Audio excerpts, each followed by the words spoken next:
2 minutes earlier, office worker Si Miao had still been scrolling through her phone on the subway. In the blink of an eye, she crashed down onto a wide road, landing flat on her back with arms and legs flailing.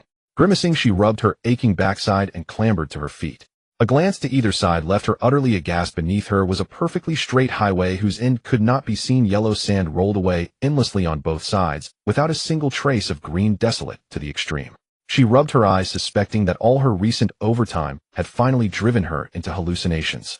At that moment, a voice tinged unmistakably with an AI-like tone sounded beside her ear. "Welcome to the highway survival game.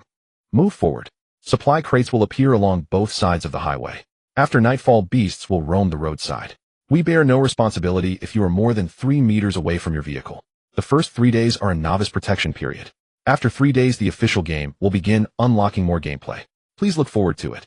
The novice gift pack has been stored in your backpack."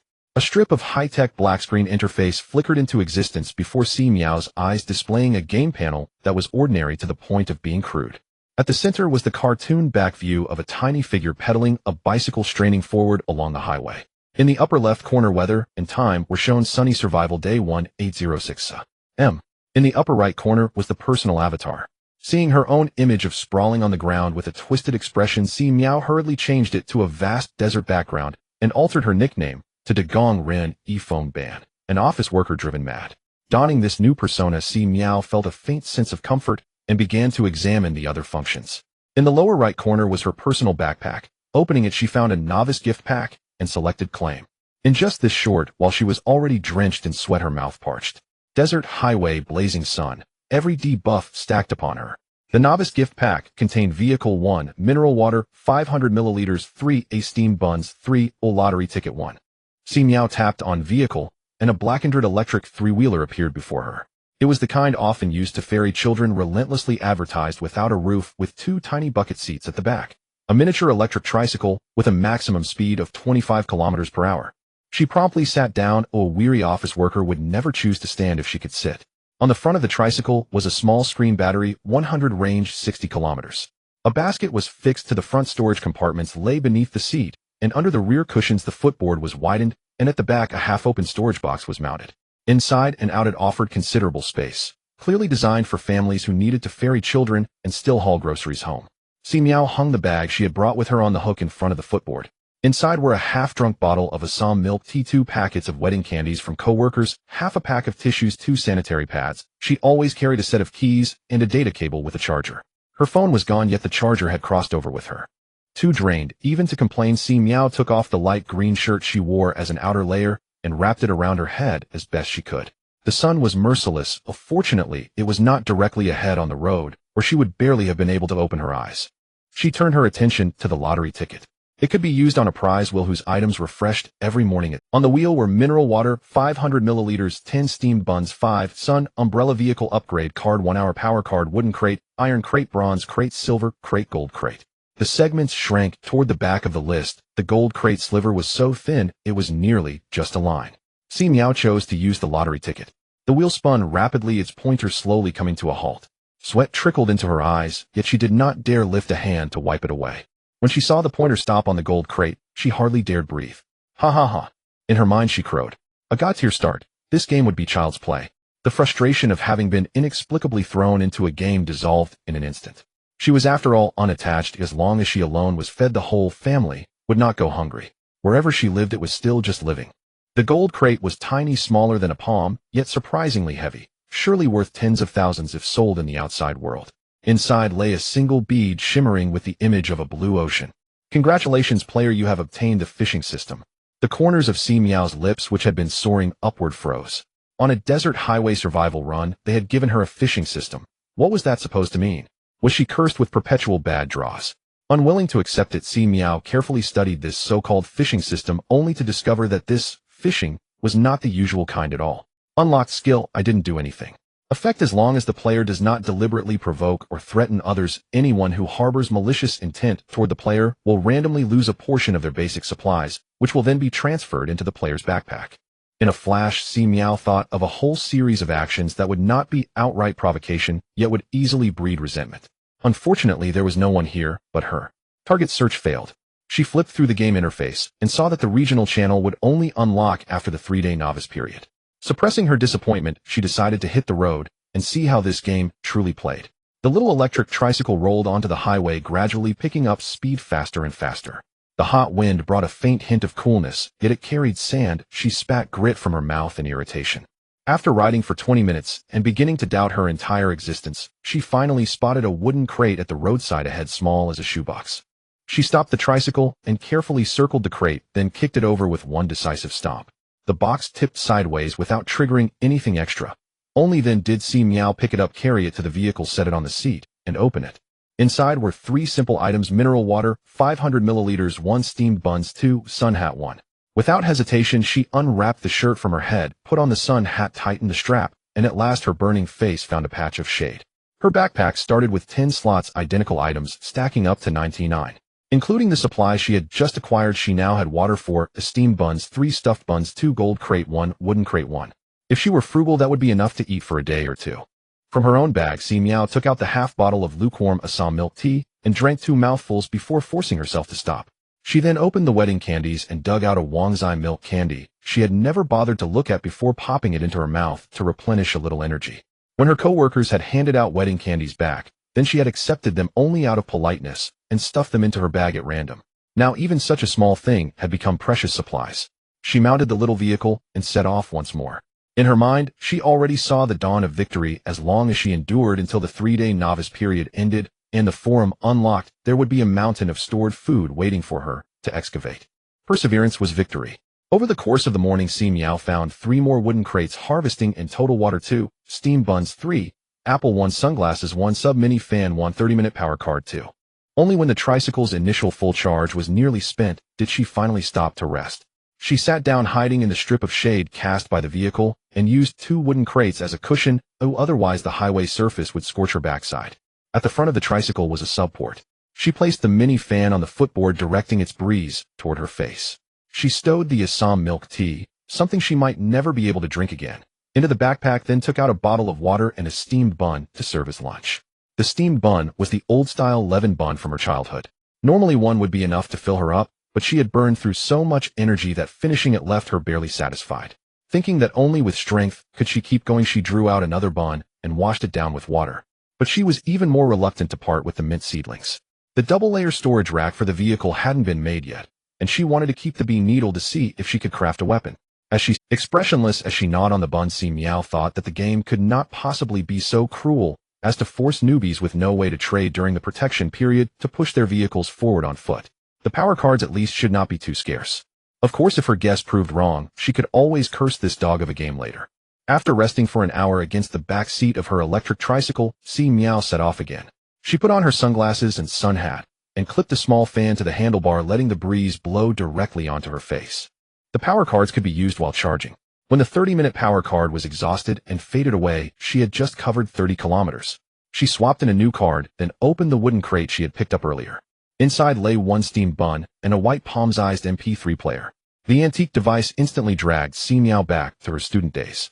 When she turned it on, she found the music list empty, yet it surprisingly had a search function with voice input. She had no idea which network it was connected to.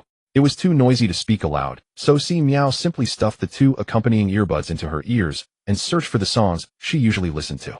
Driving was mind-numbingly dull, especially at this slow speed on a desert highway that stretched endlessly into the distance, testing endurance to the extreme.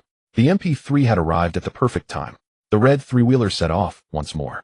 An hour later, the music in her earbuds shifted from gentle melodies to upbeat rhythms. After 3 hours, Si Miao began searching for Deej-style kitschy love songs. She cranked the volume up and let herself get hyped.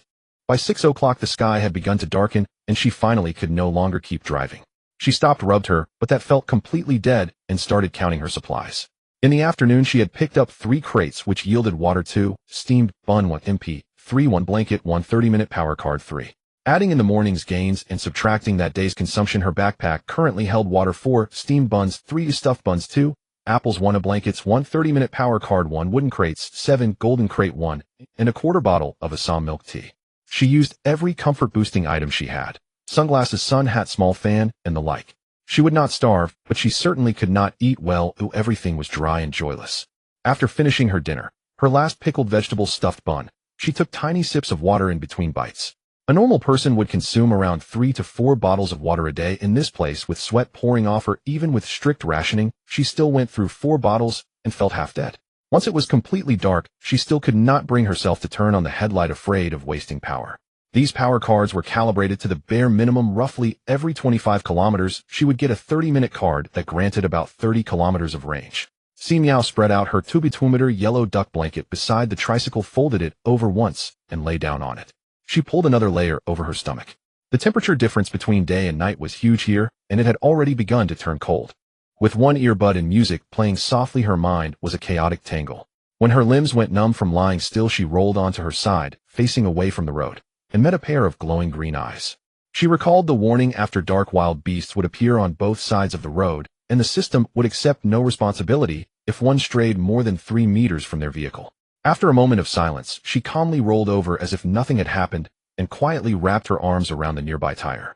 Thinking that still was not safe enough, she took the green shirt she had folded as a pillow, slipped one sleeve onto her arm, and tied the other sleeve securely around the wheel. She pulled the knot as tight as it would go. That night, Si Miao slept fitfully, relying entirely on the MP3's music for a thin sense of safety. She woke around 4 in the morning, and unable to fall back asleep, simply rested with her eyes closed until sunrise at 6. Only then did the beasts at the roadside disperse. Si Miao finally saw clearly that there was a wolf on each side of the road. She wiped her face and stood up to untie the sleeve. It took quite a bit of effort before she could shake out the blanket, fold it, and stuff it back into the rear storage compartment. She put on her rumpled shirt, then took out a bottle of water. She did not even dare spit after rinsing her mouth. Chewing on a breakfast stuffed bun, she walked laps around the tricycle to stretch her body. The blanket was far too thin, and the road hard as iron. After a night on it, her back and waist ached as if she had been beaten. Once she finished eating, she squatted 2 meters behind the tricycle to relieve herself, patted the dust from her backside, and set off again. That morning's 3 crates yielded water 5, stuffed buns 3, medicated cooling balm 1, 30-minute power card 1, 1-hour power card 1. Food consumed: steamed buns 2, stuffed buns 1, water 2. After an hour's lunch break, she rubbed on the cooling balm and set off again. That afternoon's 5 crates gave her water 6, steamed buns 2, stuffed buns 1, a bottle of chewing gum, a bunch of grapes, a pair of underwear, 30-minute power cards 4, and 2-hour power cards 2. For dinner, she had 1 steamed bun, 1 stuffed bun, and rewarded herself by eating about a third of the 1 jean bunch of grapes. Before it turned completely dark, she took care of her bathroom needs and changed into the new underwear. The dirty pair could not be washed, so she temporarily tossed it into a wooden crate and put it in the rear basket. At night, she again slept on the ground, binding herself to the wheel with her shirt. This time there were 2 wolves on each side of the road. She silently thanked the MP3 that kept her company through the boredom and fear. She was willing to declare it her golden legend. As for any so-called fishing system, he could roll far, far away. It was another night of tossing and turning. In her dreams, she jolted awake countless times, finding herself inexplicably beyond the roadside, served up as an extra course for the beasts. It was terrifying. When the sun rose at 6, Si Miao watched the 4 wolves leave with apparent reluctance and vanish into the scrub on both sides of the desert. Anxiety tugged at her. By this pattern, there would be 6 wolves tonight. Would these wolves start entering the road to attack players once the novice period ended? The sense of urgency hit her hard. She hastily ate breakfast, took care of her bodily needs, and pedaled on. By the end of the morning, she had opened 4 wooden crates and obtained water 3, steamed buns 2, stuffed buns 1, chocolate 1, 30-minute power cards 4, and 1-hour power cards 2. She longed for something different, anything. Internally, she roared, but her face remained expressionless as she leaned back in the shadow of the rear seat to rest. That afternoon's 4 wooden crates produced water 5, steamed buns 3, stuffed buns 2, an inflatable mattress 1, a canopy 1, 30-minute power card 6, and a 1-hour power card 1. At last, she would not have to bake under the sun anymore. Si Miao took out the canopy card and chose to use it. A simple canopy materialized, its 3 support poles fixed to the front and both sides of the rear seat. The edges of the canopy curved inward in an arc, so it did not hinder her getting on and off, but it was useless once the sun slanted low. Still, being able to block the vicious noon sun was already a blessing. After eating dinner, Si Miao took out the inflatable mattress, an 80-centimeter wide single. She placed it snugly beside the tricycle. At last, she would be sleeping on a bed. Supporting her aching back, she lay down on the inflatable bed. It even came with an inflatable pillow of just the right height. She pulled the yellow duck blanket over her stomach, tied herself to the tricycle with her shirt, as usual, and listened to music while pondering what new gameplay would unlock when the novice period ended the next day. Her thoughts scattered in every direction. When she rolled over, she once again locked gazes with 3 pairs of green lantern-like eyes by the roadside. Si Miao greeted them cheerfully and wished them good night. The three wolves, feeling provoked, paced restlessly along the roadside. Si Miao glanced regretfully at her golden cheat ability. She had done nothing at all. Under the rule that as long as a player did not proactively provoke a threat, anyone harboring malice toward them would randomly lose some basic supplies that would then be transferred into the player's backpack. Why did it have to be limited to people? The rule's scope was far too small. The night passed without further incident. The next day, 6 wolves left, drooling, quickly disappearing into the scrub on both sides of the desert. As she deflated the air mattress, Si Miao gnawed on a beef-stuffed bun and walked circles around the tricycle to work out the stiffness in her body. The fillings in these random buns were surprisingly varied. So far, she had eaten pickled vegetable buns, red bean paste buns, bamboo shoot buns, and today's beef bun. They all tasted pretty good. One of the only 2 small surprises in her monotonous life. Ranked first, of course, was the MP3, utterly deserving of the title. After finishing breakfast, Si Miao poured a palmful of water and slapped it onto her cheeks, calling it a face wash. She set off once more. She had entered the game 3 days ago at 8 in the morning. There were 2 hours left before the novice period ended. She needed to pick up at least 2 more crates. No way could she let that opportunity go to waste. The heavens reward diligence. Si Miao has found an iron box. Congratulations. She rubbed her hands excitedly and solemnly opened the box. Water 2. Self-heating rice, green pepper, beef flavor 1 backpack. Slot 1, 1 hour power card 2. The supplies have clearly increased in quality. Backpack slot adds 1 more slot after use. Si Miao used it without hesitation. Seeing that the time was 7:40, she decided to stop driving and organize her supplies. Currently, the backpack has a total of 11 slots containing water 5, steamed buns 3, dumplings 2, self-heating rice, green pepper, beef flavor 1, apples 1, grapes, 30-minute power card 2, 1 hour power card 2, empty wooden boxes 21, empty gold box 1, Assam milk tea 14. Other items like blankets and inflatable mattresses are stored in the vehicle's storage compartment. Si Miao glanced at the iron box in her hand, took out the Assam milk tea, placed it in the iron box, and then put it back in her backpack, indicating the miscellaneous items iron box. It seems that a bug can be exploited. Si Miao took out the iron box, then took another empty wooden box, placed the Assam milk tea into the empty wooden box, and returned the wooden box to her backpack. Wooden box 20. Miscellaneous wooden box 1. One icon is an open empty box, and another icon is an open box containing miscellaneous items. As for unopened boxes, Si Miao had previously experimented and found that their icon resembled a closed treasure chest, making it easy to distinguish. She took another empty wooden box stuffed in a data cable, placed it in her backpack, showing wooden box 19. Miscellaneous wooden box 2. Just as she was busy, the time reached 8 o'clock. Ding! The beginner period has ended, and the survival game has officially begun. The trading mall has opened. The regional channel has opened. Daily tasks have started. Upgrade mode has begun. Dungeon mode has begun. Station rest area has opened. A series of notifications left Si Miao dazzled. She clicked on her personal homepage, which had transformed from just a nickname and avatar into something entirely. Player nickname Worker Crazy Edition Level 0, 0, 100 Race Human Talent Fishing System 1, 0. Physical Strength 5, Agility 6, or Strength 4, Spirit 8, Survival Points 0, O allocatable attributes 0. Si Miao looked at the sparse data, her brows furrowing. She clicked on the explanation for survival points, the only currency in the game obtainable through defeating monsters, dungeons, and tasks. Items in the trading mall are divided into several categories: miscellaneous vehicles, equipment, and skills. Among them, food is the cheapest, 500 milliliters mineral water 3 only costs 1 survival point, steamed buns 3 cost 1 survival point per set, and items like beds and cooking utensils range from 310 points. Vehicles cost 5 survival points for a 30-minute power card, 10 survival points for a 1-hour power card. Sheds, vehicle beds, and skins vary from 10-50 points. Vehicle upgrade cards cost 100 points, and smart driving assistance cost 500 points, with requirement conditions that vehicles must be at least level 3. As for equipment and skills with special functions, they are even more expensive. Si Miao quickly skimmed through. 1 backpack slot costs 20 survival points, 1 attribute card costs 100 survival points, grade water ball technique costs 300 survival points, and a protective talisman costs 100 points, can withstand 1 fatal injury. The items are all good, but they aren't easy to obtain. Si Miao opened the already bustling regional channel area 13289966100000 with 99 messages. Anonymous: I'm suffocating. Finally, I can speak. Rich guy, what's going on, everyone? Sharing information. I'll go first. I'm starving, barely surviving, gnawing on 3 days worth of steamed buns. Milk tea lover: I've been nibbling on bread for 3 days. Me too, I'm surviving on dumplings and buns. Si Miao pondered. It seems everyone has different basic foods, and 34 out of 10,000 players have already died. Could they be warriors challenging wolves? She quietly observed other players' situations. After 3 days of being solo, everyone was evidently desperate, and messages were flooding in. Initially, the atmosphere was cordial, but it soon turned into arguments as the pent-up frustration from 3 days erupted. I want to go home, I want to go home. Rich guy, this broken game isn't worth playing. Rich guy, my dad is Wong Gang, I'll buy backpack slots for 1 million. Anti-rich, wow, is it 1 million survival points? Wong Gongzi is generous. Rich guy, of course it's an RMB. The game didn't say we can't go out 1 backpack slot for 1 million, you all just enjoy the idea. Hearing this, some actually believed it. After all, losing 1 slot wouldn't lead to death, but gaining 1 million could bring instant peace. Soon the rich guy jumped into flaunt that he had bought 12 backpack slots.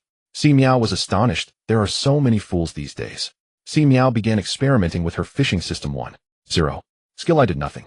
If players do not actively provoke or threaten, those with malicious intent towards players will randomly deduct several basic supplies and transfer them to the player's backpack.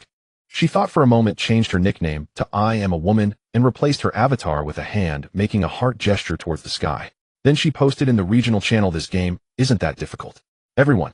Si Miao, fearing her message wouldn't attract enough attention, quickly added, I haven't washed my hair in 3 days, they'll trade a backpack slot for 20 bottles of water, private message me.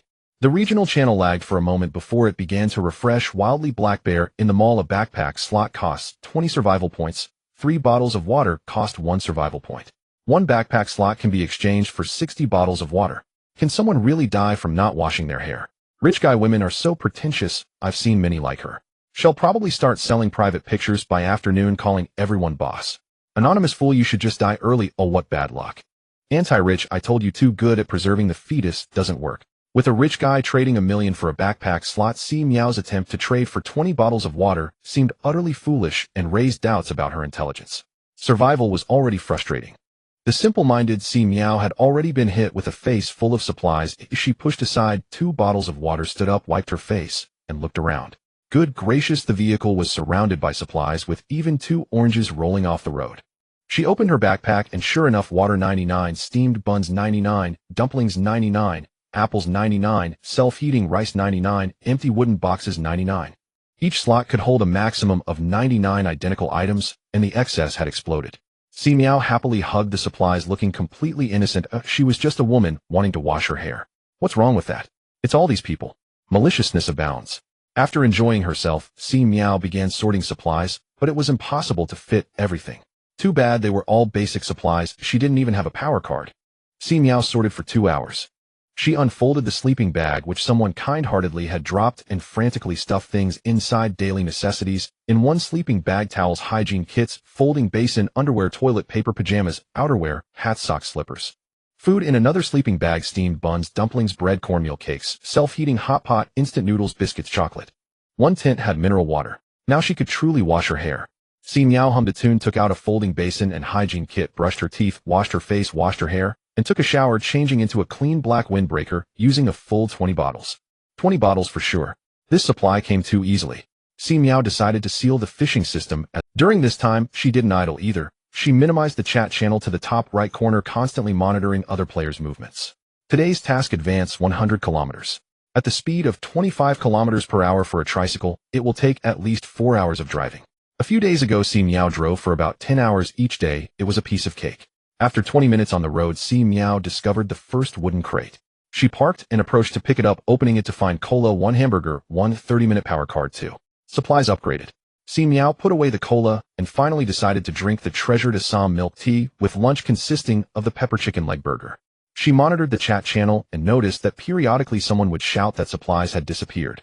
At first, everyone paid little attention, especially to the water, as losing a bottle of mineral water was thought to be a mistake. But how could one misremember rare items? Rich, second generation, my tent. Anti-rich, my self-heating hot pot which I was reluctant to eat. What on earth is going on here? How can the game inexplicably consume supplies? I will report this to the authorities. Black Bear. First aid kit. Si Miao laughed so hard she could barely breathe. This was just too entertaining. Ahaha. A group of those who lost supplies began analyzing the situation. To clear her suspicions, Si Miao joined in, saying, I just lost 8 bottles out of the 20 I just exchanged. This statement led to more supplies being revealed. Si Miao was stunned, vowing that she genuinely did not intend to exploit the situation. She could only say that the malice came unexpectedly. She happily picked up a baseball bat and waved it. It felt just right. Weapon acquired. After a half-hour meal break, Si Miao hit the road again. Wooden crate, mineral water 1, bread 1, tent 1, 30-minute power card 1. She secured the supplies and set off again, driving for a whole hour before encountering an iron box. She got out of the car, took a few steps back, and returned with the baseball bat in hand, her face serious, only to see a large goose lying next to the iron box. Rural, triad, goose, local dog rooster. Si Miao was once chased and pecked by a large goose at her grandmother's house, when she was young, crying loudly. Later the stewed goose turned out to be delicious. The large goose noticed Si Miao, stood up, flapped its wings, and launched an attack. Si Miao aimed for its head and swung the bat, hitting it with a loud thud. The goose swayed, dizzily struggling to maintain its balance. Seizing the moment, Si Miao struck the goose repeatedly until it could no longer defend itself and fell. Congratulations to the player for killing the ordinary goose. Experience 10 survival points, 1 supplies, drop duck legs 2. Survival points were automatically credited.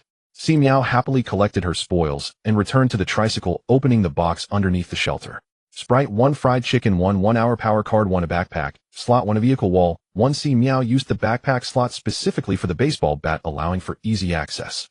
Food products without packaging and fruits have a uniform shelf life of 7 days. Si Miao looked at the 2 duck legs in her hand along with a large pile of 99 steamed buns and felt the sweet burden. She examined the trading mall and was pleasantly surprised to find a recycling function. Although the prices were steep, everything was recycled at 90 off. 3 bottles of water equated to 1 survival point, meaning she would need to sell 30 bottles to earn 1 survival point. A set of 10 empty wooden boxes was worth 1 survival point, but these were all transactions without any profit, weren't they? While trading with players could certainly yield more, when supplies started disappearing, anyone selling would be suspect. Si Miao didn't want to stir up trouble for now, choosing to recycle everything, keeping enough water for 7 days, and recycling everything else she didn't need. Water was 30 for 2 sets, steamed buns 30 for 3 sets, dumplings 30 for 3 sets, empty wooden boxes 10 for 12 sets, and miscellaneous items were also recycled, including a pair of stinky socks that Si Miao tossed away in frustration. In the end, she exchanged all the small bits and pieces for 63 survival points. Si Miao was taken aback. Could this fishing system be a way the game secretly drained players' supplies to recover health? Anyone could use it. A players might win, but the game would certainly not lose. Realizing the truth, Si Miao felt relieved. Although being bombarded with supplies was exhilarating, too much of a good thing made her uneasy. This is how it should be. She was just a tool. Si Miao organized her thoughts in exchange for a vehicle wall. The originally small backseat transformed into a cargo area measuring 90 centimeters long, 60 centimeters wide, and 30 centimeters high, making it much more convenient to store supplies, including an inflatable mattress, blanket, toilet, camping chair, and small dining table, all essentials for rest. Si Miao set off again. In the chat channel, someone revealed that the iron box was guarded by monsters, and defeating them could yield survival points. Essentially, they were just rabbits, large geese, and even cockroaches. A trivial matter. The task was quite easy, and everyone was excited. After Si Miao picked up another wooden crate, the task of advancing 100 kilometers was complete, earning her a reward of 10 survival points and a camping lamp. Si Miao's survival points reached 74. She opened the mall, her gaze landing on the vehicle upgrade card priced at 100. She decided to save up and first upgrade her vehicle to increase speed. In the afternoon, Si Miao encountered 2 iron boxes guarded by a frog and a rooster respectively. Congratulations to the player for killing the ordinary frog. Experience 10 survival points, 1 dropped frog legs 2. Congratulations to the player for killing the ordinary rooster. Experience 10 survival points, 1 dropped chicken legs 2. The 2 iron boxes yielded supplies: orange juice 1, mineral water 2, steamed buns 2, snail noodles 3, lighter 1, vehicle wall 1, 1-hour power card 3, backpack slots 2. Si Miao used the backpack slot to exchange for the vehicle wall, finally adding doors and windows to the previously open tricycle, with a door on each side of the driver's cabin and no obstruction to the cargo area, leading to double opening doors at the rear. Si Miao decided to sleep in the car at night, legs crossed. Her gaze fell on the sides of the highway. Would there be 8 wolves tonight? Would they attack players? This concern wasn't just for Si Miao, but a crisis faced by all players. Many had attempted to step off the road only to be blocked by an invisible wall, and the same went for 10 meters behind them, making it impossible to go against the flow. As the sun set, the chat channel visibly filled with anxiety, with everyone seeking weapons and armor. Rich second generation 200,000 for the vehicle upgrade card. First come first served. Anti-rich, forget about the backpack slots, losing 1 won't kill me. If the vehicle isn't upgraded, my life may be at stake tonight. Who would be foolish enough to exchange? Rich second generation, you anti-rich, get lost, your bad luck. Perhaps truly no one was foolish enough to swap with the rich second generation, for heat would frequently pop up. Whenever the rich second generation appeared, the anti-rich would inevitably follow. Everyone was merely observing, all part of their play. However, some serious players discussed how to cope with the crisis. Upgrading vehicles, installing a wall, ensuring enough power cards to escape when besieged, or preparing torches to fend off beasts. Ordinary weapons in the mall are actually inexpensive. A kitchen knife can be exchanged for 10 survival points. Completing the daily task of driving 100 kilometers yields 10 points plus points from defeating monsters. The game consistently ensures a minimum payout. At 6 o'clock the sun set on time. Si Miao, who had just bathed that morning, was now covered in sweat. She wiped herself down with 2 bottles of water, changed into fresh clothes, and organized the cargo area, resting her head at the back of the vehicle and propping her feet on the driver's seat. At 165 meters, she curled up comfortably. Dinner consisted of self-heating rice, the first meal in 3 days. Shredded pork with green peppers is the best. Si Miao finished every grain of rice, leaving nothing behind. After finishing her meal, the sky darkened. Before long, pairs of green eyes began to emerge from both sides of the highway. Si Miao gripped the throttle, ready to flee at any moment, counting to the sides. 8 heads. Is the game really going to accumulate 2 every night? Si Miao held her breath, observing the actions of the wolves. They had stepped onto the road, coming within 3 meters of the vehicle. They even pressed their faces against the window, baring their blood-soaked mouths. Si Miao resisted the urge to flee, her scalp tingling. Then the 2 sides just glared at each other through the car. The wolves did not initiate an attack on the vehicle, even though their mouths could swallow Si Miao's head. Their display was merely an act of intimidation. Huff, Si Miao relaxed. She opened the chat channel 9823100 dead. She focused her gaze down. Milk tea lover, oh my, luckily, I ran fast. 8 wolves. Rich second generation, ha ha ha, I upgraded my vehicle, a small car, crashed into a wolf. And treasure chests dropped. All iron boxes. Anti-rich, which idiot traded with him? Si Miao, who had initially planned to stay hidden, was instantly invigorated upon seeing the iron boxes. Study hard, everyone, don't panic. As long as we don't leave the vehicle and don't attack first, the wolves won't. However, most players without vehicle protection, upon encountering the 8 wolves at close range, either fled in a panic or attacked recklessly, resulting in over 100 deaths in just a few minutes. After all, how could an electric vehicle traveling at 25 kilometers per hour outrun wolves running at 5,060 kilometers per hour? And the tricycle, with its poor balance, easily tipped over when colliding with wolves. Si Miao watched the 8 moving iron boxes nearby, both sides drooling, hungry for the prize. She began to sell her supplies in the recycling mall. Tents originally priced at 10 points sold for 1 point. Camping lamps originally 5 points sold for 0.5. Inflatable mattresses originally 8 points sold for 0.8. Everything was sold off. Even random items like the MP3 were sold, and she finally had enough. Vehicle upgrade card. Handed over. Si Miao upgraded with 1 click. The tricycle transformed into a 4-wheeled car, and she could even plan the internal structure. Si Miao canceled the front passenger seat, directly connecting it to the back seat, removed the same side back seat, and created a complete compartment where an inflatable mattress could fit. After a design that could only be described as crude, the vehicle was formed, and the surrounding wolves were pushed back. Si Miao saw in the chat channel that the rich second generation was already boasting about the rare materials dropped from the iron boxes. She licked her lips and pressed the accelerator. The car suddenly surged forward, and the 8 wolves thought the prey was fleeing, immediately sprinting after her. Unexpectedly, the car suddenly reversed, and a wolf chasing close behind was caught off guard, its face smashed in as it fell to the ground, howling in pain. The remaining wolves, seeing this, revealed their ferocity, roaring and crashing into the vehicle, some even jumping onto the hood. Si Miao bit her lip tightly, continuously maneuvering the vehicle to crash forward, backward, and sideways, while instinctively learning to drift. Bang! The window cracked, and Si Miao turned sharply to see a wolf limping back up outside, locking eyes with it. If she crashed one more time, the glass would definitely shatter. Si Miao exhaled, pulling out a vehicle repair card and repairing it with 1 click. The glass was as good as new, the crack vanished, and the wolf's face outside became distinctly clear. Si Miao was not one to engage in unprepared battles. Upgrading the vehicle was not enough. A car repair card valued at 10 points. How could she not stockpile 2 before engaging in combat? She hoped these moving iron boxes would be sensible and not leave her with nothing but her underwear. After all, she had even sold her beloved MP3. It hurts. So painful. Si Miao crashed repeatedly, and half an hour later 7 black iron boxes were left on the road, one crashing off into the darkness. Si Miao's thighs were red from the impact. A miscalculation. She waited for a moment, confirming no other beasts had spawned, before driving the car beside the iron boxes, quickly opening the door to pick them up. After some effort, she finally gathered all 7 boxes. It was better to be cautious. Only then did Si Miao realize her back was soaked, her forehead covered in sweat. She was tense and excited, but felt no fear. In just half an hour, it was more exhilarating than her mundane 20-plus years. In the upper left corner of her vision, there was a row of unclaimed kill records. Congratulations to the player for killing a nighttime gray wolf. Experience 30 survival points. 3. Congratulations to the player for killing a nighttime gray wolf. Experience 30 survival points. 3. 8 identical lines. Congratulations to the player for leveling up to LV 1. Gained 3 free attribute points. Si Miao opened her personal homepage. Player nickname, I am a woman. Level 1, 270,500. Race, human. Talent, fishing system 1. 0. Constitution 5. Agility 6. Strength 4. Spirit 8. Survival points 0. Distributable attributes 3. Si Miao added 2 points to agility and 1 point to strength, clenching her fist and feeling stronger. She reclined the car seat, connecting it perfectly to the back seat, forming a single bed of 1.7 meters with several boxes piled in the front passenger's empty space. Time to open the boxes.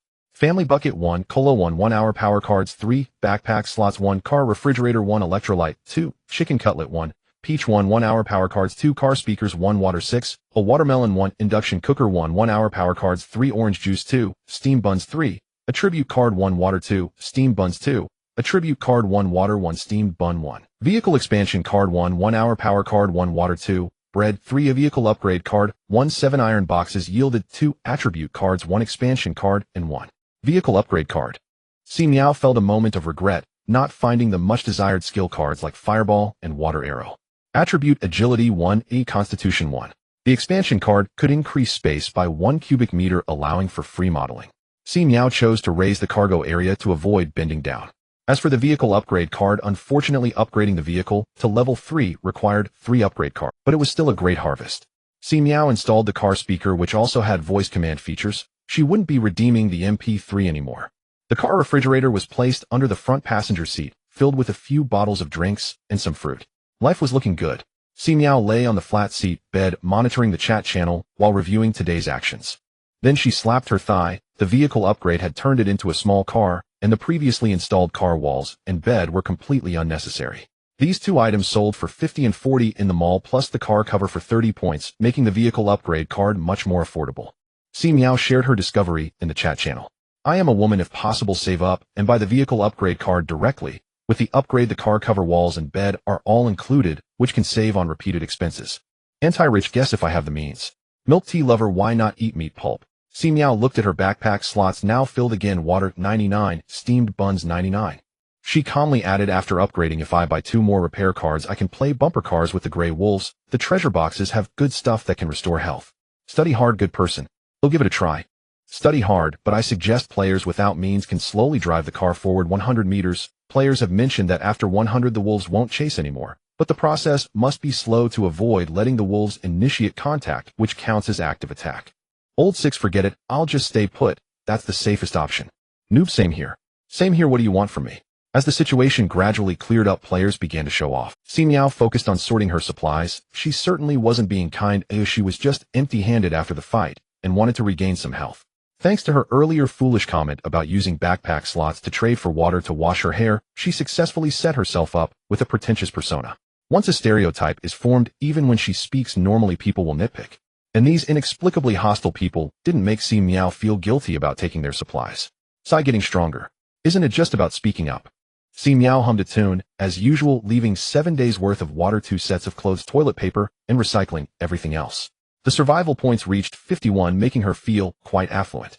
After recovering, she began browsing the shop, and unexpectedly discovered that after leveling up to 2, players could open personal display windows, although there was only 1 item slot.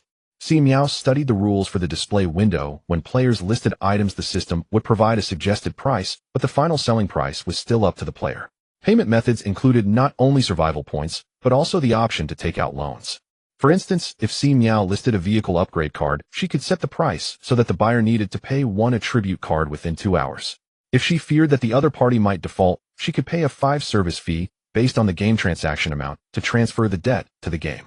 If the buyer defaulted or was unable to repay at the last payment time, the game would cover the seller and then pursue the buyer. What kind of player can owe money to the game? Si Miao's eyes lit up, and she immediately listed the vehicle upgrade card, then excitedly headed to the regional channel. 3 upgrade cards were needed for the next stage upgrade of the vehicle, and it was uncertain when she would gather them.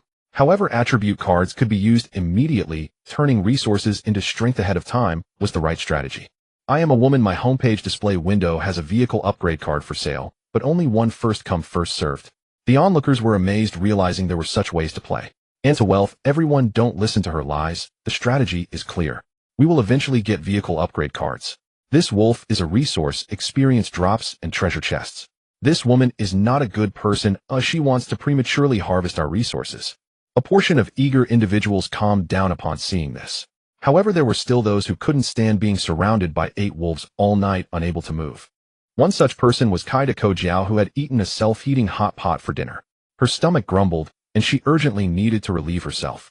She initially intended to slowly move to 100 meters away, but now had a better option.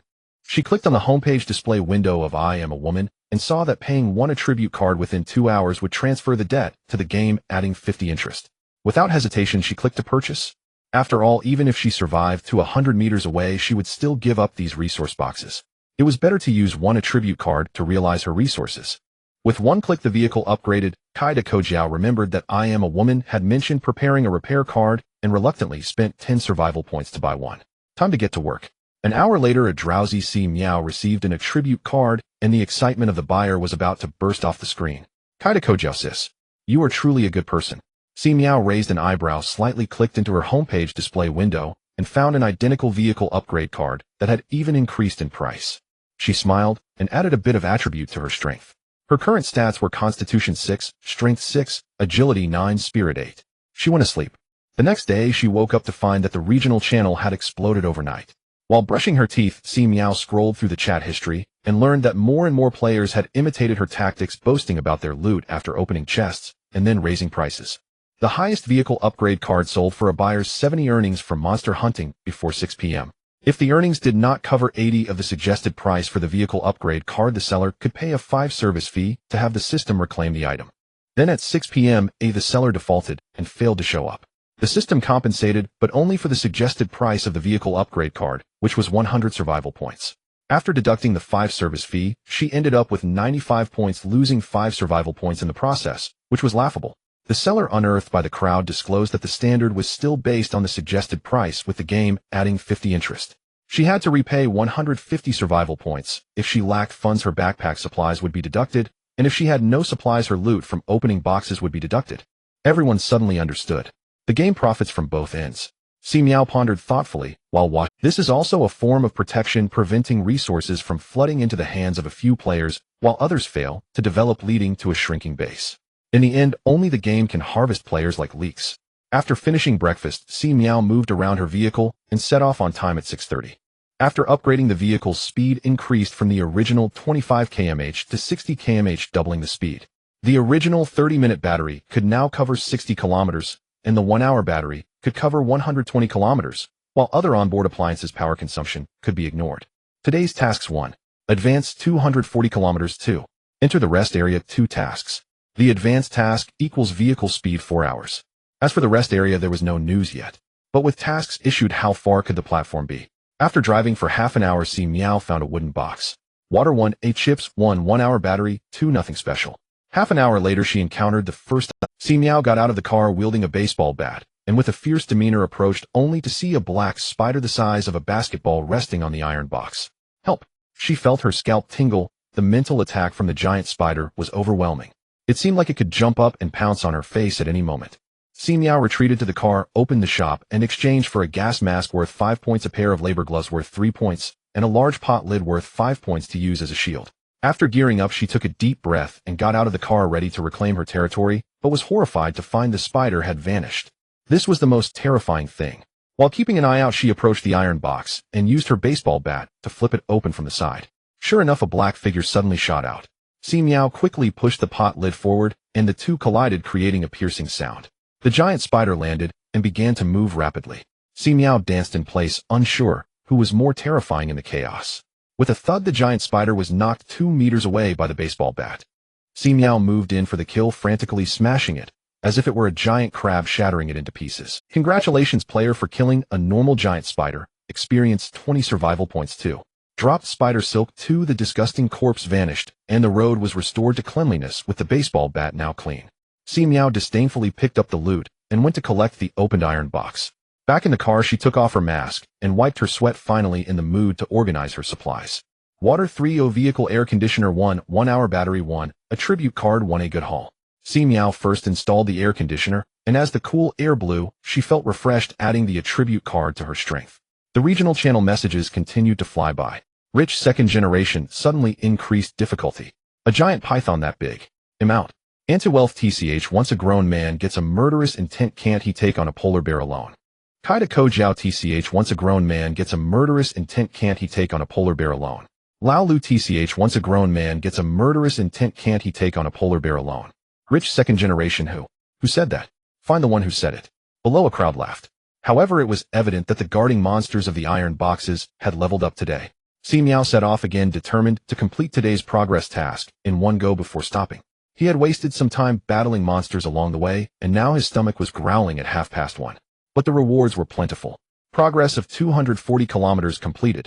Rewards 10 survival points, vehicle upgrade card, 5 wooden boxes, and 2 iron boxes. Total supplies: water 13, steamed buns 2, buns 1, compressed biscuits 2, strawberries 6, thermos 1, a lunchbox 1, vehicle mounted water tank 1, 1-hour power card 4, attribute card 2. Si Miao was eating self-heating rice with tomato beef, while sorting through his supplies, adding the attribute cards to agility and physique, while the vehicle upgrade card remained in his personal showcase, trading 1 attribute card. Now everyone was out of money, so bartering was more practical. 2 cards had the same price in the shop, an equivalent exchange mutually beneficial, and those who had not yet obtained a vehicle upgrade card chose to trade. As the saying goes, lacking a little in attributes won't lead to death, but obtaining a vehicle upgrade card would allow nighttime monster hunting for resources. The vehicle upgrade card Si Miao posted was quickly traded, adding to his strength. Now his stats were physique 7, strength 7, agility 10, spirit 8. The vehicle-mounted water tank was installed in a position similar to the fuel tank, producing 20 liters of water for daily use, so he no longer had to waste bottled water for washing. During lunchtime, the regional channel had some gossip. There were even some good Samaritans who organized the sequence of it. Buying news from Xiao Tao player Xiao Shui posted a vehicle upgrade card in his personal showcase this morning. The buyer must return a vehicle card and other supplies worth no less than 40 survival points by noon. Si Miao nodded. Everyone knew that the game compensation would accrue interest at 50, meaning it was really valued at 140 survival points, leaving room for negotiation. Buying news from Xiao Tao Xiao Shui was making calculations, but the buyer Xiao Mei chose to default on her payment, offering 150 survival points, and simultaneously defaulting on 3 transactions, borrowing 3 vehicle cards to upgrade her vehicle to level 3. Si Miao squinted his eyes at this point. It sounded promising. Buying news from Xiao Tao, but clearly the game's benefits couldn't be reaped by players. Xiao Mei attempted to board the vehicle first, and pay later using bits and pieces of supplies to repay her debts. Indeed, vehicle cards were rare, but the rest of the water supplies were abundant. For instance, Si Miao had a large stash of water in his backpack, so he could only lower the price to sell it off. Buying news from Xiao Tao Xiao Mei subsequently opened boxes, leaving only the basic water supplies in the game, using the rest of the attribute cards, vehicle cards, and survival points to repay debts. Meanwhile, Xiao Mei defaulted on 3 transactions within a short time, earning her the title of deadbeat, with trading prices in the shop rising by 10 within 7 days. Xiao Tao sat in her little car sipping milk tea while sending messages, and most importantly advertising. She decided to become a news dealer in the game. Aside from returning to her old profession, the main reason was that she had drawn a golden finger from the novice gift pack. Skill husband speak up. Effect each time she said this line with a fierce expression along with a question, she would receive an answer, but it wasn't guaranteed to be true. If she received silence in response, she would have to check her backpack to see if something was missing. Can be used 3 times a day. Though the answers weren't guaranteed to be true, they at least provided clues for deduction. For example, when buying news from Xiao Tao, she had once fiercely asked the heir if the rich second generation was really rich, and the answer was if a dilapidated house could be considered wealthy. She then sought out the rich second generation, hinting at some non-existent luxury brand, and the other party eagerly agreed, even pretending to comment on it. Xiao Tao understood, and without hesitation she exposed the rich second generation's lies using screenshots of the chat records to extort, gaining 5 backpack slots and 3 attribute points. She absolutely loved this game. It felt like a fish in water. At this moment the black bear sent her a private message. Have you found out what caused the sudden disappearance of the supplies? Xiao Tao raised an eyebrow, deciding to use a valuable opportunity to ask. Perhaps there was a player with some peculiar skills behind this, and then she put down her milk tea, grimacing at the air, saying, "Husband, speak up. Where did those missing supplies go?" After finishing her words, she expressionlessly rubbed her face and sighed despondently at the mirror. At this rate her appearance would change. Wait a minute. Is it a bit too quiet? Previously using the skill, she would get answers within 3 seconds. Her heart skipped a beat, holding her breath as she opened her backpack and then released an incredulous wail. Her supplies. Vehicle upgrade card 2, water 3, small cake 1. Even her attributes had dropped by 1 point in strength and 2 points in spirit. What a devastating situation. The sky is falling. The pessimism of humanity is not universal. Just as Si Miao was ready to hit the road after a short rest, she was suddenly hit in the face by a small cake, momentarily stunned before realizing that it was some unknown Good Samaritan who had dropped supplies for her. No, she hadn't even said anything. I'm just too excellent. Si Miao put away the small cake, suddenly serious, realizing that randomly dropping supplies could easily cause traffic accidents. She emptied her backpack slots as much as possible, piling supplies on the back seat, and anything unnecessary she decided to sell off. She needed to exchange for more backpack slots. On the road, after nearly an hour, she encountered another iron box, still the familiar giant spider. Si Miao skillfully grabbed her equipment and got out of the car, fully prepared this time, even buying a bottle of insecticide from the shop. The pungent insecticide sprayed on the giant spider's face with kukuku, spraying nearly half a bottle, causing the giant spider to become dizzy and move as if it had drunk fake alcohol, slowing down. With a gas mask on, Si Miao was merciless, wielding a baseball bat and smashing its brains out. Congratulations, player, for killing a normal giant spider. Experience 20 survival points, 2 dropped spider silk 2. Si Miao returned to the car with her spoils. Water 1, a chocolate 1, a socks 2, a vehicle mounted air conditioner 1 hour power card. Si Miao hung the vehicle mounted air conditioner in her personal showcase and shouted in the regional channel. The original price of the vehicle mounted air conditioner was 68, and she hung it for 2 backpack slots, lowering the price by 28. Other ordinary supplies might not be wanted, but no one would refuse an air conditioner. Soon the vehicle mounted air conditioner was bought, and it was still the familiar player Rich second generation. He was the only one willing to part with backpack slots to improve conditions. Si Miao equipped the backpack slots she received and continued on her journey. After driving for nearly an hour without seeing a single wooden box, as it approached 4 o'clock and the sun was setting, a fork in the road appeared on the left, marked by a sign for a rest area. Si Miao turned the steering wheel and drove in. Today's task 2, enter the platform rest area. After walking for about 3 minutes, she came upon a place like a highway rest stop, a wide empty parking lot, in which every spot was equipped with a charging post. She reversed into a space at the edge near the exit and noticed several players curiously entering the building. Other players were perched in nearby cars. Welcome, players, to the rest area. Food, drink, entertainment, and charging are all free here, though a parking fee of 2 survival points per hour is required. Overnight stays are prohibited. Please vacate the area by 1800. Ejection from the facility will incur a 2-point towing fee. Player vs. player damage is disabled in the rest area. This is a safe zone. The rest area will occasionally open instances. Admission is available with paid tickets. Task completed. Today's task 2, enter the platform rest area. Reward 10 survival points and a vehicle water tank. Si Miao was surprised. This rest area truly felt like a place to rest, safe and entertaining, if a little pricey. She slipped a baseball bat into an inventory slot and stowed a large pot lid to serve as a makeshift shield. After charging the car, she stepped out and headed toward the building. She wore a dark green field jacket someone had donated and kept her hair in a low ponytail, peering left and right with an unremarkable look. Because damage between players was disabled, people, though cautious, were more willing to cluster and exchange information. The first floor of the building held various lounges and game rooms. The second floor housed the men's baths. The third floor the women's. The fourth a free buffet. And the rooftop offered a bar and an open-air pool on the fifth. Si Miao and a girl with a familiar face quickly teamed up and headed to the third floor women's bath. The other girl was clearly pent up and chattered nonstop, so Si Miao did not need to pry for information. Haven't seen a living soul in days. We were minding our own business in class, and suddenly everything went dark. I don't even know if my parents made it in here or whether they can get out. This damned game doesn't even have customer service. The rest area runs itself. There ought to be NPCs to manage things. She went on and on without caring whether anyone answered. The two collected their locker tags on the third floor, received robes and towels, took a shower, and discovered their discarded clothes would be cleaned and dried for them. Utterly delightful. After showering, they enjoyed the steam room and a soak in the hot spring. Bu Xiangkai clearly came from the north and lamented there was no scrub service. She seemed disappointed. Though the hot spring dissolved the fatigue of the past few days, they remembered the rule to leave by 6 and would not linger.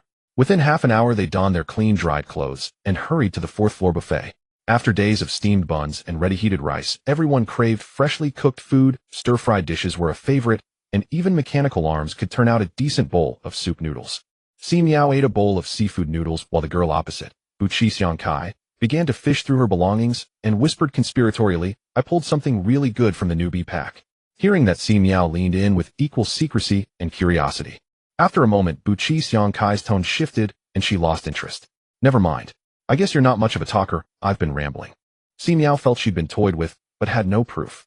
As the two sat blinking at each other, a broadcast suddenly on the first floor game room 03 instance is now open.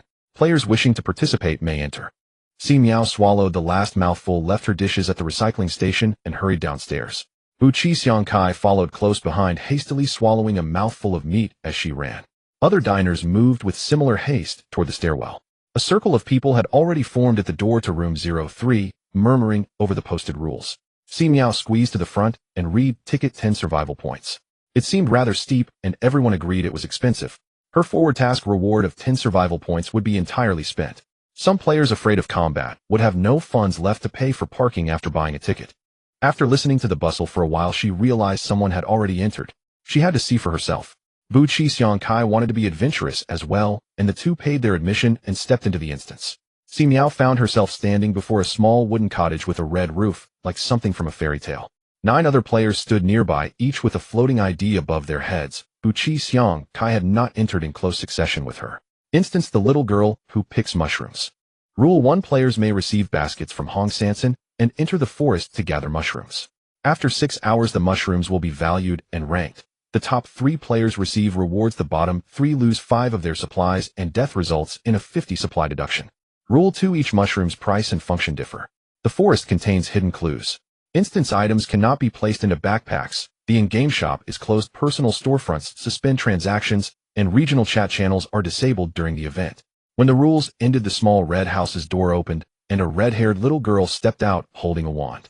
With a gentle wave, the thorny rose fence came to life and wove itself into 10 baskets that flew into the hands of the players. The girl took a pocket watch from her chest and waved her wand. Go! 10 players, baskets in hand, paused for a breath, and then scattered into the forest, including Si Miao, who gripped a basket whose rim still wore a single living rose, and hurried onward, eyes darting to take in her surroundings. Tall, straight trees, low scrubs, swathes of green moss. Everything felt damp, and each footstep left a clear print in the soft earth. Such an environment was ideal for mushrooms. From a distance, Si Miao spied a fallen, decaying log, quickened her pace, and gripped the hiking pole someone had been kind enough to give her. On the far side of the log, a row of yellow-edged mushrooms indeed grew. Si Miao tapped the surrounding area with her pole to check for insects or snakes, then crouched, and wearing gloves began to harvest them. One by one, she picked 13 mushrooms until the bottom of her basket was nearly covered. Elated by this small victory, she pried the log up to see if anything else had been missed.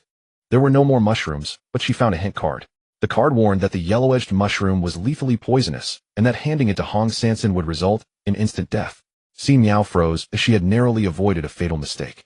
She slipped the hint card into the sole of her shoe and with a composed air hoisted the basket of toxic mushrooms and moved on.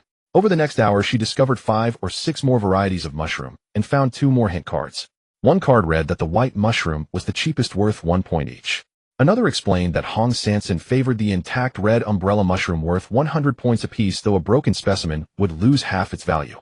Perhaps the forest was vast or the allotted time long, but she had not encountered a single other player. With so few clues in hand, Si Miao resolved to gather as many mushrooms as she could. After wandering the woods for 2 more hours, she came upon a cluster of purple mushrooms and was about to pick them when an anxious voice called from ahead, "Miss, that thing is a bomb. Don't pick it." Si Miao quickly withdrew her hand just before touching the mushroom and took 2 steps back. Looking up, she saw a male player approaching with the ID shoe sole on his head, holding a basket covered with a black cloth, making it impossible to see if there was anything inside. Si Miao's basket was similarly covered by a piece of clothing. "I just met with other players, and one of them found a card that said the purple mushroom is a bomb and will explode if touched. It's really bizarre." Si Miao immediately displayed a look of lingering fear, repeatedly expressing her gratitude. The two began exchanging clues, of course needing the card as proof. When Si Miao took out the card from shoe sole, he performed the same action. They exchanged glances and both laughed. "It's not that I'm afraid of losing it." Yes, indeed, mainly worried about losing it." Si Miao kept her wits about her, only taking out the hint cards for the 2 white mushrooms and the red mushroom for exchange, while keeping the yellow gold-edged mushroom, known to be deadly, in her hand as a trump card. The other party similarly showed 2 cards. Blue mushrooms with red umbrellas are preferred, each worth 10 points. Green mushrooms can spread infection and will rot when placed with other mushrooms. Si Miao's heart skipped a beat upon seeing this. She almost wanted to lift her clothing and throw away the green mushroom she had just picked up not long ago. What a cursed thing. The player with the ID Shu Soul was quite tactful. After exchanging information, he suggested they part ways and complete their respective tasks. Si Miao nodded, and then they walked away from each other without looking back. After walking a few hundred meters, Si Miao finally threw away the green mushroom. Sure enough, the two white mushrooms next to it began to rot, emitting a faint stench. Fortunately, it was the cheapest white mushroom. If it were the red umbrella mushroom, Si Miao would have been in trouble. She turned around and started stealthily walking back, and as expected, she found Shu Soul frantically picking the purple mushrooms. Her face was filled with uncontainable joy. What explosion upon contact! It was all a lie. Si Miao had known from the beginning, because the moment that person appeared, her backpack had added a pair of rain boots. It was simply an overt display of malice. But Si Miao could only play dumb, because she couldn't win. If she were to expose the other party, they might become angry and resort to violence, and she wasn't sure of her chances of winning, so she could only go with the flow and exchange clues. Then she left dejectedly. Si Miao gritted her teeth and quietly departed, waiting for her chance. With more than 2 hours remaining, she changed her strategy and decided not to explore further, instead heading back in the direction of the red house. On the way, she encountered 2 more players and exchanged clues. Black mushrooms can increase the deliciousness by 1 level, doubling total points, but only once. Orange mushrooms are worth 30 points each. Cat paw mushrooms are not valuable, but the red umbrella mushroom likes them, possibly earning a favor in return. Orange mushrooms and purple mushrooms together will explode. Si Miao. Her feelings were complicated. It was true that they would explode, but only under certain conditions. In the 5.5 hour, 8 players emerged from the forest. Upon seeing Shu Soul, Si Miao happily waved thanks for the reminder that orange mushrooms and purple mushrooms together will explode. Shu Soul's face flashed with a hint of guilt, but he quickly regained his confidence, stating that this was a competitive game, and of course deception and trickery were part of it, otherwise how could they work together to make dumplings? Si Miao cheerfully approached. I have an orange mushroom in my basket. It almost exploded. Si Miao lifted her clothing to reveal the orange mushroom within her basket, along with a dozen eye-catching yellow gold edges, all while observing Shu Soul's expression. Upon hearing this, Shu Soul felt he had done a good deed, inadvertently saving a player. Si Miao was also grateful, and took one of the yellow gold-edged mushrooms and handed it to Shu Soul, her face showing a hint of reluctance. This mushroom is really precious, worth 50 each. Shu Soul waved his hand while extending his basket. The other players watched as they tugged at each other, reminiscent of the red envelope giving segment during the New Year. Si Miao successfully delivered the bomb and parted ways with Shu Soul to chat with another player. Sister, haven't we met somewhere before? The player she chose was left with a puzzled expression. As the 6 hours were drawing to a close, the other 2 players had yet to show up. The red umbrella mushroom came out from the house, and Si Miao took a step back, shielding everyone in front of her, then quickly took out the yellow gold-edged mushroom and stuffed it into her pocket, crushing it through her gloves before also taking them off and putting them in her pocket. With a wave of the red umbrella mushroom's magic wand, the mushrooms in everyone's baskets floated up and the magic calculation began. Shu Soul was overjoyed, having found a hint. Purple mushrooms are worth 200 points each. As for whether it would explode or not, that was just something he had improvised. He never expected such a rule to actually exist, truly a blessing. However, the next second, Shu Soul was struck down by a sudden bolt of lightning from the changing red umbrella mushroom. He returned to the rest area in a daze with half of the supplies in his backpack deducted, and not just that. His rain boots and raincoat were also gone. It must have been that golden-edged mushroom that was problematic. How infuriating. Si Miao felt absolutely delightful, not getting first place, but still very happy. Dungeon cleared. Player earned 765 mushroom points, ranking 3rd, receiving 100 survival points, 200 experience, and 1 copper box.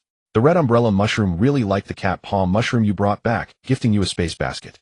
Si Miao returned to the entrance of Dungeon 03, ignoring the questions from the onlookers as she walked towards the parking lot. And because of her indifferent and selfish demeanor, she received the supplies sent by the kind-hearted person. Detected that the player possesses a space basket. The fishing system 1.0 has been bound, and priority is given to transferring supplies into the space basket. Si Miao breathed a sigh of relief as her long-held worries were finally lifted. She was genuinely afraid that wherever she went it would start raining supplies. Why is there so much inexplicable malice in this world? I clearly didn't do anything. What a sweet trouble. She returned to the car. The space basket transformed into a small mark imprinted on her palm, containing about 100 square feet, which was more than enough. The red umbrella mushroom was generous. Opening the copper box revealed attribute card 1, skill book 1, red umbrella mushroom's magic, wand 1, all high-quality items. Si Miao opened the skill book. Golden words bind.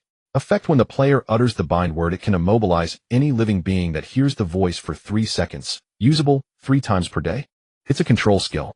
3 seconds may seem short, but at a critical moment, it can change the outcome of a battle. Red Umbrella Mushroom's Magic Wand. Effect: wearing it can block 1 fatal damage. Si Miao hung the mini magic wand around her neck. These were all good items. Indeed, participating in dungeons is worthwhile. Experience 200, reaching the level up requirements with 3 additional free attribute points. Along with 1 obtained from the box, Si Miao allocated 1 to agility, 1 to constitution, 2 to strength, and she wasn't sure what to do with her spirit points yet, so she set them aside. Now her personal information is congratulations, player leveled up to LV. 2. Gained 3 free attribute points. Player nickname: I am a woman, level 2550-2000, race human, talent fishing system 1. 0. Constitution 8, agility 11, strength 9, spirit 8, survival points 172, distributable attributes 0, equipment: red umbrella mushrooms, magic wand, space basket, skills, golden words, bind. Si Miao glanced at the time. It was 5:30, and there was still half an hour until the clearing time in the rest. She remembered glancing at the time when she entered the instance. It was around 5 o'clock, meaning she had spent 6 hours in the instance, while only half an hour had passed in reality. The electric vehicle was fully charged with a range of 300 kilometers, equivalent to 5 30-minute power cards, which cost 5 survival points each in the mall, saving her 25 points. The rest area is truly a great place. Unfortunately, one cannot linger for too long. Si Miao planned to leave the rest area at 550, rush to the dining area for a bowl of noodles to settle her dinner, mindful of spending wisely while out. The news about the instance had generally circulated. The good news was that even if one died inside, they would not lose their life, while the bad news was that 50 of their supplies would be deducted. Si Miao held a bowl of beef noodles and ran into someone who did not eat cilantro. They both sat in their usual window-side seats with an unspoken understanding. Pressed for time, Si Miao decided to take the initiative and exchanged information. My game is to collect mushrooms for points. The other person immediately replied, my game is to dig bamboo shoots for points. 10 players ranked. The NPC is called Red Umbrella. The NPC is called Tall Gao. The two exchanged banter, their mouths never stopping as they quickly devoured their food. Unfortunately, the food from the rest area cannot be taken away, otherwise it would be a win-win situation. At 5:45, they hurriedly returned their trays to the recycling station, added each other as friends, and rushed to their vehicles. Other players operated similarly. If it were just a prohibition against overnight stays in the rest area, some stubborn players might have attempted a challenge, but with a towing fee of 2 survival points added, no one wanted to bleed their wallets. Si Miao's vehicle was parked in the direction of the exit, managing to dart out before the congestion occurred. Entering the main road from a fork felt like stepping into another space. The cars that had been following her vanished, leaving Si Miao alone on the highway. With the clock nearing 6:00, new beasts might appear on either side. Si Miao decided not to drive further, stopping her car to hang the task reward, a vehicle-mounted water tank, inside her personal display. Just as she was about to shout in the regional channel, she discovered it was already bustling with activity. Shu Soul, am a woman speaking out. It's true I deceived you, but I never meant to take your life. You were too ruthless. Shu Soul had half of her supplies deducted, including a precious vehicle upgrade card. After paying the entrance and parking fees, few survival points remained, and the more she thought about it, the angrier she became, leading her to confront others in the regional channel. The other onlookers understood the sequence of events and nodded in agreement. Rich second generation, the most venomous is a woman's heart, 1 strike, and it could cost a life. Everyone be careful when encountering this woman in the future. Anti-wealth, indeed, one cannot be soft-hearted towards women. If Shu Soul had eliminated the person right away, there would have been no subsequent accidents. It's all a lesson. As soon as these words were spoken, the submerged weak players instantly exploded in anger, condemning Si Miao for her lack of martial ethics and breaking the rules. The 100 square space basket she had just obtained was now half full. She was busy with reselling. Survival points were directly doubling. This was even more profitable than the instance. Si Miao was pleasantly surprised to discover a fully loaded handgun, which surprisingly fell under the category of basic supplies and was priced at 100 in the mall. She cast aside the messages from the regional channel, even thinking of stirring things up further. If she were an ordinary person, she would have been anxious and angry about becoming a public enemy. Fearing damage to her reputation and being isolated, worried about being targeted in future instances, she felt the most lethal anxiety about survival. But Si Miao was a woman with a fishing system. Her way of becoming stronger defied convention. Typical players would say, I am a good person, trust me, let's cooperate to grow stronger. Si Miao would retort, I haven't done anything, yet you hate me, hand over your supplies. Every breath she took brought in supplies, and everyone who disliked her became her exclusive chives. Once she understood this logic, it was as if Si Miao had unlocked a god's perspective, stepping out of the emotional mire. Just like marketing accounts fabricating stories for traffic, various provocations create divisive, attention-grabbing topics that would spike anyone's blood pressure. Netizens caught up in the fray passionately insulted one another, exchanging greetings to each other's ancestors, but the editor only grinned at the sharply growing data in the back-end counting coins. Si Miao now possessed this mindset, hearing coins incrementing by 1111 in her ears. Angry, she couldn't even manage a smile. A bright and cheerful girl. Shu Soul, am a woman speaking out. Don't be a turtle hiding its head. Considering the extra income, he brought her. Si Miao lightly bubbled up. There's a vehicle-mounted water tank in the display, originally priced at 68. Now only 3 1-hour power cards, cheap and sold off. There's only one, first come first served. Everyone. Is this wording correct? Shu Soul's face was twisted with anger. Si Miao watched the vehicle-mounted water tank being snatched away in an expected manner. The person who snatched the vehicle-mounted water tank was an old acquaintance known to be cheap. She also wanted to take a bath. She happily installed the water tank and boasted about her fast hands to her cousin, whom she had just contacted in the morning. Frighteningly strong, huh? I'm seeing the regional channel condemning her, and you still buy her stuff? Cheap. I'm buying things, not voting for a moral model. According to this logic, products for daily living shouldn't have any market in the country. Cheap was originally a hotel lobby manager, often witnessing the big boss bringing mistresses to check in and occasionally seeing the original spouse catching them in the act. If she were keen on upholding justice, she could never endure this job. Moral standards could only be sporadic and inconsistent. Si Miao was also a flexible worker who had been in the workforce for several years. She had seen her married boss having an affair in the office and turned a blind eye, even feigning ignorance when the boss wife came to check. Only when the boss reached out for her would she angrily expose his dirty dealings. That's just how practical it was. Those who bore malice towards her due to public opinion were her chives, not clients. Thanks to the Shu Soul, Si Miao became instantly wealthy.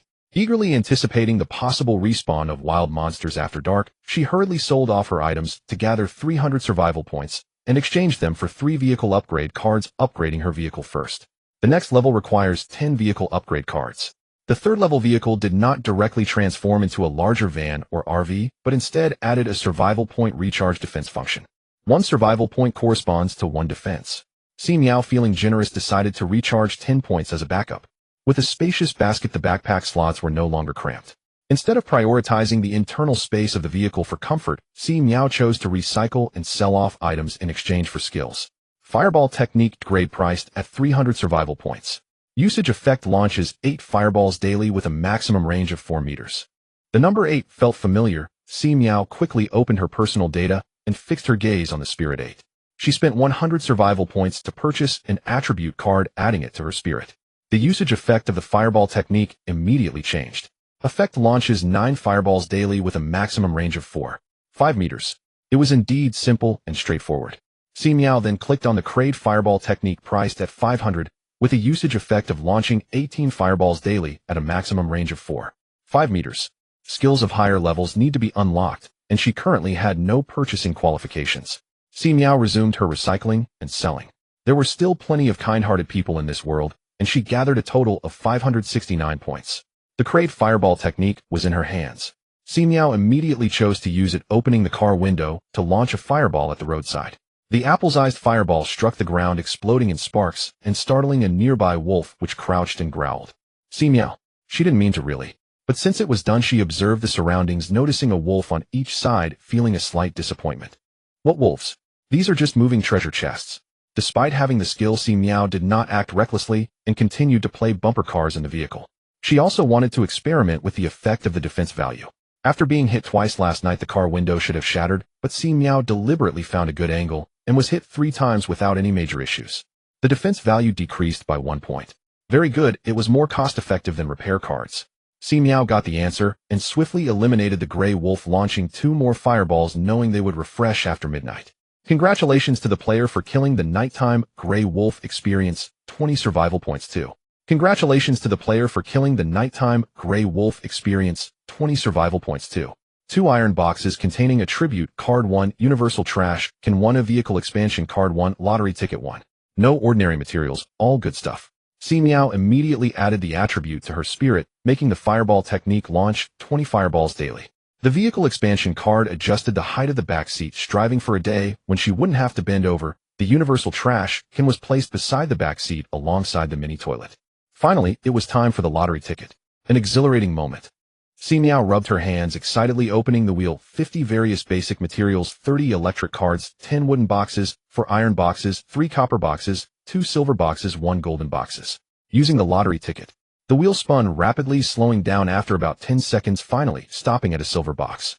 Si Miao laughed heartily as she retrieved the silver box. Skill Book 1, Attribute Card 1, a Vehicle Expansion Card 1. Skill My rules are the rules. Usage effect: shout this phrase loudly, causing all beings to be hard controlled for 30 seconds, usable once daily. Yet another control skill with a duration of 30 seconds. However, Si Miao pondered the implication of listen to your nonsense. Does this mean she can't stop talking when you... The 2 points of attributes were all added to her spirit. Now her stats were player nickname, I am a woman. Level 2, 550, 2000. Race human. Talent fishing system 1. 0. Constitution 8. Agility 11. Strength 9. Mentality 11. Survival points 73. Distributable attributes 0. Equipment: red umbrellas, magic wand. Skills: golden words, crave, fireball technique. My rules are the rules. Finally, with the vehicle expansion cards used up, Si Miao could finally stand upright and walk in the vehicle. Life was getting better. She adjusted the driver's seat towards the passenger seat, set up a small dining table for a late-night snack, played some soothing music, and opened a bottle of cold cola, unsure who generously contributed the family bucket meal. All she needed was a tablet to binge-watch shows. However, without a show to watch, the regional channel still had lively content to enjoy. Today, most people received vehicle upgrade cards, joyfully opening boxes and showcasing their loot, interspersed with discussions about dungeons and the inevitable strange disappearance of supplies. Rich second generation: I just got my family bucket meal. And to wealth: you might not believe it, but I lost a gun. Shu Soul: I almost couldn't keep my dinner. A group of people cried and lamented. Si Miao happily munched on chicken wings. Among them, there were advertisements looking for news from Xiaotao. Looking for news from Xiaotao, selling various dungeon news cheaply. Si Miao, not short on money, immediately clicked into the homepage of Looking for News from Xiaotao, where a vehicle upgrade card was listed for exchange for an attribute card with a 20 price increase. I am a woman. How does the news work? Looking for news from Xiaotao. I provide a list of questions with prices for you to choose from. Other questions can be asked separately. Payment can be made with survival points or electric cards. Messages can also be used. Si Miao looked at the list. She sent known dungeon types, 4 survival points or 30 minutes of electric cards or messages. Rest area rules in detail, 4 survival points or 30 minutes of electric cards or messages. Vehicle upgrade strategy, 4 survival points or 30 minutes of electric cards or messages. Si Miao chose to unlock them all. She paid with 3 electric cards for 30 minutes. Looking for news from Xiaotao. Quickly sent over 3 images. 13728 district known dungeon types: mushroom picking, bamboo shoot, digging, berry gathering, snail touching. Large-scale farm-style picking, dungeon groups of 10, randomly teamed, takes half an hour to enter. Deaths result in a maximum loss of 50. Rest area: the earliest player entered at 11 o'clock entering the rest area channel will automatically separate, allowing multiple dungeon participations. Each entry is a new game. Tickets will not be sold after 5:10 p.m. An anonymous kind-hearted player demonstrated in-person player damage is mutual immunity, but damaging public facilities or wasting food will incur fines indirectly causing damage to wallets, so be careful. Vehicle upgrade strategy: known required upgrade cards for each level are 1310. Unknown: the 3rd level vehicle increases survival point recharge defense function. All other appliances require additional exchange.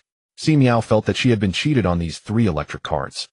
Just as she was about to exit the private chat, she suddenly saw a new message from Looking for News from Xiaotao. Looking for news from Xiaotao: the missing supplies are all with you, right? I observed the main players who lost supplies, and the peak times of most of them are linked to you. Si Miao raised an eyebrow slightly and sent a question mark. The issue of falling horses was also within her expectations. Though it wasn't obvious over the internet, one could muddle through, but after several trips to the rest area or dungeon, any player who interacted with her and had conflicts would mysteriously lose supplies. It was common knowledge. It couldn't be hidden at all. Looking for news from Xiaotao: silence fee. Looking for news from Xiaotao began her old blackmailing skills again. Si Miao calmly replied, you should check what you are missing in your bag before speaking. Looking for news from Xiaotao shivered, bad memories flooding back. Opening her bag, she sighed in relief. It was only 12 bottles of water, 2 small cakes, a cup of milk tea, and 2 watermelons missing. It's nothing, it's nothing. Buying information from Xiaotao's sister. Big sister. From now on you are my goddess. It was my disrespect, please spare my life under the blade. Not only did I get back 3 30-minute energy cards, but I even received an extra rooftop extension card. This miraculous technique, which allows her resources to be taken through the internet, made Xiaotao decide to surrender in the most sincere manner. Si Miao opened the rooftop extension card, and after use the roof could extend half a meter upward, and it could be lowered when not in use. Finally she could stand up. She used the card without guilt, turning around twice in the car compartment and stretching lazily. To be honest, Si Miao felt a bit disappointed at how quickly Xiao Tao knelt down. What was that phrase? After death, who fears having no one to collect their corpse? Surely it's the living who are afraid. Her skill being revealed, it's not her who should be afraid, but those players. If Si Miao were to hear about such a skill, her first reaction would be to be on guard, then she would become irritable. A more aggressive player would never allow their resources to be controlled by others thinking of taking the initiative to cut the grass and eliminate the roots. Once this news is known, it would inevitably linger in the mind, rolling around occasionally. Thus, Si Miao would be able to ride the wind, and even a discounted buyback could elevate her to the heavens. She seemed like a suddenly wealthy person who had a bit of self-awareness, making a great effort to restrain her greed. Buying information from Xiao Tao's sister. Many players are looking for me to buy news about mysteriously disappearing resources. I estimate I won't be able to keep it under wraps for much longer. Si Miao came back to her senses. If Xiao Tao could deduce this, the other players could certainly do the same. She hesitated for a moment, but eventually replied, "You can sell it to them. I'll take 80 of the profits. My skill randomly deducts a certain amount of basic resources from those who harbor malicious intent towards me." After a long while, Xiao Tao finally stammered a reply, "Sister, you are truly kind." Si Miao raised her eyebrows slightly. This Xiao Tao was quite interesting. Buying information from Xiao Tao, clearly, I could allow them to maliciously speculate and attack, escalate the situation, involve more players, and take the opportunity to amass wealth and strengthen myself. Yet you gave up a great opportunity advising them to turn back and cut their losses. How kind you are. Even the giant Buddha of Leshan would yield to you. In Xiao Tao's view, this operation was akin to a marketing account finally getting a viral post with over 1,000 views, and just when the netizens were excited, suddenly stepping in to say, "Everyone stop arguing, it was I who deliberately incited this opposition, so let's all disperse." Is it because the money is too hot to handle? Si Miao lowered her gaze. She just wasn't ready, yet always feeling like something was missing. By 10 p.m., Si Miao simply washed up and lay down to sleep. Waking up at 5:30 the next morning, the sky was dimly lit. She ran around the car for exercise and then did a set of Ba Duan Jin. Breakfast consisted of soy milk and fried dough sticks. Today's task 1, advance 240 kilometers. Today's task 2, participate in a dungeon. In total, 6 boxes were opened in the morning, 4 wooden boxes, water 3, chocolate 1, sweet potatoes 3, mango pudding 1, garbage bag 1, 1 hour energy cards 3, 2 iron boxes, basic healing cards 1, a vehicle upgrade cards 1, a vehicle mounted canopy 1, a vehicle compartment expansion cards 1.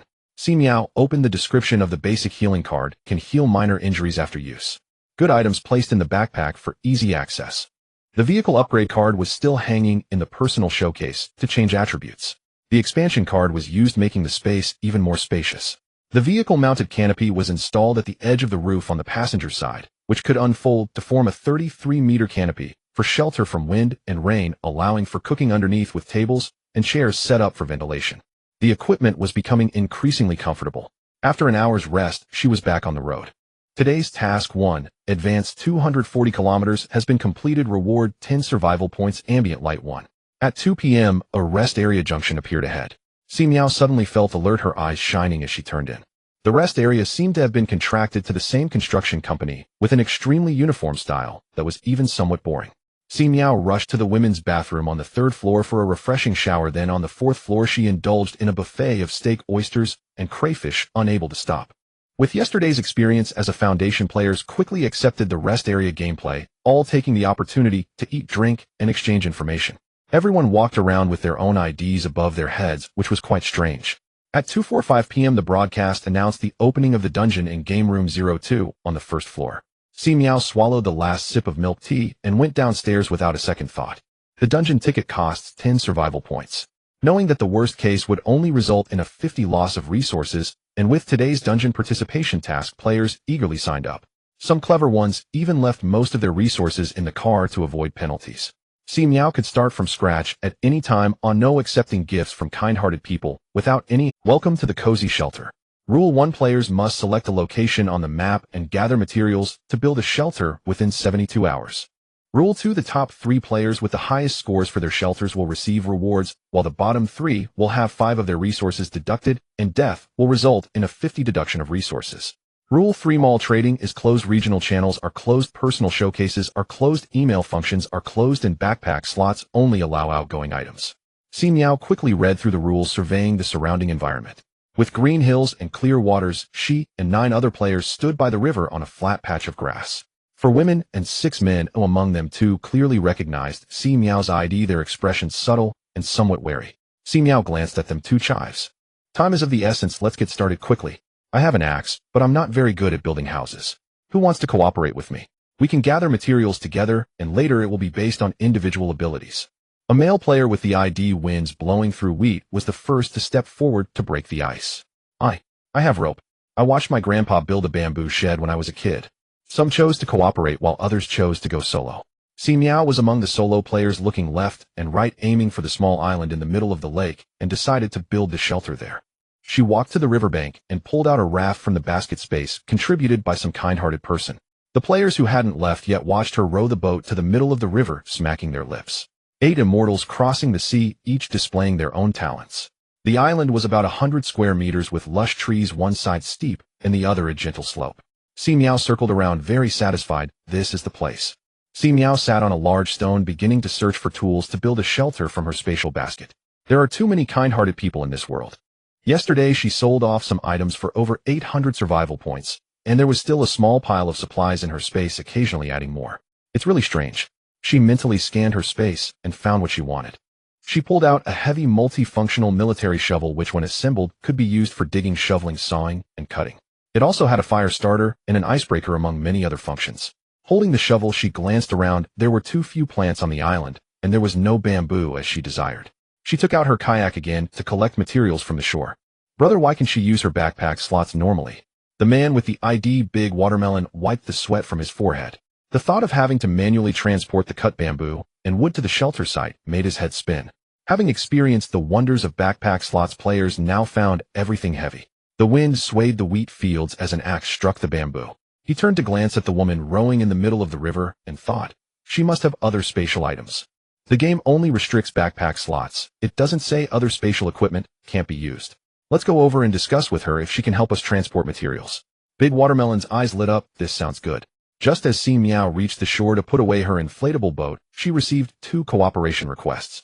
You help us transport materials, and we'll give you some in return. Si Miao felt this could be promising, but set a condition. You need to pay half the fee up front, and it must be finished by noon. We can't waste time. No problem.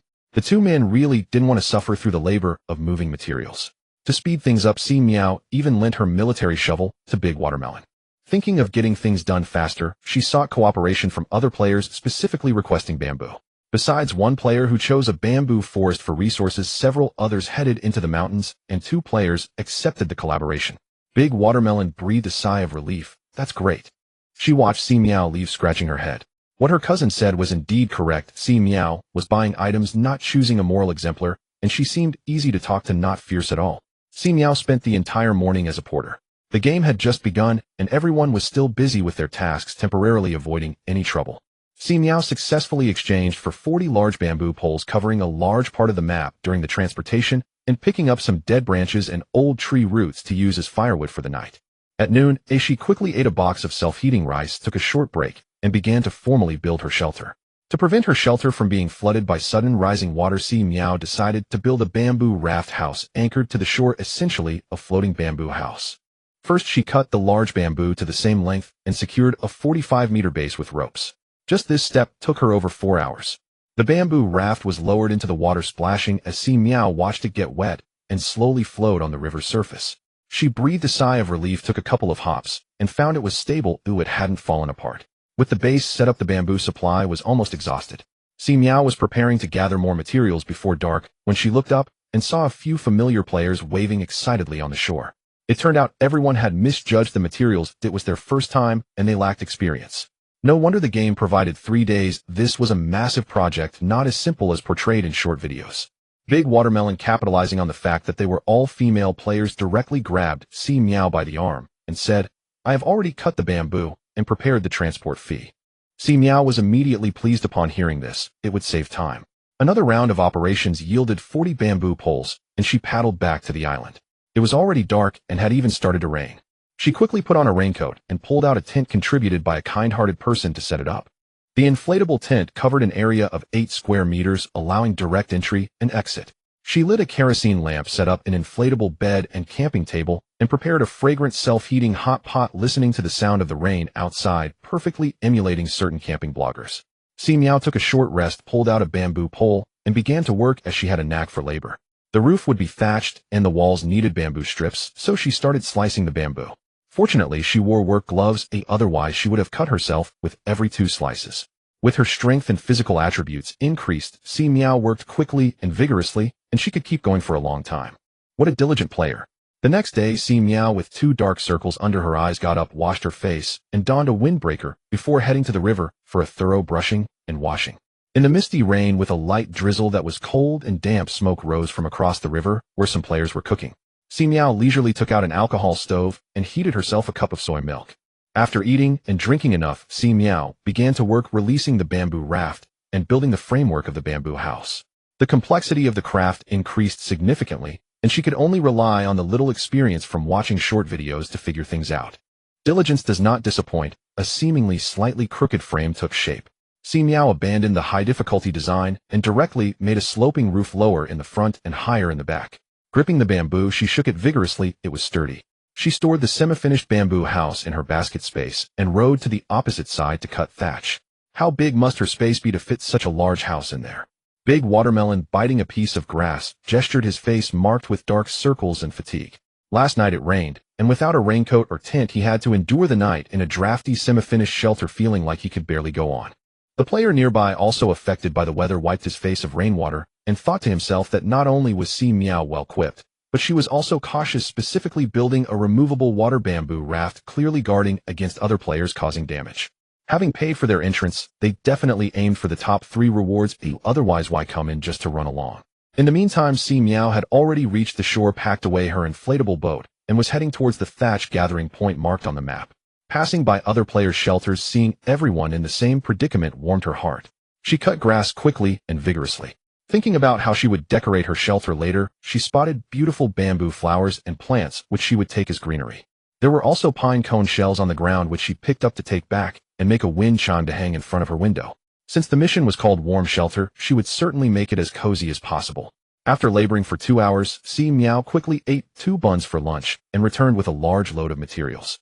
The roof was completed, the walls were done, and the windows and doors were taking shape. She just needed to add a bamboo bed inside. Si Miao was exhausted, even starting to snore in her sleep. At around 3 or 4 in the morning, she was suddenly awakened by a thunderous roar followed by screams and growls. She hurriedly emerged from the tent, looking toward the opposite shore, where in the darkness it seemed there were 2 fire lights chasing each other. She immediately checked her surroundings to see if any players had snuck up on her in the middle of the night. Feeling the fireball technique in her grasp, she circled around quietly, but it felt a bit disappointing. Stifling a yawn, she returned to the tent to rest, having no intention of going to uphold justice or stir the waters. So tired that her dreams were filled with images of chopping bamboo strips, which seemed endless. At 6, her biological clock woke her up on time. Si Miao began to work without a word. Just as she finished assembling the bamboo bed frame, a voice called from the shore. "There's transport fee, hurry over." Upon hearing this, Si Miao became energized. She immediately took out her inflatable boat and rowed over. From afar she saw Big Watermelon with an excited, "Last night that scoundrel Big Watermelon sneaked into my shelter, and I struck him down with a lightning bolt. Ha! Let's take all his materials. Oh, we can't let others benefit from his misfortune. I'll take 8, and you take 2. Si Miao had no objections, as she never expected to have loot to claim despite not having dealt any damage. The shelter of the giant watermelon was built against an extending rock wall topped with a roof and flanked by bamboo walls mixed with thatch, lacking any sense of beauty. However, the waste utilization was still practical. Si Miao and Chong, who was terrifyingly strong, dismantled the shelter cleanly, leaving not a single bamboo behind. Chong, filled with exuberance, hummed a tune the whole way, her face practically shouting, "Ask me, ask me." In light of her helping him earn extra rewards, Si Miao decided to cooperate. "You seem very happy." Chong immediately responded, "Yes, yes. This game is fantastic. It gives us girls a chance to break the limit. When I was a child, I never lost a fight against boys. Later, as the boys hit puberty, they grew tall and strong like they were eating chicken feed. I was indignant, but I understood it was due to biological differences. However, in this game it's different. As long as there are resources, attributes can be stacked and strength is no longer determined by size. Last night when I faced off against the giant watermelon, I knocked him down effortlessly. My strength surpassed his." Chong radiated confidence from within, almost glowing. Then she glanced around and lowered her voice, saying, "And there are skills. This thing doesn't depend on body type. If you have the conditions, hurry in exchange for one." Si Miao nodded, thanking her for her kindness. Setting the materials down, Si Miao didn't look much at Chong's shelter. On the way back, she continued to gather resources, transplanting flowers and plants, and picked up some pretty pebbles, eager to get back to the island and start working on her project. 72 hours left until 8 a.m. tomorrow. There's still time. The bamboo house, 3 meters wide and 2 meters deep, had windows on the front and sides for lighting. To the left of the entrance was a 1-meter wide bamboo bed, and to the right was a bamboo bench and table, creating a mini living room. The bed was covered with thatch, and a small green floral sheet was placed on top. Because the rules required materials to be sourced on-site, Si Miao didn't dare to bring in too many outside items. On the table was a bamboo tube with a pink wildflower inside, watercultured to last 2 days. She strung together the pine cone shells she had collected and hung them by the window. A thick bamboo tube was made into a flower pot with green plants and wildflowers transplanted, and pebbles laid on top of the soil placed in front of the house. Si Miao also modified the window, adding a platform that extended outward adorned with flowers and plants. At the back, Si Miao even built a small pond using clay and stones, tossing in 2 small fish and some snails she caught from the river. The bamboo house by the water gradually became more exquisite and cozy. On the 3rd night, Si Miao decided to sleep inside, only to be awakened at midnight by rain coming in through the window. Shivering as she collected the bamboo rafts and returned to the tent on the shore, feeling worn out. The rain fell endlessly, and the next morning, just when she had to submit her assignment, it finally stopped. After the rain, the sky cleared, and even a small rainbow appeared. What a hassle. The last night was uneventful. Si Miao was not afraid of players attacking her. She was more worried about her transplanted flowers and plants dying and losing points. Panic. As the clock struck 8, with the players' shelters scattered, the game completed the scoring directly, and Si Miao was kicked out of the instance. Shelter score 9. 8. Ranking first, rewarded with 300 survival points, 600 experience, a shelter model 1, a title 1A, and 3 bronze chests. A bountiful harvest.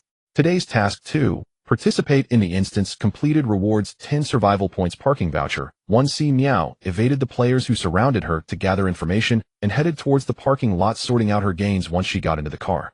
Survival points and experience go without saying. The shelter model is a mini replica that fits in the palm of your hand, but can be enlarged or reduced. Si Miao lamented, what use is this water bamboo house with 3 sides leaking? It's more like an alternative storage space. Title, just dive in and get it done. Affect your focus earns admiration. Wearing this title makes learning skills twice as effective. Si Miao pondered. So this means there are skills related to learning. Finally, there were 3 bronze chests. So this is the kind of reward for being first. Si Miao rubbed her hands together, ready to open the chests. Car-mounted TV 1, backpack slots 3, attribute cards 2, vehicle upgrade cards 1, skill book 1, mini bamboo, and a little fish. Skill, close range melon eating effect. The player can close their eyes and directly view the melon eating scene across mountains and rivers for 3 minutes, usable 3 times a day. Tip, eating melons comes with risks. Si Miao was puzzled. What do you mean? Isn't it just stretching her neck at midnight to watch the fire from across the river? It could barely be considered an exploration skill. Mini bamboo produces 10 bamboo daily, no need to chop bamboo anymore. Si Miao replied. I'm not a giant panda, it's completely unnecessary. Little fish, after use you can ignore space constraints to return to the vehicle, a one-time item. Good stuff. She hung it around her neck with the mini magic wand, a life-saving item. Si Miao attached the vehicle upgrade card to her personal showcase, exchanged attribute cards, and took the opportunity to get 3 upgrade cards from other players, as the previously hung vehicle upgrade card had already been sold, increasing her attribute card by 1. Adding the 2 points from the chest reward, she had a total of 3 points available. Si Miao first allocated 2 points to Spirit, turning her fireball spell into one that could be cast 26 times a day. With the remaining 1 point, recalling Chang's words, she allocated it to Strength. Her current stats were Constitution 8, Agility 11, Strength 10, Spirit 13. Driving usually felt nothing, but after 3 days of physical labor building shelters in the wilderness, she could last much longer than before. While in the past, even carrying 2 buckets of water would leave her panting. Si Miao felt herself brimming with strength. She glanced at the time in the top left corner. It was just past 4 a.m., and she could definitely participate in another instance. Level LV 2930200. Participating in the instance provided experience far richer than battling on the highway. Otherwise, relying on the iron boxes to guard against monsters and the gray wolves that refreshed every night would take several days to level up. Si Miao reorganized her equipment. Baseball bat, large pot lid, gas mask, windbreaker gloves, entrenching tools, 7 days of water rope, tent, inflatable boat, and she bought a primary healing card worth 100 survival points from the store. She packed 1 set of these supplies in her backpack and another in the space basket in case the instance limited space usage. She also attached a bag for the entrenching tool to her side, containing a non-assembled shovel small enough to fit like a handbag, just as a trendy piece. After thinking for a moment, she stuffed a compressed biscuit inside as reserve food. Si Miao returned to the entrance of Game Room 02, pushing through the crowd to submit her ticket to enter. Welcome to wilderness fishing. Rule 1. Start with a fishing rod. Catches can be exchanged for survival supplies. The top 3 total weight of catches over 30 days will receive rewards, while the bottom 3 will have 5 of their supplies deducted. Death results in a 50 deduction. Rule 2. Only fish caught with the fishing rod count as valid catches. Any direct or indirect cheating will result in a 5 deduction of supplies. Invalid catches will not count. Rule 3. You can only select 3 items to participate in the game. Rule 4. Every day from 12 p.m. to 1 p.m., you can exchange for supplies. Rule 5. Mall transactions are closed. Personal showcases are closed. Mail functions are closed. Regional channels are closed, and backpack space usage for items is closed. After reading, Si Miao exchanged glances with the other 9 players nearby. This isn't wilderness fishing, it's wilderness survival. 30 days are going to be a real challenge. Each person has a fishing rod in front of them, complete with hooks, bait, and fish nets. 3 meters away there is a large iron box, the material exchange point densely written with exchange standards. The exchange for caught fish follows a rounding principle. 3 pounds of fish can be exchanged for 1 pound of rice, 2 pounds for a pack of salt, 2 pounds for a cooking pot, 2 pounds for an axe, 2 pounds for a pair of slippers, and 3 pounds for a quick dry outfit. 5 pounds for a backpack, 10 pounds for an attribute card, and 20 pounds for a 1 square meter space item. What great things! The eyes of the crowd instantly lit up. This game is no longer just about losing. Aside from the top 3, there's extra income. Si Miao was also very happy. No matter what, she could fish until the end of time. The atmosphere became lively, and everyone was chatting and laughing. I once caught a giant grass fish weighing over 20 pounds.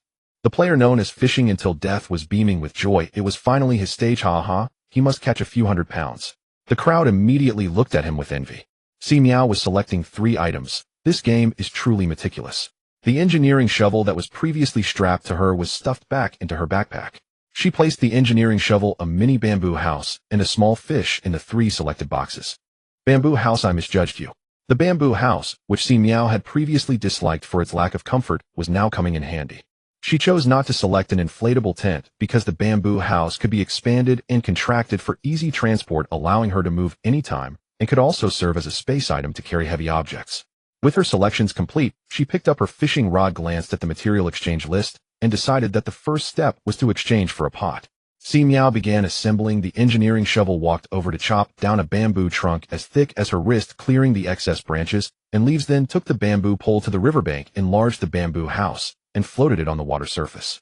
In front of the astonished players, she set off in her boat and left. Fishing Until Death stuttered, "Everyone is in the novice village. Why is she so impressive? Wasn't the dungeon just opened 2 days ago?" The terrain resembled a calm reservoir. Si Miao arrived in the middle of the river, set the line on her fishing rod according to the manual, and cast her victorious first line. 10 minutes passed, half an hour passed, an hour passed. Si Miao stared at the bobber until her eyes hurt. How could this be? She was a woman with a fishing system. In disbelief, she lifted her rod and saw that the bait was gone, comforting herself that at least there were fish in the water. She almost wanted to jump in to see if there were any fish. Just as she was rebaiting and casting the hook again, she suddenly heard a splash. A player on the shore took off their shoes and jumped into the water, diving back and forth, questioning life. Nearby players heard the commotion and poked their heads out. Are there fish in the water? Yes. Try hooking one. Get lost. Clearly everyone was empty-handed, including the one who had caught the 20-pound giant grass fish. Fishing Until Death, who was pulling at his hair, murmuring to himself, questioning life, and feeling the pressure. Si Miao patiently waited for another half hour, parched and hungry, until close to noon, when the bobber finally moved and a small crucian carp came up. She held the fish with tears of joy, or it was so hard-earned.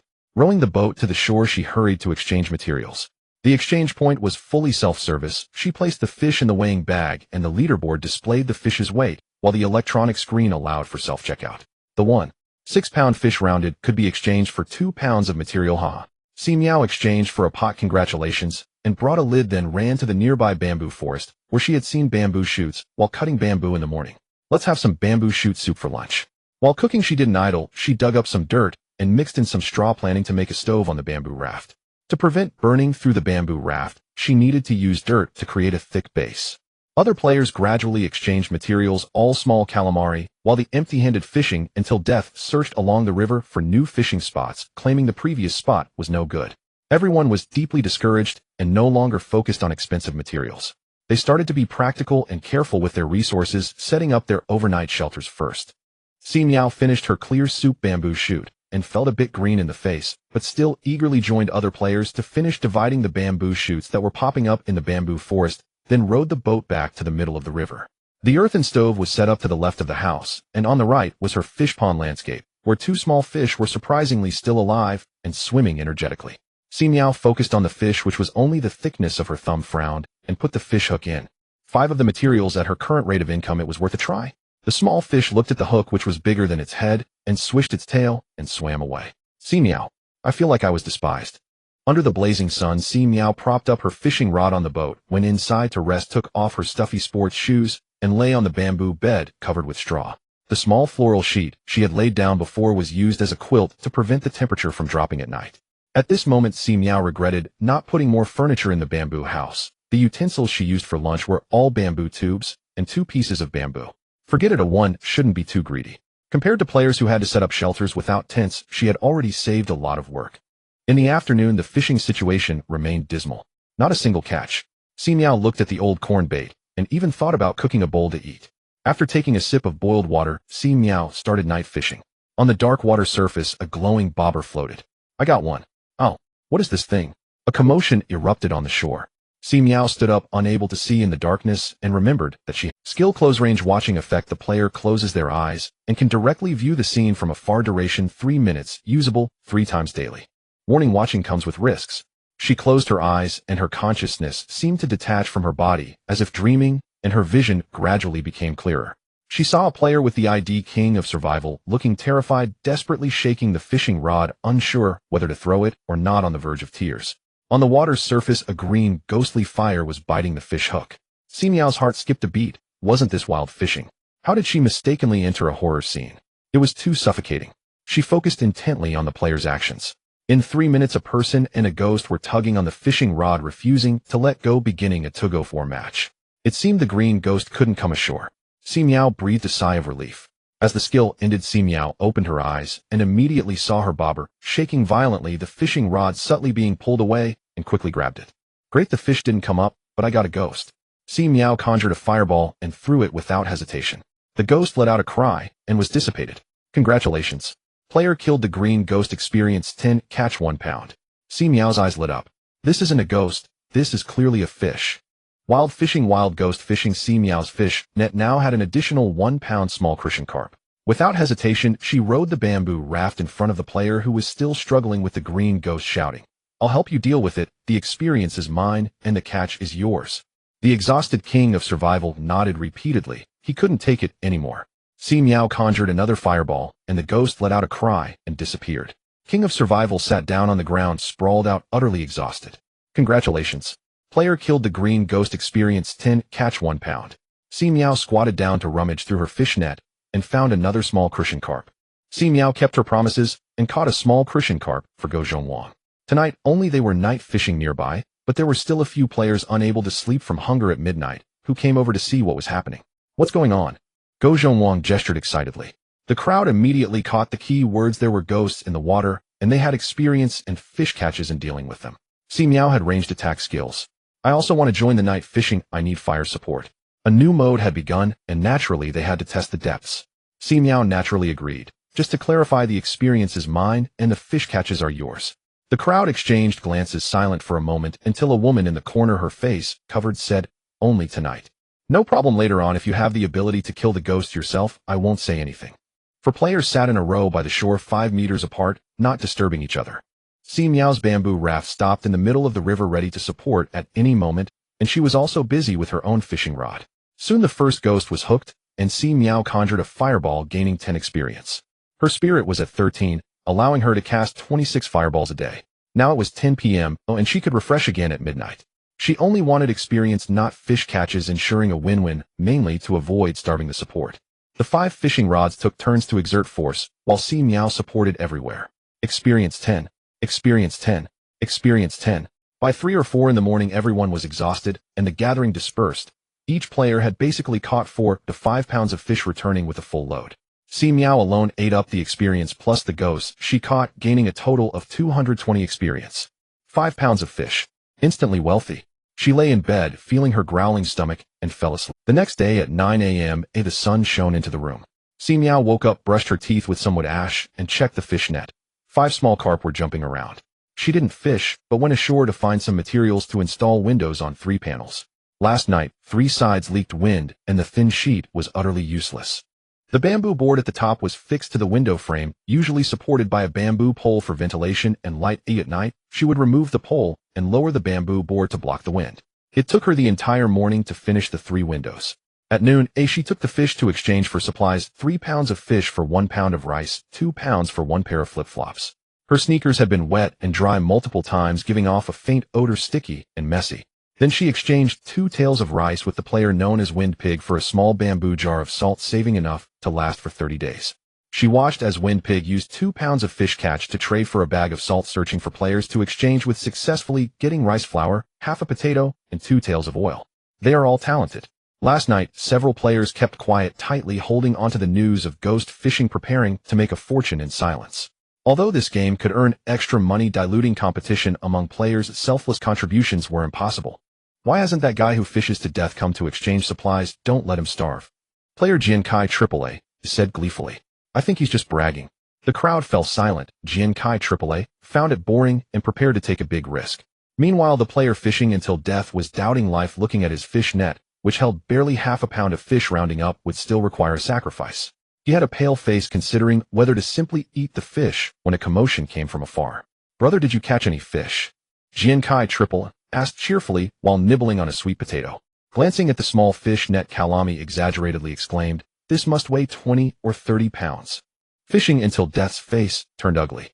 Jian Kai AAA, acting as if he didn't understand the expression, squatted nearby and said, there are still 29 days left. How are we supposed to survive this? Fishing until death first felt humiliated and angry, then his expression turned cold, and he finally grabbed an axe and threw the person into the water. If I can't catch fish, I can still deal with you. Congratulations, player killed Jian Kai AAA. Fishing rate 10. Fishing until death's eyes lit up, instantly becoming excited, and quickly threw out a rod. Soon the float was dragged down. A fish was caught. It was still a 10-pound blackfish. Fishing until death let out a long cry, racing against the final deadline for exchanging supplies. He traded for a pot rice, salt, and even luxuriously exchanged for an apple. He stuffed the supplies into his pocket, munching on the apple as he passed by each player's fishing spot, radiating confidence.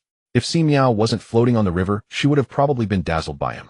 At noon, he cooked 4 tails of rice into dry rice, mixed in some salt to fill his stomach. The remaining 4 tails of rice were divided into 2 portions to be cooked into porridge for dinner and breakfast, which was quite meticulous. Si Miao squatted by the edge of the bamboo raft, washing the pot, while feeling melancholic. At least in the outside world, survival had steamed buns and buns to eat. The food was getting worse. In the afternoon, it was still a dry spell, but Si Miao was already calm, knowing she wouldn't starve thanks to the ghosts at night. She simply took a nap to replenish her energy for the night's work. Drinking the porridge made from 2 tails of rice was a lonely feeling. Si Miao had long noticed that with the increase in attributes, her appetite also grew, and she could eat 4 to 5 buns in one meal. It was completely dark. Last night, the 5-man group had gone to work. However, no one continued to seek cooperation with Si Miao, though everyone showcased their skills. The black bear made bows and arrows, lighting rockets to shoot at ghosts, while the fishing rods were tied to trees. Wind Pig made a bamboo raft and attacked with torches. Other players crafted spears, hitting every mark. Si Miao felt regretful, but was not displeased. She wouldn't reserve others' resources to plan them into her own pocket, only to be enraged when it fell through. Seeing Si Miao not intervening, the black bear and the others relaxed their worried hearts. Wind Pig and the black bear complained. That previous area channel said someone was as cunning as a woman. Isn't this quite easy to talk to? Can't blindly follow the trend. The black bear said nothing. Wind Pig didn't care, casually chattering. That mask you're wearing is pointless. The disguise effect of your ID on your head is 0. The black bear remained silent. I thought you were a man when I saw you speak in the area channel. The strategies you shared were very useful, really giving them face. The black bear resolutely stayed silent. Just then the fishing rod moved, and a ghost was hooked. The black bear hurriedly took out an arrow wrapped in oilcloth, lit it at the nearby fire, drew the bow, and aimed at the green shadow on the water. The firepower was too weak. It required 3 or 4 arrows to kill, unlike the fireball technique from the woman, which could make a green ghost disappear with a single fireball. Just as she shot the second arrow, a scream came from the side, and someone fell into the water with a splash. Startled, the black bear shot crookedly and looked over unhappily. Wind Pig stood up and went to check the situation. A player was splashing in the water, their ID fishing until death flickering above their head. Help! Glub glub. There are ghosts. Glub glub. Wind Pig instinctively threw out his fishing rod, then horrified to find a ghost hooked face to face with Fishing Until Death, who was also holding the rod. A piercing scream shattered the night sky. Si Miao, who was exploring deeper for higher-level green ghosts, turned back. Having gone too far, she chose to activate her skill, descending into consciousness. On the riverbank, Shui Fengzhu was in a frenzy, securing his fishing rod while in the water the fish was wrestling with the green ghost, pulling on the rod with all its might. Nearby, He Xiong was quickly attacking the green ghost on his rod. Not far away, several players were approaching. Si Miao realized that the news of night fishing for spirits was probably out. After 3 minutes, she watched as the fish crawled out of the water, still in shock, but safe. Si Miao regained her focus and continued to explore. Could it be that all the green ghosts here offered 10 experience points each? She paddled to a stone wall where her 10-meter rod couldn't reach the bottom, deciding to cast a couple of lines here. It's coming, it's coming. A significantly larger spirit emerged. Si Miao conjured a fireball to attack. Congratulations to the player for defeating the green ghost. Experience 15, fish caught 1. 5 pounds. Sure enough, her gamble paid off. Si Miao switched to spirit fishing mode. Congratulations to the player for defeating the green ghost. Experience 20, fish caught 2 pounds. Congratulations to the player for defeating the green ghost. Experience 30, fish caught 3 pounds. What a ghostly affair, but all her lovely experience. At around 3 or 4 in the morning, the float stopped moving. Si Miao was also too tired to continue, so she paddled back to the shallow waters. The next day, she didn't even wake up for breakfast, only getting up at 11, hurriedly taking her catch to exchange for supplies. Day 3 of fishing in the wilderness. Last night's performance experience 120, fish caught 12 pounds. When she placed the 12 pounds of fish on the scale, the leaderboard updated. He Xiong and the others could tell she had definitely eaten well last night. With 4 to 5 fish caught, but the frequency unchanged, it meant the spirit's level had increased, resulting in heavier fish drops. Si Miao ignored their speculations. 18. 6 pounds of fish, currently ranked second, with the first being the fish that died while fishing. The fish that died while fishing had completely turned the tables, catching a 10-pound fish yesterday and 2 more today, weighing a total of 16 pounds. He gabbled while holding a pile of supplies. You guys sneak snacks every night. You might as well let me do a little work. Last night he had intended to sneakily do something bad to increase his fishing rate, but unexpectedly ran into He Xiong and others night fishing for spirits, scaring him into falling into the river and having a close encounter with the spirit, making a mess of things. He had to regain his honor. Si Miao was already exchanging supplies. 12 pounds of fish, 3 pounds exchanged for 1 pound of flour, 3 pounds for 1 pound of oil, 3 pounds for 1 meat can, and 3 pounds for a quick drying outfit. Having not bathed for 3 days, she felt filthy. She went into the woods to gather some dry branches, setting the bamboo raft on the riverbank to start a fire and cook.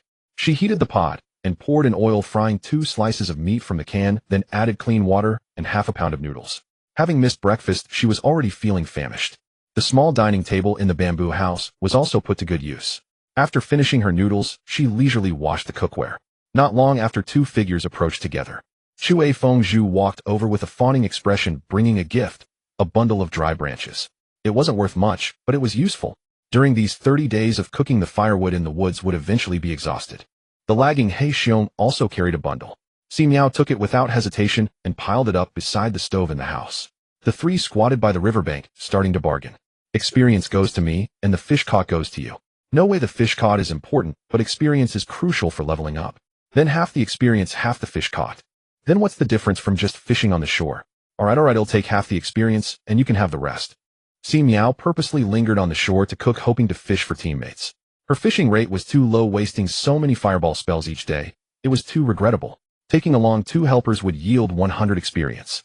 However, Shui Fengzhu and He Xiong had their own plans. They fished for ordinary water ghosts on the shore, which took 6 to 7 minutes per catch, unlike Si Miao's quick hand that only took a few seconds. Rather than staying on the shore, it was better to sell her fishing chances.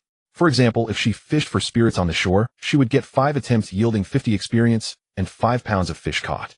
But if she went with Si Miao to catch the big spirits, she would gain 100 experience, splitting it in half to still earn 50 and catching 10 pounds of fish. The experience remained unchanged, but the fish caught doubled. What a profit! Moreover, following Si Miao would expose them to new experiences, assessing if they had the potential for solo ventures later. The 3 reached an agreement to meet at 7 in the evening.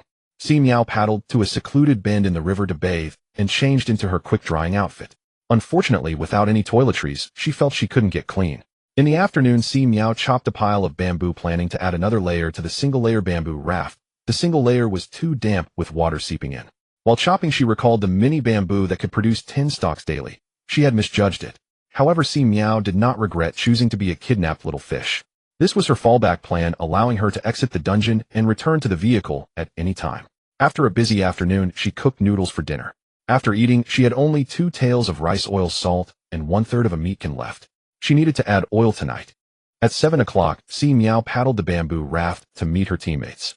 Both had their own plans in mind, having each crafted a bamboo raft during the day, now tied on either side of Si Miao's raft. Just as they completed their gathering and were about to set off, a glistening figure suddenly jumped out ahead, diving into the water and occasionally surfacing, displaying its 2 tails of meat like a courting gorilla. Si Miao. Hey Xiong. Chui Fengzhu. The sky could actually be darker. Si Miao brushed her disheveled hair. I seem to have suddenly become nearsighted. Why can't I see clearly? Chui Fengzhu clapped his hands. You're being too polite. It's clearly just too small, even smaller than my 2-year-old cousin. He seems quite excited. Could it be our critique is a stimulant? Stop flattering yourself. He deliberately did this when Go Zhongwang passed by. What does it have to do with us? As his voice fell, the three turned their gazes towards Go Zhongwang, who had just put his bamboo raft into the water. Go Zhongwang looked bewildered, pointing at himself. He only wanted to tag along with Si Miao to share a spot. A large pot fell from the sky, but he decided it was okay to carry on his back. He loudly shouted at the slippery man in the water, brother, wash your butt clean and wait for me. I know where you live. The other party scrambled away, clutching his backside as if a malevolent ghost were chasing him. Si Miao and the others burst into laughter. This monotonous life had its moments of joy. Si Miao and her companions paddled a gigantic bamboo raft, gradually approaching the spot where they had fished for the big ghost last night, with a tail following behind. Go Zhongwang. The bamboo raft stopped beneath a rocky cliff. Si Miao took out her fishing rod, and He Xiong and Chui Fengzhu mirrored her actions on either side. At first they stood, but soon they were sitting on the raft. After adding a layer, Si Miao was no longer getting her bottom wet. Good days were finally catching up with them. Go Zhongwang lingered 5 meters away, leeching off their spot. Si Miao did not drive him away. Half an hour later, He Xiong's float moved, and a tremendous force surged, nearly pulling him overboard. The strength of the big ghost was in a different league than that of the small ghost. Si Miao immediately conjured a fireball, and the ghost let out a wail. Congratulations, player has killed a green ghost. Experience 30, catch 3 pounds of fish. Si Miao reported the number, asking He Xiong to retrieve the fish. Next time they went after the ghost, she would have to assist He Xiong in killing the green ghost for free. It was all previously agreed upon. Soon Si Miao caught a ghost herself, followed by Chui Fengzhu. Just then Go Zhongwang exclaimed, hurriedly securing his ghost-catching rod to the raft, lighting a spear wrapped in oilcloth to poke at the green ghost. But the green ghost suddenly yanked, dragging the raft 2 meters, nearly causing Go Zhongwang to fall into the water. By the time he clumsily managed to ignite the spear, the green ghost had already dragged the raft over a dozen meters. Si Miao and her companions. Will he come back for dinner?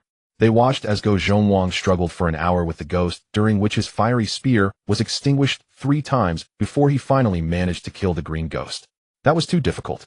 Go Zhongwang wiped the sweat from his brow while sitting on the raft, utterly exhausted, feeling like the little food he had eaten that night was all for nothing. Si Miao had already mastered her second kill. She thought to herself that tomorrow Chui Fengzhu and the other tool man would probably have to fend for themselves. If she could eat all the experience, why share it with others?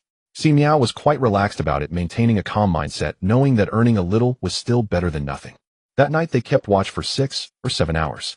During this time, Go Zhongwang, truly exhausted, asked Si Miao for help just once. At 3 in the morning, the exhausted group packed up and returned to their respective homes. Occasionally, they saw other players fishing for ghosts. Si Miao now thought ghosts were rather cute. The next day, she slept until 11, tidied up, and went ashore to exchange her catch. Day 4 of wild fishing. Last night's haul was experience 245, catch 13 pounds. The news of fishing for ghosts at night spread, and today players were thriving with 5 or 6 pounds as a baseline, enough to survive though not quite thriving. Fishing until death, the catch increased by 18 pounds, firmly securing the top spot. Si Miao had 13 pounds of fish, exchanged 3 pounds for a wash and care set, 3 pounds for a pound of rice, 3 pounds for a pound of flour, 3 pounds for a set of underwear, and kept the remaining 1 pound in her account for a property card. Chui Fengzhu approached to exchange supplies, trading half an apple for 1/3 of her wash and care set. He Xiong also took out her own smoked rabbit meat to exchange for 1/3. Si Miao. Find it's more important for the 3 of them to live well than anything else. Hey, that material builder AAA hasn't been seen in 2 days. Isn't he trading supplies? Chui Fengzhu shouted loudly. The fishing until death who had been boasting suddenly froze, finding an excuse to leave in a hurry. Chue Fengzhu leaned toward He Xiong and whispered ominously, I said that fishing until death is suspicious. That night he was definitely up to no good. He Xiong's eyes turned cold. There weren't many fools among the players present. Si Miao and her companions had a substantial catch. It was evident that something was off about fishing until death. Many players started to suspect. They became wary of each other. In the afternoon, Si Miao went into the mountains to hunt, trying to save food using her catch to exchange for attribute points. Her experience was already at 151-52000. She would level up in 4 or 5 days at the latest with 3 free attributes to allocate then. Si Miao used a soldier's shovel to clear the way, stopping occasionally, discovering a wild loquat tree. The fruits were small and sour, but they were still fruit. Si Miao hadn't received a large number in the instance for 3 days. After 2 hours of wandering, she found a wild mulberry bush. She didn't manage to hunt any meat going up the mountain, but picked a bag of wild loquats and mulberries. On the way back, she stumbled upon fishing until death, who was up to no good. Congratulations, player has killed a passerby. Fish rate 10. Fishing until death was glowing with excitement when he looked up and saw Si Miao standing a few meters away, scaring him so badly that his soul nearly left his body. The panic of being caught in the act flashed across his face, but he quickly rationalized it, boldly proclaiming, it's not real death anyway. Playing a game is all about competing with each other. Si Miao pondered. Seeing this, fishing until death sighed in relief and continued, I'm not saying you're too soft-hearted. Being with those players while taking goods isn't a big deal.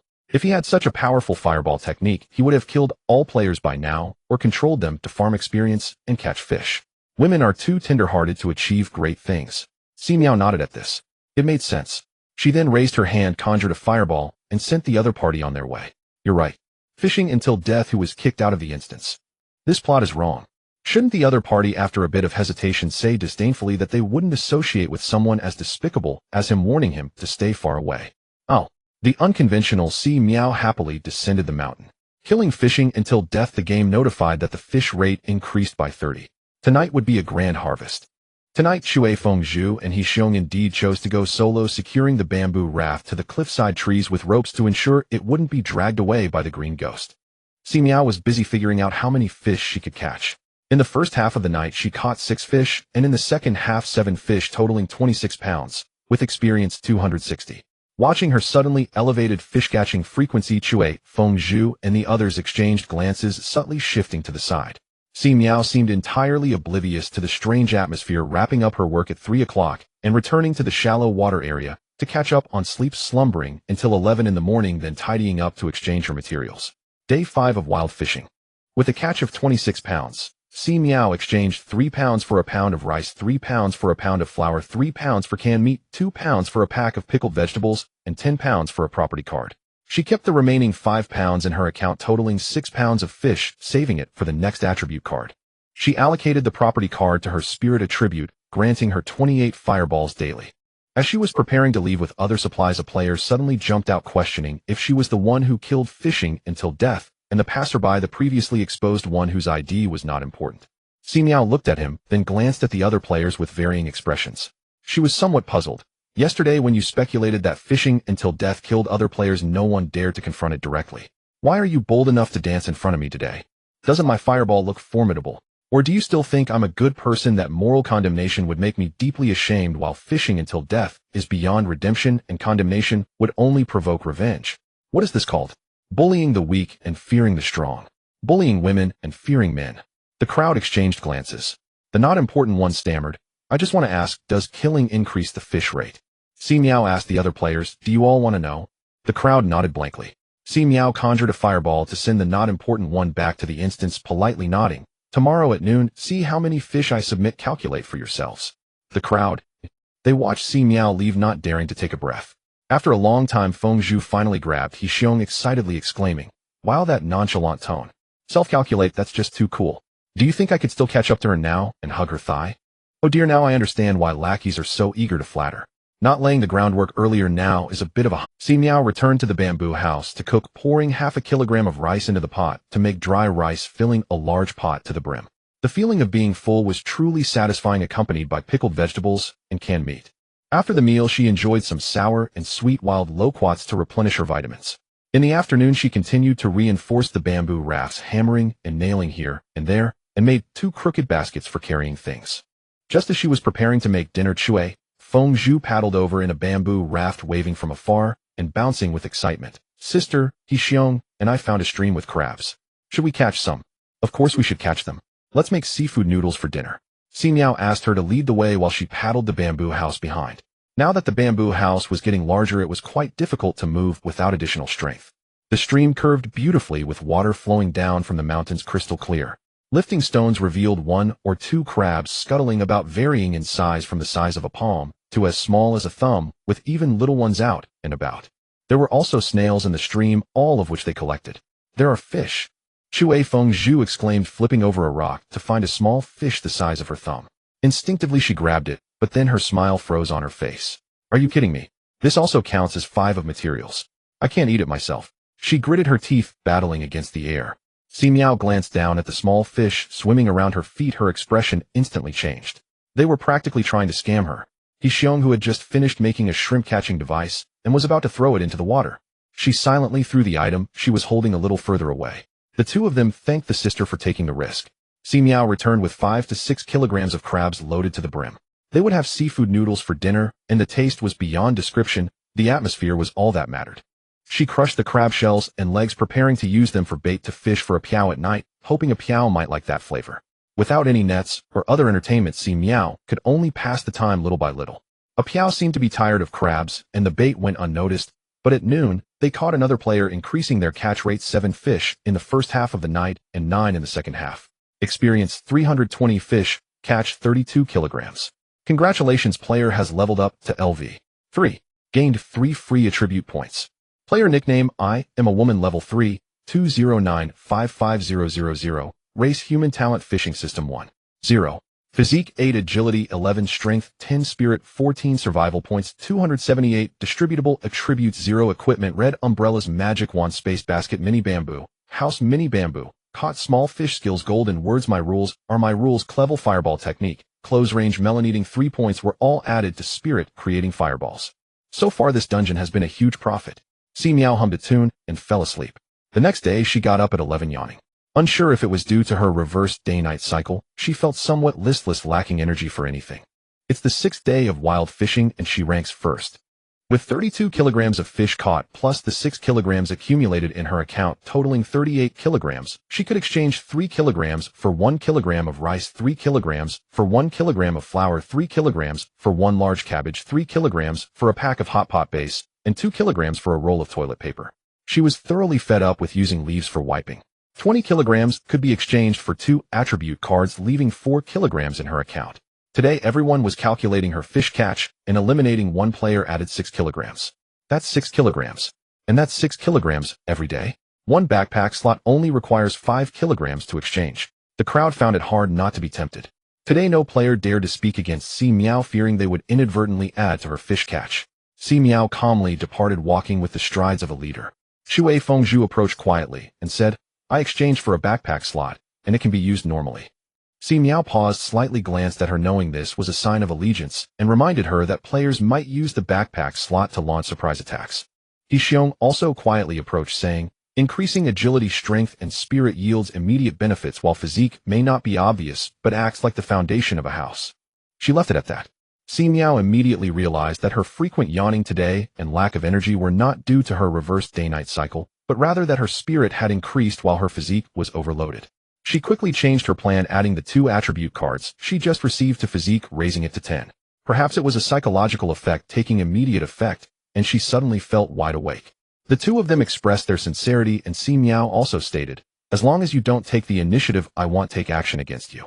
Chui Fengzhu and He Xiong exchanged glances, achieving their goal. Chui Fengzhu began to liven up the atmosphere. Then the 2 of us little sisters will stick with you, big sister. Now the direction was clear. Eliminating players could increase the catch rate, but they could not inherit the eliminated player's catch. Thus it was best to eliminate early. There was no need to fatten them up before killing them. Getting the catch rate and experience early would maximize benefits. Chui Fengzhu and He Xiong had already formed a group and were benefiting from Si Miao's martial prowess.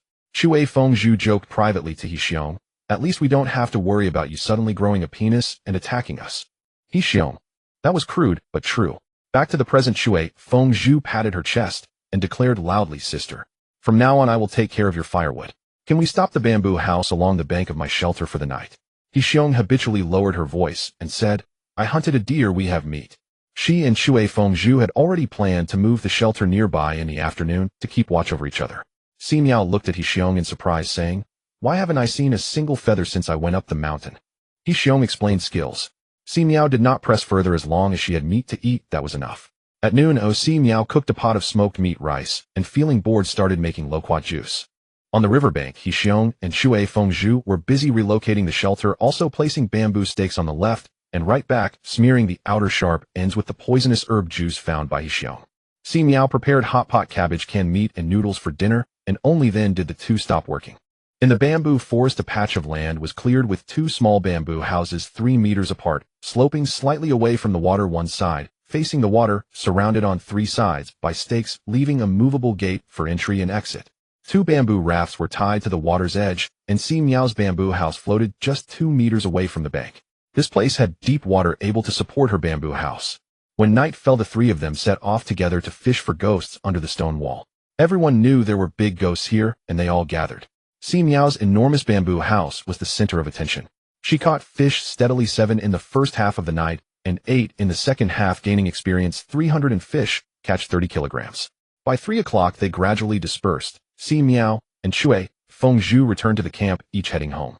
He frowned and suggested, "Let's take turns keeping watch at night. I feel that the silence is too eerie, as if there are ghosts." Si Miao agreed, and Shui Fengzhu also agreed, and they arranged a schedule.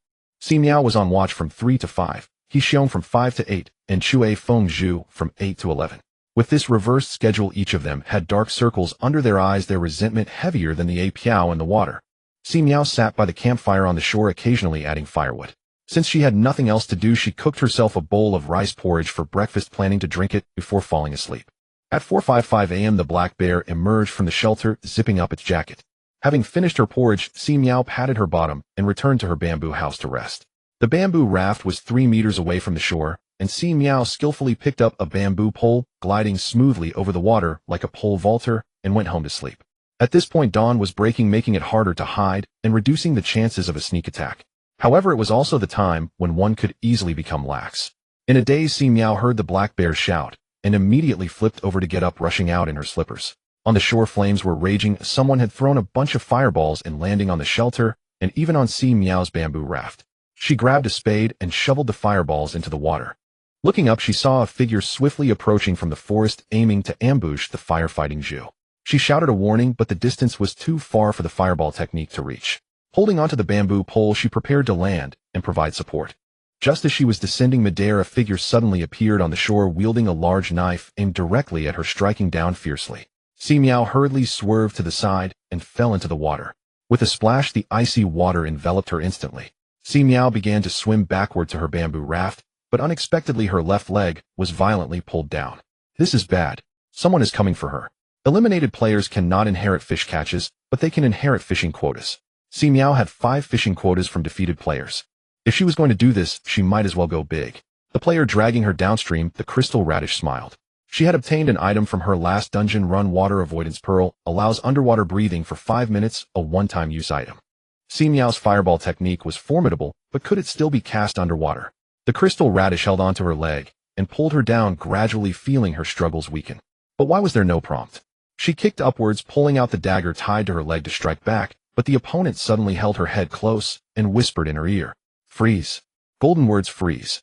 Effect: when the player speaks the word freeze, it can immobilize any living being that hears it for 3 seconds, usable 3 times a day. The faint voice almost shouted into the crystal radish's ear, causing it to freeze. Si Miao quickly snatched the dagger from her hand and plunged it into her neck. "Give it to me." "Congratulations, player, you have killed the crystal radish." Fishing rate 10. The body of the crystal radish dissipated. Si Miao immediately swam to the surface, her lungs feeling ready to burst. In just a few seconds, the battle on the shore had ended. The black bear had a duel with the player who had ambushed Si Miao and emerged victorious. Si Miao climbed ashore, feeling the chilly wind. Looking around, she frowned. Did the wind-blowing pig get taken out? The black bear frowned too, swatting away a bee that buzzed in front of him as he walked towards the half-burned shelter of the wind-blowing pig. A bee buzzed in front of Si Miao and was swatted away. The bee dizzy spun in circles. "It's me. It's me. Wind-blowing pig bee." She had no attack skills, only survival skills. Diligent little bee effect can transform into a little bee once a day. Duration energy 1 minute, cannot cancel the state ahead of time. This was the reward she obtained from collecting nectar in the last dungeon. As soon as she heard Si Miao shout to be careful, she immediately transformed into a little bee. Just a fragile little bee. Si Miao and the black bear had actually discovered the truth long ago, for if one looked closely, they could see the ID nickname hovering above the little bee's head. It was just amusing to watch the little bee flailing about in panic. Minutes later, the wind-blowing pig returned to her original form and plopped down on the ground, looking at her hard-built shelter that was burned to a large extent, furious and pounding the ground. And you too. Did you do it on purpose just now? The two certainly wouldn't admit it. Si Miao helped extinguish the campfire and returned to her bamboo house to change into clean clothes. Perhaps they wanted to inherit her bamboo house, as they didn't even dare to throw fireballs at it while ambushing players. 2 players were eliminated last night. Now only the 3 of them remained in the dungeon along with the survival king. Essentially safe now. Si Miao slept until past 11, waking up with a growling stomach, and went to exchange supplies with the other 2. At the exchange point, the survival king was shivering, hugging himself. Yesterday at noon, there were still 6 players, but today he felt isolated and helpless. On the 7th day of wilderness fishing, Si Miao had a catch of 119. 6 pounds, firmly retaining the top spot. She dumped her 30-pound catch onto the scale. Perhaps it was a threat to eliminate, but everyone present were allies, and the survival king was ignored. The wind-blowing pig excitedly said she wanted to be frugal and planned to exchange supplies. I'll exchange 5 pounds for a watermelon. How do you all feel about my rations for today? Si Miao replied it was fine, as she was tired of the sour wild loquats. The black bear had no objections either. The survival king timidly raised his hand, asking to join. Si Miao had a total of 34 pounds in her account. She exchanged 3 pounds for 1 pound of rice, 3 pounds for 1 pound of flour, 6 pounds for a thin blanket, as it was getting colder at night, and 20 pounds for 2 attribute cards, increasing her constitution by 1 and strength by 1. She saved the remaining 2 pounds. At noon, Si Miao and the others prepared a meal in the bamboo forest next to the exchange point. Si Miao contributed rice and half a big cabbage. The wind-blowing pig brought watermelon, the black bear brought meat, and the survival king took out a bottle of Lao Gan Ma and 2 bamboo shoots he had dug up, strongly requesting to join the team. The 10-pound watermelon was cut into 4 pieces. Taking a bite, the 4 of them held the watermelon with tears of joy. Life was getting better. In the afternoon, Si Miao took a 2-hour nap. Since she had nothing else to do, she explored and made a bamboo chair and a straw hat. That evening, the 4 gathered under the stone wall to fish for ghosts. Si Miao gained 360 experience, 36 pounds of fish. The black bear gained 150 experience, 15 pounds of fish. The wind-blowing pig and the dog king, being fresh players, gained 100 experience and 10 pounds of fish. The wind-blowing pig began to calculate on her fingers. Fishing 10 pounds a day would maintain a daily expenditure of 5 pounds. With 23 days left, she could save up 115 pounds of fish to exchange for good things, and could even exchange for 10 attribute cards. There were still 2,300 experience points. This dungeon had potential. If the whiteboard wind-blowing pig could earn so much, the black bear and Si Miao would earn even more. I feel like 30 days is a bit short. It should last a year without any problem. Regardless of how long they had been inside, outside was still half an hour. Si Miao also felt that the time could be extended. Earning 2 attribute cards daily, she would wake up smiling in her sleep. Such happiness abruptly ended on the 10th day when the supply exchange list was updated. What? Backpack slots now cost 10 pounds, and attribute cards 20 pounds. Prices have doubled. The wind-blowing pig let out a wail like a pig being slaughtered. Not only had rare items increased in price, but even rice had risen to 4 pounds of fish for 1 pound. Are we even allowed to live? The wind-blowing pig and the survival king held their heads and cried. The good news was that while the prices of supplies had risen, the ghosts had also grown stronger.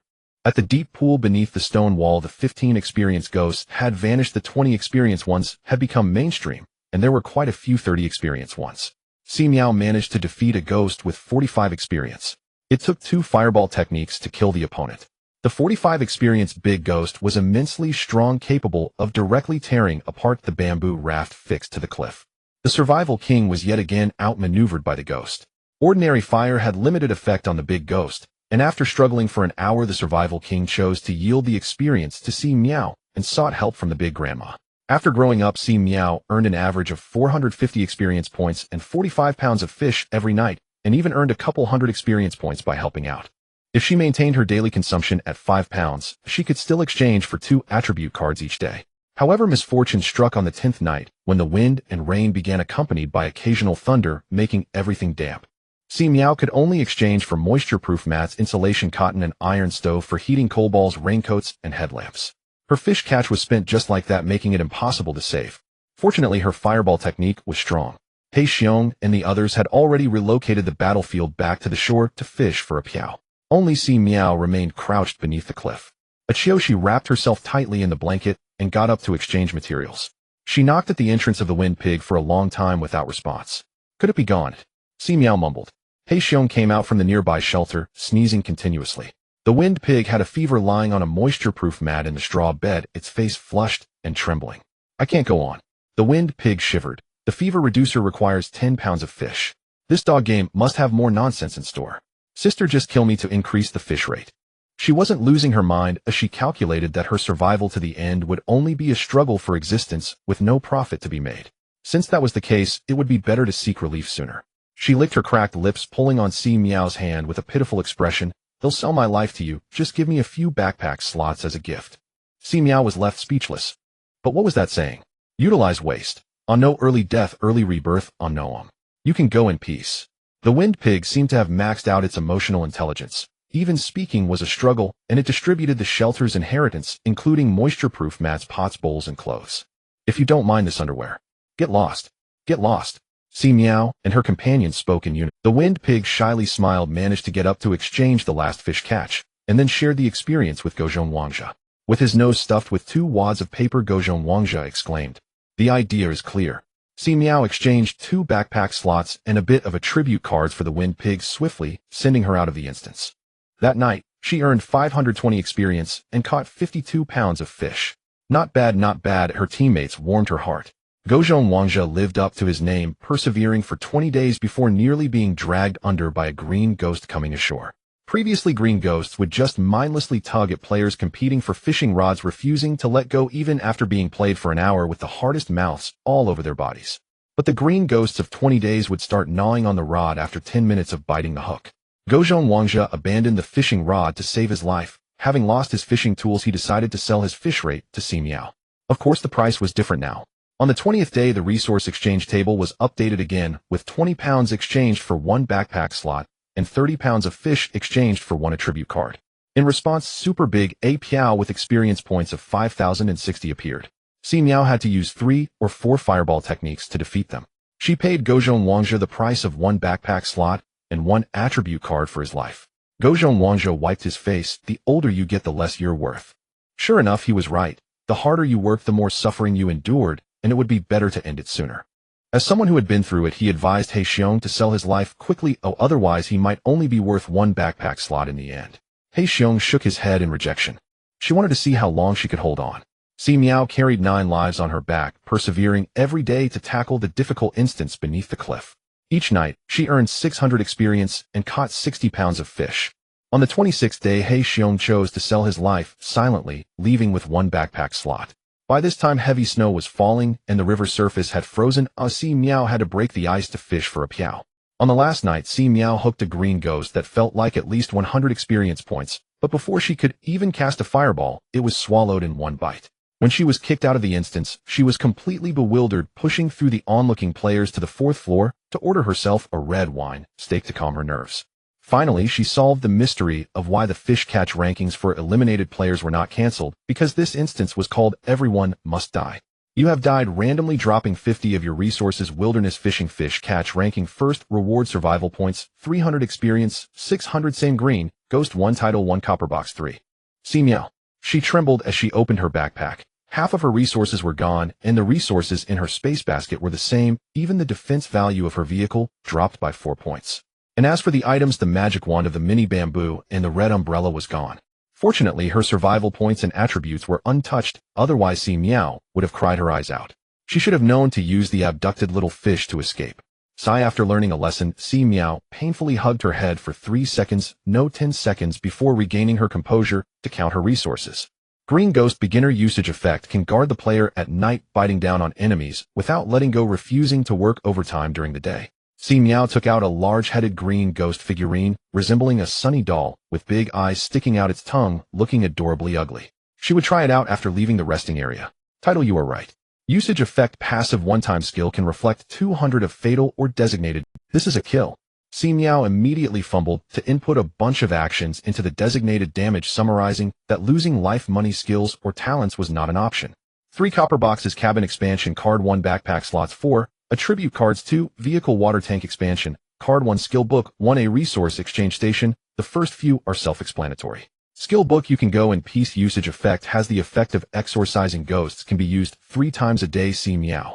This game is truly ruthless. Resource Exchange Station Usage Effect can summon a Resource Exchange Station anytime, anywhere, a one-time item. Si Miao was pleasantly surprised, but she didn't know what currency would be used for the summoned Resource Exchange Station. Shouldn't she prepare some fish in her backpack? She used the 2 attribute cards she opened. On the 20th day of the instance, Si Miao leveled up again. In total, she gained 54 attribute points, in this instance 646-2, worth 5,400 survival points, in the shop a good profit. Now her stats are player nickname, I am a woman, level 4, 143, 252, 0000, race human, talent fishing system 1. 0 constitution, 21 agility, 24 strength, 23 spirit, 25 survival points, 578 allocatable attributes, 0 equipment, space basket, mini bamboo house, abducted little fish, green ghost resource, exchange station skills, golden mouth, and jade words. Fixed. My rules are rules. Clever fireball technique, close range melanating. You can go in peace. Title, just focus on doing it. You are right. Si Miao finished her meal, and as the clock approached 5 p.m., she felt utterly exhausted from the consecutive 2 dungeons. She chose to relax at the rooftop bar. The bartender was equipped with 2 mechanical arms, skillfully mixing drinks. Si Miao, holding a glass of mint cocktail, found a spot at the edge of the rooftop, gazing down at the parking lot filled with vehicles of various sizes, approximately 500 in total. Randomly entering the rest area, she joined a random dungeon. District 1328 currently had a population of 967610000. There should be 20 such rest areas. Si Miao took a sip of her drink and began to manage her private messages. Players in the rest area and those on the road received 2 sets of messages. Windy Pig Sis, I drew a team invitation card. Can I join you in the next dungeon? Please. Emma. Windy Pig was both charming and perceptive. Teaming up had its merits. She sought out news from Xiao Tao, whose name reminded her of buying sunflower seeds or used cars. More news about dungeons flowed in, along with offers to sell player skills. Xiao Tao expressed, I sold your skill for 3 or 2-3. Oh no, it was quite expensive. Let me know if you want anything, and I'll send it to you. She tossed over a list of supplies. Cargo expansion cards 3, car fridge 2, vehicle upgrade cards 2, backpack slots 2, 30-minute energy cards, 21-hour energy cards 4. Si Miao, is she really that valuable? That's just a day's worth. She asked them to send her the useful items, 80 of them at least. Buying news from Xiao Tao. Sis, I don't know how funny the reactions of those people are. First they questioned me, then cursed me for selling false information, and then fell silent. Ha! I estimate they secretly cursed you when they found their supplies dwindling, and then they calmed down. Ha!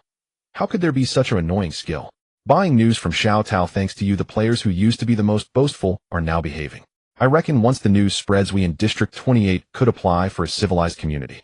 Si Miao. To be honest, she also found the fishing system quite annoying. It said that one should judge actions, not hearts, and that nobody is perfect. Who doesn't have a dark thought? Si Miao often cursed her boss for having their head caught in the door. Let's put it this way, there are people who still complain about gold being too earthy, and about renminbi being too dirty. Even if Si Miao were to attain sainthood right here, there would still be someone to complain.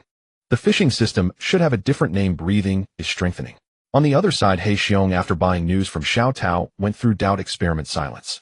She sat in the hot spring holding her head, feeling a bit of a headache. She never expected. How could this be? She lost a first aid kit, and it wasn't much. But the inexplicable disappearance of supplies in her backpack left her uneasy, so she often poked Xiao Tao to inquire about the news. If that's the case, everything makes sense. But she felt she had something to say. Back then she questioned a woman for trading a backpack slot for 20 bottles of water, saying that not washing her hair could lead to death. It was out of frustration. At such a time, still using precious supplies to wash hair. What's the point if her hair stinks? How could it be malicious? The truth was hard for her to accept. It would be better if it just disappeared without explanation. He Xiong soaked in the hot spring for quite a while, before finally adding him a woman as a friend. He Xiong just popping in. A woman just popping in. After lingering in the rest area until 5:40 p.m., Si Miao drove away using the reward from today's task to participate in dungeon, a parking voucher. Parking voucher can be used to deduct 1 parking fee. It's one time, whether parked for 10 hours or not, it's still one time. Si Miao returned to the road and parked her car in the middle of the road. She used 4 cargo expansion cards, as the roof could extend half a meter upward, allowing her to choose to extend the cargo space, ultimately forming a space of 5 meters long, 2 meters wide, and 3 meters high. 5. She began to adjust the structure as her attributes had skyrocketed, finally willing to spend money to improve comfort. She rummaged through the mall and regional channels, finalizing the layout. At the rear of the cargo space lay the 21.2-meter bed with the rear door opening outward. Under the bed was a storage cabinet, and the wall at the end of the bed held a car-mounted TV and air conditioning. To the left of the bed was a separate bathroom equipped with a toilet, shower, hairdryer, mirror, and washing machine. Everything needed, with a water tank upgraded to 100 liters, sufficient for daily needs. To the right was the kitchen countertop featuring a built-in fridge, oven, induction cooker, range hood, and vegetable washing sink, all in mini versions with windows that could be opened outward in the middle and various storage cabinets on both sides. Further ahead to the left was the cockpit, and to the right was the entrance door with a foldable hidden table set up, allowing the driver's seat to be turned to eat. The small vehicle, though tiny, was fully equipped. Though Si Miao felt that her frequency of using the kitchen and shower wouldn't be high, having a layout with a bed and a bathroom filled her with a sense of security, much like a home. Wherever she went, it felt like home. The exterior of the vehicle was equally full of design. The right door opened, and to the left the cargo space was equipped with an outdoor kitchen countertop. By pressing the switch, it could be pulled out, complete with an induction cooker and vegetable washing sink, along with compartments for spices. The roof featured an upgraded skylight that extended 270 degrees, directly reaching the back of the vehicle and providing full coverage. The external storage box held folding tables and chairs, making for a comfortable little life. Si Miao admired her masterpiece on the control panel with satisfaction. It was dark now, so she couldn't go down to experience it. She chose to throw out a green ghost. After landing, the ghost enlarged, even using the road surface as if it were water, occasionally poking its head up and then diving down, patrolling back and forth around the vehicle, looking quite impressive without slacking off. Si Miao observed for a while, her mouth twitching slightly. Is this the primary level green ghost? It only knows how to hold on and has no other attack skills. Luckily, it's in ghost form, immune to physical damage, though otherwise its head would have been crushed by the wolf. Truly, apart from being ugly and cute, it was just a useless dungeon companion. Si Miao sighed, ordered the green ghost to let go, then used a fireball to finish off the gray wolf, taking the other one as well. Congratulations, player, for killing the night gray wolf. Experience 20 survival points too. Congratulations, player, for killing the night gray wolf. Experience 20 survival points too. After experiencing the fishing dungeon, Si Miao now looked at these small amounts of experience and survival points with indifference, as she knew she had to participate in the dungeons for a better future. The 2 dropped iron boxes contained chicken chop, 1 milk tea, 1 coffee machine, 1 small floral 4-piece set, 1 vehicle upgrade card, 1 1-hour energy card 2. Si Miao used the floral 4-piece set, lying on a proper bed at night, feeling sleepy and drifting into dreams. Today's task: advance 240 kilometers. Si Miao checked the new task while brushing her teeth. It was as easy as a welfare gift, lacking any difficulty, with today's benefits cut down to just 1. She wondered if the information about the instance had become common knowledge, that there was no need to deliver eggs, or rather to promote welfare. Compared to battling monsters on the highway, which could be fatal, dying in the instance incurred only a 50 loss of resources, making it significantly safer. The money came quickly with low risk. Players were scrambling to enter the rest area. After finishing her morning routine, Si Miao stepped out of the vehicle, running in circles. The morning air was particularly fresh as the sun slowly rose, while the spirit, refusing to work, transformed into a little figurine, hanging and swaying from the top of the cabin. After running for half an hour, Si Miao stopped to set up her outdoor awning and kitchen, cooking herself a fried egg, 2 slices of bread, and warming up some milk. Holding her meticulously plated breakfast, she sat at the camping table, gazing at the undulating desert. The ambience was there except for the mouthful of sand. Si Miao spat a couple of times and packed up. The wind today was strong, blowing sand everywhere and affecting her visibility while driving. Back in the cabin, she quickly finished her breakfast, habitually checking the regional channel for news. Then she stumbled upon a big revelation, cursing herself. Losing 50 of resources due to fishing until death made her increasingly frustrated, leading her to vent on the regional channel. However, it was different from the previous scene, where others echoed her grievances. 2 days had passed, and deaths in the instance had become a common occurrence. Death penalties allowed players to shed the guilt of killing, yet at the same time it encouraged players to eliminate each other in a race for better rankings. Dying in instances wasn't real death, it had become a standard operation. Everyone did it, so what was the main issue was that there were too many people stepping up to condemn it, and they were tired of this topic. Rich second generation, just practice more, don't complain here. Anti-wealthy, just practice more, don't complain here. Shoe soul, just practice more, don't complain here. The black bear practicing slashing noticed these copied messages and familiar IDs, seriously suspecting they were aware of the truth. And they knelt in realization. Fishing until death. This plot didn't fit, when they previously condemned her for being a woman, the whole internet mocked her. He decided to struggle a bit more. Fishing until death, it's the winds of the world. She's the one who has led this bad influence. This statement resonated with many. There were more losers than winners in the instance, most suffering severe losses, even to the point of losing their underwear, and naturally this contributed another wave of power to Si Miao. Soon another player jumped out claiming that their resources had mysteriously disappeared from their backpack. Fishing until death, what's going on? Could there be a delay in the drop penalty? A crowd began to discuss. Those who bought information adopted a mysterious demeanor as they had paid for the news and lessons. Why should they share it for free? Watching others suffer misfortune brought them comfort. Rich second-generation veteran lighting a cigarette. JPG anti-wealthy veteran lighting a cigarette. JPG shoe sole veteran lighting a cigarette. JPG Si Miao almost laughed herself into tears. She completed the 240 kilometers in one go in the morning, factoring in monster battles, and picking up boxes along with the effects of wind and sand. It took a full 5.5 hours, and by the time she stopped her stomach was already growling. A player summarized that only by completing today's task kilometers could one unlock the rest area. As for that ruthless person who entered the rest area, by 10 in the morning they had stayed up all night driving the big truck. Si Miao felt that in the future there would be even more people staying up late to drive. After all, entering the rest area early allowed for some extra instance runs. Si Miao opened her boxes during lunch. 6 wooden boxes and 2 iron boxes in the morning. Wooden box contents: water 3, soy milk 2, milk 2, sushi 1, Orleans grilled wings 1, car-mounted water dispenser 1, 30-minute power card 3, 1-hour power card 2, iron box fruit, orange 1, egg tart 2, grapes 1, parking ticket 1, attribute card 1, 1-hour power card 2. Si Miao added the attribute card to her constitution, bringing it to 22. The water dispenser was installed in the passenger seat, where the fridge originally was. After upgrading to level 4, the item slots in her personal showcase increased to 3. Si Miao put up the extra car appliances knowing nobody would use survival points to buy them, as everyone was hoarding for skills instead. Thus, she settled for exchanging them for power cards. Power cards are always welcome. After a brief lunch break, she hit the road again. Not long after, a fork in the road appeared, and Si Miao expertly drove in. Today, everyone had learned to be clever, parking their vehicles on the side closer to the exit. After parking, Si Miao charged her power and went to the 3rd floor to enjoy a sauna and relax, while also washing some clothes before heading to the 4th floor for a buffet to savor delicacies while waiting for the instance to open. This instance likely required enough players to enter the rest area before it could begin.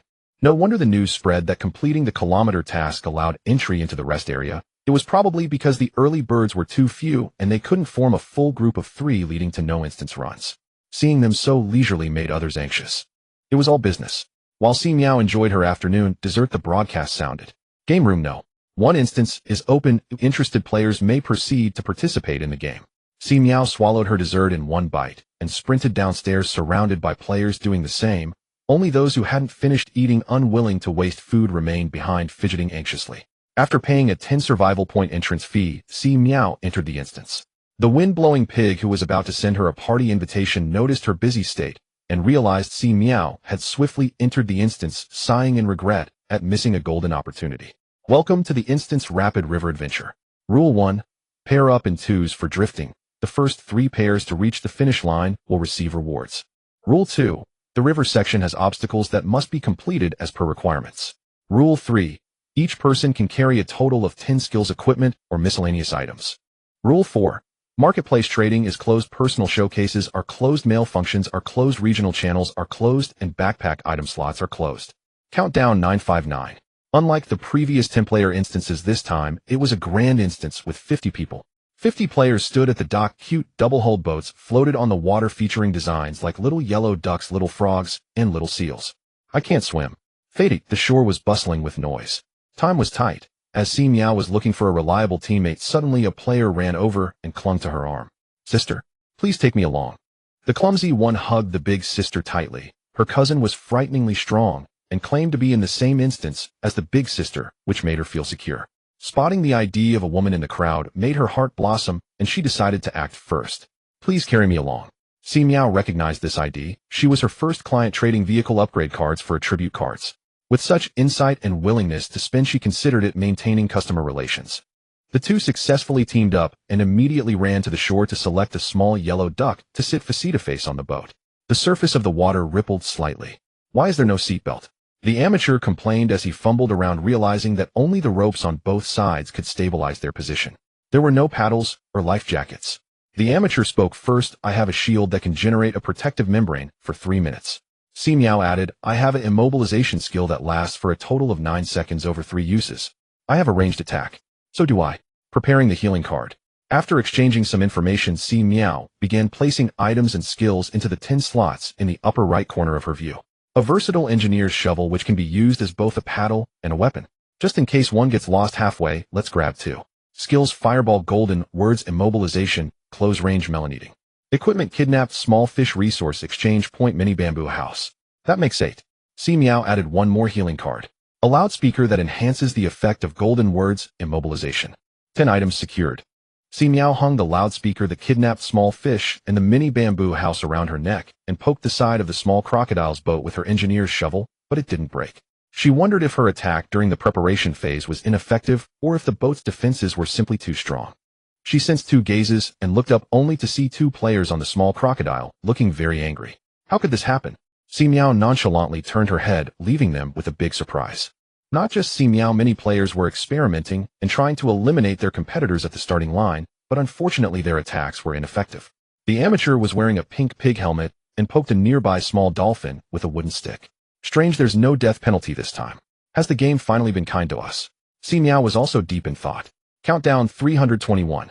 The ropes tying the inflatable boats snapped simultaneously, and 25 inflatable boats with different appearances were swept downstream by the current.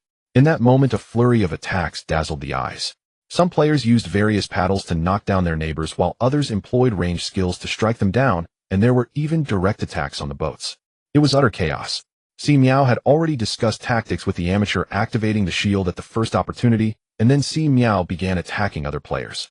Those hit by her fireballs one after another fell into the water like dumplings. They emerged victorious. Woohoo! The amateur excitedly waved her wooden stick. The wide river narrowed after 20 meters, and the current grew stronger. Si Miao faced forward, swinging her engineer's shovel, with swift motions occasionally adjusting her balance, successfully squeezing into the front row first. Several inflatable boats followed closely behind, vying for position. Si Miao was alert, with only 50 fireballs left, needing to conserve them. She wondered how much longer this drift. The amateur was responsible for distracting players in the back, her ranged attack being a water gun, which had unlimited. Si Miao. Ranged. Attack. The amateur's face turned red. Just say it already. With quick reflexes, she sprayed water into the eyes of a player trying to sneak attack Si Miao from behind. The opponent instinctively blocked their face and turned away, teeth gritted, when a shovel swung around, knocking them directly into the water. Si Miao retracted her engineer's shovel and paddled furiously. She had a remarkable hypothesis brewing in her mind. With her current strength of over 20 points, swinging that shovel down could have crushed the opponent's head, yet no kill notification appeared. Could it be that this dungeon offered damage immunity? Players couldn't die? The game couldn't be that merciful. Si Miao's doubts would soon be answered. On a steep decline, the two flew through the air in an arc, landing in the water with a splash. The amateur accidentally fell into the water, climbing up, while spitting out water, her face filled with horror. Upon falling into the water, once a random skill equipmentum will be locked. If not redeemed by causing another player to fall into the water before reaching the finish line, the locked skill equipmentum will be lost. Locked skill equipmentums will not affect usage during the game, and this prompt will only appear upon the first fall. It will not reappear afterward. The sky is falling. No wonder those players who fell into the water get up cursing. The amateur's hard-earned shield had been locked. This was the equipment she had worked so hard to obtain. Si Miao's expression was also grim, filled with pain and fury. To increase their chances of winning, 8 out of the 10 items were her prized possessions, all brought into the dungeon. However, she had already knocked several players into the water, providing some safety net, so she wasn't too worried. Si Miao told the amateur to sit tight and paddle quickly. The chaos behind them was overwhelming, with players attacking each other, falling into the water, and getting back up repeatedly. The amateur shouted, "If we don't get up after falling, but just hold onto the boat, does that count as a bug?" Si Miao shouted back, "Then you should try it next time." Just then they hit another steep slope, and the amateur's pig helmet banged against a rock, leaving her dizzy. Si Miao wasn't any better off, her shoulder hitting a rock. There was no wound, but it hurt. She gritted her teeth, using the engineer's shovel to prop against the rock to steer the small yellow duck, trying not to get stuck here. Just as she moved half a meter, a small frog crashed into the rock behind her in the same position with the same expression. Seeing this, Si Miao decided to take action and knocked the disoriented player down with her shovel. A small star appeared in the position of her right hand's tiger mouth, bringing her total to 6 from previous attacks. This performance could be tracked. She just didn't know if there would be corresponding rewards after these attack drops. After crossing this steep slope, the water surface became calm and wide, giving players a moment to catch. Welcome players to the small yellow duck performance time. After a 3-second countdown, players riding the small yellow duck inflatable boats must jump into the water to drag the boat forward for 5 minutes. Automatically falling into the water incurs no penalty, but being kicked into the water counts as a fall. Countdown 3, 2. With a splash, Si Miao and the amateur jumped off the boat, dragging the small yellow duck to swim forward 1 left 1 right. The players on the small yellow duck who didn't listen to the advice were kicked into the water when the 3-second countdown ended, wailing and crying out in despair. While dog paddling, the amateur complained, "What do we do if we can't swim in this dungeon?" The player beside her, pushing the small yellow duck forward, excitedly replied, "The game gave us a temporary swimming skill. Previously she was a landlubber, but now she swam quickly and powerfully." With that, she and her teammate carried the small yellow duck forward. The amateur thought, "This isn't fair." This delay erased the advantage they had accumulated earlier, and other small frogs, crocodiles, and dolphins passed by gleefully, some even playfully poking them with their shovels. Si Miao wiped her face and took a deep breath, hiding under the boat. The small yellow duck was immune to all damage and could only be capsized, making it a useful shield. Looking on the bright side, if they were in the water for these 5 minutes, wouldn't they be immune to the drop penalty? Rounding it off, they effectively gained 5 minutes of invincibility. Once the mindset begins to change, everything becomes clear in an instant. Si Miao and Kai's foot dragging transformed into water ghosts, pulling any players who passed by them. Every player they could pull down was a victory. What was that called? Those in the water had no fear of those on the boat. Indeed, it often resulted in heavy beatings, leaving their heads buzzing. Si Miao exerted great effort to pull down 2 players, relying solely on brute strength, without any technique. Kai's foot dragging clung to a player's or forcefully yanking them down. My shield has been redeemed. Other players on their little yellow ducks, witnessing their actions, began to imitate them and attack the players on the boat. Before long, the invulnerable 5 minutes passed, and the water surface once again became narrow and turbulent.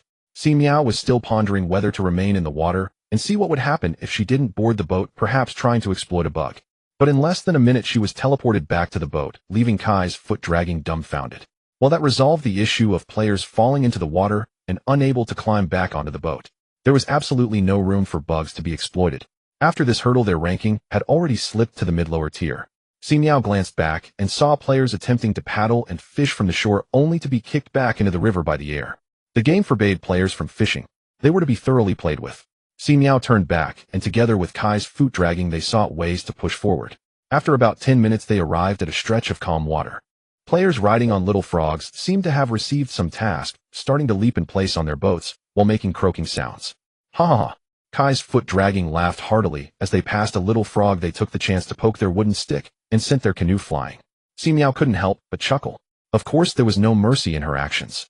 The little frog player was punished, landing behind the little yellow duck. Si Miao successfully squeezed into the middle row. After an inevitable capsizing and falling into the water, Si Miao climbed up and found her teammate had changed.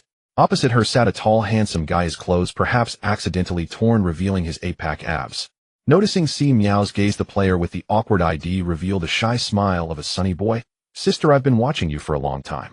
You're really impressive." The game rules only stated that the first 3 groups to reach the finish line would receive rewards, and it didn't say teammates couldn't be swapped. Next to the little yellow duck, Kai's foot dragging, who had just surfaced, saw a handsome guy sitting in her spot and frantically waved her hand. "Sister, good-looking men are disasters." Gulp gulp. Si Miao glanced at the awkwardly smiling boy for a moment, wielding her paddle to send him down. The man affected her sword-drawing speed. Kai's foot dragging climbed up, touched and teary-eyed. "I knew my sister wouldn't forget her friends for a pretty face." Afterward, they passed dancing little dolphins and crocodiles, pushing boats in a series of dramatic tasks, leaving everyone exhausted, their voices hoarse. The end of this rafting seemed despairingly far, taking over 2 hours with a drop of at least several hundred meters. Kai's foot dragging sprawled on the boat, her pig helmet cracked with a seam, her face pale, looking pitiful. When will this game end? She held her head in pain. "I want to die, but can't." Players nearby wore similar expressions of agony. Competing until the end was now a matter of mindset and endurance. Skills had long been exhausted. Si Miao had used 48 of her 50 fireballs, leaving 2 for safety. A multitude of little stars cluttered her fingertips. Her achievements were glorious, but she was completely drained. During the rest period, she couldn't muster the energy to dodge incoming attacks. Even when she fell into the water, she calmly thought about her remaining balance. If it happened, so be it. Peacefully soaking in the water for a minute, she was forcibly sent back to the boat. It was nice not having to struggle to climb back on. In the first hour of rafting, players were lively, shouting loudly and attacking each other. In the second hour of rafting, players began to show signs of fatigue, their voices hoarse. In the third hour, they were physically and mentally exhausted, lying on the boat, drifting with the current. In the fourth hour of rafting, players were fast asleep, coincidentally entering a ceasefire period. In the fifth hour of rafting, woo-woo, when will this end?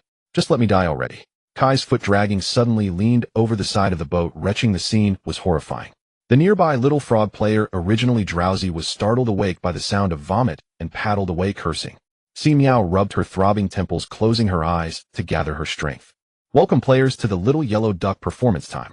After a 3-second countdown, players riding the Little Yellow Duck boat need to stand and dance for 5 minutes. Those who fall into the water voluntarily will be punished once, while those attacked and fall into the water will receive an invincibility status for the remaining time underwater. Countdown 3, 2. Si Miao got up and emotionlessly began to dance, just twisting her arms and kicking her legs, mimicking Kai's foot dragging across from her. The surrounding players had long figured out the game rules, too lazy to attack, even too lazy to watch the jokes. After 5 minutes of awkward dancing, Si Miao returned to her position, while Kai's foot dragging continued to vomit rainbows, and the surrounding players paddled away with disdain. It was nothing short of mental pollution. Why are you pushing? If you can do it, go ahead. A player peeked over at Kai's foot dragging, who was violently throwing up, and immediately waved their paddle to squeeze away. What's the difference between falling into the water and falling into excrement? The space around them gradually widened. Si Miao.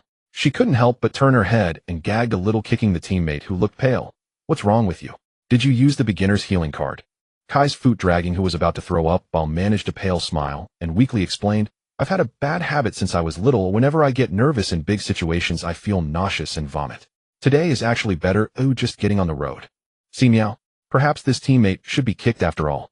Kai's foot dragging saw her disdainful expression and quickly added, but heaven is fair. When one door closes, another opens. The more intense the reaction, the stronger the build-up gets, all just the skills preparation.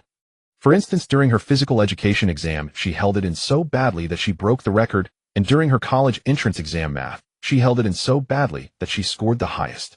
And the earlier vehicle upgrade card was also because she urgently needed to relieve herself, which led her to bravely take the first step, and then swiftly took one step after another. Si Miao was skeptical about this. At this moment, the water surface was unusually broad, with 25 boats and 50 exhausted players mostly gathered here. Si Miao had rested enough and decided to struggle, once more waving her shovel, and thanks to her continually vomiting teammate, the surrounding players avoided her actively clearing a path. Kai's foot dragging, just tell me if it works. The Little Yellow Duck shook off the large group and came to the front row. Si Miao stopped her movements, puzzled by the sudden loss of vision. A cliff waterfall at least 100 meters high. The two of them in despair dropped from midair, with the Little Yellow Duck smashing into 3 pieces and plunging headfirst into the water, followed by continuous cries of despair splashing like dumplings. Si Miao rolled in the water at least a dozen times before being sent to the Little Yellow Duck. The suffocating feeling of being unable to escape, yet not dying, was overwhelming. Congratulations to the players for entering the final 100-meter sprint stage. Si Miao, who was about to give up, instantly regained her spirit and began to paddle furiously with Kai's eager efforts. Not just them, other players who received the notification also began their attacks. A transparent wall glowing blue suddenly rose up 100 meters ahead, which should be the finish line. Suddenly a shadow passed over Si Miao's head. She quickly looked up to see a player flying with a small crocodile. It's a flying skill. Si Miao immediately cast a fireball attack, but unfortunately it was too slow and exceeded the range. Let me do it. Kai shouted loudly, standing up to gesture. A streak of silver light flashed by, and the next second the flying player yelped and covered their rear as they tilted to one side. Who is it? Perverted freak. The perverted Kai looked disappointed, wondering why they didn't get shot down. Soon a nearby little frog player threw out a lasso, apparently an item, which directly ensnared the flying player's foot, dragging them forward. Seeing this, Si Miao immediately hitched a ride, grabbing onto the little frog's support rope. One pull. In the end, the flying player bore the brunt of it all, not only carrying the little crocodile and teammates on their head, but also dragging a string of players with their feet, leaving behind tears of bitterness. Get away. Red egg. Kai exclaimed, what an invincible charging skill. The power is incredible. Si Miao was different. She was helping the flying player lighten their load, turning back and sending a fireball to send a player behind them into the water. Stars 2. The flying player held on for 10 seconds before falling into the water with only 30 meters left. According to the player's enhanced abilities, it would only take a few seconds. As Si Miao was about to use her immobilization skill, just bringing the speaker to her mouth, she suddenly felt time slow down, and in her peripheral vision a player was still speeding along with a little dolphin. Turning back, they left behind a wild grin. Slow motion, all surrounding objects except players slowed down for 3 seconds. It felt long, yet it seemed like only a brief 2 seconds. Si Miao snapped back to her senses and immediately shouted into the speaker freeze. This was the waterproof speaker she had specifically bought. In an instant, all surrounding players were frozen in place, including her teammate, who was furiously paddling with a grim face. Si Miao waved away the obstructive little frog beside her. Her shovel danced through the air, and then she timed it perfectly to use her skill, 3 times golden mouth, jade words freeze. A full 9 seconds of solo time. If Si Miao still couldn't win, she might as well jump into the water and drown herself. She was the first to dash through the light blue wall at the finish line with her teammates. As the immobilization ended, everyone continued moving forward with inertia. The player who had originally been in first place ended up second, screaming in frustration. Even louder than his scream was the flying player Piggy Girl, who had been in third place. She could have flown straight to the finish line. Who knew she would get ensnared, dragging a string of dead weight? Only Kai laughed heartily, ha.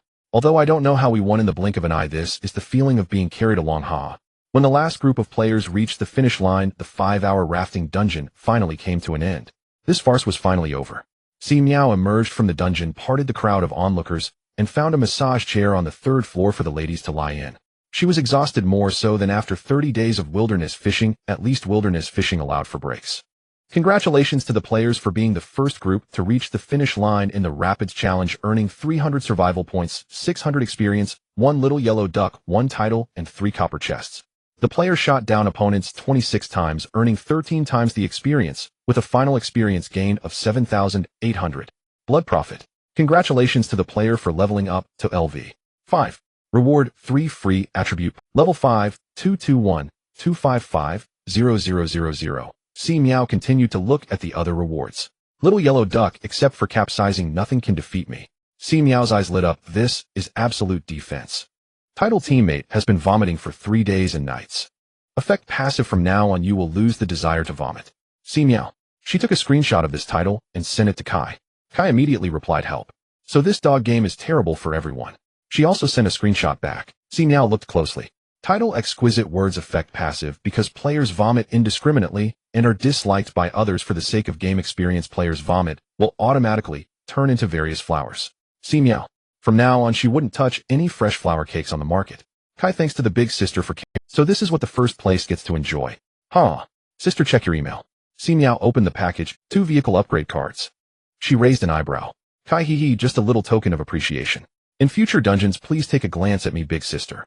Si Miao accepted it. It wasn't too expensive, she could afford it.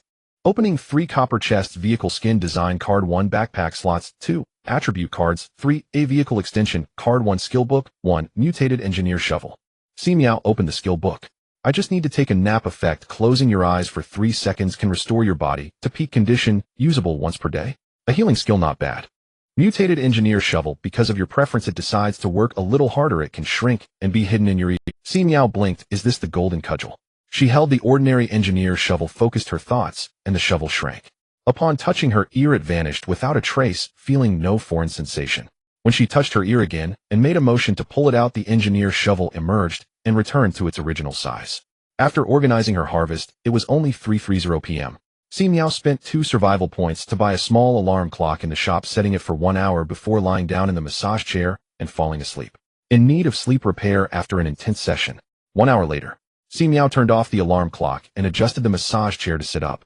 At 4:30 p.m. she would participate in another dungeon, but first she needed to buy some skills. She began selling off the supplies in her recycling space basket, accumulating 500 survival points to access the skill page in the shop. To be honest, she wanted a flying skill. Who wouldn't want to fly? After selecting a few options, the expensive ones were out of reach and the cheap ones didn't appeal to her. In the end, she chose light as a swallow sea. Effect varies based on the player's agility attribute. It was an upgradable skill with great potential, costing a full 500 points, leaving her with nothing left. She quickly sold off some more supplies to gather enough for the dungeon ticket. Si Miao went downstairs and couldn't help but try it out in the stairwell, flipping and jumping with ease. She felt lighter, able to jump higher. Over 2 meters straight up and 3 meters forward with a running start. Not bad at all. Reaching the entrance of Game Room 01, Si Miao was about to skillfully push her way in when a prompt suddenly appeared before her. Player Windy Pig has sent you a party invitation. Do you accept? Note: no ticket required. Si Miao's eyes brightened. The ticket didn't matter, as she mainly wanted to team up with Windy Pig. Si Miao clicked to accept, and her vision instantly shifted. Congratulations. You have entered the Princess Rescue Dungeon. Rule 1: I rescue the princess. Rule 2. Character compliance required. Rule 3. Death incurs a 10 attribute penalty. The rules this time were astonishingly simple, but the death penalty was truly deadly, better than a 50 penalty on supplies. Moreover, there were NPCs present. Si Miao stood outside a bustling city gate, where numerous NPCs dressed in attire reminiscent of ancient Europe came and went. However, she was still in a black tactical jacket. Weren't they supposed to match the character? The other players were nowhere to be seen. Windy Pig's private chat page was grayed out. In the upper left corner of the homepage was a quest prompt. Go to the Lord's Mansion to check the notice board. Si Miao decided to follow the quest first. The NPCs seemed to sense her presence, but appeared oblivious to her clothing. Hello, can you take me to the Lord's Mansion? She pulled out a steamed bun and squatted in front of a small beggar at the foot of the city gate. The little beggar instantly snatched the bun from her hand and devoured half of it before stuttering. Miss, you must be from out of town. There's an entry fee to get into the city. How much? 1 gold coin. Si Miao. Is there inflation here? Or is it just a scam for out? Si Miao murmured to the little beggar to wait for her, walking a few hundred meters outside the city to a secluded forest where she pulled out a golden chest from her beginner's gift package. The fishing system equipment was equipped, leaving only an empty shell weighing at least 2 kilograms. She used the fireball technique to melt the gold, hammering and shaping it into rough little gold coins. They looked ugly, but gold shines everywhere. With a bag full of gold coins, Si Miao returned to the city gate, her steps filled with confidence. The little beggar had already stuffed the large bun into his belly, feeling satisfied. Si Miao took the little beggar into the city, waiting in line to pay, and asked, "Have you been into the city before?" The little beggar nodded continuously. "I know where the Lord's Mansion is. I also know that 7 days ago the Lord's Mansion sent a princess to the Gem Mountain. Miss, you're here to take the quest to slay the evil dragon, right?" Si Miao twitched her mouth at this, recognizing the cliché plot. But at least she had a clue now. She led the little beggar into the city. The rough gold coins were not despised, heading straight for the Lord's Mansion, where they saw a crowd gathered at the entrance and a newly posted dragon-slaying notice on the bulletin board.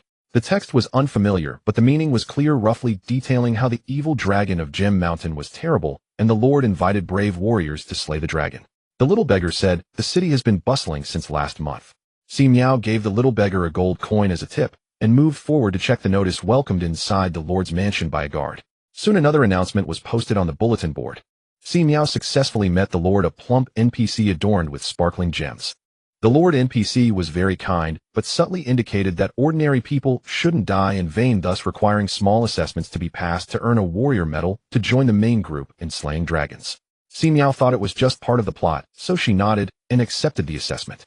So why is the assessment to kill crabs?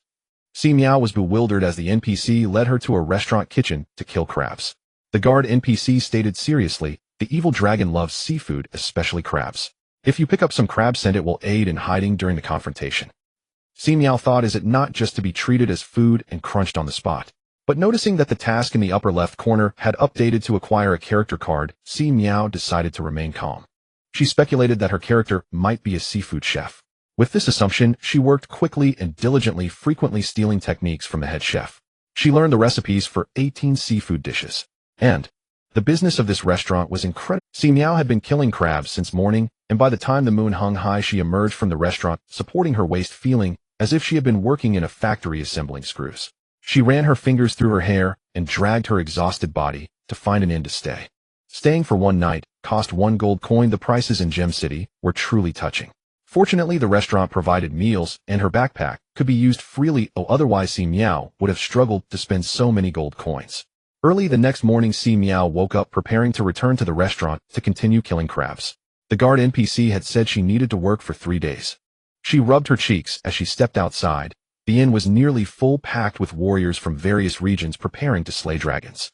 Most were wealthy young masters and their attendants, as ordinary people found it hard to survive, let alone afford the journey to slay a dragon. Such heroic and romantic stories were dreams reserved for the upper class, while ordinary folks could only dream. As Si Miao left the inn, she passed by the kitchen yard and suddenly saw a familiar figure, primarily recognized by the ID above their head. Windy Pig. Windy Pig was skillfully killing fish, expertly smashing the fish's head with a stick, scaling and gutting it, processing a fish in just a few seconds. Si Miao stared in astonishment. "You used to kill fish at the market, right?" Windy Pig, numbly killing fish, suddenly jolted, looking up at Si Miao on the wall, tears nearly falling from his eyes. "Finally, I found a teammate." Si Miao jumped down from the wall and exchanged information with the Wind Pig. "He'll kill crabs, and you kill fish." The Wind Pig could only express its helplessness. There's no pre-quest for dragon slaying that starts with killing fish, but that NPC said the evil dragon loves fish, and having the fishy smell helps with concealment. Si Miao's expression was complex. Oh, why did the lines never change? Did they look that foolish? The players were just pretending to be deaf and mute due to the quest. The Wind Pig began sharing the clues it had observed. This inn has attracted many tourists from out of town. Perhaps they all came here to slay dragons. Moreover, the prices here are outrageously high. It costs 1 gold coin for a night's stay and easily 5 gold coins for a meal. If I hadn't secretly seen the inn's ledger showing that the staff's monthly salary is only 1 gold coin, I would have suspected that gold has depreciated. Si Miao pondered thoughtfully. So this gem city is a tourist spot? Or is it just a trap for out-of-town dragon-slaying teams? Suddenly she remembered the entry fee and asked, "Did you pay the entry fee?" The Wind Pig immediately shouted, "How could that be? The shop sells 5 survival points for 1 gold coin. Do you think I have too much money with nowhere to spend it? Of course I would transform and fly in like a little bee." Si Miao suddenly felt she was being too rigid with her quest. The Wind Pig had already thought of a more flexible plan. The fly rubbed its hands, eager to try. "Don't you think we should pull off a big score before completing the quest? With so much gold, if we just steal a little and sell it back in the shop, we can make up for the entry fee, right?" Upon hearing this, Si Miao felt her mind open up. She patted the Wind Pig on the shoulder. What a talent. Si Miao had to hurry to the restaurant to kill crabs. She quickly assigned tasks to the Wind Pig, with each responsible for a specific area. Mapping the location and tracking other players to gather information was essential. Si Miao returned to killing crabs. In the afternoon, she was assigned the task of steaming crabs. The next step should be cooking right. She had 2 hours for lunch, so after finishing her meal, she went out for a stroll. As she passed by the garden of the Lord's mansion, she looked around, and seeing no one, she immediately activated her nimbleness and climbed over the wall. She intended to investigate clues about the princess. Generally, plots like this leave some clues in the princess' room, like a diary. The Lord's mansion was a large castle. Si Miao wandered around for a long time and almost got lost. Finally, unable to endure it any longer, she randomly grabbed a set of clothes from the laundry room, covered her face, and robbed a maid to guide her to the princess' bedroom. Once at the location, she knocked the maid unconscious and began rummaging through the drawers. To her delight, the princess indeed had a habit of writing in a diary. "I am the 16th princess of Gem City. In 3 days, I must serve the evil dragon in the mountains. I wonder what happened to the previous 15 princesses. They must have died. I am scared, but I have no choice. Who told me I was the chosen one?" Si Miao squinted her eyes. What the hell is this? A wholesale princess. It seems this princess is not the Lord's daughter, but rather some chosen one. Does that mean the quest to rescue the princess might involve saving a dozen people? Si Miao continued reading. "The day after tomorrow, I am to be married, but Jack came to see me and said he would take me far away. I don't know what to do. Tomorrow is the day I go into the mountains. Jack said he found a win-win solution. That's great." Si Miao pondered. So, did this princess go into the mountains or elope with her lover? Footsteps were heard outside, and Si Miao couldn't think too much as she took the notebook and quickly climbed down from the window. As she passed a garden, her footsteps suddenly halted. A player ID. She walked over to greet. The player with the ID Lan Yu was a woman in her 30s, dressed in NPC clothing, wearing an exquisite blue corseted long dress, paired with curled hair and a small hat. She sat leisurely in a garden rocking chair, casually stroking a plush cat on her lap while reading a book. Because she looked so natural, if it weren't for the player ID above her head, Si Miao would have thought she was a local NPC. She walked over and stood 3 meters away. The other party slowly looked up upon hearing the noise, revealing a friendly smile. "You're also a player on a quest. Want to exchange clues?" Si Miao nodded. Lan Yu said, "I came to the Lord's mansion for a quest, and my task is to care for this cat. According to the NPC, the evil dragon likes the scent of cats, so I need to interact with it more to absorb its aura." Si Miao thought, why is she doing the task of killing crabs and fish with the Wind Pig? This is not fair. I think it has to do with how you dressed when you took on the quest. I managed to change into this outfit before I took the quest, and casually invented a noble identity. These NPCs judge based on appearances. Si Miao thought, how infuriating. Lan Yu gently scratched the plush cat's chin and continued, "You must have gone to the princess' bedroom earlier, right? The diary." Si Miao nodded. Since the other party was here as a household cat servant, she must have investigated the princess' bedroom long ago. Lan Yu chuckled lightly. "To be honest, you're the 3rd player to come steal the diary. The previous 2 took it away." Si Miao, a wholesale princess, wholesale diaries. Is this a large-scale reality show? Si Miao felt she had uncovered the truth. Gem City attracts idle young nobles from all around, with its romantic narrative of dragons slaying and rescuing princesses, significantly boosting Gem City's tourism economy. For the sake of fun and reputation, Gem City has designed various tasks to ensure that no one leaves empty-handed. Noble warriors are assigned some leisurely and respectable tasks, while ordinary tourists are given the hard and tiring work. Even capitalists have to bow down to this. Si Miao quickly realized the princess might also be an actress. Is there really a dragon on Gem Mountain? Lan Yu said, I borrowed books from the Lord's Mansion library and found plenty of records about dragons detailing their type's characteristics and abilities. It is said that a silver dragon resides on Gem Mountain, representing wisdom, pride, and neutrality, with powers of frost and illusion. Si Miao listened and thought it was more like a scripted game. She tucked the diary under her arm and bid farewell to Lan Yu, hurriedly returning to the restaurant to continue steaming crabs. Her character card progress was gradually increasing. If it weren't for this, she would really want to quit. Returning to the inn reeking of fish, it wasn't long before the Wind Pig knocked on the door and came in ready to exchange information as they had planned in the morning. The Wind Pig circled the room, which had a bedded desk and a private bathroom, making her envious to tears. She was financially strained, living in the staff dormitory of the inn with 8 people to a room. I'll lend you the bathroom to take a shower. Go ahead. After taking a bath, Chui Fengzhu found Si Miao had already flipped through the princess diary again. Upon hearing it was the princess diary, Chui Fengzhu immediately showered her with compliments. That's my sister for you. She gets the key clues as soon as she makes her move. Si Miao twitched her mouth and threw the diary back at her. It's wholesale. Chui Fengzhu was confused. Si Miao then shared what she encountered at the Lord's Mansion, including the speculation about the player Lan Yu. Chui Fengzhu indeed shouted, this is so unfair.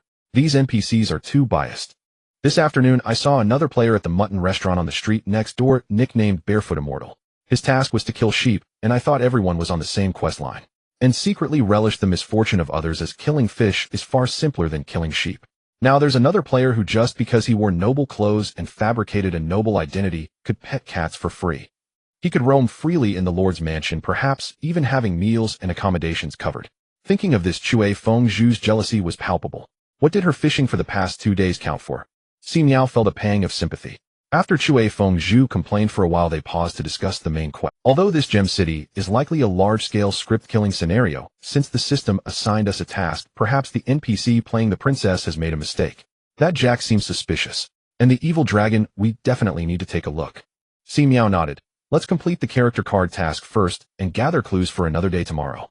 On the 3rd day of crab hunting, Si Miao saw a player busy killing rabbits at a rabbit meat restaurant with the ID Cute Bunny. Si Miao looked at the painful mask on the player's face and thought, That evening, 5 players gathered in Si Miao's room, having collected 4 princess diaries. The 4 who had killed crabs, fish, rabbits, and sheep all looked toward Lan Yu, who was leaning against the desk with her arms crossed, gazing at them with a melancholic expression. Lan Yu had changed into a new outfit, a purple waist-cinching commuter dress with a modest hem, donning white satin gloves and a white top hat. She looked elegant, truly elegant. The 4 of them, dressed in sporty jackets, stood among her like a bunch of country bumpkins entering the city. Chui Fengzhu couldn't help but be curious. Your clothes look expensive. They must cost hundreds or thousands of gold coins. Lan Yu touched her gem earrings and slightly parted her red lips. There are free clothes in the princess wardrobe. The 4 of them were left speechless. So it was a zero-cost purchase. You flaunt those clothes so boldly, doesn't no one in the Lord's Mansion say anything? I said that wearing the princess clothes allows me to absorb her aura, which helps in concealment. Lan Yu remained nonchalant. The 4 of them felt rather foolish. Chui Fengzhu fell silent for a moment and asked, can you recycle it in the shop? Si Miao and the others brightened at the thought. Lan Yu shook her head, shattering their beautiful dreams. Returning to the main topic, the 5 shared clues. Si Miao stated, my character card progress has loaded to 99. 9. The last step should be to go to the Lord's Mansion tomorrow to find the Lord NPC to receive the Warrior's Medal and unlock the character. Everyone nodded. They were in the same boat. Is this dungeon only for us 5 players? There's one more player named Poor Guy who we refresh at the West City Gate. He couldn't afford the entry fee and has gone to the docks outside to do menial work. I don't know if he got in. Si Miao. Sorry, she wanted to laugh. Back to the main topic. I gathered some information about Jack. He is a wandering singer who sells his skills for a living. I also found out about the 16th princess. She is the daughter of a vegetable stall owner named Alice. A month ago, she went out to buy something and suddenly got hit by a crystal ball chosen as the princess by the evil dragon. The Lord's Mansion gave a large sum of money to the vegetable stall owner, and Alice moved into the Lord's Mansion to wait for her marriage. It is said that during that time, Jack wandered outside the Lord's Mansion every day. Chui Fengzhu complained, who wrote this script. By the way, someone saw Jack interacting with a mysterious figure in a black robe. After the princess entered the mountains, Jack also disappeared. Since everyone needed to complete the character card tasks, there was no time to leave the city and check out the evil dragon's lair at Gem Mountain. There were too few clues. Better to wait until tomorrow to collect the character card first. After discussing, they dispersed, and Shui Feng Zhu took a bath in Si Miao's room, as usual, before leaving. At 10 in the morning the next day, the five gathered at the Lord's mansion. Lan Yu had changed into a set of khaki riding gear looking heroic. What was supposed to be a game had turned into a miraculous fashion show. Shui Feng Zhu looked at her with envy. In addition to the 5 players, there was a crowd of NPCs who had passed the assessment. The Lord stood on the stage delivering an enthusiastic speech praising their courage and justice, filling the atmosphere with emotional value. Those noble youths who came to slay dragons were all excited and glowing. 10 minutes later, everyone received a warrior's medal, a brooch resembling a gem. Congratulations to the player for obtaining the dungeon roll crab. Players need to walk sideways. The higher the restoration degree, the greater the increase in settlement rewards. Initial restoration degree 100. Si Miao. She was wrong, as she was not a seafood chef, she was a crab. Nearby, several players let out painful wails.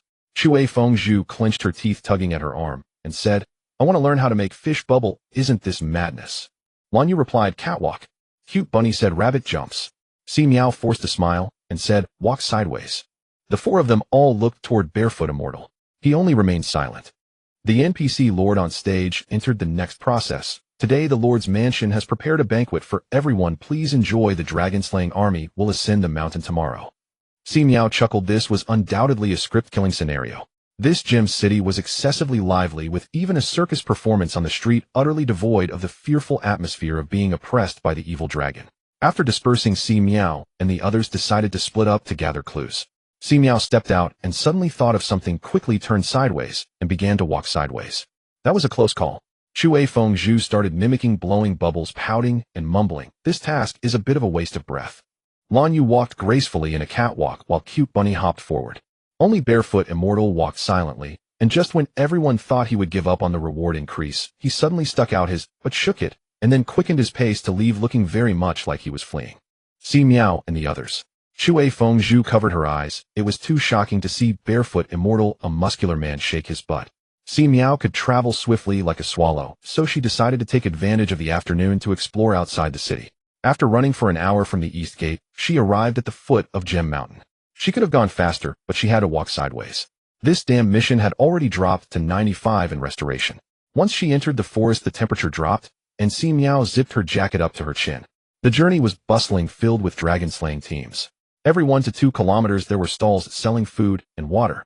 After walking for another half hour, they reached a checkpoint where a 100-foot deep abyss lay in the middle. The iron chain bridge was heavily guarded by the Lord's soldiers. Without the Lord's document, no one was allowed to pass. Si Miao's long-standing doubts were finally resolved. The evil dragon resided on Gem Mountain, so why did the dragon-slaying team stay so obediently in Gem City to spend money? In this day and age, who would come all this way to slay a dragon without a good plan? It turned out that the road was blocked. Si Miao estimated the abyss was at least 10 meters wide, and even with her agility, she couldn't cross it. Just as she was about to leave, she suddenly saw 2 horse-drawn carriages passing through the checkpoint onto the iron chain bridge. Ah, that's for delivering supplies to the evil dragon. Si Miao, speechless. This time Si Miao did not honestly pay a gold coin to enter the city. Instead, she climbed over the wall in a secluded spot using her agility. After several attempts, she finally succeeded. Turning around, she saw Lan Yu standing nearby, smiling with her arms crossed, not knowing how long she had been observing. Si Miao casually walked over and said, "Exchange intelligence." Lan Yu tucked her loose hair behind her ear and casually nodded. "Sure, I heard some news at the dock about the poor guy arriving. He must have gotten some clues and gave up on entering the city. There was a shadow of him in the morning, but he disappeared by the afternoon." Si Miao suddenly recalled the 2 carriages delivering supplies to the evil dragon. The poor guy wouldn't have been on one of those carriages, would he? She mentioned the abyss and the iron chain bridge. Lan Yu nodded. "I anticipated this.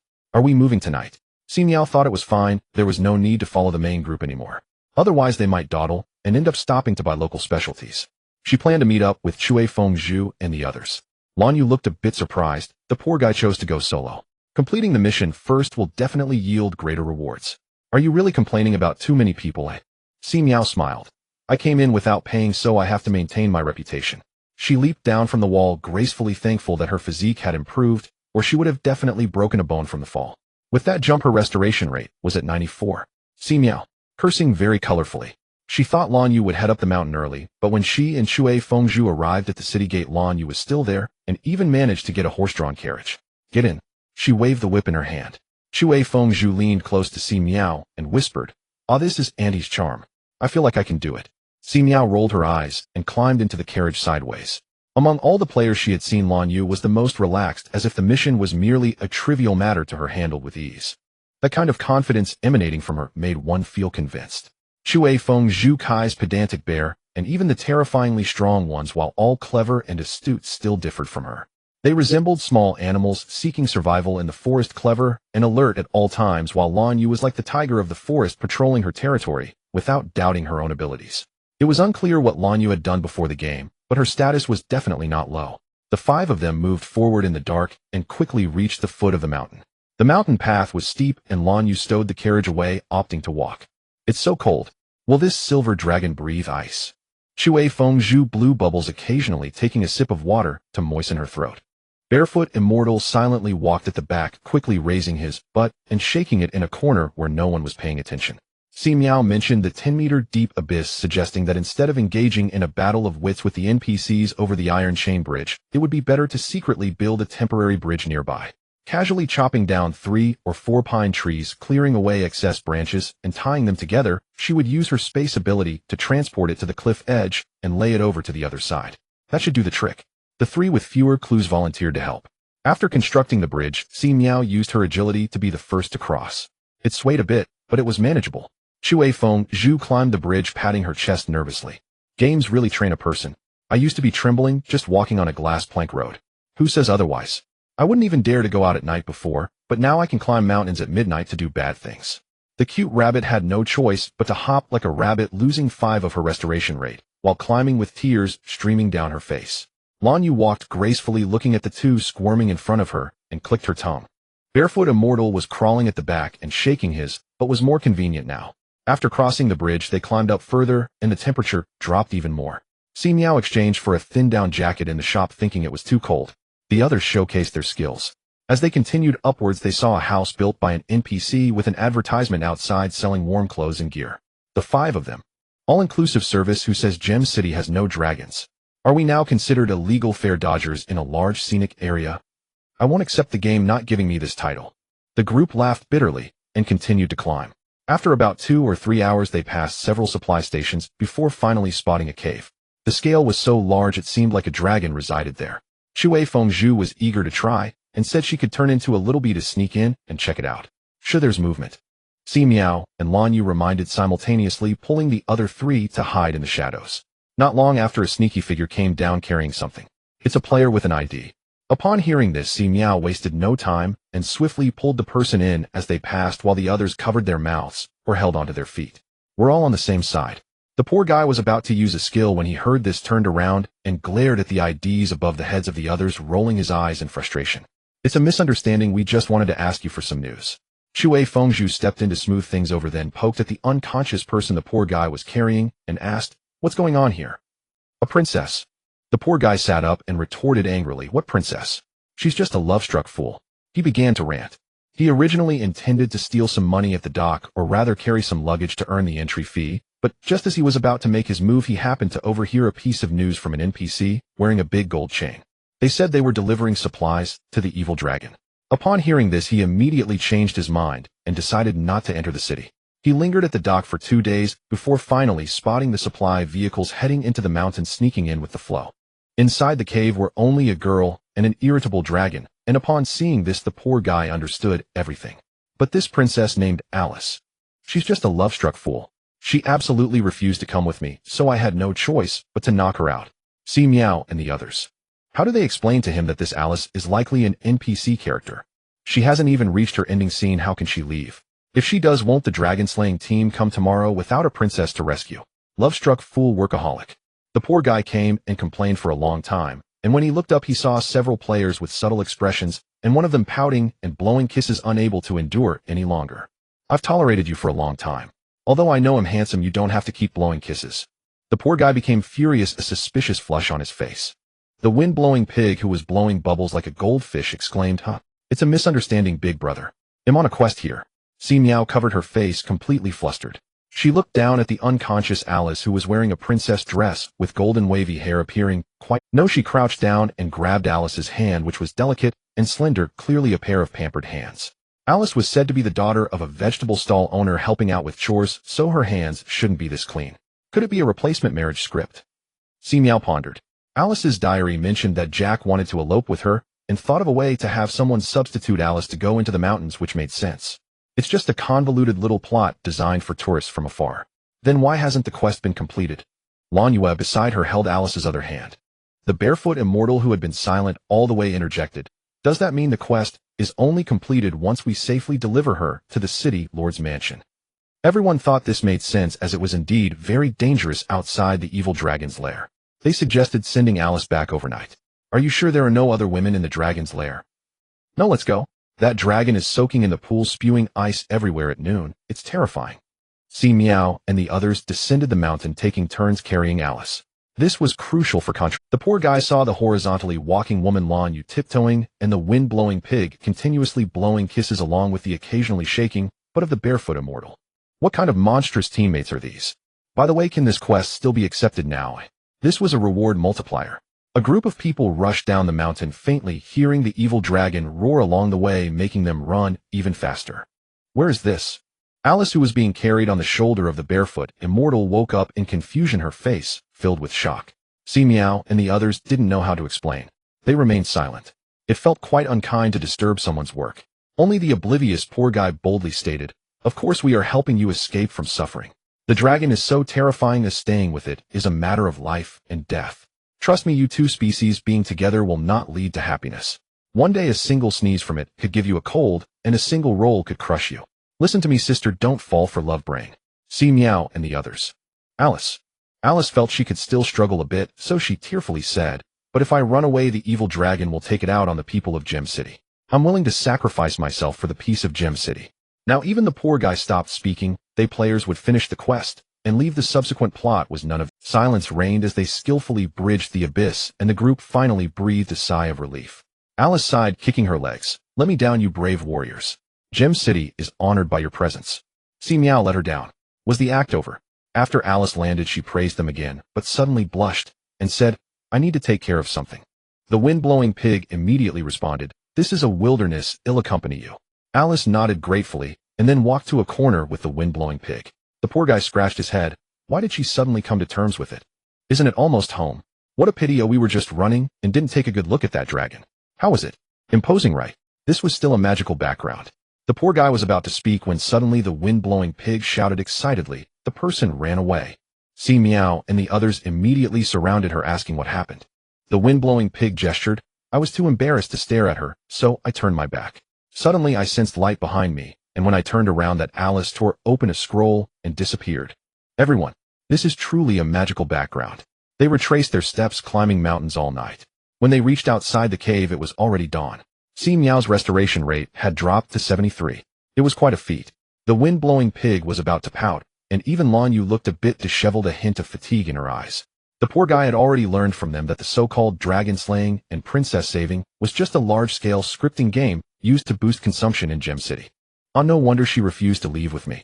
The roar of the evil dragon echoed from the cave, and Si Miao and the others rushed in, thinking that this evil dragon didn't seem to have a good temper and didn't appear to be cooperating with humans for a good show. Si Miao, who was at the front, suddenly bumped into a barrier. Looking up, she saw a pool of blood water with a massive silver dragon soaking in it, barely alive, occasionally struggling and roaring, with faint magical runes visible on its body, binding it to prevent movement. Meanwhile, Alice, who had been carried all the way, stood by the pool holding a magic wand and chanting incantations. What the hell?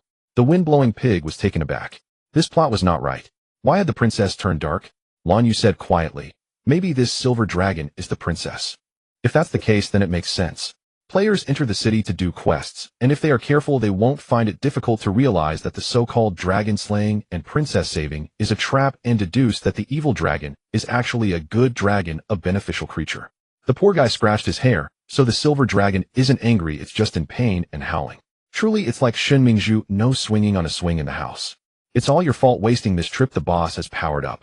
The wind-blowing pig was truly frustrated. If the poor guy hadn't stolen Alice away, they would have gotten a good look at the evil dragon according to the original plan, and wouldn't all 5 of them be blind to see that the silver dragon was in distress? The poor guy lay flat and took the hit. Si Miao was already studying how to break the barrier and save the dragon. Tentatively, she cast a fireball spell. The barrier rippled slightly, indicating it was effective. She began tossing fireballs while Lan Yu shot ice arrows. The others, seeing this, also showcased their skills. Alice, who was completing the final ritual, frowned slightly. This group of unknown interlopers was really bothersome. She was a mage and had long heard of the evil dragon of Gem City. Anyone with discerning eyes knew that this silver dragon had probably made some deal with Gem City, mutually beneficial, a good dragon. But what did that have to do with her? She followed the script arranged by Gem City, replacing Alice to infiltrate the dragon's lair, and this silver dragon had long lost its wariness of humans, easily falling into her trap. Alice hastened her incantation. With a snap, the barrier shattered. Alice looked sharply and coldly said, "I underestimated you." She decided to first deal with these pesky little bugs. Alice turned around and began to chant a spell. Freeze. Si Miao took out the absolute defense. Little yellow duck swiftly dashed forward and slapped Alice hard. As everyone knows, one must not give a mage the chance to unleash a powerful spell. Unfortunately, the spell Absolute Freeze could only target her, leaving the others, including the wind pig, frozen in place. Alice was sent flying and crashed heavily against the wall by the little yellow duck. Si Miao pressed on, continuing to chant the freezing spell, kicked Alice's magic wand away, and then launched a fireball attack. A magical pattern flashed across Alice's clothes, and the fireball was rebounded back. Si Miao quickly dodged to the side and prepared another freezing spell. I won't believe I can't break through her defenses. After using the freezing spell 3 times, Si Miao began to use another control skill. Skill: my rules are rules. Effect: shout this phrase loudly. All living beings will be hard controlled for 30 seconds, usable once a day. My rules are rules. Si Miao launched the fireball with a thunk, not daring to stop her chatter. I don't really know what to say, but I have to say something, so let's just say whatever comes to mind. This is a good question, but I don't know what you want to hear, and what I say you probably won't like. Oh well, I have to say something. The helplessly beaten Alice. My head hurts. This despicable little bug even has a mental attack. How terrifying. Not only her, even the wind pig and others couldn't take it anymore, babbling like 100 Tang Sungs, learning the art of useless chatter. With the 2 skills lasting a total of 39 seconds, Si Miao began physical attacks, which was a joyous occasion. They finally broke through her defenses. As soon as time was up, she immediately retreated behind the little yellow duck, while Lan Yu and the others followed up with their attacks. The wind pig, lacking attacking skills, stealthily disrupted the ground formations. As long as they could release the silver dragon, it would provide a significant assist. The 6 players displayed their talents, driving Alice to the brink of madness. Yet these little bugs, despite having no magical fluctuations, could still use their skills. It's about to go big. Who has a healer? Save us. Taunt, keep aggro. Si Miao, carrying the little yellow duck, dashed around the field like a feather, occasionally covering for the wind pig. Without skills, they made weapons like throwing a bucket of oil and lighting it up. Finally, with their combined efforts, Alice did not fall, but the silver dragon was almost out of energy. Though the silver dragon looked in dire straits, having bled a pool of blood, a dead camel is still larger than a horse. With its rage boost, it let out a roar and unleashed a frost that knocked Alice out of the cave. A dragon and a human battled in the air, magic dazzling the eyes. The tourist group climbing the mountain to slay the dragon cheered excitedly, encouraging Alice. The guards of Gem City exclaimed, "Wait, this plot doesn't seem right." Outside was chaos, yet Si Miao and the others were crouched by the pool collecting dragon blood, knowing with just a thought that it must be valuable. Si Miao even picked up 2 dragon scales. Trying to deposit them back into the system, she found they were worth 1,000 points, originally valued at 10,000. Ha ha ha, we struck it rich. The wind pig was too busy to even blow bubbles, grinning widely. The rest won, and all wore expressions of immense joy at their bountiful harvest. So engrossed they didn't notice when the battle ended and were blown away by a gust of wind. Si Miao, clutching the little yellow duck, got up to see the massive head of the silver dragon staring at them, snorting. It was indeed as the poor man said, a sneeze could blow one into a cold. The wind pig immediately jumped out, waving her arms and dancing. "Silver dragon, Lord, no need to thank us. It's our duty." The silver dragon, recalling how these humans had just been jumping around, snorted and sent a gust of wind to blow them away. She was too weak and needed to heal fast. Si Miao and the others were swept out, soon welcomed down the mountain by the city lord's guard, who declared them this year's dragon-slaying heroes. They saved the princess. Si Miao looked around and saw actors who had been hastily gathered from somewhere, wearing princess gowns and looking like survivors of a disaster. "Brave warriors, our city lord has prepared a celebration banquet for you and generous rewards." Upon hearing this, Si Miao and the others couldn't contain their smiles. In fact, when the silver dragon was freed, the system had already notified them that the quest was completed with a small side quest to attend the celebration banquet. Thus, they were happily collecting dragon blood by the pool. What kind of rewards do you think there will be? Can we directly request gold for cash? It better not be some commemorative trinket or local specialty honor certificate. The Wind Pig started babbling. The group arrived at the city lord's mansion to rest and changed into the prepared formal attire, enjoying VIP treatment. The Wind Pig donned the long-desired princess dress, while Si Miao chose a white suit, walking sideways to avoid tripping over her dress.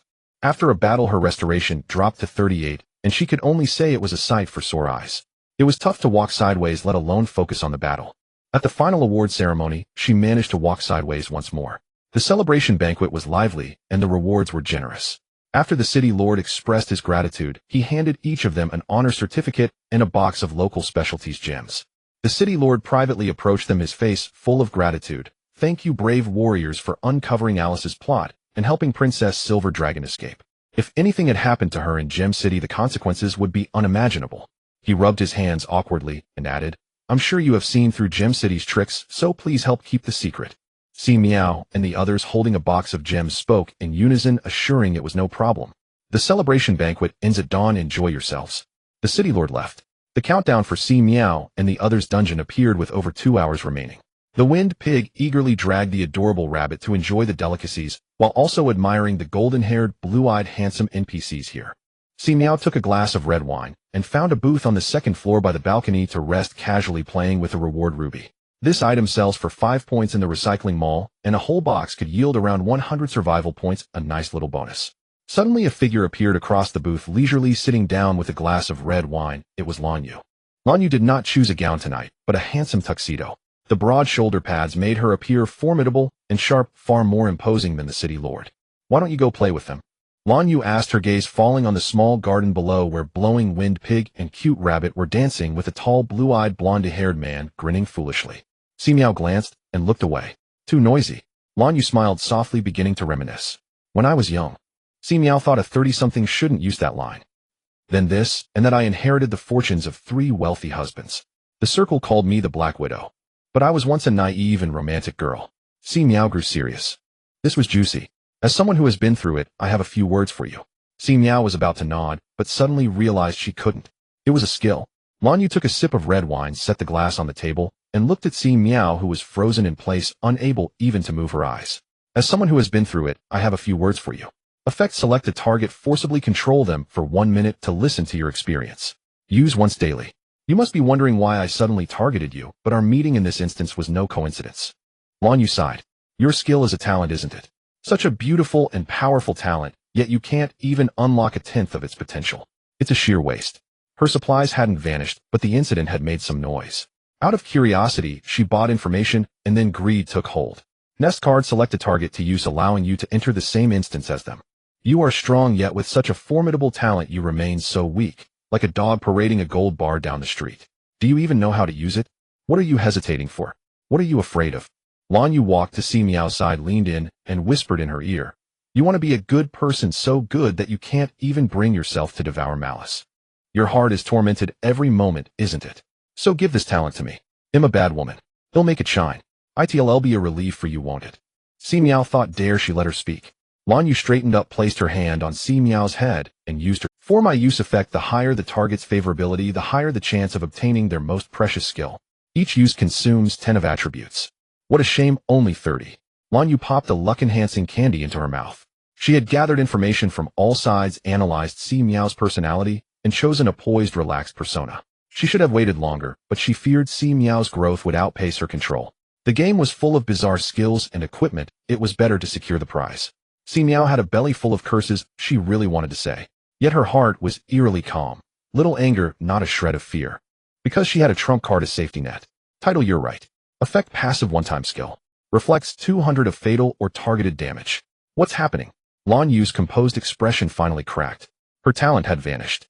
Si Miao remained immobile, but could enjoy Lan Yu's furious outburst from the corner of her eye. "It's you." Lan Yu grabbed Si Miao's hair and yanked it back, her elegant facade crumbling. "I underestimated." She wasted no more words.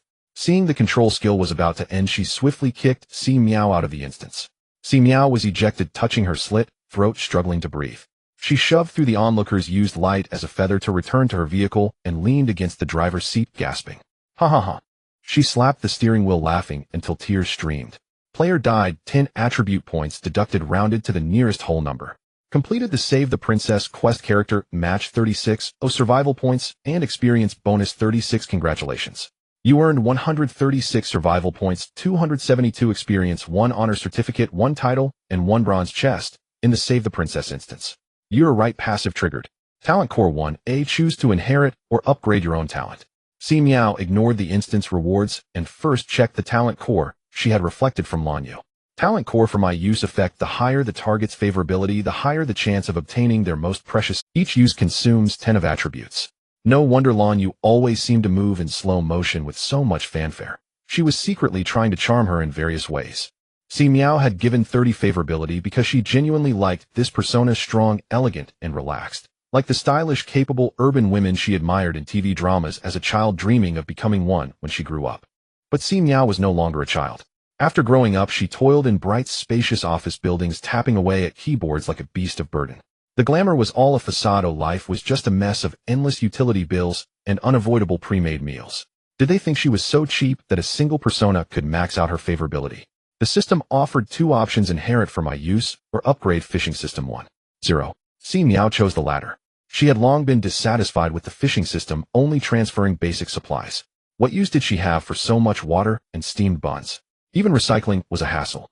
For my use was powerful, but watching Lanyu exhaust herself with strategy and quests with the target holding the initiative was too much effort. The fishing system was straightforward. Onetamini online and offline, a vast pond. Upgrade. Must upgrade. Fishing system 2.0. Skill 1. I didn't do anything. If a player shows malice toward you without provocation or threat, they will randomly lose some basic supplies, with a 5 chance of losing precious supplies transferred to your inventory. Skill 2. If you think so, I can't help it. Correct words may sometimes bring you unexpected gains. Si Miao's eyes lit up as she scrutinized the wording. Skill 1 had been upgraded from basic supplies to a 5 chance of precious supplies. Skill 2 needed testing, but she had a hunch. After upgrading the fishing system, Si Miao finally had the mind to check the other rewards. Honor certificate allows 1 visit to Gemstone City free of entry fee. Si Miao thought a safe haven. Maybe she could even snag some local specialties. Title: Let Me Speak. Effect: passive. You who have been stifled will never be silenced again. Your mouth and vocal cords are immune to all skills. Si Miao thought this game is truly audacious. But this title was also overpowered. Freedom of speech meant she could unleash command skills like golden words, freeze, or my rules are the rules. This title was a godsend. Si Miao realized all titles were passive skills, incredibly useful. Too bad You're Right was one-time use and already spent. Si Miao opened the final copper box. The contents included 2 attribute cards, 1 universal pet food, 1 skill book, and 1 surprise blind box. The pet food can be fed to the green ghost, and long-term feeding may enhance the pet's level. A bag sells for 50 survival points at the mall, which Si Miao had seen earlier, but couldn't bring herself to buy for the green ghost. This clearly indicates a long-term feeding project, but she had no money. Skill book: Offspring Gaze at Me. Effect: a 3-second eye contact will deliver a mental attack to the opponent with the power depending on the spiritual attribute, and the number of times depending on the spiritual attribute. Si Miao happily whistled. If she had this skill, she wouldn't have just stared blankly in the dungeon earlier. Surprise blind box. Effect: open daily for surprises. Si Miao opened the surprise blind box, which was the size of a jewelry box, and received a bag of universal pet food, indeed a surprise for the green ghost. The green ghost swaying on the roof of the car said, "This shift isn't impossible to start early, slurp." In addition to the above gains, there was also a box of gems, with a recycling value of 100 survival points. Beautiful waste with no other purpose. Si Miao kept the largest blue gemstone to play with, and sold the rest. 2 dragon scales are rare materials, and 2 barrels of mixed dragon blood are estimated to be quite useful. Si Miao decided to keep them for now, as they were clearly valuable items, not easily acquired. Lastly, there were losses, with each attribute reduced by 10. The 2 attribute points from the copper box reward were added to the spiritual attribute, resulting in the final data player nickname: I am a woman, level 5, 224-175-0000. Race: human. Talent: fishing system 2.0. Physique: 23, agility 23, strength 23, spirit 25, survival points 233, allocatable attributes 0. Equipment: space basket, mini bamboo house, kidnapped little fish, green ghost, resource exchange station, little yellow duck, mutated military shovel, honor certificate, surprise blind box. Skills: golden words, determine my rules are rules, clever fireball technique, close-range melon eating, rest assured, I just need to sleep light, as a swallow offspring gaze at me. Title head down and work hard, teammates have already vomited for 3 days and nights, let me speak. Si Miao thought of Lan Yue, her expression darkening. She was too naive to think that it was not herself who should be afraid if the skill got out, but she was too weak. Deductions from basic resources could not deter ambitious individuals like Lan Yue, but rather motivated them. The passive defensive players and the active offensive players have completely different styles of action. If it weren't for the assurance of you are right, she would have been in big trouble this time. Si Miao felt a sense of urgency. She must become powerful. Taking a deep breath, she glanced at the time, which was 5:15.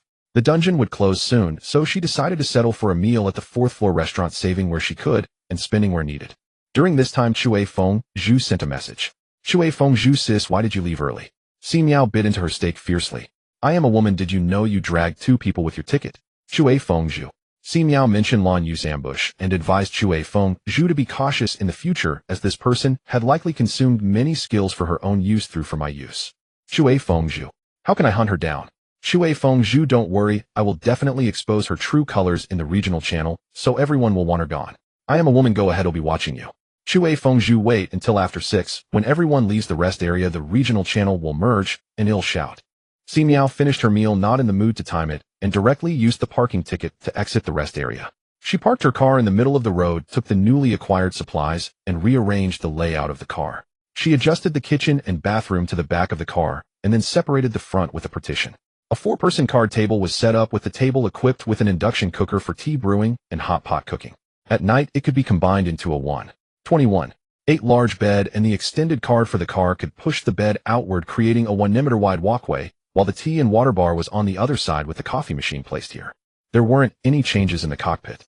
After adjusting the layout, Si Miao chose to use the vehicle skin design card to paint her car, applying a thatch green on the outside and a fresh avocado green on the inside, creating a refreshing and natural decor that was pleasing to the eye. Si Miao walked around the car interior from start to finish, very satisfied with her masterpiece. As the time reached 6 o'clock, the green ghost eagerly took its position, slurping for feeding. Si Miao poured a bowl of universal pet food for it, and the green ghost devoured it, without looking up, finally burping with an empty bowl. Si Miao shook her head and chuckled, throwing the ghostly figure enjoying itself out of the window. Get to work. The green ghost, who hadn't eaten for 3 days, worked even harder after filling up. Not only did it bite the gray wolf coming ashore, but it also dragged the opponent to the side of the car for Si Miao to kill. Si Miao was quite pleased. She dealt with the 2 gray wolves in the same manner.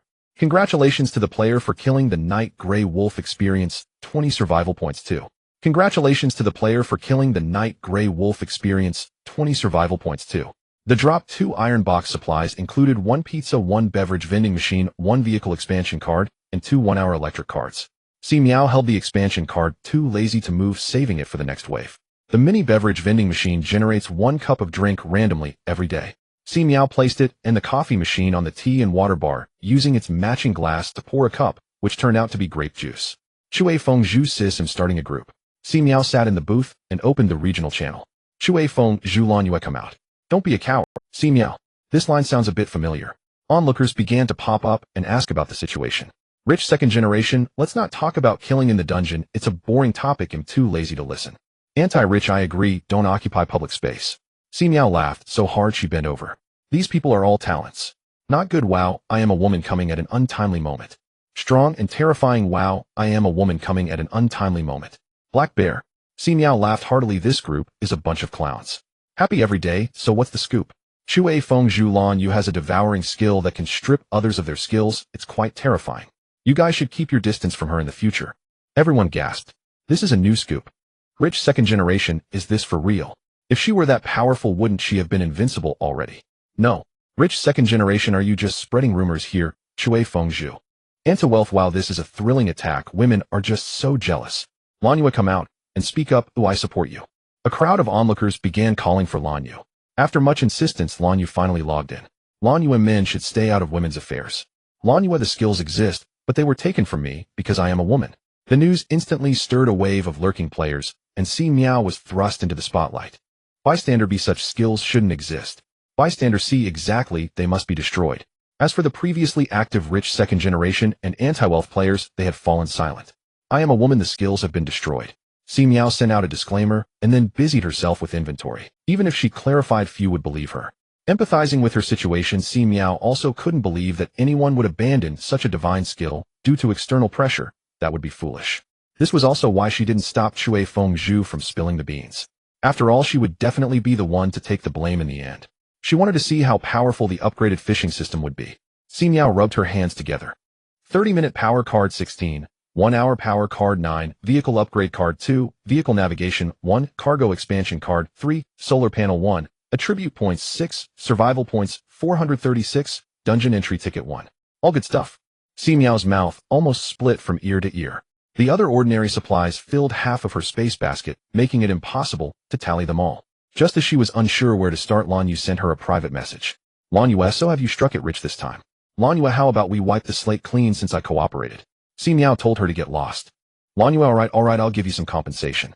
Lan Yu email. Si Miao opened the email. Queen's outfit defense 100 points automatically triggers. Si Miao's eyes lit up. She looked at the blue long dress and small hat set displayed on the screen. It was the outfit Lan Yu wore on her first day. Automatically triggering, isn't that just like Alice's magic robe? Si Miao was really tempted, but she didn't trust Lan Yu's character, fearing this was candy laced with arsenic, a trap waiting to ensnare her. The system had too many bizarre skills, making it hard to guard against. Si Miao reluctantly closed the email. Seeing that she didn't accept it, Lan Yu clicked her tongue. Losing for my use, she was left with only 2 innate skills. One of them was Queen's wardrobe. The clothes she wore when complimented would convert into defense points, and when criticized would accumulate attack power. Very useful. She gave Si Miao defensive clothing. Seeking peace was one reason, and the other was to show the opponent that she was hard to kill. Si Miao frantically sold off excess supplies, putting those with market value in her personal showcase, and selling the rest at a 90% discount. After 2 hours of busy work, she finally gathered 1,500 survival points to obtain a long-desired item. Si Miao desperately needed passive skills and equipment, especially those that could activate autonomously even when she was unconscious. Angel Wings. Effect appears when a player is unable to care for themselves and in need of assistance, transporting them to safety, deducting 10 attributes with each use. Must get it. If it weren't for this windfall, Si Miao was ready to painfully sell off a dragon scale. The angel wings transformed into a pair of small wings wrapping around her right pinky like a ring. A sense of security surged. Si Miao hummed a tune and continued organizing other useful supplies. Solar panel can produce 3 1-hour power cards daily. Doesn't this mean a guaranteed daily range of 1,800 kilometers? Si Miao installed it on the car roof. The vehicle navigation could display road conditions for the next kilometer. 6 attribute cards, each adding 1 point to 4 attributes, with any excess going into spirit. Dungeon entry ticket. Si Miao picked up a small card resembling a power card. Dungeon entry ticket, randomly enter a dungeon upon use. Good stuff. Isn't this just a wild script? Who generously contributed this to her? May good people live in peace. Si Miao was considering whether to enter the dungeon and work overtime when she suddenly felt the vehicle shake. She glanced at the vehicle's defense value, which hadn't changed, and calmly leaned toward the window to look outside. The area illuminated by the headlights was filled with swirling sand, and the shadows of the green ghosts on the ground became blurry. The weather changed. Si Miao opened the regional channel. Anti-wealth help, a gust of wind just came by, and my RV almost tipped over.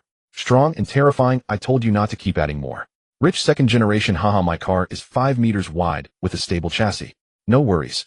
Anti-wealth, you can't even straighten your waist now, can you? Bystander B, my dungeon entry ticket is missing. I'm going crazy. Good study visibility is reduced due to the sandstorm. Be cautious when driving tomorrow. Shu Soul, hasn't anyone noticed that nicknames can't be changed anymore? You have to use a name change card. Zhu female hero, is the game going to start harvesting the chives? So sad. Bystander B, my dungeon entry ticket. The dungeon entry ticket is missing. I'm going crazy, going crazy, going crazy. Si Miao guessed that the game would be stirring things up tomorrow, taking away the dungeon entry tickets, and decided to rest and conserve her energy. She went to the back of the car to wash up, lowered the table from the card seat, put the backrest on top, and in 3 steps assembled a bed. She then took out the quilt and pillow from the storage cabinet beneath the bed, completing the setup. The wind had blown all night, without stopping, sand pattering against the car body. The green ghost, however, was unaffected, patrolling around the vehicle, popping up and then submerging again. At 4 o'clock, the alarm went off. Si Miao rubbed her temples and got out of bed, needing to set up a soundproof wall or get some sleep earplugs. She turned on the car lights and glanced at the regional channel while washing up. Even at 4 in the morning, the regional channel was still bustling. Rich second generation, 10 meters away, I can't distinguish between humans and animals, and almost drove off the road. Anti-wealth, usually I can drive 50 or 60 kilometers in an hour. Now 30 kilometers is tough. It's like returning to the tricycle era. Today's task is 240 kilometers. How can I run without collapsing? Now everyone knows that they must complete today's required mileage to refresh the rest area, so some people started hitting the road in the middle of the night, hoping to enter the rest area early and clear more dungeons. A few Iron Man players hit the road right after midnight. Si Miao slept for 6 or 7 hours and got up at 4, which was considered late. Si Miao washed her face, dried it with a towel, and walked over to the beverage vending machine to grab a cup of bitter coffee. She took 2 buns from her backpack and heated them in the microwave, one with red bean paste and the other with pickled vegetables, both of which were her favorites. Si Miao converted the bed into a card table, sipping coffee while enjoying steamed buns, the regional channel buzzing with activity. Kaidako Jiao at 2 o'clock, my car finally flipped over. Good news, the game is quite humane and won't let players lose their vehicles. Bad news, the tow fee is a whopping 10 survival points. Heartbreaking. Rich second generation gloating. Anti-wealthy gloating. Onlooker B, my dungeon ticket, my dungeon ticket. The crowd. This person has been crazy for a while. Si Miao swallowed the last bite of her bun and walked to the cockpit with her coffee ready to hit the road. Today's mission: travel 240 kilometers. Indeed, within 10 meters humans and animals are indistinguishable, but thankfully Si Miao obtained a car navigation system last night that could display road conditions for a kilometer, including treasure chests appearing on both sides, and the guarding monsters would be marked with heat sources, warm and considerate. The visibility was resolved, but the wind was too strong. A driving fast could easily cause a flip, so Si Miao could only maintain a speed of 50 kilometers per hour. As she drove, Si Miao suddenly felt as if she had forgotten something. A faint green light appeared in the rearview mirror. Si Miao suddenly slapped her head. The green ghost was still outside, keeping watch. She stepped on the brakes, and the relentless green ghost surged ahead several meters before drifting back with a melancholic air. Si Miao chuckled and quickly poured a bowl of pet food for it. The car had stopped, and Si Miao conveniently opened today's surprise blind box. The green ghost, floating in the passenger seat and licking the bowl, furiously secretly lifted its head to peek. Not yours. Si Miao, in a good mood, took out a car navigation card from the blind box, directly hanging it in the display window, and announced in the regional channel. The price of an item or tool snapped up. She was already a regular customer. Kaidako Jiao, thanks to Dalao for saving my dog's life. Si Miao replied with an emoji, looking at the item she traded for. Mooncake blind box randomly generates a mooncake every day. Kaidako Jiao, I hate eating mooncakes. Si Miao opened the mooncake box. Fresh floral filling. The scene of Kaidako Jiao vomiting flowers automatically played in her mind. She nonchalantly put the mooncake back, hung the blind box in the display window to trade for items, and to be honest, she also hated mooncakes. Back on the road, the green ghost chose to stick to its post, floating back and forth from the rearview mirror. At 5 o'clock, she encountered the first iron box.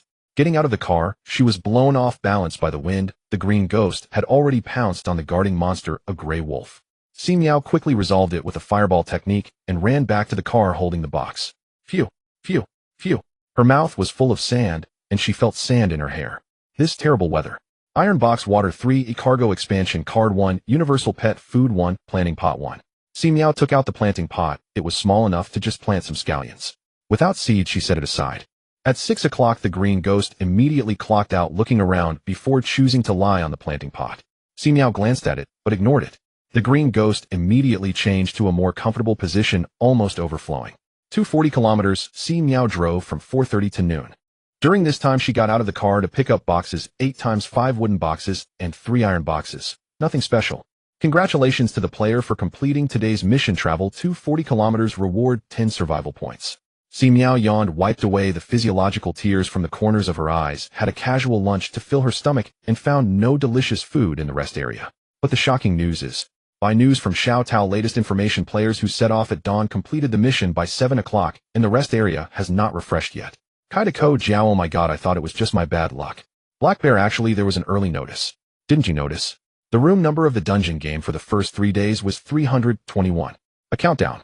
Kaidako Jiao, wasn't there a player yesterday who kept saying he lost his dungeon ticket? Does that mean we need tickets to enter dungeons in the future? Blowing wind, pig, no way. I just got excited. The crowd began to speculate chaotically. Si Miao, eating a dry piece of bread, decided to heat up a pizza for herself. Just as she finished eating and was about to take a short nap, the regional channel suddenly became lively. Iron Man Triathlon family, you might not believe it, but the straight road has turned.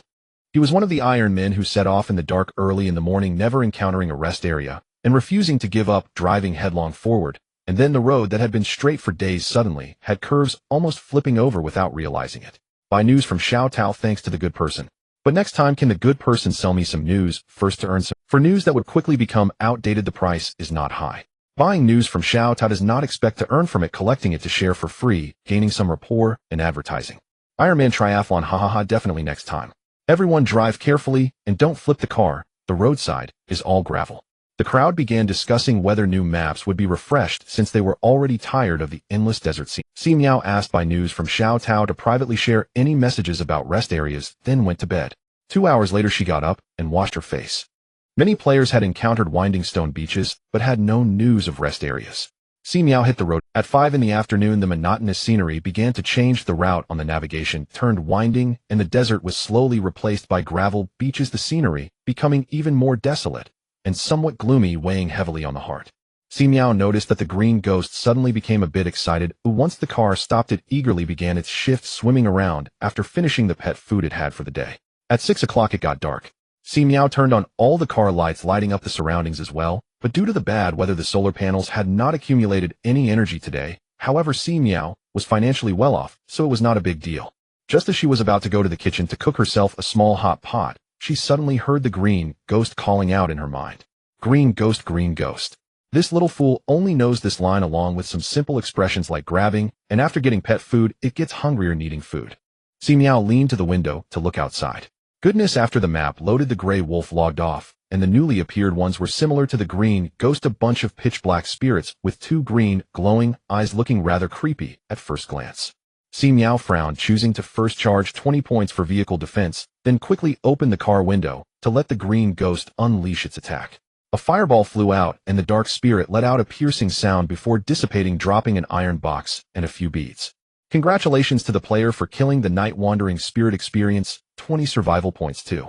Si Miao did not immediately get out to pick up the box, waiting for a moment as the green ghost caught another wandering spirit. Si Miao had slain 2 wandering souls and was about to get off the vehicle when a call from the green ghost echoed in her mind. She paused her steps, wondering if the numbers had increased.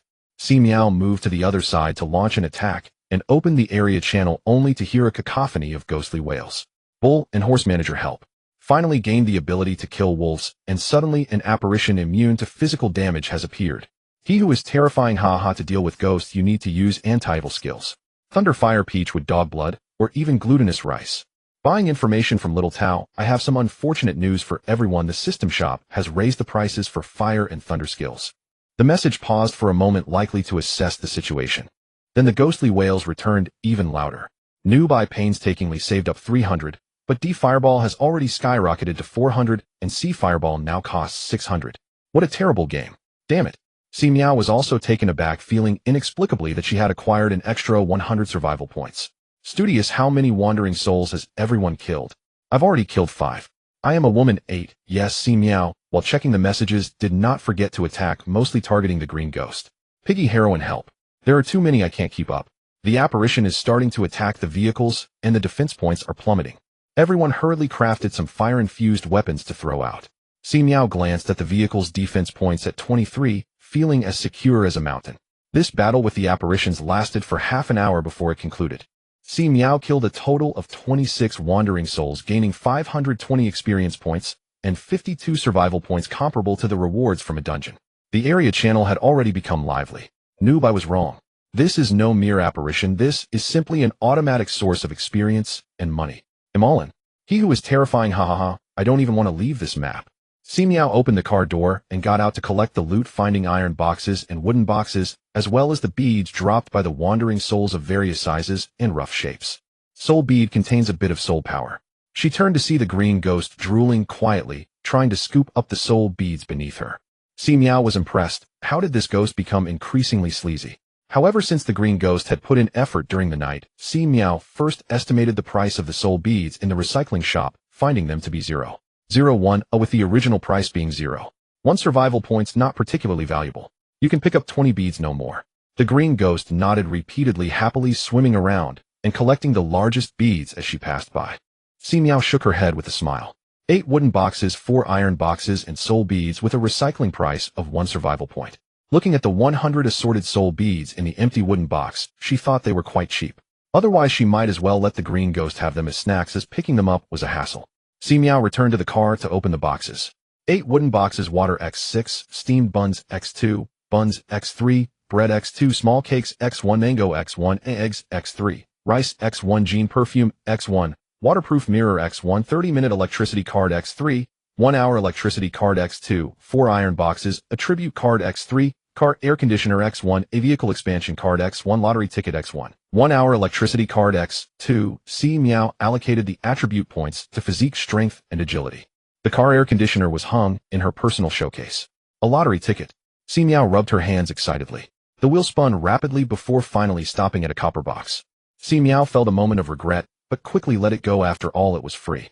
Dungeon ticket x1, a rest area ticket x1, holding a small rest area ticket. Si Miao was astonished. It seemed that there would now be a threshold to enter the rest area. Si Miao tucked the ticket away. The area channel had become a cacophony. Shu Soul, I used to rely on the rest area to catch my breath, and now even the rest area requires a ticket. By the way, do we still need to pay parking fees if we have tickets? Legendary passerby fan, actually, if we kill a wave of wandering souls every night with stable experience and survival points coming in, is it really necessary to enter the rest area? Most people in dungeons are just there to tag along, pay for tickets, and often have 50 of their resources deducted. Losing attributes, it's not worth it compared to staying on the road. Rich second-generation dungeons only reward items and skills. Oh, one should take the risk to turn a bicycle into a motorcycle. Being a timid turtle has no future. Anti-rich, what do you mean by being a timid turtle? Everyone should avoid the rest area and let those who are powerful play alone. Without us ordinary people tagging along, let's see how they earn their rewards. Everyone had different opinions, creating a chaotic discussion. Si Miao thought of the second skill from the fishing system and decided to chime in lightly. I am a woman, everyone, let's not quarrel. Let's work together to build a brighter future. The area channel fell silent. Rich second generation. Anti-rich. Black bear. Mooncatcher. Si Miao calmly began checking if there were any surplus. Fishing system skill 2. If you want to think that way, I can't help it. Correct statements may sometimes bring you unexpected rewards. Indeed, it was an unexpected reward. Si Miao gained an additional title. If you don't speak, no one will consider you a mute. Effect passive, your silence is justified. Si Miao stroked her chin thoughtfully. Did this mean she could skip answering? For instance, in a game of truth or dare, she could just skip. In a word, an additional title. Si Miao decided to keep up the momentum and milk the situation further. However, repeating the same phrasing twice yielded only the basic resources gained, and she saw no trace of any titles. It seemed that she couldn't just mindlessly initiate. A bit of cleverness was needed. Si Miao took a break, had a self-heating hot pot for dinner, filling her belly before 8 o'clock, feeling energetic. She decided to use a dungeon ticket to explore. Welcome players to the zombie apocalypse. Rule 1, kill 1,000 zombies. Rule 2, survive for 30 days. Rule 3, death deducts one of your most commonly used skills. Si Miao landed on a dilapidated rooftop, scanning the darkened sky, seeing collapsed buildings reduced to ruins, desolation all around with no trace of greenery in sight. Si Miao took out her engineer shovel from her ear, carefully maneuvering around the debris on the rooftop and peering over the edge. Her scalp tingled at the sight of countless zombies crowding the streets, more exaggerated than a National Day tourist spot. If she fell down there, it would be a mouthful for everyone. Si Miao took 2 steps back. The good news was that with the zombies so densely packed, she wouldn't have to worry about completing the task. With 1,000 zombies just standing there and dropping heavy objects could randomly take out a bunch. Just as she was considering whether to toss a few broken pieces of furniture, a loud banging came from the back door. Si Miao quickly turned around to see a cabinet precariously wedged against the door. With a loud crash, the door burst open and a horde of zombies with missing limbs tumbled out, a foul stench assaulting her senses. Thanks to teammate has been vomiting for 3 days, Si Miao felt no urge to vomit, frowning as she launched a series of fireballs, easily dispatching 3 zombies. Indeed, there are no useless skills, only misplaced rubbish. Congratulations, player, for killing zombies x3. Experience 3. The fireballs obliterated the zombies' heads, leaving only a white glass orb on the ground. Si Miao donned her gloves and picked it up to inspect.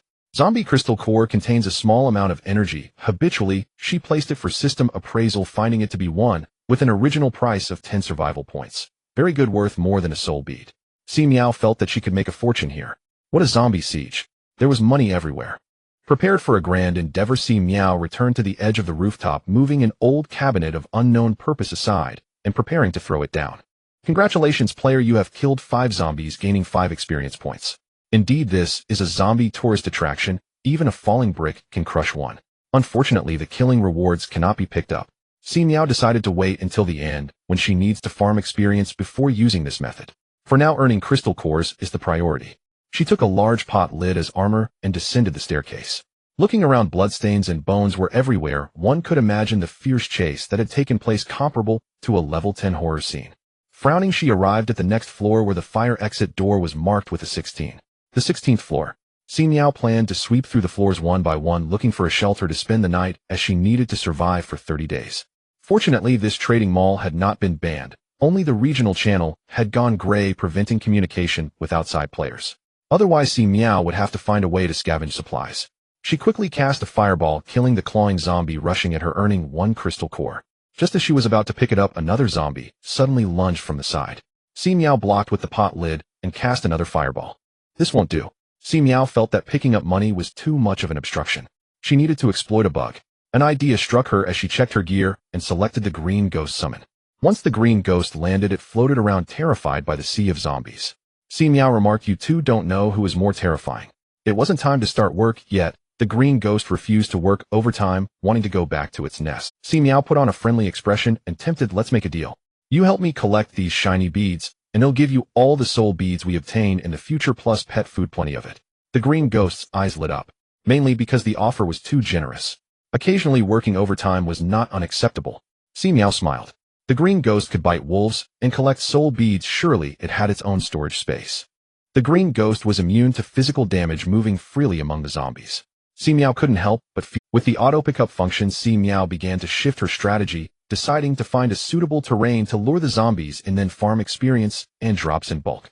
She was too lazy to sweep through each floor, and entering through broken doors often led to encountering unsettling little horror scenes which were not uplifting. Moreover, she only had 56 fireballs. A limited quantity and close-range combat could lead to injuries, not to mention getting splattered with filth. Si Miao was not someone who would suffer needlessly if she could exploit a bug. Why tire herself out? This building was a commercial apartment complex. The bottom 3 floors housed a comprehensive mall with an empty center.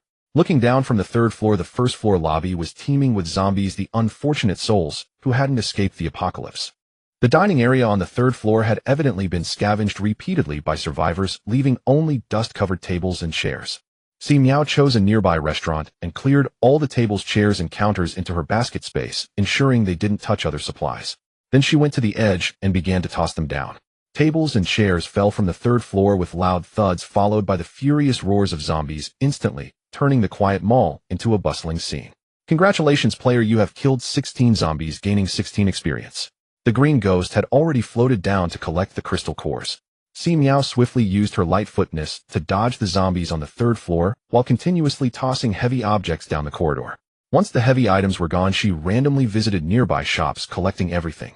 Congratulations, player, you have killed 25 zombies, gaining 25 experience. Congratulations, player, you have killed 12 zombies, gaining 12 experience. Si Miao was grinning from ear to ear. With a swing of her shovel, a zombie with a tilted head fell from the 3rd floor, taking another down with it. She ran back and forth along the corridor on the 3rd floor 3 or 4 times, gaining 400 experience. During this time, the green ghost came up to deliver the goods, and then went down again to collect. With no heavy items left in her space, she randomly entered a cinema to restock, but was startled by a sight. Standing at the ticket booth was a zombie dressed in employee attire, remarkably intact. Upon seeing Si Miao, it neither charged at her nor acted aggressively. Instead, it smiled and waved for her to check her ticket. Si Miao, what kind of bizarre thing is this? She sent a fireball its way, only to have a transparent barrier appear before the zombie, blocking the attack. Si Miao was stunned, an ability-wielding zombie. Such a powerful character, why wasn't it hunting humans, but standing here collecting tickets? Muttering to herself, Si Miao tentatively tried to attack with her shovel, only to be rebuffed. She thought of her newly acquired skill. Spawn, look at me. Effect staring for 3 seconds will inflict mental damage on the target. The power depends on the mental attribute, and the number of times depends on the mental attribute. Unsure if it would have any effect on a zombie. Suppressing her discomfort, Si Miao initiated the skill while staring at the zombie. After 3 seconds, the zombie's whites of the eyes became even more vacant, and the barrier wobbled and vanished. Si Miao quickly seized the opportunity to strike, using a fireball to kill the zombie. Congratulations, player, you have killed 1 zombie, gaining 5 experience. A more valuable zombie. Si Miao rubbed her somewhat protruding temples and went to scrape the crystal core with her shovel, retrieving a milky white bead. Crystal core contains a hint of energy. Mall redemption value 5. Although the price was higher, the trouble in fighting them increased. Si Miao preferred to bully the weak, cutting them down in waves, focusing on ordinary zombies, while responding to ability zombies as they came. Bang bang bang. Unbeknownst to her, the first-floor lobby was littered with dismembered furniture. The zombies scattered likely queued up the stairs to find the culprit. Si Miao finished off the tables and chairs in the third-floor restaurant and prepared to shift her position. She ascended the stairs and locked the fire exit.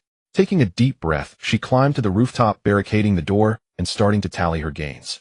Experience 650 crystal core income, 580 survival points. It was expected that the green ghost hadn't collected everything. She opened the miscellaneous section of the mall and began browsing powerful firearms.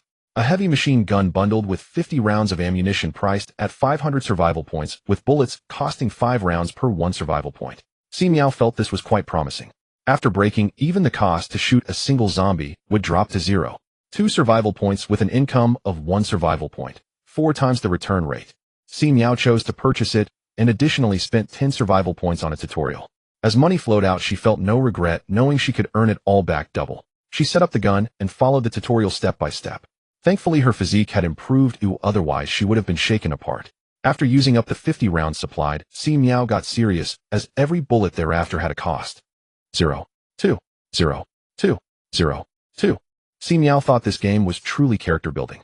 Only a little over a month had passed since she started transitioning from a coward who would wait 10 minutes for takeout to now calmly standing in a zombie-infested city, shaking her heavy machine gun and firing away. Cool. After dark, Si Miao went downstairs to find a relatively clean room to rest, setting up an inflatable mattress and inflatable sofa. Dinner consisted of a box of self-heating rice and a cola. After quickly changing and washing up, Si Miao sat on the sofa eating while tallying her income. The green ghost buried its head in a basin of pet food, eating voraciously. Today had truly exhausted the ghost, and it pitifully had to keep watch at night on duty for 24 hours, making life tough for the ghost. Si Miao pulled out the box containing the soul beads with a snap, and the green ghost's eyes were glued to it, unable to tear away. I love working. Si Miao shook her head and chuckled. Having the green ghost fooling around beside her eased the weight of solitude in the apocalypse. Si Miao took a big mouthful of rice and checked her personal stats. Experience 1679, survival points deducted for buying a machine gun and bullets, netting 800. This wave of sudden wealth. If she got skilled by tomorrow, the harvest would be even greater. If this lasted for 30 days, how amazing would that be? The more Si Miao calculated, the happier she felt. At night, she went to sleep with the corners of her mouth turned up, while the ghost diligently kept watch, occasionally munching on a soul bead like a snack, crunching delightfully. The next morning brought daylight, and Si Miao energetically climbed to the rooftop to start working. The morning passed amidst the sounds of die, gaining experience 1653, survival points 1000. Ha! Si Miao was laughing so hard she thought her head might fall off. But then too much joy turned to sorrow as she inadvertently attracted a big boss. An ability-enhanced zombie crawled up from the back side of the rooftop. If Si Miao hadn't seen the reflection of her big pot lid nearby, she might have been ambushed. She rolled over and quickly shot a fireball, then swiftly pulled out a little yellow duck to swing at it. This was clearly an agile zombie moving at high speed and dodging Si Miao's successive attacks. It landed lightly like a mantis, quickly springing into attack. Freeze! Si Miao shouted, and the fireball followed closely behind. As the zombie hit the ground, its head was gone, and a pale blue bead fell on the ground. Si Miao let out a sigh of relief, as she had been worried that the spell freeze wouldn't work on such monsters, but it turned out they were considered living beings in the system's judgment. She went over to pick up the crystal core and looked over the edge of the rooftop, but saw nothing below. However, if she continued to act so arrogantly, she would definitely attract trouble. She decided to tidy up and go downstairs to find a new stronghold. At the very least, she needed some cover from behind to avoid casual ambushes. Si Miao called the green ghost back in her mind, stored her gun and little yellow duck in her space, and changed positions. In the afternoon, she was shooting from the window of her resting room, but her income had sharply decreased due to limited visibility. During this time, she was once again visited by an ability-enhanced zombie which crawled directly from the downstairs window to her gun's muzzle, startling Si Miao so much that her shot went awry. At night, she blocked all the doors and windows. On the second day of the instance, experience 2,763, survival points 2,221. What a solid and fulfilling day. Her account had over 3,000 survival points and unprecedented wealth. Si Miao could finally stretch her arms and explore the trading mall. Unfortunately, her level was a limitation. Skills unlocked at level 5 were only crade. For example, Si Miao's fireball technique was just that, and she had no learning type skills. Si Miao was not someone who hadn't seen the world. The mage Alice from Gem City was clearly well trained. As for them, players who rushed to level up their limits were just about the same. Si Miao flipped through the skill mall and barely supplemented a few skills and items. Crade Thunder Strike priced at 600 survival points could unleash 2 lightning strikes per day with a range of 5 meters. Alarm priced at 500 would alert her mind with beeping warnings upon sensing danger. Amulet priced at 100 could withstand 1 fatal damage singlus with 3 pieces. 1400 survival points were thus spent. Si Miao was not yet satisfied and finally scrolled to the miscellaneous section, extravagantly purchasing a massage chair for 50 survival points. Save where you can, spend where you must. With so many days of battle ahead, she needed to rest well and recharge. Si Miao found a good excuse for herself and blissfully enjoyed her moment of relaxation. The green ghost was just silent, focused on eating. The next morning, Si Miao got up to wash up, nibbling on a steamed bun while moving the wardrobe that was blocking the window to peek outside. Great, the streets today were still filled with zombies. The thousands she had eliminated were just a drop in the bucket. Si Miao stuffed the last bite of the steamed bun into her mouth, raised her gun, and began shooting. She also kicked the slow-moving green ghost. Time to work. Soon 2 hours passed, and as Si Miao stopped to drink water, she suddenly heard the sound of a helicopter's rotor. She raised the binoculars hanging around her neck to look outside, where she saw a helicopter approaching from a distance. Oh no, it was coming towards her. Si Miao immediately became alert. Could it be the natives? The helicopter hovered in midair, then began dropping flyers, a bunch of them floating down, blown by a gust of wind towards Si Miao's window. She inexplicably caught a flyer, her head filled with question marks. Welcome players to Hope City. Si Miao. What's this Easter egg? Players traveling from afar, all of Hope City welcomes you warmly. We will host a reception for you in the city, allowing for mutual exchange and progress together. Si Miao. She continued reading. A 1 commission for purchasing agents with a minimum guarantee of 100 orders and the highest historical transaction of 30 million orders. Goodness. Zombie hunting in the apocalypse, trading intermediary in the apocalypse. In the eyes of the natives, wouldn't she just be a randomly spawning mobile merchant?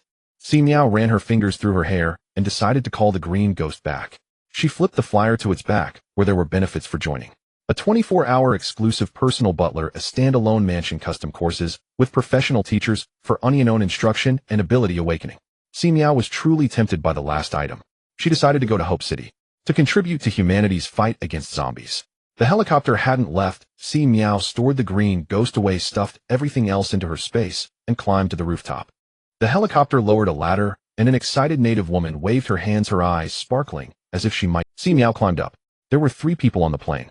Hello, I am Cheng Yi, your private butler for the upcoming journey. What do you prefer to be called? The woman named Cheng Yi spoke earnestly. The drool seemed to be just her illusion. Si Miao's alarm didn't go off, and she replied, my surname is Si. Hello, Ms. Si. Allow me to introduce you to Hope City and the subsequent arrangements. The helicopter quickly flew away from the city, leaving the horde of zombies behind. Si Miao learned that she was indeed not the first player to come here for tasks. Hope City even had a complete reception process. The apocalypse has been upon us for 5 years, Miss. Si. You are the 106th person to arrive near Hope City. Si Miao. Wasn't this a bit too many, fellow townsfolk? Hope City is 100 kilometers away from Zombie City. Si Miao boarded the plane directly without inspection.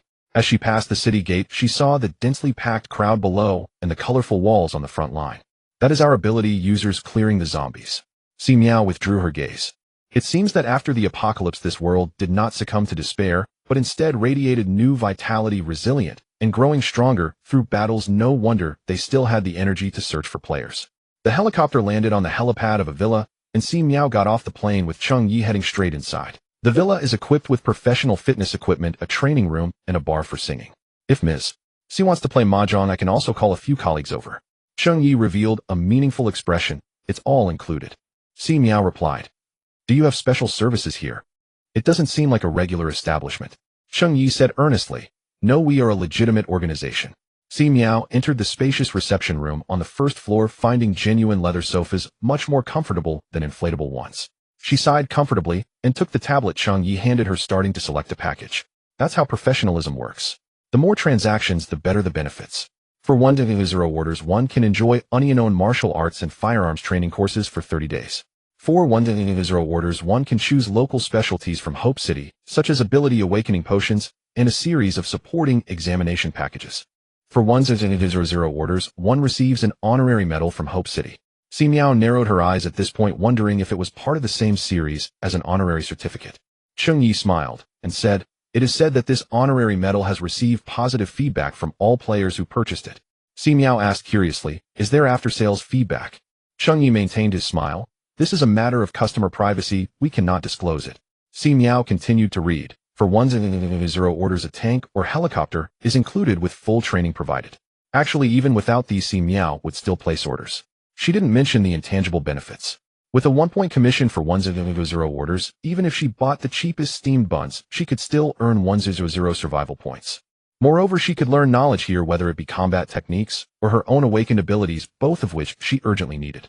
Si Miao immediately decided to place an order for 100, asking the other party to prepare an item list. Cheng Yi quickly pulled out a document and opened it. Thank you for your hard work. Soon a large group of people arrived at the villa, some delivering crystal cores and others waiting to store supplies. Si Miao numbly placed orders for compressed biscuits, gasoline, weapons, basic materials. The crystal cores poured into her account, then quickly drained out, leaving only her 1-point commission. These people knew the market prices better than Si Miao did, which was terrifying. They worked tirelessly from noon until evening, and Si Miao felt more exhausted than fighting zombies. People came and went around her, busy and bustling, but only Cheng Yi stayed by her side. In the evening, Si Miao enjoyed a sumptuous dinner. It was said that the chef was a state banquet cook before the apocalypse, and had awakened culinary abilities, able to create food that could restore abilities and nurture the body. Whether it nurtured or not, Si Miao didn't know, but the taste was truly exceptional. Can I pack a few portions to take with me when I leave? It is our honor to receive Ms. Sis approval. They were more than willing. One must admit the treatment in Hope City and the emotional value here are truly remarkable. Si Miao, an ordinary person, had never experienced such treatment before, feeling that everyone here spoke nicely and looked good. Cheng Yi smiled slightly, thinking that this player was easy to please. Despite their proficient processes, each of them had gone through numerous trials and had paid a painful price. Behind every regulation lay a story of blood and tears. The next day, Si Miao completed the order transactions and went to the Ability Research Center with Cheng Yi. At the beginning of the apocalypse, half of the people failed to awaken and became zombies, with only a rare few possessing exceptional talents, awakening abilities, and many remained ordinary people. 3 years ago, with the help of an anonymous player, we developed the Ability Awakening Potion. As long as a certain affinity for abilities in the body exceeds 50, there is an 80 chance of activating the ability. Si Miao sat in the instrument chair, a large iron lump on her head. She couldn't help but think wildly, oh, were there many batches of players? Why do they come in waves? Congratulations, Miss. See, your affinity in the wood-type ability is as high as 92. Even without the assistance of the awakening potion, given time, you will be able to awaken on your own. Si Miao removed the large iron lump and watched as a cold liquid was injected into her arm. It felt icy, but soon her body heated up as if a surge of energy was rampaging inside.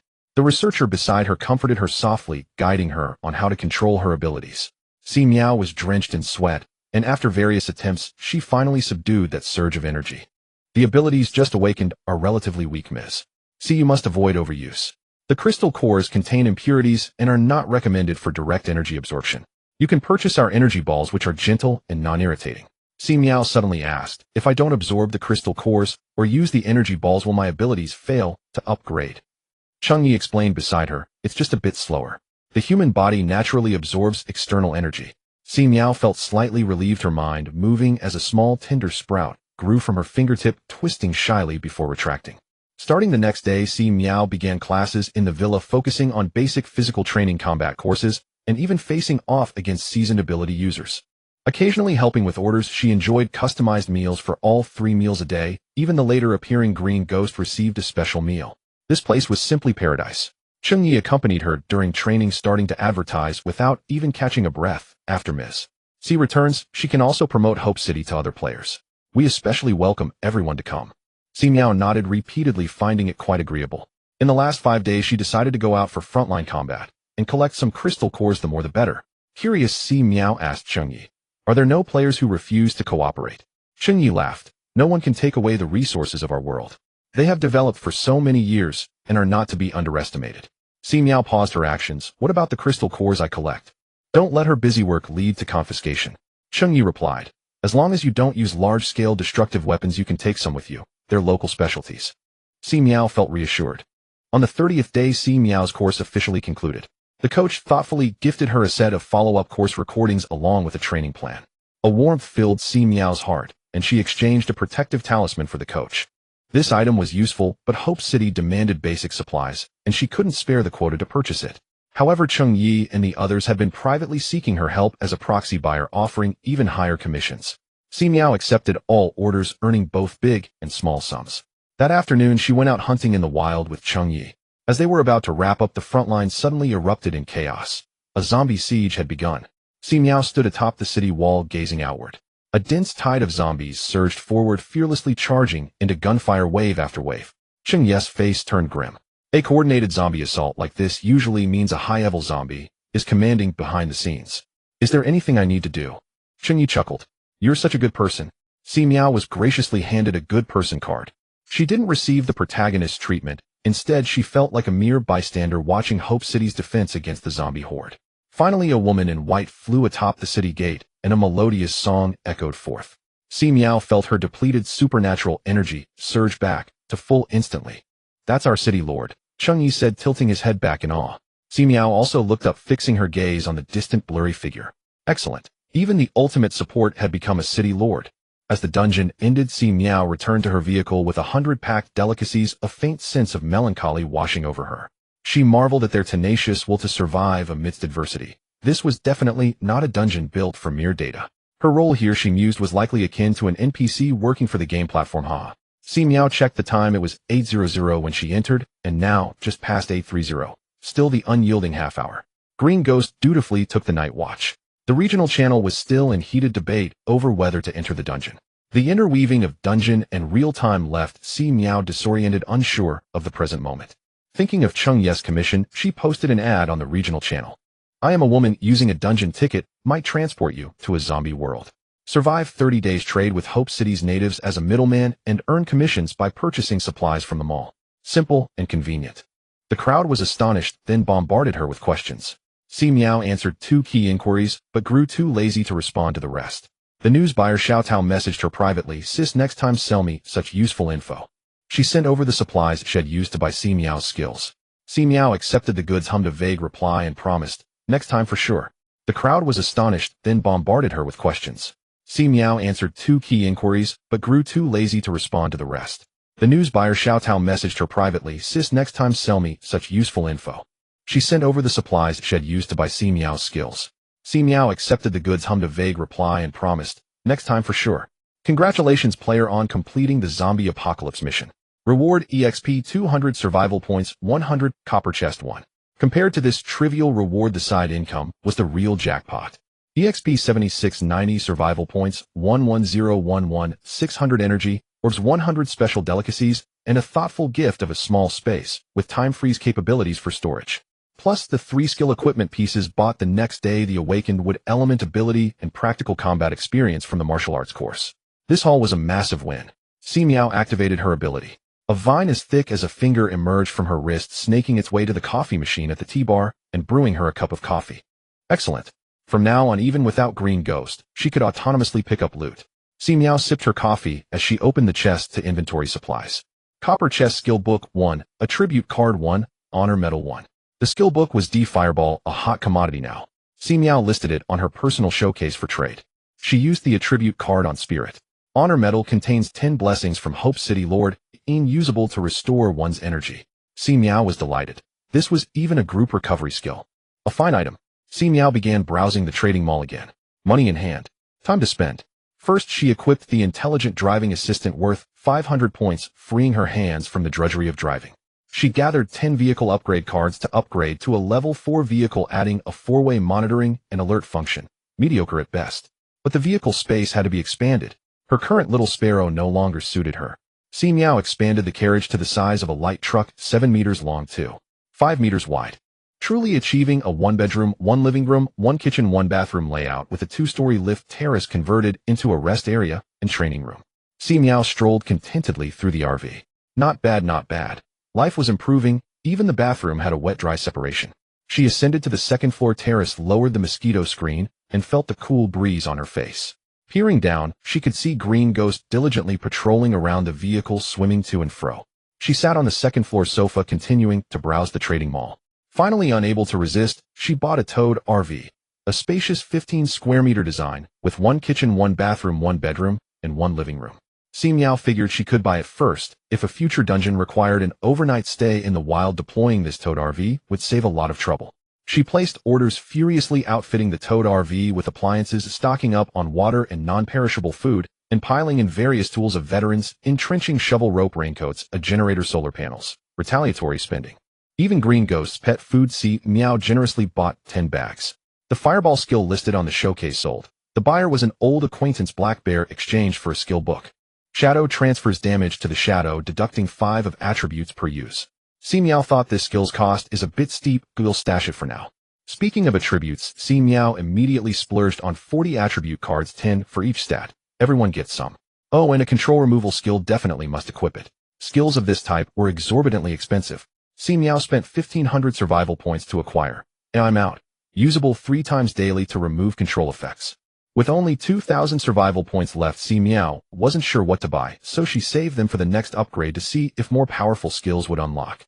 Finally, her personal profile player nickname, I am a woman level 5, 306, 335, 0000, race human talent fishing system 2.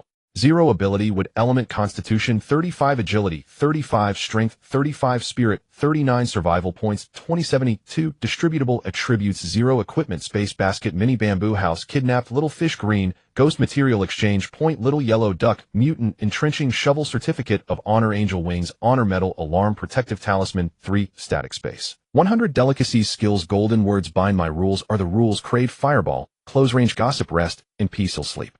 It off light as a swallow, look at me bastard, crade, thunderclap, shadow, out titles, head down, and work teammate has thrown up for 3 days and nights, let me speak, silence is golden, truly getting richer by the day. The next morning at 5 o'clock, Si Miao got up to train on the 2nd floor. She had bought a folding treadmill from the mall, no longer needing to run around the car in frustration. At 6 o'clock, when the Green Ghost finished work, Si Miao ended her training, went downstairs to wash up, changed into a clean set of clothes, and while having breakfast set the smart drive to cover 240 kilometers, completing today's task. The car would stop automatically upon detecting a treasure chest, reminding her to fight monsters. Green Ghost received, preparing to depart. The Green Ghost, who was about to sleep after eating pet food, suddenly raised her head. Angry, Si Miao laughed heartily. The car started gradually increasing to a speed of 50 kilometers per hour. Si Miao went up to the 2nd floor terrace to begin exercising her abilities. No wonder they say there's no worry about after-sales service. The Hope City had prepared a tutorial for training wood-type abilities along with a pack of seeds that all wood-type practitioners claimed were effective. There were hemostatic and anti-inflammatory herbs, flexible vines, buds that emitted alluring scents, water-rich berries, and high-starch roots, all fully functional and abundant. While weaving baskets and hats from vines to train her fine motor skills, Si Miao occasionally aimed at the rapidly retreating scenery on both sides, set her targets, and practiced striking quickly to enhance her speed and accuracy. She threw a vine-woven soccer ball forward with force, quickly retrieving it with the vines as the car passed by. This was repeated until she could retrieve it 100% of the time. In addition to practice, there was real combat. When encountering wooden boxes, she would retrieve them. When facing iron boxes guarded by monsters, she would manipulate the vines from the 2nd floor terrace to attack remotely. Having freed herself from the tedious, stinky, and lengthy driving, Si Miao could now spend more time learning and improving. She even had more time to glance at the regional channel's messages. On the 2nd day in the Gobi Desert, the rest area still hadn't refreshed, but more and more players were leaving the rest area. At noon, she completed today's task, gaining 10 survival points. Si Miao chose to use a rest area ticket. A rest area fork will appear on the right, no responsibility for missing it. Si Miao, a feeling of elitism. She directed the smart drive to turn into the rest area. Uncertain if the game had been adjusted, the regional channel warned against entering, and upon looking at the parking lot, the cars were nearly full. Players visibly appeared wealthier. The cars were all large RVs, some even painted to resemble Ultraman and Crayon Shinchan. Si Miao often felt self-conscious about being too serious. The rest area was still laid out as she remembered. Si Miao went up to the 3rd floor to soak in a hot spring for a while, listening to other players chat about the game, and after half an hour she went to the 4th floor for a hearty meal, ordering a pot of tea while waiting for the dungeon to open. She purchased a dungeon information compression package from Xiao Tao, which contained over 100 pieces of dungeon data, all collected by Xiao Tao for the price of 10 survival points, likely to sell in volume. Other players might not know, but Si Miao was more than happy to buy a copy to learn more about the gameplay. Xiao Tao even offered a membership service for daily updates on information, charging only 100 survival points per month, fair to all. Si Miao quietly paid the membership fee and threatened, "If you dare run off with my money, I'll take you down." Xiao Tao, don't worry, my probability of dying is greater than my probability of running away. If I go missing one day, just assume I'm done for. Si Miao, it feels like a disclaimer for running away. Xiao Tao, hey, race, an additional piece of information, a new name change card, an anonymous card, and a group creation card have recently been released. Following this trend, players forming teams is inevitable. There might even be team dungeons requiring cooperation. You can keep an eye on potential teammates as it's difficult to mix in random teams. Si Miao noted this down. At 1 o'clock in the afternoon, game room 01 opened. Si Miao went to participate. After paying a ticket fee of 10 points, she successfully entered the dungeon. Welcome players to Truth or Dare. Such a cheesy game. However, Si Miao had if you don't speak, no one will think you're mute, allowing her to skip the truth. She loved this game. Rule 1, 10 players participate in the game, 7 players must be eliminated for the game to end. Rule 2, elimination deducts 10 of attributes. No matter how many times she saw this punishment, it still gave Si Miao a headache, and other players were similar expressions, clutching their heads in pain. As for material deductions, they could put important supplies on the shelf or trade them with trusted individuals before entering the dungeon. Regarding attribute deductions, there was no way to exploit a bug. The stronger the player, the more attributes were deducted, and the higher the elimination cost. This could be considered a form of game balance. Si Miao found humor in the pain. The 10 players stood in a circle in the center of a round hall, with 10 large doors closed behind them, each marked with a door number. Si Miao noticed that each player's head displayed a number in addition to their nickname corresponding to the door number behind them. Her number was 4. A prompt appeared before her. Please set the game rules for the number 4 adventure room. The resources stripped will be obtained by the players. Si Miao raised an eyebrow slightly and inputted, anyone who enters dies immediately. The game ruthlessly rejected her input, stating that the escape rate must reach 50. She wasn't disappointed, but was too lazy to get fancy, so she set the rule that players entering must roll a dice 5 meters away with no skills allowed to cheat or influence the outcome. Rolling a 1, 3, A or 5 would deduct skills attributes and survival points, while rolling a 2, 4, or 6 allowed them to leave the adventure room. Si Miao felt she was truly a good person. It was just the most commonly used skill, with only a 2 attribute deduction and a 10 survival point deduction. The ratio wasn't her conscience, but the game's lower limit. Si Miao savored the irony for a moment before suddenly realizing that with a plethora of skills and survival points, she was actually the biggest target. She ran her fingers through her hair. She was going bald.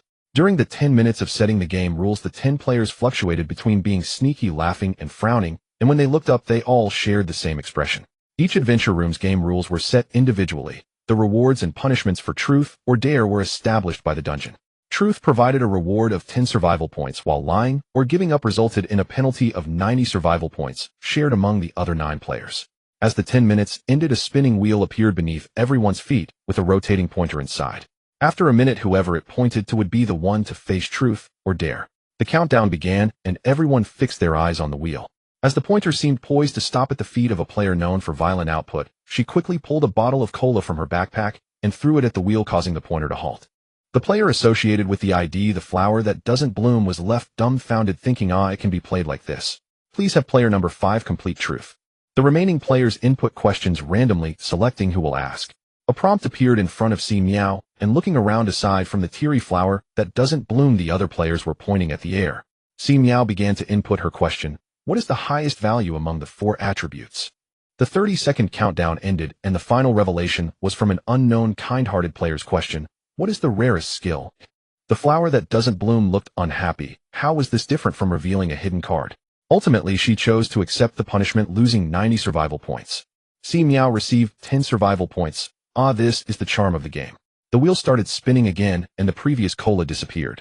This time, everyone had experience and used their skills to control the pointer's direction, employing a variety of colorful techniques. There are indeed players who want to directly attack others, but the game does not allow it. The pointer behaves like a little yellow duck in a drifting instance, incapable of being damaged, only able to rotate in circles. Si Miao controlled the vines to fall above the pointer, ready to strike it away immediately if there was any tendency of it approaching her. Then, with 10 seconds left on the countdown, the vines were burnt to charcoal by a fireball. Isn't that my skill? Si Miao was still in the mood to tease, continuing to produce another vine to disrupt the battle. Finally, the countdown ended, and with everyone working together chaotically, the pointer stopped at the feet of the heavy damage dealer. When the flowers bloom, the laughter is like a pig's squeal, reveling in the misfortune of others. Player 6, please enter adventure room 5 for a challenge. Player 5 laughed even louder, ha ha ha ha. Everyone watched the heavy damage dealer reluctantly walk toward the entrance of room 5, but sadly they could not see any scene inside. Player 1, Tianshan Shuabi, pondered. If it is not a coincidence, the adventure room of the last selected player is the next player's destination. Everyone nodded, their faces looking slightly better, a reward for their effort. The game knew how to keep the balance. Soon, about a minute later, the heavy damage dealer emerged from room 5, looking disheveled and glaring at the blooming flowers. The blooming flowers grinned foolishly. Si Miao watched from the side, thinking that with the way these two looked at each other it was impossible for them to kindly uphold the game rules or attribute skills. It must be a game limitation. The next round of the roulette began. Everyone was more experienced this time, waiting with wide eyes to conserve skills until the last 10 seconds when a player could no longer resist and acted. The pointer seemed to be quite ill, being twisted back and forth, stuttering repeatedly. No one is allowed to move. Player 9 used a control skill, freezing everyone in place while the opponent smirked, slowly starting to move the pointer, and finally, with a wicked smile, it stopped at Si Miao's feet. You have quite a reputation, you must be quite fat. Originally intending to experience it, Si Miao immediately changed her mind.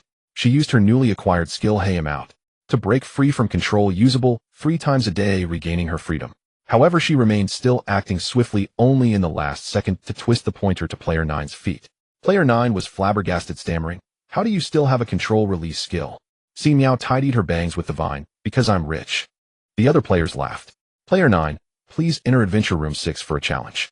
Player 9 grumbled. Player 1's speculation was confirmed. Now, it was the heavy damage dealer's turn to wait anxiously.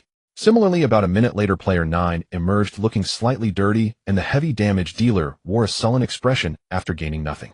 The game restarted. Not sure if it was due to Player 9 shouting about Si Miao's wealth, but Si Miao felt she was being targeted. The pointer kept arriving at her feet from various strange angles. Seeing that being too famous is also a burden. With fists unable to fight against 4 hands, the pointer stopped at her feet. Truth or dare? Player 4, please answer the question. Si Miao crossed her arms while the other players excitedly pointed and gestured in the air. In the end, the question drawn was, what color are your underwear? No. Who is it? Why are you asking such a question at this time? Player 9 was furious, almost spitting blood. And the murderous glares swept over the 4 male players present. One by one they protested. Which fool? Can the perverted dead not roll out of the survival game? What a perfect opportunity to probe secrets, and yet they asked this. All 9 players erupted in curses, among them one was acting, and only Si Miao, the subject of it all, remained silent. She had the passive title silence, means no one considers you mute, allowing her to skip answering reasonably. However, Si Miao didn't want to expose her secret so soon, so she casually made a lip movement without making a sound. Everyone. Player 9 rubbed his ears. Did she just speak? I didn't hear anything. Player 1, her mouth moved. It must be a sound-canceling skill. Upon hearing this, everyone found it reasonable, secretly cursing such a cunning skill. Si Miao chuckled to herself, and as time was up, she earned 10 survival points as a reward for her answer. A new round of the game began, and this time, Si Miao successfully flung the pointer, landing it on Player 3's head. It was a dare. Player 3 entered her adventure room with a vigilant expression. As the master of the adventure room, Si Miao could see what was happening inside.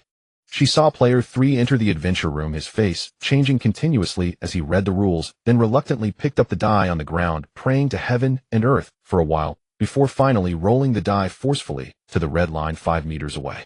5 meters. Even a gambling god couldn't control the direction. He had bad luck and rolled a 3. 2 of his attribute points were deducted. Meanwhile, Si Miao received a bonus of attribute points totaling 2 points when rounded. This Player 3 had a total of around 104 attributes. Rewards are confidential, valid during the game. Si Miao happily accepted the 2 attribute points. Player 3 emerged looking downcast, his gaze at Si Miao almost murderous. This was not a game conducive to unity and friendship. After another 4 rounds, Si Miao managed to kick the pointer out without incident until the 5th round when it hit her. Player 4, please proceed to Adventure Room 8 for a challenge. Si Miao made her way there. Adventure Room 8 game rules: complete this question within a day to leave, otherwise face a 2 attribute penalty. Si Miao at first glance was pleased with the ample time. Upon looking at the question, an incomprehensible math problem appeared. For the one-dimensional wave equation, frac partial 2 u partial t2a 2 frac partial 2 u partial x2a0 is a constant in the region x in 0 lt0. Given the initial conditions ux0 phi x frac partial u partial tx0 psi x and boundary conditions u0 to 0 ult0, find its classical solution uxt. I see a few meme faces. Si Miao donned a mask of agony, and then protested loudly. Didn't they say there was a 50 survival rate? She could guarantee that among the 10 players present except for the questioner, none could solve it. The game was very cold and refused to answer. In the understanding of the instance, there were only 2 outcomes: either you solve it or you don't. How could it not count as a 50 survival rate? Si Miao was in a furious fit of helplessness. After staring at the problem for a while, her head started to hurt, and ultimately she had no choice but to concede, painfully losing 3 attribute points, only able to say she suffered from a lack of education. Rules are confidential, valid during the game. Si Miao exited room 8, glaring fiercely at player 8, who wore glasses. Player 8 adjusted his glasses, revealing a disdainful look typical of a top student toward a poor student.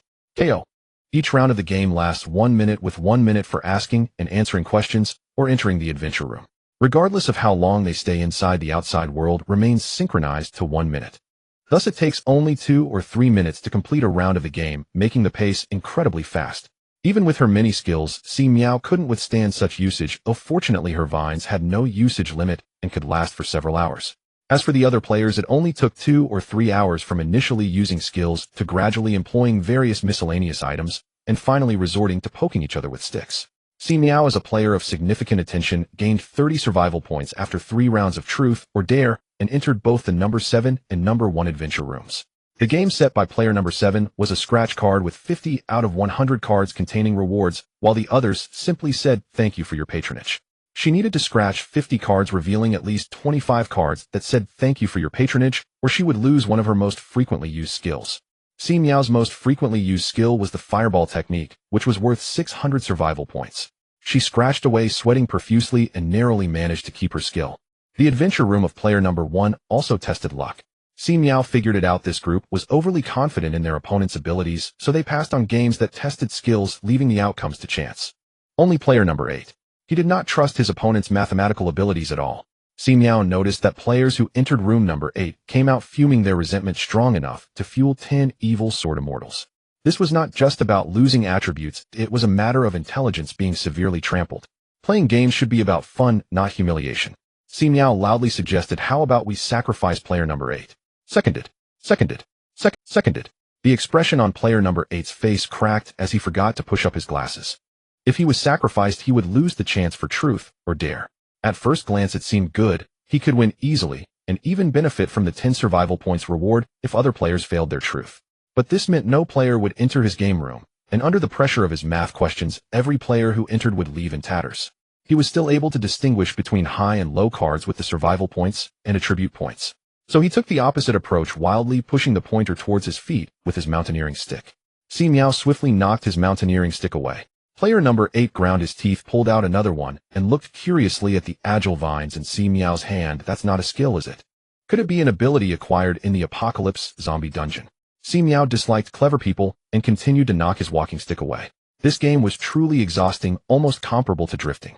Player number 2 opened a deduction of 10 survival points in her adventure room, but due to rounding principles, Si Miao's income was 0. Not player number 2. Can't even scrape together 5 survival points. Player number 2 had already started crying. Wiping her tears, she initially held back, but eventually sat on the ground and cried out loud. Wah wah wah. It was truly heartbreaking to hear and see. By the way, how does this game eliminate players? Honestly, I'm tired of living. Me too. Several players looked pale, while the earning players remained silent. Player number 2 hiccuped, "I just tried to commit suicide, but I couldn't get out." Everyone. This kid had been crazy for a while. Si Miao began to calculate her income and losses.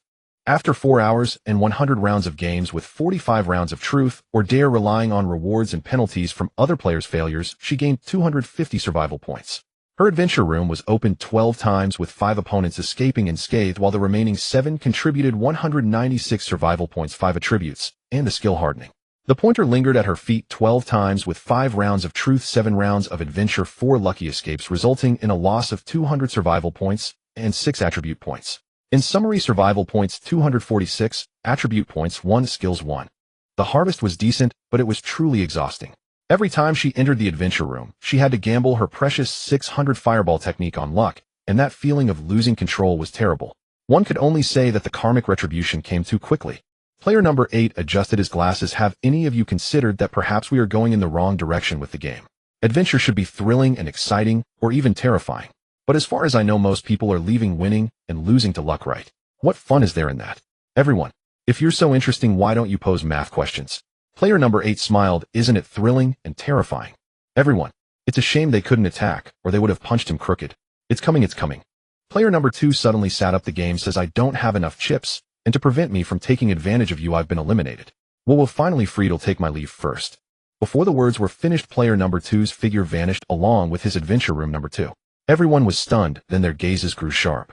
Only 3 players in the room could laugh until the end, the rest would go bankrupt. Si Miao began to manipulate her vines to frantically harass the other players, knocking away sticks. Mountaineering sticks knocked away. Bamboo knocked away. Cola knocked away. Steamed buns. Even the steamed buns were knocked away. The one holding the giant steamed bun flower blossoms was about to kneel. I have no next meal lined up. Si Miao grinned fiercely. How could that be? There's a free buffet in the rest area. Si Miao's vines danced powerfully. There was a setting where if player number 9 was selected for an adventure 3 times, she could not enter her own adventure room, so she had to look elsewhere. Relying on her vine's long-lasting capabilities, Si Miao began to eliminate players one by one as the other players exhausted their skills. She deliberately lost a round locking in her adventure room and started targeting the same player to milk them dry until they went bankrupt and were eliminated. One could only say that the hatred was palpable. Of course, there were other players who didn't want to give up easily and tried every possible way to interrupt her rhythm, leading to an extreme tug-of war. An hour later. Sister, I'm very poor. If you eliminate me, I won't yield any benefits. If you eliminate them, they have money. I know who asked you about your underwear color. Eliminate him. Number 8. Eliminate number 8. Si Miao indeed had no plans to let number 8 off the hook. After eliminating 2 players and familiarizing herself with the process, she started to lock in on number 8, making him alternate between truth and dare challenges. Number 8 smiled wide. Didn't they say they would sacrifice him? Number 8 chose to give up his survival points, remaining silent during the truth phase, deducting points little by little, until he ultimately lost 2 attributes, 1 skill, and rolled out of the dungeon with just 4 survival points left. The other players looked grim. Si Miao was eyeing the next unfortunate soul when she saw players number 1 and 9 vanish one after another. She was momentarily stunned, then understood it was likely a tool similar to a kidnapped small fish that could allow one to exit the dungeon and return to the vehicle. With 6 people eliminated, only 4 remained in the dungeon. The other 3 players began to bid. Great, Aunt, I'll give you my survival points from the game rewards, don't kill me. I'll give you all my rewards, just don't kill me. Why are you guys raising the price? I will pay an upgrade card for Si Miao. Congratulations to the player for successfully completing the Truth or Dare challenge, earning 200 experience points, 100 survival points, and 1 copper box. Si Miao arrived at the 4th floor restaurant, ordered a drink, and began to tally her gains. Apart from her, 2 other players had cleared the level, and with 2 more having fled, most of the survival points from the remaining 5 players had been scavenged by her, totaling 1250.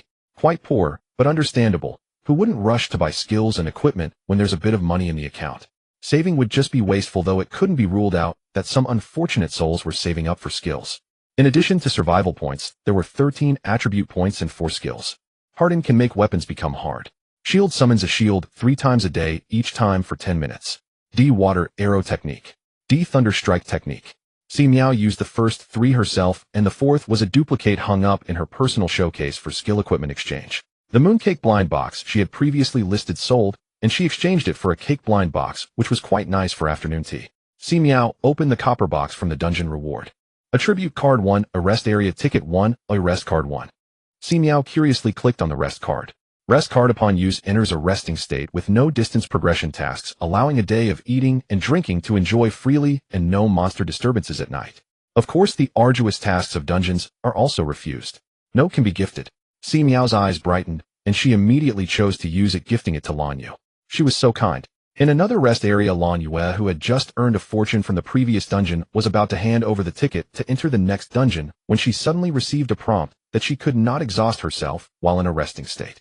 Her smile froze, and she nodded in disbelief. From a mysterious friend today, you can fully enjoy your holiday. Lan Yu, this is insane. How could I take a break when everyone is racing against time to earn money? Angrily laughing, she quickly found Si Miao's private message, mysterious friend. Si Miao replied, mutual gift. She thought of how Lan Yu was excluded from the dungeon, only able to watch other players grow stronger, laughing until doubled over. Oh my, how could there be such a useful card? Si Miao opened the trading mall to see if there were any rest cards, and if they weren't too expensive, shed by one. Having money made her willful. Unfortunately, there weren't any. It was probably a dungeon reward. Si Miao chose to find news from Xiao Tao asking her to help keep an eye out for any acquisition and get her a positioning card if possible. She still remembered her grudge against Lan Yu. The additional 14 attribute points Si Miao decided not to touch for now. Last time she added 10 points all at once, and she felt she couldn't quite keep up, needing to digest and adapt for a while, taking it slow. After resting for half an hour, Si Miao decided to re-enter the dungeon, but she was shocked to find her status had quietly changed to resting. From a mysterious friend today, you can fully enjoy your holiday. The retribution came too quickly. Si Miao crossed her arms, her eyes dull. It shouldn't be Lan Yu. If she had such a good thing, she would have used it on herself long ago. Could it be a player eliminated in the previous dungeon who was salty? Number 8. Si Miao sighed deeply. Turning her grief and anger into appetite, she feasted, then left the rest area to hit the road again. Since she couldn't participate in the dungeon, staying inside was a waste of time. It would be better to hit the road and pick up a few more boxes, even the smallest flies or meat. The area channel on the highway was noticeably quieter than at night, with many familiar active players missing. It seemed everyone claimed to resist lying flat, yet each one participated in the dungeon without fail.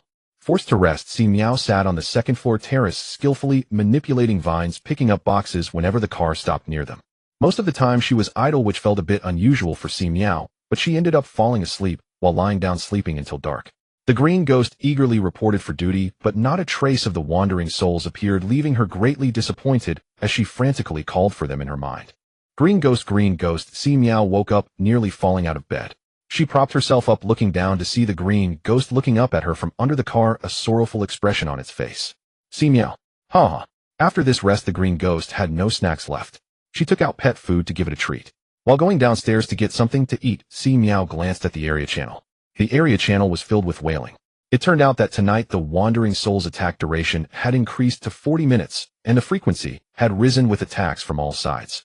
Most people were overwhelmed, and the vehicle's defense value was dropping significantly. Players angrily cursed the wandering souls for their lack of martial ethics, pressing in relentlessly, as if they were after their lives. Eating a small hot pot with sweet watermelon, Si Miao opened the car's TV to catch the commotion continuing to eavesdrop on the area channel.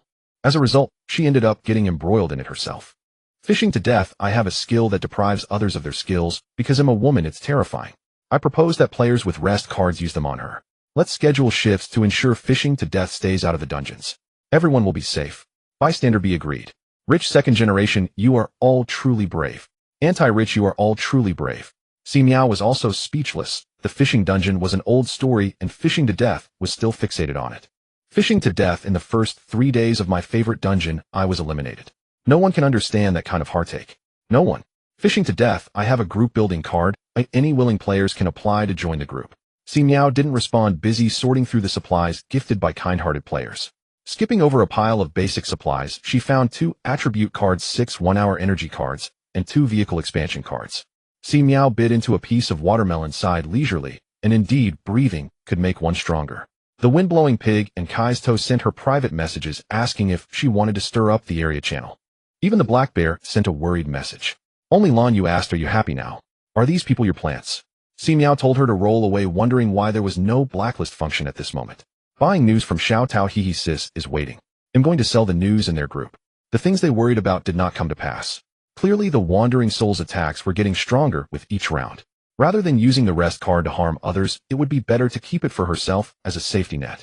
Besides, given the game's ruthlessly profit-driven nature, Si Miao didn't believe there was only a rest card and no overtime card. They were all just the game's chives. As soon as the clock struck midnight, Si Miao activated the autopilot, eager to complete the required kilometers for the day's tasks early, allowing her to rest and participate in more side quests. After driving for a few minutes, Si Miao suddenly remembered that there was a night watch green ghost outside. She quickly parked the vehicle and leaned out to look, and indeed saw the resentful spirit floating behind her. Feeling guilty, she offered a bowl of pet food as an apology. The green ghost was easily appeased. Pet food would suffice, and if that didn't work, she would offer another bowl. Si Miao widened her seat in the cockpit and used vines to collect treasures when encountering treasure chests. Eventually unable to resist the urge, she returned to sleep for a few more hours, allowing the autopilot to ignore wooden boxes and stop only for iron ones. There were not many iron boxes, just 2 or 3, but the combined resources were far more valuable than the wooden boxes. By 6 a.m., the day's tasks were complete, and the sun had just risen. The spirit returned to the planter after having its breakfast, pet food. Si Miao put on her gear, a tactical jacket, combat boots, and stuffed a pair of gloves in her pocket. She also took a moment to sort through the spoils from the previous night to see if there were any useful items. 2 wooden boxes, water 3, compressed biscuits 1, parking ticket 1, 30-minute electricity card 2. Yes, even when leaving the rest area, a parking fee must be paid with the ticket. 2 iron boxes, milk 1, a rest card 1, insulation board 2, expansion card 1, 1-hour electricity card 2. Si Miao saw the rest card and immediately offered it to her good friend Lan Yue in return for kindness. How thoughtful. Lan Yue, who had also hit the road at dawn and was about to enter the rest area, exclaimed, sometimes I really want to call the police. Si Miao chuckled, putting away the other resources and using her rest area ticket. Soon a fork appeared ahead. Upon reaching the rest area, Si Miao finished her self-service breakfast and began to pray for enough players to start the instance. What a wonderful age. How can one sleep so soundly? Perhaps due to the sudden increase in wandering soul attacks yesterday, most players felt a sense of urgency, and by 10 a.m., the instance opened. Si Miao hurriedly handed in her ticket and rushed in, fearing that some little brat would give her a rest card. Elon Yu had been going crazy in her private messages for a while. Welcome players to Island Survival. Rule 1: 10 players participate together. The 3 players who last the longest will receive rewards. Rule 2: carry 3 items skills equipment talents. Rule 3: for the first 10 days players cannot attack each other. There are hidden eggs on the island that can increase survival rates. Rule 4: death incurs a 50 deduction of resources. Si Miao thought to herself that the current players had seen the world. If it weren't for Rule 3 prohibiting attacks during the first 10 days, a brawl would likely have determined the top 3 within 10 minutes. It seemed like a war of attrition. However, Si Miao was unperturbed. She had wood-type abilities and a bag of universal seeds, so she wouldn't starve. But just as Si Miao felt a moment of triumph, the game imposed a penalty on her. Detected player abilities affecting game balance. Temporarily locked. Si Miao. She raised her eyebrows and then noticed an additional line of prompts. As compensation, instant settlement rewards are doubled. Si Miao's expression softened. Although still unhappy, this was acceptable. She opened the trading mall only to find the interface gray with the personal showcase area and private messages similarly muted. Now even instance notifications had learned to be lazy silent, yet fully functional. Players, please select 3 item skills equipment. Si Miao realized that since the title was passive, did that mean it was always equipped by default? That would be fantastic. She chose a trailer caravan fully equipped with tools including water and a box of compressed biscuits and instant noodles. It was all about being prepared. Next, she chose a captured little fish for retreat, a fireball spell for attack. Si Miao submitted her choices, finally having the mood to assess the other players. 5 women and 5 men, all around levels 45, sturdy fellows. Si Miao noted these players' IDs, then opened the map. As expected, it was an island surrounded by sea. She chose to head towards the leeward slope and quickly moved to seize territory. She wondered if this island would experience typhoons or tsunamis. The island was in an undeveloped state with dense vegetation. Occasionally, she spotted birds and beasts within. Si Miao circled the sandy beach at a pace, and with her agility in her 30s, it took her a full hour to reach her destination. She wiped her sweat, donned the hood of her clothing to shield from the sun, and leaped onto a massive rock 500 meters from the shoreline, deciding to set down her trailer caravan here. The trailer caravan was a large, oval shape with the main entrance facing a row of storage cabinets. To the left was a kitchen and dining area, and upon opening another door, one entered a wet-dry, separated bathroom. To the right was a living room with a sofa booth, and opening another door led to a bedroom with a 1.5-meter bed. After entering the room, Si Miao turned on the air conditioning. It was too hot outside, and the sun was burning her skin. The solar energy should start working immediately. Si Miao felt a gentle breeze sweep over her head, and went to the storage area to check her supplies.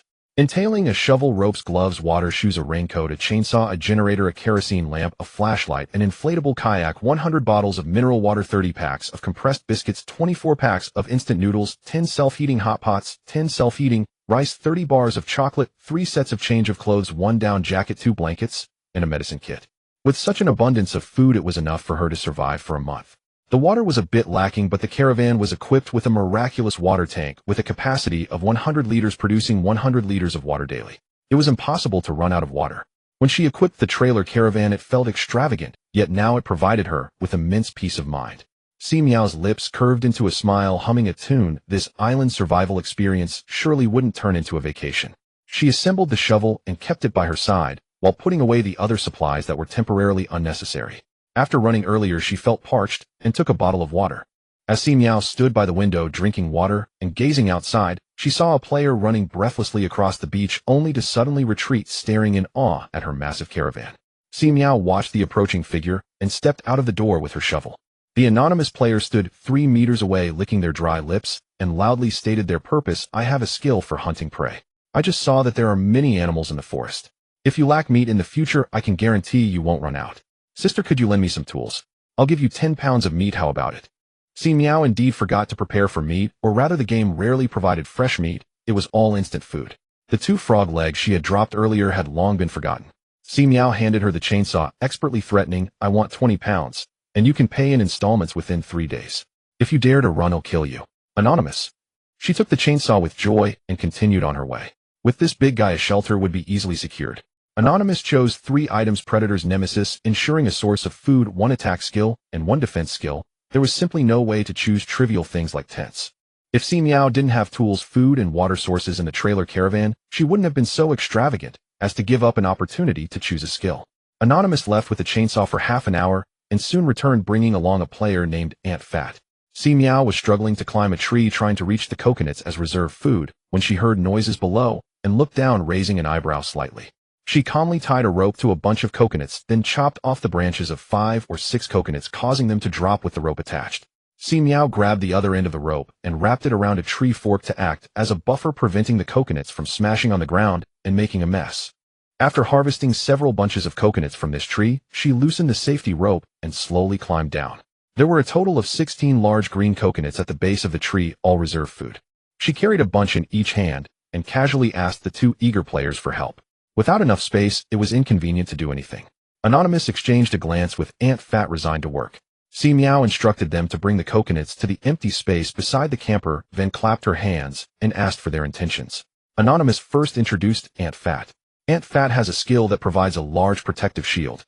I thought since there are rewards for the top 3 players in this game, why not team up? Once we drive away the other players, we can have a fair duel. Aunt Fat was indeed, as her name suggested, plump and friendly. She rubbed her hands together and said, "I'm quite good at cooking. You young ladies don't seem to love cooking these days. If we team up, I can take care of all 3 meals." Si Miao didn't particularly need someone to cook for her, but she needed someone to watch over the place. Once the trailer was set up, it couldn't be taken back. She also needed to explore the map to find the so-called Easter eggs. If one day she went out on an adventure and returned to find her home gone, it would feel like the sky had fallen, bringing her back to square one. Moreover, with 10 people in a dungeon, if 3 formed a group, one would be forced to be a lone wolf. Si Miao wasn't afraid of being alone, but there was no need to endure unnecessary hardship. Anonymous and Aunt Fat didn't seem like difficult people to get along with. Si Miao pondered for a moment and asked Aunt Fat, "How big is that protective shield of yours? Will it fit in the camper van? If a typhoon or tsunami were to come along and sweep away her camper van worth thousands, it would truly be a loss beyond measure." Aunt Fat measured the camper van and hesitated, saying it should be fine. Upon hearing this, Si Miao immediately decided to form a team. Teaming up was essential. Both Anonymous and Aunt Fat were perceptive individuals and did not insist on moving into the camper van. Instead, they took the tools provided by Si Miao and set up their own shelters 500 meters away, forming a stable triangular formation with Si Miao. The buzzing sound of the chainsaw filled the air, periodically taking down a bamboo. Si Miao was busy handling the coconuts, moving them into the storage cabinet under the living room sofa. Although the 3 had agreed to team up, they settled the food supply issue by agreeing that Anonymous would provide meat for protein, Aunt Fat, who grew up in the countryside, would provide wild vegetables and mushrooms for vitamins and cooking skills, while Si Miao would supply kitchen seasonings and energy, giving each of them 3 packs of compressed biscuits and 3 bottles of water as initial funds. The 3 also agreed on a rotation schedule for exploring, taking turns to go out and search for Easter eggs. In reality, the other 2 shelters were bare, and they didn't need to look after anything, but since they were benefiting from Si Miao, they had to contribute something. Once their own shelters developed, they would still need someone to watch over. Si Miao could set out in the afternoon, while the other 2 busied themselves building their shelters, helping to keep an eye on her place. She locked the doors and windows and stepped out with her shovel, rope, sun hat, and a roll of garbage bags. Unfortunately, the Green Goblin counted as equipment and took up a slot. Otherwise, it would have been best to let the Green Goblin guard the place. Giving it a bag of pet food could keep it on duty for 24 hours. What a pity. Si Miao walked along the beach hoping to find some seafood. She had considered the possibility of Anonymous and Aunt Fat teaming up to steal her resources, but even without cooperation, they could still take her resources. Now having 2 more guards would help deter other players. Si Miao walked on the soft sand for over 20 minutes without finding anything until she reached a rocky beach, where she finally picked up a piece of seaweed from the crevices. Si Miao took out a garbage bag, shook it open, and tossed the seaweed inside. The garbage bags provided by the system were sturdy with handles and drawstrings that could be tied to her clothes. She carefully searched through the rock crevices and discovered a row of oysters. Si Miao crouched down and began to pry open the oyster meat, struggling to pry open about 20, which were not very large, but enough to make a bowl of soup. With her harvest, Si Miao's mood improved. Hunting in the wild certainly minimized the use of reserve food. While Si Miao was prying oysters, a flash of golden light suddenly appeared, signaling an Easter egg. She was so excited her face turned red. She clicked to claim the Easter egg and received a beautifully packaged book on postnatal care for sows. She, not wanting to throw it away yet not wanting to keep it, she begrudgingly tossed it into the garbage bag, feeling unlucky. As the sun set, Si Miao returned from hunting, her clothes already half wet and feeling quite cold in the wind. She returned to wash the oysters and put them in the refrigerator to prevent them from smelling, then quickly took a shower and changed into a fresh set of clothes, placing her dirty clothes in the washer-dryer unit in the bathroom. Feeling refreshed, she stepped out, and Anonymous and Aunt Fat had arrived, both not empty-handed. Anonymous, being a woman with hunting skills, brought a seabird, while Aunt Fat had foraged some wild vegetables and a handful of chestnuts. There's a wild chestnut tree behind filled with fruit. Let's go pick it tomorrow, so we don't let other players get their fruit. The chestnuts are small, about the size of a thumb, and can be eaten raw or cooked. Si Miao nodded, repeatedly delighted. Her teammates were not useless. She unfolded the outdoor retractable kitchen of the camper van, took out the seasonings, and let Aunt Fat show her culinary skills. This is seaweed, and this is the oyster meat. Anonymous took the seabird to the beach for processing to avoid wasting freshwater resources. There are quite a few animals on this island. There must be freshwater resources here. Thanks to you, I and Anonymous don't have to worry about water. Si Miao smiled. Aunt Fat's culinary skills were indeed impressive. Despite Si Miao only preparing oil, salt, and MSG, she managed to create a delicious dish. The seabird was small, weighing about half a kilogram, chopped up and tossed into the pot for stir-frying, while the seaweed and oysters were boiled into soup and the wild vegetables were stir-fried separately. The three of them sat under the awning in front of the camper van, enjoying the two dishes and one soup in silence. Unfortunately, they were lacking a staple food. Aunt Fat muttered, "Tomorrow, let's see if we can find cassava or something similar for starch, but if we pick all the chestnuts, it should last 2 or 3 days. After the meal, Aunt Fat cleaned up the dishes and stove before leaving with Anonymous. They agreed that Si Miao would watch over the place in the morning, while the other two went up the mountain to hunt chestnuts. Si Miao lay in bed, flipping through channels on the camper van's TV to pass the time, but found nothing new. Si Miao found a survival variety show about island survival planning to learn a thing or two. In the dead of night, the tide rose, and Si Miao, being nearby, could hear the sound of the waves. When dawn broke, the tide receded, leaving behind scattered gifts from nature on the beach. Si Miao was tasked with watching over the house, but she kept busy exercising on the open space in front of the RV, warming up with a set of basic movements before using a spade as a weapon to practice her chopping. About half an hour later, Anonym and Fat Ant returned with their haul: a few sea snails, some kelp, and shells, not much in quantity. They each took care of breakfast, and Anonym and Fat Ant hurried off to gather chestnuts in the back mountain. Feeling tired from training, Si Miao turned on the television to pass the time, and with newfound inspiration, excitedly chopped a bamboo stick to weave a bamboo basket alongside a rake reminiscent of Zhu Beiji's, having seen in a video how it could be used to find clams, hitting them with precision. Si Miao was immersed in her imaginative harvest. At 11 o'clock, Anonym and Fat Ant returned drenched in sweat with 2 garbage bags full of processed chestnuts weighing around 20 pounds. All high-quality starch. They boiled chestnuts for lunch, dividing a pound for each person, being frugal. In the afternoon, Si Miao and Anonym went out foraging, leaving Fat Ant to guard the house. Si Miao, feeling restless, didn't mind the blazing sun. After finishing her meal, she set off, bringing along a bottle of water and a chocolate bar for energy. She tentatively ventured into the forest, where the vegetation provided some shade from the heat. The forest was rich in resources, but Si Miao didn't recognize any of them. She gathered a bit of everything to take back for Fat Ant to identify. The ground was often marked by animal droppings, and Si Miao attempted to analyze them, but after a failed effort decided to check out Animal Planet that night. Occasionally, wild monkeys swung from the trees, moving at incredible speeds, and even throwing leftover fruit pits at people. Fuming with anger, Si Miao was about to teach them a lesson when she suddenly realized she could pick up the fruit pits. If monkeys could eat them, perhaps humans could too. She decided to take a different approach to retaliate by stealing the monkey's stash. Searching nearby, she indeed spotted a fruit tree with 5 or 6 monkeys perched on it, and as she approached, they initiated a barrage of attacks. Confined by the terrain surrounded by weeds and bushes, Si Miao found it difficult to maneuver and ended up being pelted, eventually fleeing with her head covered in bumps. Truly, it was a case of a person being bullied by monkeys in a lowly situation. Perhaps she should just pry open the oysters on the rocky shore instead. Si Miao left the forest with a garbage bag full of assorted samples, letting out a long sigh. She encountered Anonym on the way back. She hesitated and stopped. "Who are you?" If it weren't for Anonym's ID above her head, Si Miao wouldn't have recognized her, as Anonym looked a bit battered with a bruised face. Anonym touched her pig-like face, and seeing Si Miao's expression only made her more sorrowful. She had merely attempted to extract a wild beehive.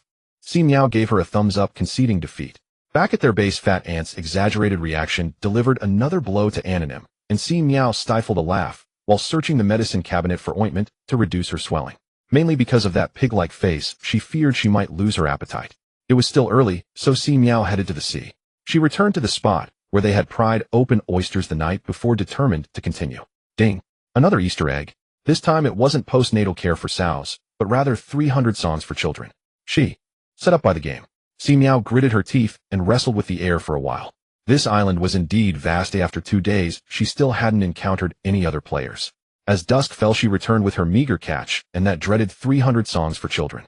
From a distance, she caught a whiff of a delicious aroma and hurried back, asking Fat Ant what was cooking in the pot, as it smelled so good. It's snake stew. Anonym insisted on joining the hunt despite her injury. Si Miao. All this. Half an hour later, as she savored the slippery snake meat, she thought, wow, this is truly delicious. Among the samples she brought back from the forest, Fat Ant only recognized one seasoning, lemongrass, also known as lemongrass, which could remove fishy odors and enhance flavor, great for cooking seafood and meat, such as lemongrass grilled fish. Si Miao was not disappointed. Ooh, any harvest was a good one. After finishing their meal, Anonym's swollen face suddenly broke into a flattering smile, rubbing her hands together almost blindingly bright. Hey sister, I had good luck this afternoon and found an Easter egg. Can I trade for some supplies? Si Miao wondered what it was and asked her what Easter egg. A property card. Si Miao. Why is hers a postnatal care for sows and 300 songs for children? What do you want to trade? I want 2 sets of clothes, one for me and one for Fat Ant, plus a small set of toiletries and a bucket of hot water every day. She blurted it all out in one breath. There was no choice. Lacking attributes wouldn't be fatal, but without clean clothes, she'd be left wearing a grass skirt and nothing else. No problem. Si Miao was easygoing. She went inside and fetched items for them. She had stocked 3 sets of change of clothes plus the ones on her, totaling 4 sets, easily able to spare 2 sets to maintain their dignity. She didn't want to have to eat with 2 stinky wild people in the future.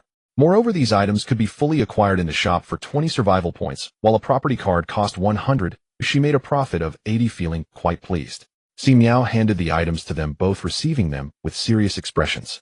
Anonym suddenly worried. Fat Ant, with your build, will the clothes be too small? No problem. Fat Ant waved the clothes and laughed. This roomy sportswear will just fit snugly at most. They agreed that Anonym would be on duty in the morning and Si Miao in the afternoon. The two left, carrying hot water, using the bamboo bucket Fat Ant had made during her free time, woven from bamboo strips and reeds, with 2 layers of Si Miao's garbage bags for waterproofing, capable of lasting quite a while if handled carefully. What a talented bunch, Si Miao sighed. She went to bed early that night and rose at dawn the next day to go to the sea with a handful of chestnuts in her pocket for breakfast. Exploring the beach, Si Miao and Fat Ant walked side by side. With her rake in hand, Si Miao was left with nothing but sand, finding 0 clams. Doubting her life choices, she opted to continue prying for oysters to maintain some dignity as a forager. She walked to the rocky shore, discovering a small treasure that had been washed ashore by the rising tide. Si Miao moved aside the stones and caught a tentacled octopus, thinking her luck was finally turning. Relying on her modest strength, she began frantically flipping stones. Finally, congratulations, player has discovered an Easter egg. A fishing rod that never fails. Guaranteed to catch at least 1 fish every day. Si Miao happily returned to the RV before lunch. Fat Ant had already prepared the meal: chestnuts, oyster kelp soup, and a plate of unknown wild vegetables stir-fried with sea snail meat. After finishing her meal, Si Miao adhered to their agreement and stayed behind to watch the house, watching as Anonym and Fat Ant set out to explore. In the afternoon, Si Miao began to seriously watch the animal world after training. Initially, she was on a mission, but gradually, she became engrossed, watching with great interest. In the evening, 2 teammates returned from hunting in the wild, anonymously bringing back 2 gigantic coconut crabs. They looked a bit intimidating, but tasted delicious with a hint of coconut flavor. Aunt Fat brought back a string of coconuts. The coconut water was drinkable, and breaking open the coconut meat to eat raw or stir-fry into slices was delicious. She also found wild ginger and scallions to enrich the seasoning. Dinner: main dish chestnuts. Side dishes: kelp and oyster soup, stir-fried coconut slices, and grilled coconut crabs. Beverage: coconut water. Si Miao was eating chestnuts, finding them a bit dry. This was not suitable as a main food. The next day, Si Miao had no schedule and could go out to enjoy the day. She planned to explore a bit farther, even going out to fish at sea, so she told Aunt Fat not to prepare lunch for her. She just needed 2 packs of compressed biscuits and some mineral water. In the evening, she set up the car-mounted projector outside.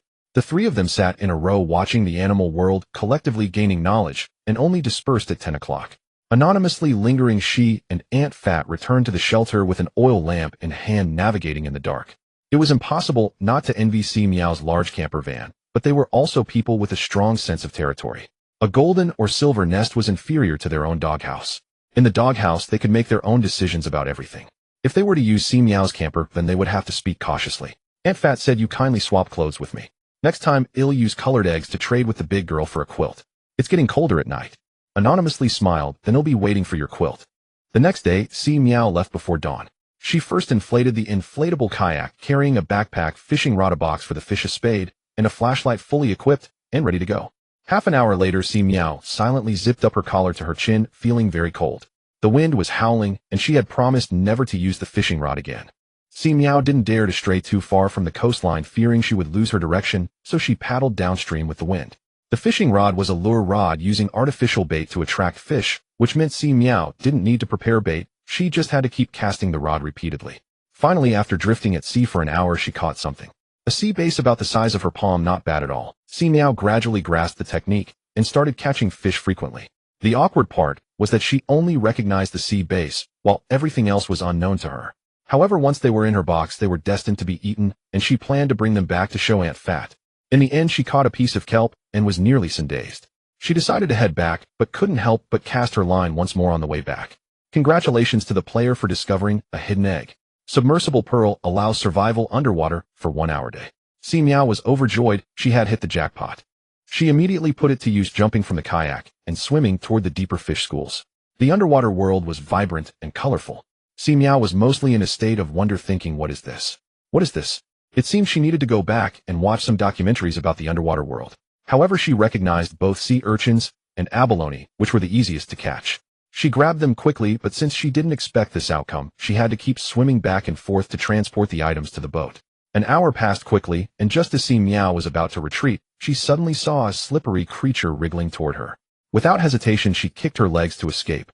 Although her knowledge was limited, Si Miao knew that most sea snakes were poisonous, deadly poisonous. She dropped the sea urchins she was holding, valuing her life over the loot. In the end, she even had the little fish she had caught in her mouth, making a hasty retreat to her vessel to avoid losing 50 of her items. Fortunately, she swam fast enough to escape the snake's jaws, and after getting on the boat, she hurriedly fled the area. Indeed, the greater the reward, the greater the risk. Si Miao returned to the shore, deflated the kayak, rolled it up to carry on her back, and returned triumphantly with a bucket full of fish. In the past, this weight of dozens of pounds would have been disheartening to look at, but for Si Miao now it was a breeze. This was the meaning of improvement. Si Miao returned to the camper van, and it was only 3 in the afternoon. Aunt Fat was weaving straw sandals, and even made a pair for Si Miao. You had quite a harvest, didn't you? She came over to take Si Miao's bag, seeing the sea urchins and the palm-sized abalone, smacking her lips. I didn't expect that entering the game would mean eating high-end ingredients. Si Miao was drenched, her hair tangled, and salt particles stuck to her. She set her things down and went to the bathroom to wash up. When she came out, Aunt Fat had already sorted the catch, keeping what could be raised and processing what couldn't for refrigeration. You promised that I and the anonymous girl would contribute to the meals, but now we're mooching off you. Aunt Fat said a bit sheepishly. Si Miao waved her hand. It's just a small matter. With you both here, I feel at ease when I go out. Compared to this food, the fishing rod and submersible pearl are the real treasures. To be honest, Si Miao felt a hint of regret deep down for choosing the trailer camper, as such expensive equipment would go to waste if something went wrong. Indeed, enjoyment comes at a high cost. Si Miao had another idea in mind. If she could find hidden eggs and gear every day, this instance could last longer without needing to rush to an end. Right? I think so too. Anonymous returned in the evening, her face glowing with excitement, clearly having gained a lot these days. Aren't we participating in instances to get gear? Now we're getting gear every day. Oh, where else can we find such a good deal? Aunt Fat said, while eating sea urchin, dousing some cold water on them. Have you considered that what if this gear can't be taken out? Is it only usable within the instance? Si Miao. Anonymous. Anonymous took a big bite of the abalone, grumbling, I think given the game style, they might let us choose a few items as rewards from the gear. So we still need to gather more gear. The next morning, Si Miao stayed behind, as usual, first training, and then watching the animal world and underwater world. At noon, Aunt Fat returned, swapping a property card obtained from a hidden egg for a quilt. Si Miao had 2 spare quilts, and even generously provided a large oilcloth. Otherwise, she would feel guilty about holding onto that property card. Island survival.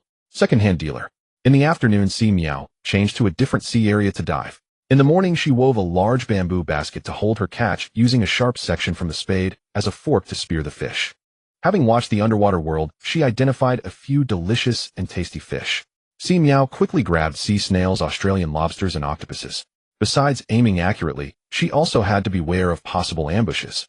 Si Miao finally managed to spear a fish, but as she pulled it back, a large fish darted out from the side and swallowed it. Frustrated, she chased after the thief, but couldn't catch up. Sometimes she would encounter a turtle that clearly had a longer lifespan than her.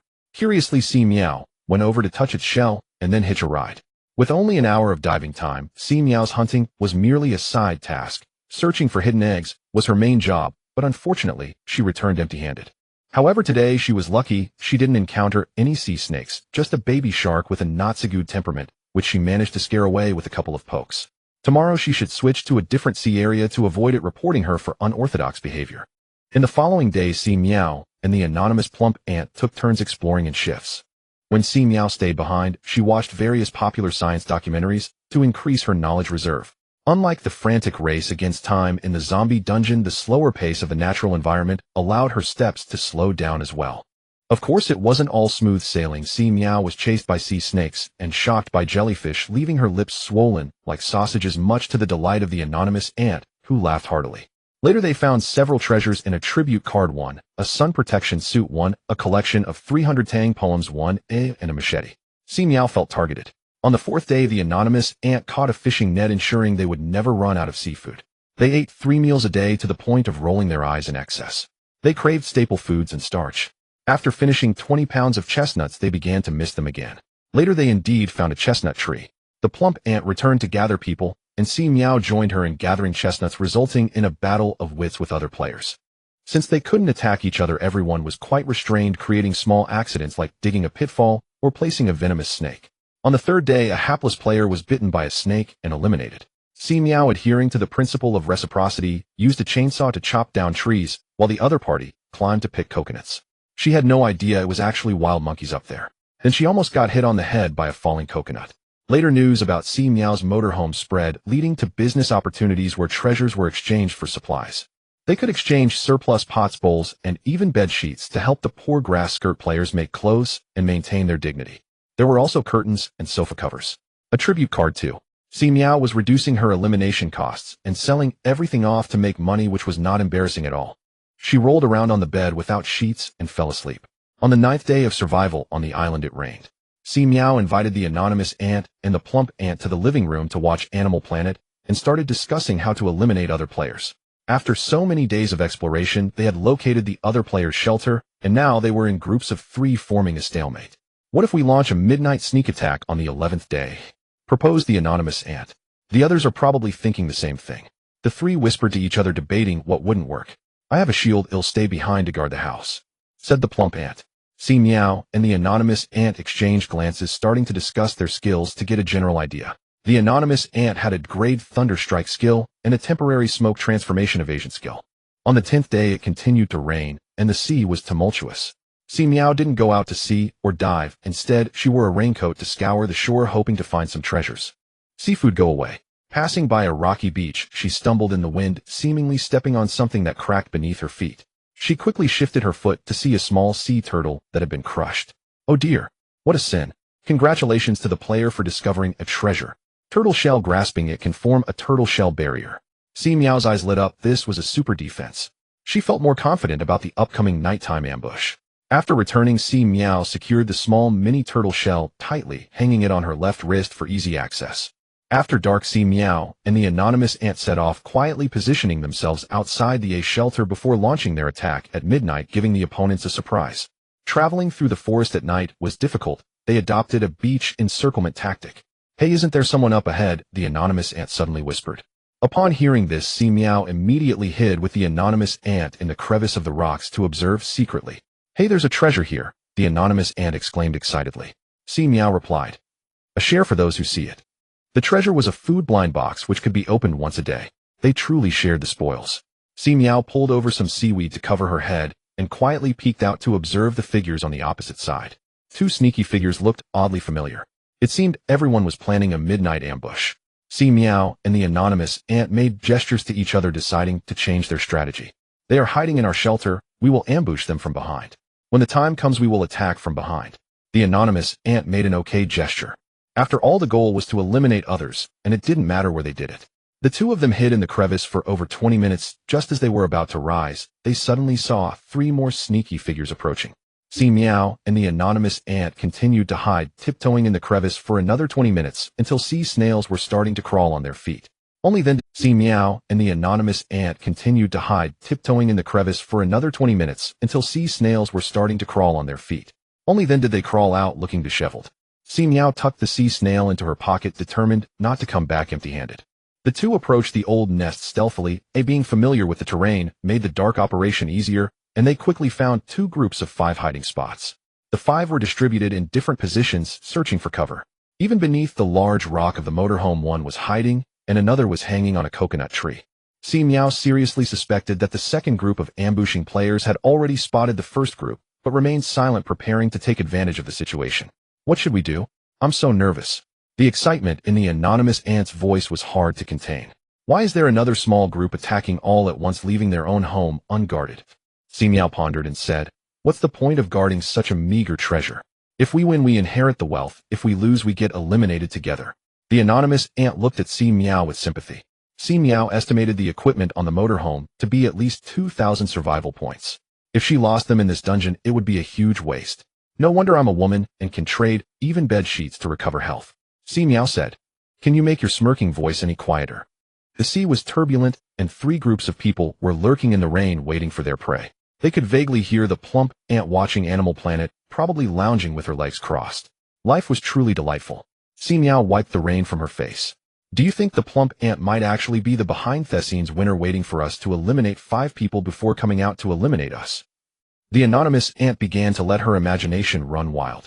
Upon hearing this, Si Miao thought there was indeed a possibility. The anonymous ant gritted her teeth, saying, in that case, when I return to the regional channel, I'll definitely curse her out. Si Miao reminded her, this kind of gossip is already rampant, no one wants to hear it anymore. The anonymous ant, not believing it, pulled out evidence. You are the top flow in our Area 28, anything related to you can stir up a fuss. Si Miao, thank you. Honestly, I envy your mindset. Even with a bunch of haters, you still seem unfazed. Si Miao thought to herself, because my haters can be monetized, haha. And your nickname is really super cool. The anonymous ant's words were sincere, she only felt secure with her anonymous identity. Si Miao dared to boldly declare her gender in the survival game. Thinking about it, there must be a lot of men who would feel challenged. Similar to male PhDs, they should be smart, female PhDs. Let me test you. Si Miao smiled, for she had the author's grand golden finger. Oh no, because she could monetize. As long as it can be monetized, even ghosts can become adorable, right? Green ghost. Every player has a timer in the upper right corner of their view. 2357. 2358. Anonym held their breath. Si Miao stood ready, her gaze fixed on the closest ambushing player. At a distance of 10 meters with her speed, she could strike a fireball on the opponent's head in just 1 second. Boom. A thunderclap struck, illuminating the sky for a moment, causing everyone to sit up straight. Players hanging from the coconut trees nearly fell. Anonym. I haven't even used my skills yet. Thunder at such a critical moment. For just an instant, everyone revealed their identities. Even the plump ant came out to watch the excitement. Forget it, charge. Si Miao and Anonym rushed out simultaneously, firing their fireball and thunder skills forward, each targeting a different opponent. The second wave of ambushers, Old Six, had no idea that others were also ambushing from behind. Waiting for the mantis to catch the cicada, he was instantly hit, letting out a scream as 2 were eliminated. The remaining player likely had some teleportation skill, disappearing in an instant. Si Miao took her large machete to guard the RV, while Anonym stayed back to watch for the disappearing player. The plump ant had already raised her large protective shield, wrapping around the RV. Players just emerged from below the rocks immediately changed their minds and abandoned their targets. The plump ant shouted to Si Miao, rushing over, I can only hold for 3 minutes. Hearing this, the ambushing players who were planning to retreat thought there was an opportunity. He vanished from his spot, and Si Miao's fireball spell missed, turning to attack the player jumping down from the tree. The situation was now 3 against 3. The plump ant shot arrows from within the shield, while Si Miao and Anonym acted as bait outside. Don't run, just fight. Si Miao twirled around in place with her machete like a fool, performing as a hot-headed idiot full of flaws. According to the settings, such people are cannon fodder, dying the earliest. Anonym watched in disbelief. Sis, aren't you the top player in Area 28? Don't you feel any pressure of being a celebrity? Perhaps Si Miao's performance was too convincing, or perhaps the opponent had hidden skills. A cold arrow flew in from the side. Si Miao dodged to the side, but the ground beneath her suddenly collapsed, as if she had fallen into a swamp. A thunderbolt struck above her, and Si Miao reflexively summoned a turtle shell, with a large turtle shell phantom appearing around her, blocking the attack. Anonym and the plump ant immediately used their skills to locate the ambushing player, unleashing a barrage of skills with full firepower. By the time Si Miao climbed up from the mud, Anonym had already successfully slain the player who shot the cold arrow. The remaining two players entered a stealth state, unsure if they had run away or were waiting for the shield's countdown. The rain was pouring harder. Si Miao released the turtle shell, and the phantom dissipated. She climbed up a large rock in 2 steps. The protective shield still had 2 minutes left on the countdown. She was locked out of her home, feeling speechless. Anonym followed suit, shaking the rainwater off her face. So annoying. I'm not afraid of thieves stealing, just afraid of thieves planning. Eliminating 3 is good enough. The plump ant comforted them. Once the protective shield disappeared, Si Miao couldn't wait to rush in, mumbling as she headed to the bathroom to shower and change clothes. Anonym also complained about feeling uncomfortable in her wet clothes, wanting to change. The player turned into a small stone under the RV door, scoffed, thinking that women were just so fussy. Listening to the sound of the television inside the house, he guessed that those 2 fussy ones had already gone to change clothes, leaving just the plump ant. He immediately lifted his petrified state and launched an ambush. Women are the most vulnerable when they are showering. However, as he sneaked into the room, he was greeted by a frying pan to his face. With a bang, he was knocked backward by the pot lid, his head buzzing. A fireball spell and a thunderbolt struck down upon him, sending him out of the instance. Anonym laughed heartily. Sister, your fussy persona is quite stable. Si Miao waved her hand. It's all just bias. The last player must have fled in fear after seeing how ruthless we are. Haha, I can finally get a good night's sleep tonight. I'm exhausted. Anonym yawned as she walked into the house. In fact, the 3 of them were tensed up, huddled in the room, waiting to catch the turtle in the urn. Half an hour later. Are we really fighting against the air? Anonym squatted down, questioning life. Si Miao scratched her half-dry hair. This isn't a solution. Let's take turns. You 2 can push the couch in the living room together to make a bed and make do with it. Now it had turned into Si Miao needing to hire someone to watch the house for 24 hours. There was no talk of borrowing anymore. Moreover, Si Miao finished her shower and looked at the suddenly extinguished lights. The heavy rain lasted for 2 days. The solar panels stopped working and the backup battery ran out, entering a state of no electricity. Most of the RV's functions were wasted, leaving it just a place to sleep. Si Miao thought she would need to go outside tomorrow to collect some firewood. That night, Anonym took the first half of the night shift. The plump ant took the second half, while Si Miao enjoyed a good night's sleep. The next day, she got up with Anonym to check if they could ambush the 2 groups' shelter and perhaps scavenge some supplies. Where did they run off to? Anonym gasped, shocked that the players not only ran away, but also took all the supplies with them. Only 2 bundles of firewood remained. The other player was similar. Not only did he roll up his bedding and flee, but he also set a trap that nearly turned Si Miao into a hedgehog. They dismantled all the shelters and dragged a pile of scrap back to use as firewood. After a busy half-day, they returned home at 3 in the afternoon. The plump ant with 2 dark circles under her eyes cooked a pot of seafood porridge. Hey, there's rice. Anonym explained. Didn't we open a food blind box last night? I opened it in the middle of the night, and there was a pound of rice. Finally we can eat some rice. 1 pound of rice cooked into dry rice wasn't enough for 3 people to eat, so the plump ant made seafood porridge and divided it into 2 meals. Si Miao drank the hot porridge, feeling warm in her body. Today was another rainy day, with the plump ant cooking meals over the firewood. There was nothing to see in the animal world. Si Miao decided to do something special to lift their spirits. That night, she took out 2 boxes of self-heating hot pot. She put the hot pot base into a pot to boil. This was the essence, and prepared some other ingredients. Seafood was a must-have: lobster, abalone, and Asian sea bass. The vegetables were a bit lacking, but she broke open 3 coconuts using the coconut water as a drink, and cut the coconut flesh into pieces for the hot pot. The 3 of them sat under the outdoor awning eating until they were drenched in sweat. The pack of vermicelli that came with the self-heating hot pot was simply a delicacy. May tomorrow's blind box definitely yield staple food. Rice or flour would be great. On the second day, the food blind box yielded neither rice nor flour, but instead a corn. They chopped it into 3 pieces to boil, and the 3 of them enjoyed it with delight on their faces. Aunt Fat mumbled, my childhood nightmare was all kinds of corn. I swore I would never eat it again after growing up, but who would have thought I would find it so delicious now? Si Miao plucked the kernels off the corn one by one, savoring the sensation of each kernel bursting in her mouth. An anonymous person took a bite of the corn cob and exclaimed, "Ah, it's really sweet." Now there are 2 shifts for night watch, and the 3 of them take turns in 4 shifts working nonstop. The other 2 who are not on duty went out to search for 2 players. The island is vast enough to hide 2 people without a problem. They had to look up to see where smoke was rising and made their way there. After repeatedly failing to destroy several shelters, 1 player couldn't take it anymore, not even allowing us to drink a sip of hot water. She cursed and used an item to leave the dungeon. Only 1 remains. The last one is ruthless, or perhaps they don't know what item they opened, as they could manage without starting a fire. Si Miao and the others searched fruitlessly for several days and ultimately gave up, choosing instead to outlast the opponent. In addition to solving their food supply, they also searched for surprises. They couldn't move around much at night, so they gathered together for some entertainment, making a playing card game using bamboo strips, and even made mahjong, managing to play with 3 players missing 1. Time quickly passed to the 20th day of survival on the island, and it finally cleared up. Si Miao hurriedly got the solar energy to work again, and was able to watch television at night as she wished. Si Miao suggested, let's not worry about that player for now. The 3 of us should decide on a final competition project first. During the long night, it's easy to let one's mind wander, so it was better to settle things down to feel secure. Anonymous and Aunt Fat agreed. Aunt Fat thought for a moment, and said, I bought dungeon information from Xiaotao before. In this kind of dungeon, without a deadline, the final reward will be linked to survival time, the longer the better. Let's see who can last the longest. The one who can endure will leave on their own, no hard feelings. Isn't that super easy? Anonymous claimed she could last until the end of time. However, the next day the food blind box did not yield staples, but a bottle of useless chewing gum, and Anonymous nearly spat out a mouthful of old blood. Sitting in front of the television, Aunt Fat suddenly exclaimed, come quick, the starch content of immature green bananas is comparable to potatoes and yams. Hearing this, Si Miao and the others immediately gathered to watch.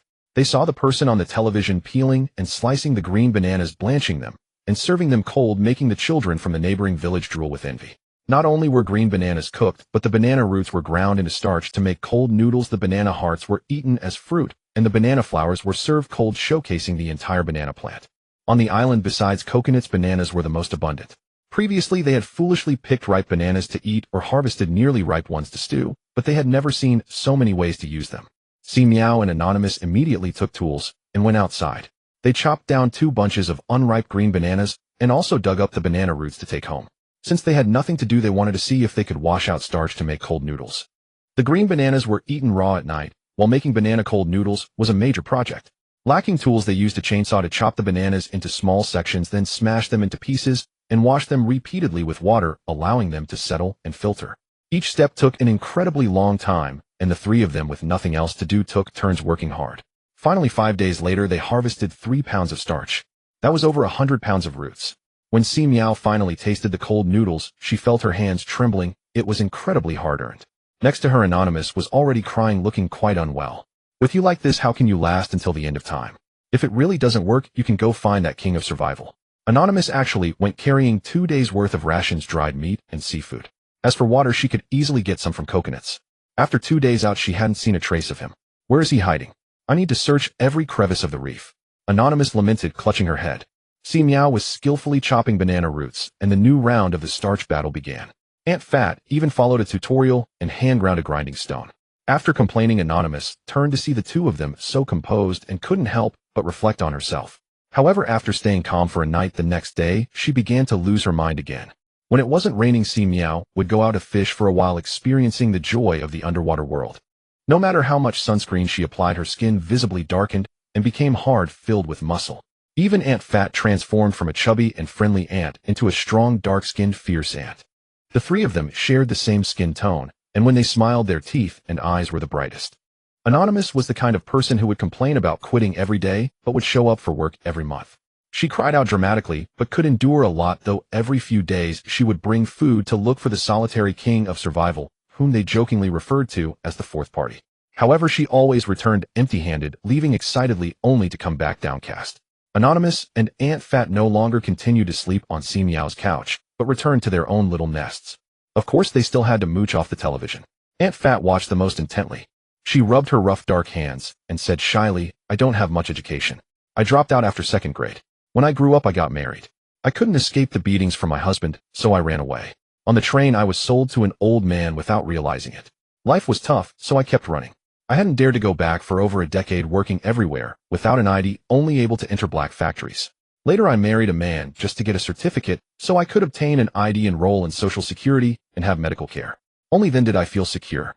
Si Miao and Anonymous remained silent, listening quietly. At first glance, this experience seemed foolish. For starters, how could one not have an ID? Why rely on marriage to get registered? But both Si Miao and Anonymous had worked before the labor laws had been in place for decades. How many companies actually provided Social Security for their employees? Aunt Fat was just one of those silent individuals living a life that went unnoticed. When noticed, the typical reaction was to question how anyone could live so foolishly. What does a 2nd grade textbook teach? Can you recognize all the characters? Back then, there were no navigation systems, no mobile phones, going out relied entirely on asking others. The scary part was that Mandarin wasn't widely spoken and everywhere had dialects. Aunt Fat, looking around 50 years old, must be from the 1970s. A little-known fact: compulsory education was proposed in 1986, but it wasn't implemented nationwide until 2000, covering 85% of the population, fully completed in 2011, reaching 93%. Si Miao, born in the 95s, arrived at a good time. Anonymous rested her chin on her hand. So actually, in the grand scope of 5,000 years, women have only had comprehensive access to education for 2 or 3 decades. The main force has just grown up. Si Miao was also taken aback, previously always feeling despondent, and as if everything was about to collapse, but suddenly realizing that our forces have just gathered and are ready to launch. For some reason she smiled. Compared to the reflective Si Miao, and Anonymous, Aunt Fat didn't have as many thoughts in her head. She stumbled into this survival game, relying on instinct to survive and live well. Thus, upon realizing that this dungeon could afford them ample time to pause and learn from the television, Aunt Fat proposed a plan to outlast her teammates. She watched documentaries, educational programs, and survival variety shows, often not liking to go out and just staying in front of the TV. Si Miao was moved just watching her. Aunt, with such determination, you'll succeed at anything. Of course, this dungeon will definitely not outlast me. Si Miao had already fallen in love with fishing, going out early and returning late, not feeling tired at all. She even gradually understood why people would hate fishing to the end. If she were to enter a sea fishing dungeon and was eliminated before she could show her skills, she would undoubtedly be. While Si Miao was engrossed in fishing, Aunt Fat was captivated by the television, and Anonymous was obsessed with tracking down the fourth party. Time quietly passed to the 30th day of survival on the island. They had accumulated 5 pounds of banana starch. The reason there was so much was that they gave up extracting from the banana roots and directly used the higher starch content from green bananas. With their rough handling, they managed to produce 1 pound of flour from every 10 pounds, creating noodles and achieving a meager freedom in staple foods. See, watching television can teach you things. Their collective task shifted from washing starch to making paper, as their supply of toilet paper was running out, and Si Miao hadn't stocked up sufficiently. They used bamboo as raw material with a tutorial from a variety show. The 3 of them stumbled through it twice before succeeding, obtaining a piece of paper that was so rough it could scrape the skin. After making the paper, they began to dry salt and cook salt. The stubborn little strong man who had been secretly watching saw all 3 of them drying salt and almost broke down on the spot. If it weren't for the fact that there was no rice on this island, he estimated that these 3 could have started farming. The stubborn little strong man gritted his teeth and left, making his way back to his shelter after a trek, continuing his previous work of sewing animal skin clothing with a bone needle. While sewing, tears fell from the corners of his eyes, feeling the bitterness of fate. This was not the game of vengeance he had imagined. Day 40 of survival on the island. It started raining again, and the temperature dropped. The solar power was down, there was no TV to watch, and the 3 were forced to regress into a primitive era of fire. Fortunately, they had been collecting dry firewood, regularly stacking it under the awning in front of the RV and covering it with large banana leaves. Rainy days are perfect for hot pot. Si Miao took out 2 boxes of self-heating hot pot, and it smelled. Anonymous muttered while eating. Where could that player be hiding? If it weren't for the remaining number showing 4, I would suspect he had already been eliminated. Really? Are we going to plant it? Aunt Pang hesitated while adding vegetables, recalling that she had opened a pack of lettuce seeds a couple of days ago. Is it really going to be planted? Anonymous clutched their hair, looking distressed. Aunt Pang explained, these vegetables grow quickly, we can eat them in a month. But that's a month. Si Miao was already used to Anonymous wailing. However, planting vegetables would have to wait for the weather to clear up. Aunt Pang was sewing animal skins with Anonymous, while Si Miao, having a set of down jackets, was just passing the time. Every time Anonymous went out to search for the 4th person, they would bring back some prey. Aunt Pang preserved the furs while following the TV, even though they were quite tattered. Otherwise, we can weave cloth, bamboo, and banana leaves are good materials, Aunt Pang said eagerly. Anonymous almost broke down. Don't say that, Aunt. On the 43rd day, the sky cleared up. Aunt Pang was eager to start farming. Anonymous was eager to go find someone, and Si Miao couldn't wait to go fishing. Everyone had a bright future. Si Miao paddled the kayak, skillfully casting the line. But when she couldn't catch any fish and started questioning her life, she dove into the sea with a diving bead. She manually hooked a fish to maintain the dignity of a fisherman. Congratulations to the player for discovering an egg. Unlocking an item skill equipment. Si Miao began to recall the skills and equipment she possessed. Although she was too lazy to go out and plow the field to find someone, the fact that the 4th person was still alive did affect the pleasant lives of the 3 of them. Her eyes lit up as she unlocked close range melon watching. Skill effect: the player can close their eyes and directly observe the melon watching scene across mountains and rivers for 3 minutes, usable 3 times a day. Warning: watching melons carries risks. She returned home with a full bucket of fish and asked Aunt Pang what the ID of the last player was. Aunt Pang, upon hearing that Si Miao had acquired such a skill, became interested. The two of them counted the players eliminated that day by using the elimination method. Stubborn Little Strong. Si Miao thought to herself it really was a name that suited him. She closed her eyes in her mind, silently wishing to see Stubborn Little Strong's location. Her consciousness gradually arrived at a steep cliff where she saw a wild man with frizzy hair mumbling prayers in a cave halfway up the mountain, then solemnly opening a box resembling a food blind box, pulling out a large bag of biscuits, and joyfully jumping rope. Si Miao. It seemed his mental state wasn't very beautiful either. However, she recognized the location. There indeed was a cliff in the northwest of the island, over 100 meters above sea level, the highest point on the island. The rocky area below the cliff was chaotic with surging waves. Si Miao's little kayak would definitely capsize there, so she always paddled away quickly. She didn't expect there to be a cave. Knowing the location, Si Miao and Aunt Pang prepared to eliminate the player.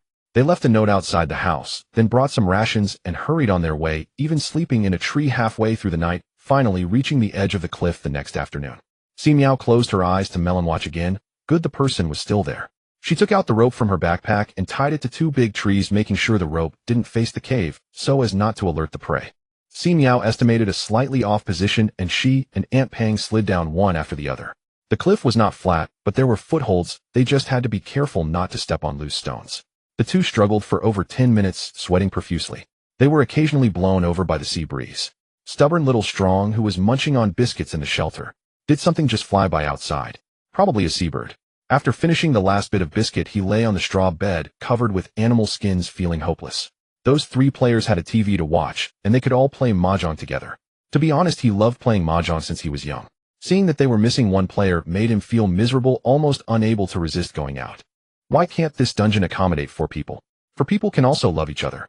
Little Strong seriously doubted he wouldn't survive them. It was too difficult.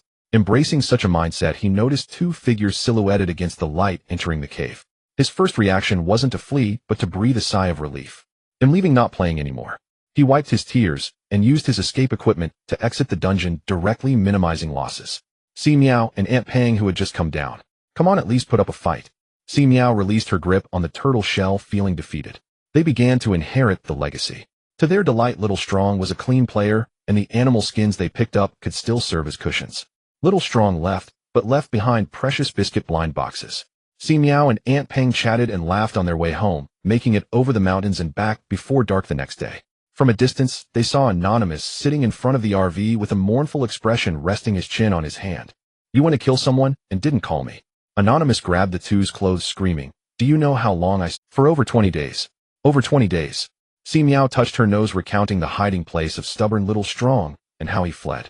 She quickly took out the biscuit blind box and stuffed it into Anonymous' hands. Anonymous took the biscuit blind box, but didn't feel any joy, still incredulous as he turned it over and over. I once had a wild idea to go take a look. Si Miao opened the RV, quickly went inside, and took a shower, changing into clean clothes. After Stubborn Little Strong fled, there were only 3 players left in the dungeon, all with rewards, and an exit option appeared that could exempt them from death penalties. At dinner, Si Miao took out 2 boxes of self-heating rice to celebrate. The 2 bags of rice only added up to 4 ounces, not enough to share among them. Anonymous thought of something and dug out a food blind box from the sand. I opened a box yesterday and found a pack of spicy strips. Today I opened a cola. Even though these 2 went out to hunt without me, I still saved these 2 delicacies with drool. Hearing about the spicy strips, Si Miao's eyes sparkled. This is truly a treasure. Self-heating rice with shredded pork and green peppers, tomato, beef brisket, spicy strips, and cola. Plus the seafood they were tired of eating. What a sumptuous dinner. The 3 of them ate with gusto, pouring out the oil from the spicy strips to mix with the banana flour noodles. Now it's just the 3 of us left. The plan to outlast the teammates officially begins. Si Miao and the others unanimously felt that the longer they endured, the more generous the rewards would be. Even the most impatient among them, Anonymous, began to take care of herself, picking a handful of honeysuckle in the wild to brew and enjoy slowly. Lettuce was planted, and Si Miao's RV was surrounded by rocky, sandy soil. Therefore, she planted it next to Aunt Fat's shelter, covering an area of 10 square meters. Aunt Fat and Anonymous discussed rebuilding the shelter. The previous one was just a makeshift solution. Now that they had plenty of time, they could take their time. After a month, they expanded a 2 square meter doghouse into a spacious bamboo house with a living room and kitchen, even elevated on stilts, with the first floor left unoccupied for storing firewood. Si Miao climbed the stairs and wandered around inside, saying, Not bad, there's even a balcony. You two are going to run out of bamboo around here. It's a good thing it's just a game. Si Miao stuffed her hands into her pockets and tried sitting on a bamboo sofa. On the bamboo coffee table lay a banana and some wild pineapple, quite impressive. She shared her experience. I once had a side quest to build a shelter, and when it was settled I was rewarded with a similar shelter which could be large or small, and it was quite practical. Anonymous perked up, rubbing her hands together. That's great. I hope I get one too. Si Miao took out a box of self-heating hot pot as a housewarming gift, which delighted Anonymous. Aunt Fat had one too. Everyone had one. Of Si Miao's initial 10 boxes of self-heating hot pot, only 4 were left, all premium supplies. They needed to stock up more. In the evening they had hot pot in front of the RV along with the grown lettuce, which was full of wormholes since there were no pesticides. The lettuce was almost eaten up by the bugs. Aunt Fat, who was in charge of the kitchen, said, "We're running out of banana starch. Since the weather is good, let's prepare some more." The two in charge of cooking nodded. Without having to keep watch, it was much faster working together with the 3 of them. At night, it was time to watch TV. The 3 sat in a row eating wild pineapple and grimacing at the sourness. At 10 o'clock they dispersed, and Si Miao locked up the RV, took a shower, and went to bed. Before dawn she got up ready to head out to fish and welcome the rising sun over the sea. When Si Miao saw a book, her head began to hurt. It wouldn't be another book on postnatal care for sows or a collection of children's songs, would it? On the exquisitely packaged book the word "Secret Manual" was written in large characters. Si Miao was momentarily excited, unwrapped it, and opened it only to find it was empty. What did it mean, a book with no words? Si Miao fiddled with it for a while, even lightly rubbing it with seawater, but there was no change. She helplessly put away the book, deciding to study it slowly. At 8 o'clock Si Miao returned to the RV carrying a bucket of fish and a deflated boat. Aunt Fat had already prepared breakfast: banana starch noodles and fish porridge. Anonymous also returned from the other direction, drenched in sweat, carrying a processed wild boar in her hand. It wasn't large, just a baby wild boar weighing around 20 pounds. Aunt Fat happily took the wild boar, saying, "Half will be made into smoked bacon, and the other half will be chopped up and put in the fridge for little C." Just in time, the blind box for food opened today, with a yam for soup. Si Miao and Anonymous, the two responsible for the meals, remained silent. While having breakfast, Si Miao helped chop up the wild boar, clean the seafood, and made sure to dry and refrigerate everything. Anonymous consistently caught more seafood than Si Miao every day. She dried several pounds of shrimp to snack on, sweet and chewy. Si Miao would always pocket some when she went out fishing. At 9:30 the 3 of them went outside with tools to cut down bananas. Cuckoo chopped away, tying them with rope to carry back on bamboo. In just 2 hours they collected over 1,000 pounds, as a bunch weighed dozens of pounds. Do you think we'll run out of bananas on the island in the end? What are you thinking? Bananas are herbaceous plants that grow faster than bamboo. They piled the bananas beside the RV. At noon the 3 of them casually ate some dry food, then returned for a 2-hour nap before starting work at 3. Aunt Fat's stone mill was already looking good. As their skills improved, the yield increased, and after 5 days they harvested 112 pounds of dry banana starch. That should last them for a while. The starch team disbanded on the spot, and the next day they regrouped to collect firewood.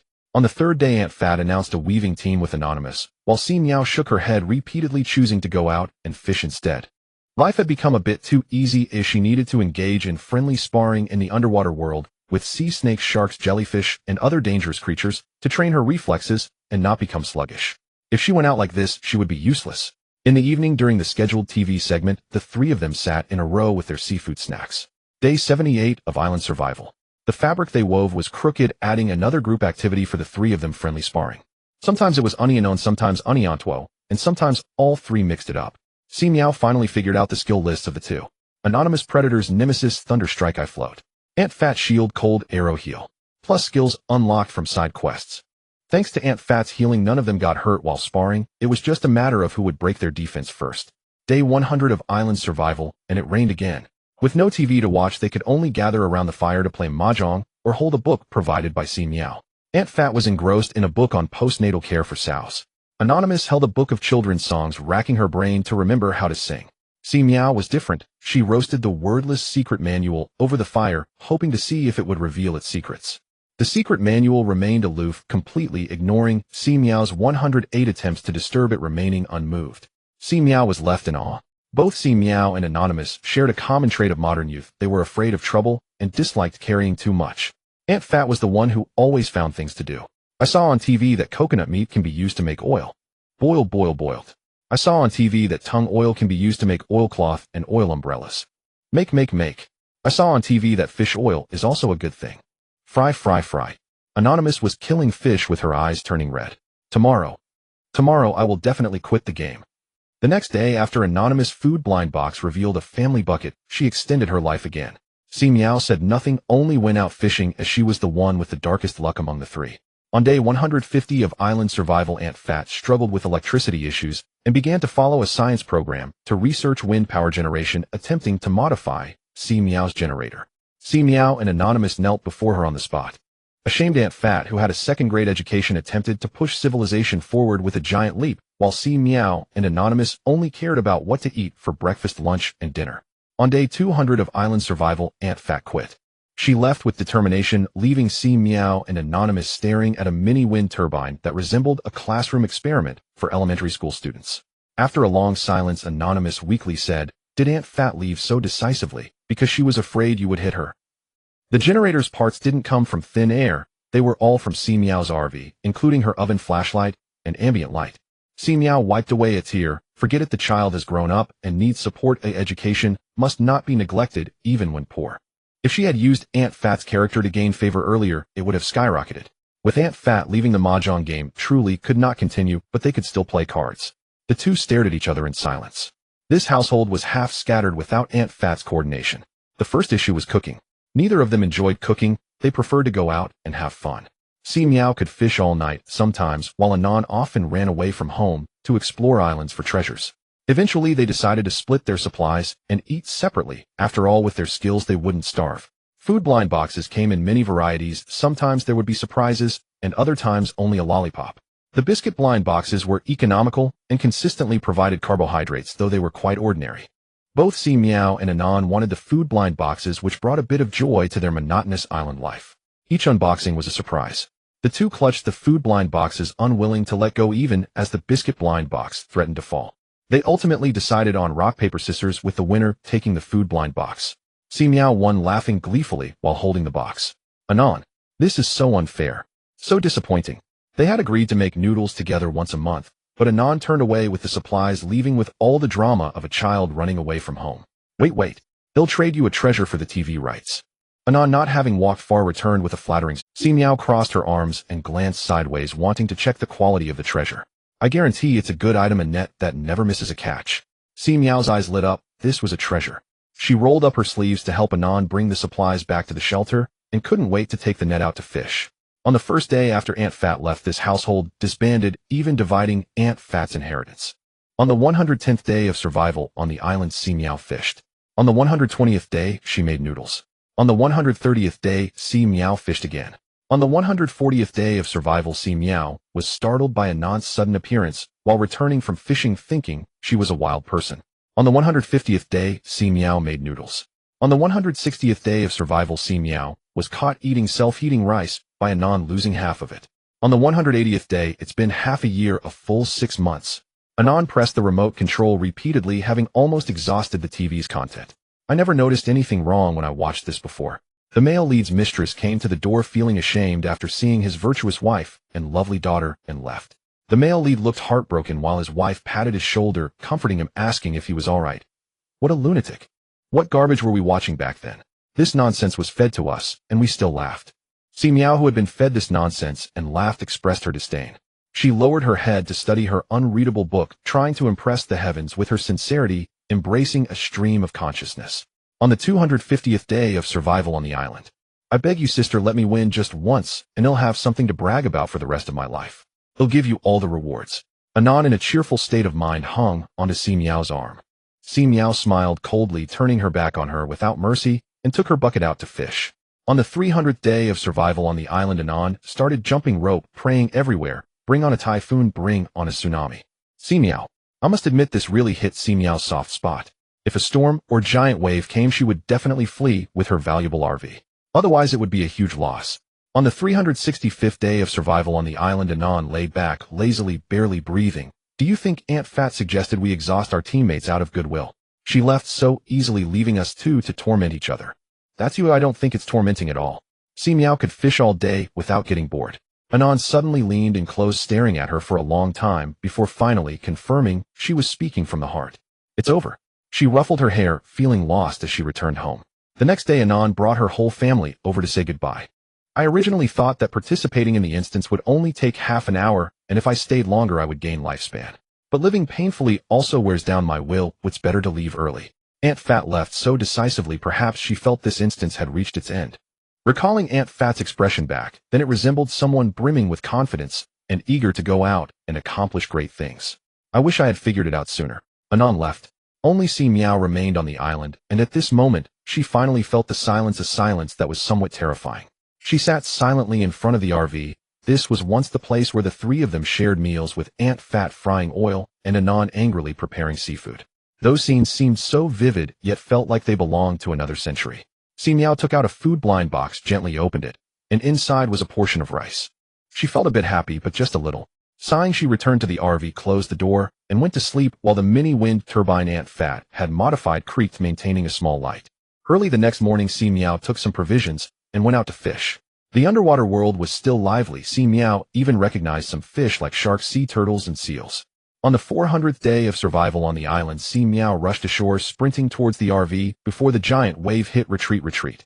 Run away. Congratulations to the player for outlasting 9 players. Reward experience 200 survival points, 100 title 1, bronze box 1. Player has survived 400 days on the island, experience 200. Players' abilities are sealed for this round. Rewards are doubled. Final rewards experience 800 survival points, 200 titles 2, bronze boxes 2. Congratulations to the player for leveling up to V7.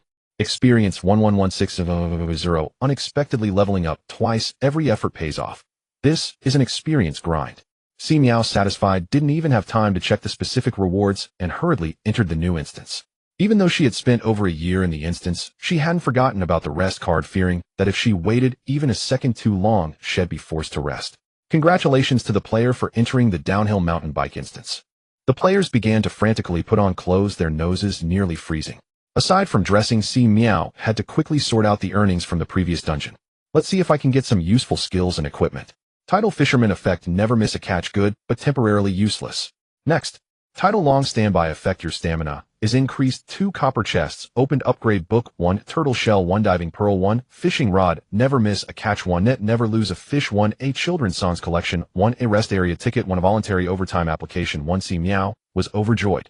Time was running out, and she hurriedly took out the turtle shell, grabbed a pair of gloves, and stuffed the turtle shell into the gloves, securing it in her palm. A faint green turtle shell phantom instantly appeared around her, incredibly solid. Turtle shell consumption, 1 minute, 1 survival point.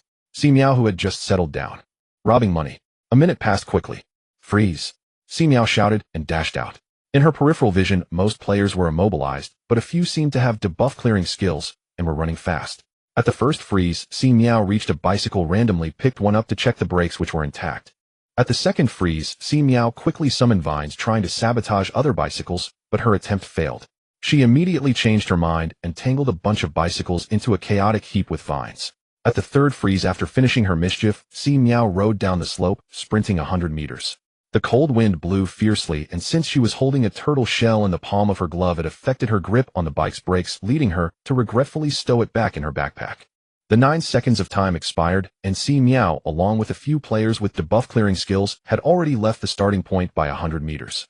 Due to her misdeeds, Si Miao lagged behind. Once the control was lifted, players began cursing and taking action, first unwrapping the bicycles that were tangled together, resulting in a few skirmishes. Even far away, Si Miao could hear their scolding voices, which were very loud. She grinned, focusing her gaze on the players ahead. The track began to narrow and curve, and most players had never participated in this kind of event. With the snow causing slips before Si Miao even took action, 3 out of the 5 players ahead had already fallen, and one unfortunate soul was thrown off the track, losing some supplies. This is no place to sleep. Having seen a reference case, Si Miao was particularly cautious, adopting a foot brake strategy to maintain vehicle balance, sacrificing speed for safety. Soon players who had started behind caught up, grinning menacingly, elbowing her. Si Miao was unafraid of their bulk and directly collided with them, leaving that person shocked and incredulous as they fell. Wake up. This is the era of adding points. The time when height measured strength is over. Si Miao gradually mastered the technique and began to accelerate, cutting through the bend, while the player slammed into her with an elbow. Of course, she wasn't the only one attacking others. As a top player in District 28, Si Miao was seen as prime meat, especially with her level 7 emblem indicating her wealth. With ranged attacks and weapons prohibited, everyone resorted to primitive methods of attack, ramming with bicycles, kicking, elbowing, or shoving opponents off the track to eliminate them. Si Miao was different. She had the ability to summon vines, wielding them with great power. Players caught off guard by her vines cried out that it was unfair. Si Miao smiled slightly. The vines were an extension of her energy, and since they were not severed, it was just that they grew a little longer. What could be considered long-range skills? It could be understood as having a long reach and hitting from a distance. How can I live without you, Swallow? As Si Miao was riding smoothly, she suddenly heard a heart-wrenching roar from behind, and her body instantly stiffened, causing her to tumble head over heels with her bike. She got up covered in dirt and saw her opponent laughing maniacally as they rode past, already 8 meters away. Si Miao, this skill is truly hard to guard against. What bad luck. She quickly got up and continued downhill. In the distance, she could see the scenery of the track had changed. They had descended at least 500 meters, and the team had become a sparse line. The snowy ground was slippery, and the newly loaded muddy terrain was no better. Everyone was crashing their bikes, falling behind, resembling mud monkeys. Si Miao noticed that the players who were initially competing for positions with her had disappeared, likely changing strategies to abandon speed and choose to cluster with the large group behind to attack and farm drops. Si Miao's heart was set on ranking. She charged forward, charging ahead. This dungeon was different from the prolonged battle of island survival. It focused on speed, thrill, and excitement. As long as she didn't get caught up in a brawl with the large group over drops, her speed remained quite fast. Just over an hour into the dungeon, Si Miao had already reached the finish line, unfortunately missing first place. The first place was a familiar piggy heroine who unleashed an old skill in the final segment, flying and dashing with her bike to cross the finish line. This time the piggy heroine was experienced and added a protective shield during her flight. Si Miao regrettably retracted her vines and decided she must get a flying skill. Congratulations to the player for completing the downhill mountain bike dungeon and achieving second place, earning 200 experience points and 100 survival points. What a big harvest. I can't imagine how rich the first place piggy heroine must be. Si Miao was kicked out of the dungeon. Looking at the time, it was just past 11 o'clock. After participating in 2 dungeons consecutively, she had become fabulously wealthy in both experience and survival points. Si Miao felt she could take a short break. Earlier, she had caught a glimpse of what seemed to be a voluntary overtime application from a copper chest. Si Miao headed straight to the 3rd floor's women's area for a shower, sauna, and massage, and curiously opened the voluntary overtime application. This name is truly hellish. Voluntary overtime application. I love working. Working makes me happy. You can find work anytime and have a chance to receive triple wage compensation. Si Miao's mouth twitched. Never mind, as long as it's useful, she's not afraid of being penalized for resting. Calmly, she opened her private messages in the Lanue app, which were flooded with messages. Haha. As expected, only those on vacation have the leisure to send messages. Busy people are too occupied with leveling up and earning survival points. An anonymous user, and Aunt Fat, sent her private messages. After a moment of familiarity, Aunt Fat gave her a stat card as compensation for using her appliances. Si Miao thought Aunt Fat was quite courteous and accepted it without hesitation. After relaxing, Si Miao went to the 4th floor restaurant to dine, indulging in a feast. She had been cooped up on the island for 400 days. At 12 o'clock, Si Miao returned to the parking lot to her vehicle. Being in her own vehicle felt much safer. She pulled down the privacy curtain and began to sort through the rewards from the 2 dungeons. The first thing she looked at was the wordless book she had been studying on the island. It turned out to be an upgrade book. Upgrade book can upgrade talents, ability, skill systems, fickles. Her first thought was to upgrade the fishing system. However, upon choosing to use it, she found that 1 upgrade book was not enough. She needed to gather 3 to upgrade the fishing system. She opened the store to search, but no upgrade books were available for sale. Helpless, she could only give up. Si Miao chose to upgrade her abilities. After using the upgrade book, it transformed into pure energy light points that entered her body. She instinctively sprouted vines, acquiring some skills without a teacher, such as using the vines to restore a small amount of stamina, and that using specialized medicinal seeds yielded even better results. The vine she sprouted could remain for 24 hours after detaching, awaiting her call. Si Miao sprouted a small section of vine, detached it, and placed it into the storage cabinet on the 2nd floor. Indeed, a small light point appeared in her mind, allowing her to command it to perform simple actions such as pushing open the cabinet from above and coming down. In a good mood, Si Miao continued to organize her other gains. The effects of her unyielding fishing rod and the title of fisherman overlapped, and she planned to exchange them when the opportunity arose. The net that never lost a catch had to be kept. The turtle shell could be used without limit in the dungeon, but once taken out it would downgrade directly. It consumed 1 survival point per minute, which was expensive, but it was flexible without any usage limits. The diving pearl was the same as before, allowing for 1 hour of underwater survival daily. Si Miao opened the 300 children's songs.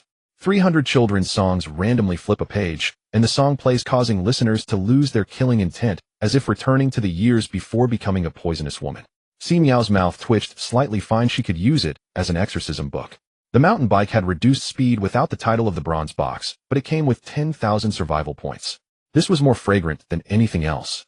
There were still 12 rewards for knocking down players' survival points: 23, cabin expansion card 1, skill duplication 1, a vehicle upgrade card 1, parking ticket 1, seafood fried noodles 1.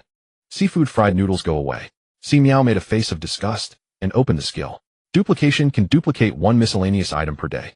Si Miao. What a wasted joy, but miscellaneous items can be valuable, like the heavy machine gun she bought in the zombie dungeon for 500 survival points. It could rival a class skill and could be resold or directly put into the recycling system for a daily income of 50 survival points. Good stuff.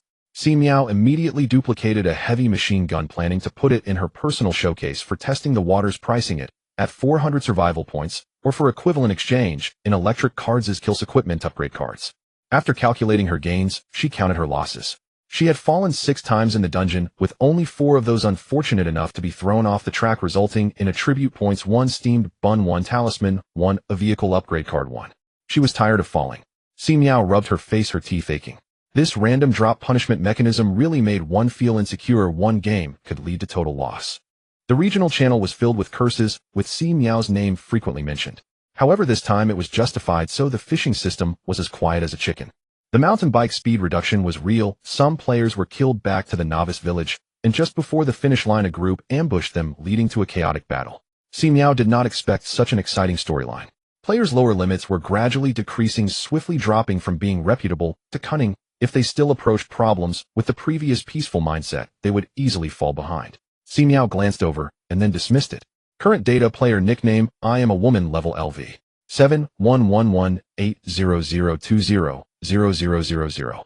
Race human, talent fishing system 2. 0 ability wood system physique 36, agility 36, strength 36, spirit 39, survival points 1389, 2 distributable attributes 22, equipment space basket, mini bamboo house, kidnapped small fish, green ghost material exchange spot, little yellow duck, mutated military shovel, certificate of honor, angel wings, honor medal, alarm talisman 2, stasis space, 99 servings of food, fishing rod, net, diving pearl, turtle shell, 300 children's songs, voluntary overtime application, rest area. Tickets 2 dungeon tickets 1 skills, golden words, my rules are rules, class fireball technique, close range melon eating, go ahead, ill just sleep light as a swallow, directly stare at my offspring, class thunder technique, shadow hey, am out, class water arrow, hardening shield, duplication titles, just focus on working, teammates have already puked for 3 days and nights, let me speak, no one will treat you as mute if you don't speak, fisherman long stand. Si Miao chose to use her attribute points, adding 3 points to each of the 4 attributes. Now that she had money, she had to spend it. After reaching level 7, the mall unlocked a lot of equipment and skills. Si Miao quickly identified good items. Lock card after used can lock a talent, ability, skill, equipment, miscellaneous item, immune to any form of drops. Price 1,000 survival points. So expensive. But Si Miao gritted her teeth and bought 3, locking the fishing system and wood abilities as well as the heavily modified trailer RV. Balance 3,000. Flying expert after use can fly, consuming 1 survival point per minute. Price 2,000. Buy. Piggy bank: for every 100 survival points spent in the mall, 1 survival point is refunded. Price 2,000 survival points. Si Miao. I bought it with tears, damn it, I wish I had seen it earlier, losing 50 survival points. Treasure mouse fur has a chance to guide players to obtain treasure. Price 100 points, so cheap I'll buy 1. In the blink of an eye, 6,100 survival points were spent. Si Miao scrolled around and finally bought 40 attribute cards for backup, costing 4,000. Then she started restocking the trailer RV. Although she always complained that this RV made her feel restricted, it was indeed very useful. Adding a few sets of rechargeable batteries, using gasoline as a power source, stockpiling, also utilizing a gas stove and stockpiling gas tanks. Buying 10 sets of clothes, she could act as a middleman. Buying a bunch of small bags of toiletries, she could act as a middleman. 2 quilts, 5 sleeping bags, 10 waterproof cloths, 10 ropes, 10 machetes, middleman. Food like rice must be included, stockpiling 300 pounds, self-heating rice 100, self-heating hot pot 100, instant noodles 10 boxes, 8 treasure porridge 10 boxes, meat cans 10 boxes, compressed biscuits 10 big packs, dehydrated vegetables 10 big packs, chocolate that she hadn't finished eating before generally. salt 10, oil 10, monosodium glutamate 10, a chili powder 10. Finally, the RV storage cabinet could no longer hold everything, so Si Miao spent money to expand the RV space. Trailer RV value $1,500. Account balance $1342. Arriving at a number that could handle emergencies, losing 10 in a game wouldn't hurt too much. After Si Miao had a general understanding of her current state, she left the vehicle and re-entered the dungeon. Charge. Welcome players to the Impact class. Rule 1. Players must be admitted to the top universities of the current world within 1 year. Rule 2. Death failure abandoning the game deducts 10 of survival points. Si Miao. Where is the option to abandon the game? Si Miao had already bid farewell to the college entrance examination for 10 years, having forgotten all the knowledge points. She would rather fight zombies than engage her mind in such detailed tasks. With her head filled with skill survival points, she simply couldn't focus on studying. However, Si Miao thought to herself that failing to abandon the game would deduct 10 of her survival points. Why not take a look first, understand the situation of this world? Without taking exams, she could also learn some other practical skills. With her thoughts clarified, Si Miao felt less anxious and began to familiarize herself with the character card assigned by the system. As a college entrance examination failure, she was now in a repeating school, where her classmates were all repeat students suspected to be players. Each of them was anxious, some even gave up the game on the spot. Anyway, I only have 10 survival points in my account, so let them be deducted. Si Miao envied the others who exited the game feeling so carefree without shoes. When the players left, their character cards fell to the ground, lifelessly, skillfully taken away by the NPCs, who rushed in. A teacher came in to maintain order, reminding them to focus on their studies, since there were only 313 days left. The remaining players exchanged glances, who could remain indifferent when a classmate suddenly died. This eerie place certainly had something off about it. A group of players with different thoughts gathered together for a math class. After the class, 3 more players collapsed. Si Miao rubbed her temples. This is not a comedy scene. After math, there was an English class and 6 people ran away during the break without returning. After class, another 3 left, leaving only 17 out of the initial 30 players in the classroom. Once school was over, a group of people rushed out of the classroom and books, almost knocking over the NPC teacher who was holding books. Si Miao was also among those who dashed out. Once outside, she felt the air was fresh and the sky vast. She surveyed the school amidst the crowd. It looked ordinary. Having a meal card in her pocket and feeling hungry, she decided to grab a meal. After eating, Si Miao found a secluded wall and used her agility to climb over it. After sitting through 2 classes, she had attempted to engage with the tasks, but most of her thoughts were filled with game skills and equipment, rendering her efforts futile. She decided to abandon the tasks and explore other side quests. Dressed in a school uniform, with only a meal card and ID in her pocket, which was cleaner than her face, Si Miao wondered if she should sell some gold for money. Suddenly, she saw 2 energetic young men robbing a primary school student of pocket money in a small alley. She turned and entered the alley. 5 minutes later, the chivalrous Si Miao had chased away the young robbers and received a 10 yuan thank you gift from the primary school student. She now had enough money for internet cafe fees. She found a newly opened cafe offering discounts, spending a whopping 10 yuan for 2 hours of internet access. The trending topics were filled with celebrity gossip, which Si Miao skipped, checking the historical cutoff scores for the college entrance examination instead, and she was utterly disheartened. There was no miracle of waking up to find the cutoff score reduced by 200 points.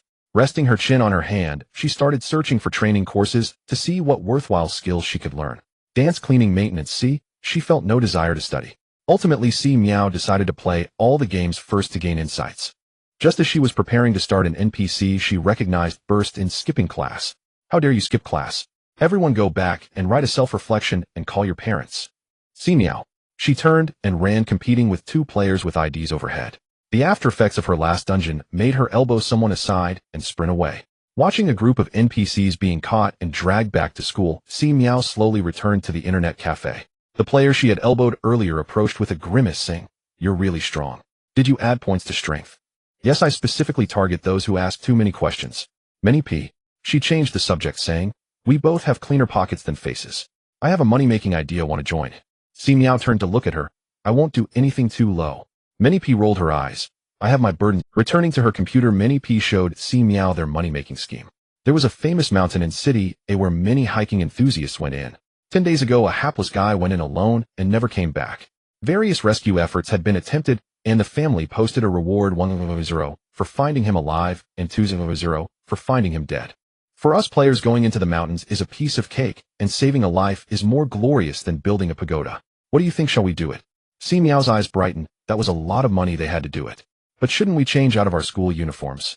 The two of them headed straight to a public restroom after leaving the internet cafe and changed into a set of clothes from their backpacks. With their student identities removed, many things became easier. The two were so broke they couldn't afford a bus to the base of a mountain, and they still needed to buy a phone to download a map. After looking at each other for a while, they decided to set up a stall to sell the supplies in their backpacks. Let's sell fruits. That's the most normal thing to do. Si Miao had fruits from system rewards and contributions from kind strangers plenty enough to set up a stall. Walk by, don't miss out. Fresh and cheap fruits, take a look. Just brought over from the suburban farm. Minnie P shouted energetically as she brought out fewer fruits. Indeed, just picked them from my second uncle's orchard this morning. The NPC holding a durian. My geography is bad, don't lie to me. Si Miao stood by her toes digging into the ground.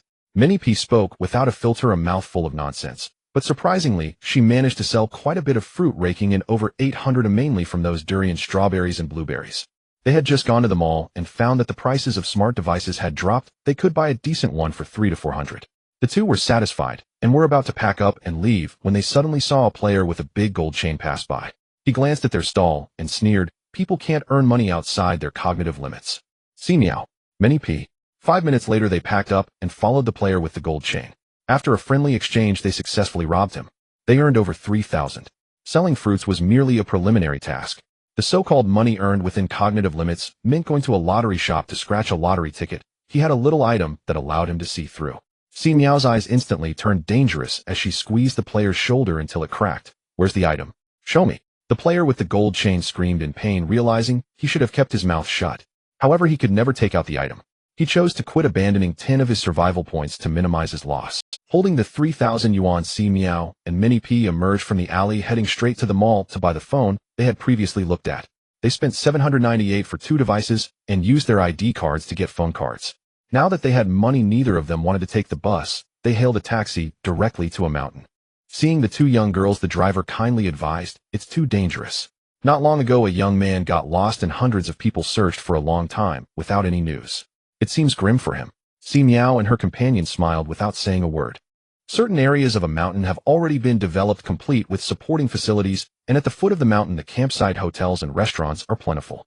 Due to the disappearance of Xiao Shuai, the rescue team and family members gathered, and the atmosphere was tense. "We can't do that, we need to gear up. We look too unprofessional as we are. If we go into the mountains like this, we might be mistaken for lost hikers and rescued, which would be quite amusing." Minnie Pai pointed at the group of rescue team members with large packs. Upon hearing this, Si Miao also felt it made sense. Although she didn't have much money, the mall was still available, and the mountaineering gear was inexpensive, so she could stock up. The two of them changed clothes away from the surveillance and set off, avoiding the crowd to prevent unnecessary persuasion and obstruction. They were busy and had no time to chat. Si Miao moved swiftly like a swallow, while Minnie Pai seemed to possess some agility skills, closely following her. After dark, they quickened their pace, comparing the map and arriving at the location where Xiao Shuai had disappeared. At this point, the altitude had already reached over 3,000 meters. It was raining at night, and they were overwhelmed. Had they not enhanced their physical condition beforehand, they truly would not have been able to withstand such an environment. Minnie Pai wiped the rain off her face and sighed. "You know, we really are a bit crazy for coming here. There are so many ways to make money, and we chose this one." Actually, after they had just robbed the gold chain, their minds were opened up, and there was no need to suffer like this. Si Miao shrugged. "Isn't it what you said? Saving a life is more meritorious than building a 7-story pagoda. It's glorious." Originally, it had nothing to do with them, but once they got involved, backing out would feel a bit low. Most importantly, they had the ability to take responsibility for their actions. "Think about it, 100,000 yuan. Si Miao painted a picture for her companion. Minnie Pai perked up. Even though they hadn't seen anyone yet, she began planning how to spend the money. Just over 300 days, a daily expense of 50,000 plus rent would be enough. If I want to learn something, it won't be enough. What do you want to learn? I don't know, I just want to play through the game in this world first. Si Miao. What a coincidence, she was planning to do the same. I didn't expect this instance to have such high freedom. As long as we don't do the main quest, it's quite comfortable. Skills and equipment aren't restricted, so we get to experience the feeling of being superhuman. Si Miao nodded in agreement. Indeed, once they let go of the tasks and principles, being here felt like paradise. She wondered if there would be players running wild, stirring up trouble. Thinking of this, Si Miao frowned slightly, feeling something was off. She shook her head and focused on the search and rescue. This hiking route crossed 200 kilometers of mountains with steep terrain and harsh, unpredictable weather. Si Miao nearly slipped and fell off a cliff due to a moment of inattention, quickly using vines to stabilize herself. The two of them traveled through the mountains for a day and a night, avoiding rescue teams along the way, and using skills to hide when necessary. Why does this feel like we're stealing? Many Pai, who was hiding Si Miao, complained as Si Miao, who had just experienced the aviator skill, landed and let Many Pai down. This way it will take ages to level up skills. The two of them exchanged glances. Did you accept this task without finding someone with skills? Si Miao couldn't believe it. I thought having legs was enough, Many Pai said, looking innocent. Si Miao rolled her. She recalled the previous experience on the survival island when looking for the last player, and thought of using close-range observation, now closing her eyes and beginning to silently call out Xiao Shuai's name. For a moment her consciousness blurred, and then gradually became clear.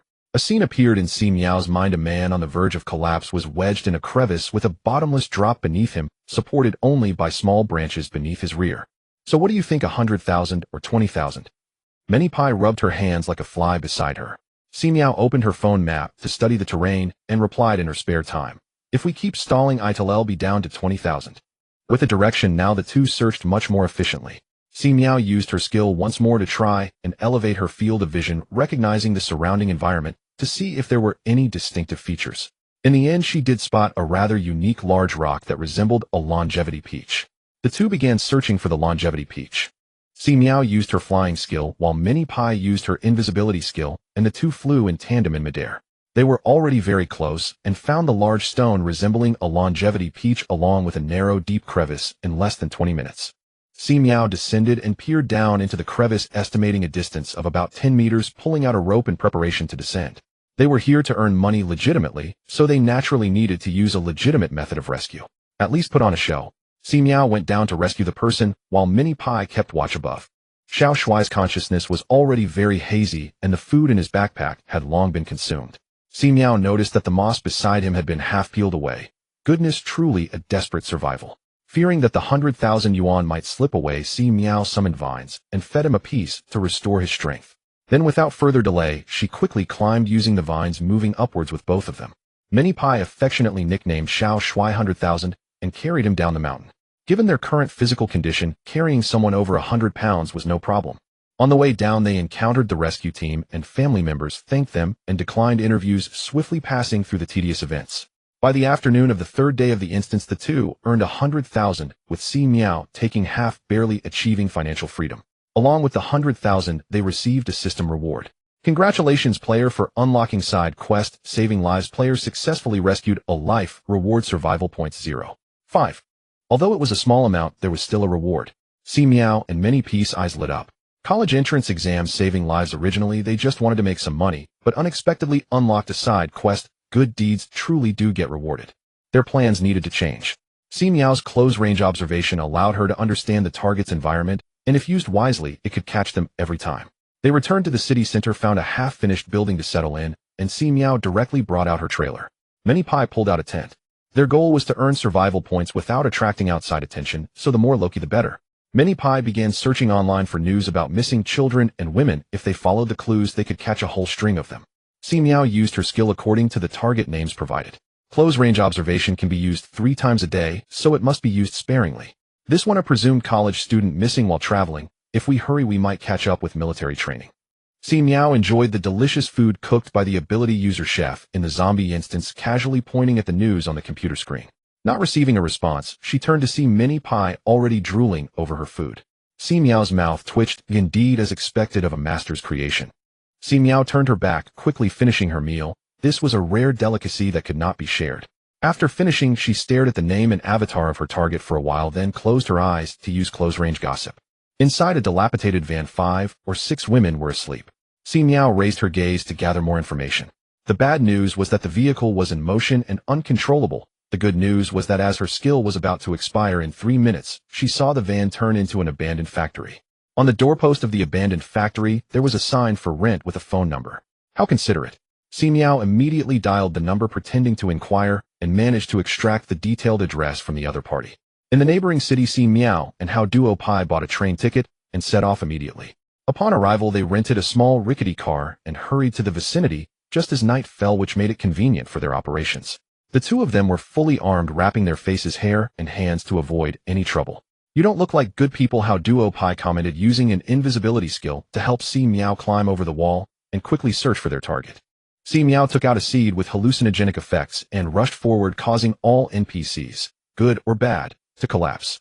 789, 16 in total. How Duo Pi had already begun the victory tally. They focused solely on saving people, not participating in any judgment. They efficiently tied everyone up and stuffed them in the vehicle, delivering them overnight to the local police station, then followed the contacts found on the traffickers' phones, tracing the clues. In just 2 months, they collaborated to harvest 349 survival points. Si Miao had recovered from the penalties of failing this instance. Gradually, news of their rescue operations leaked out, and many of the rescued individuals gave interviews expressing gratitude for the mysterious benefactor's assistance.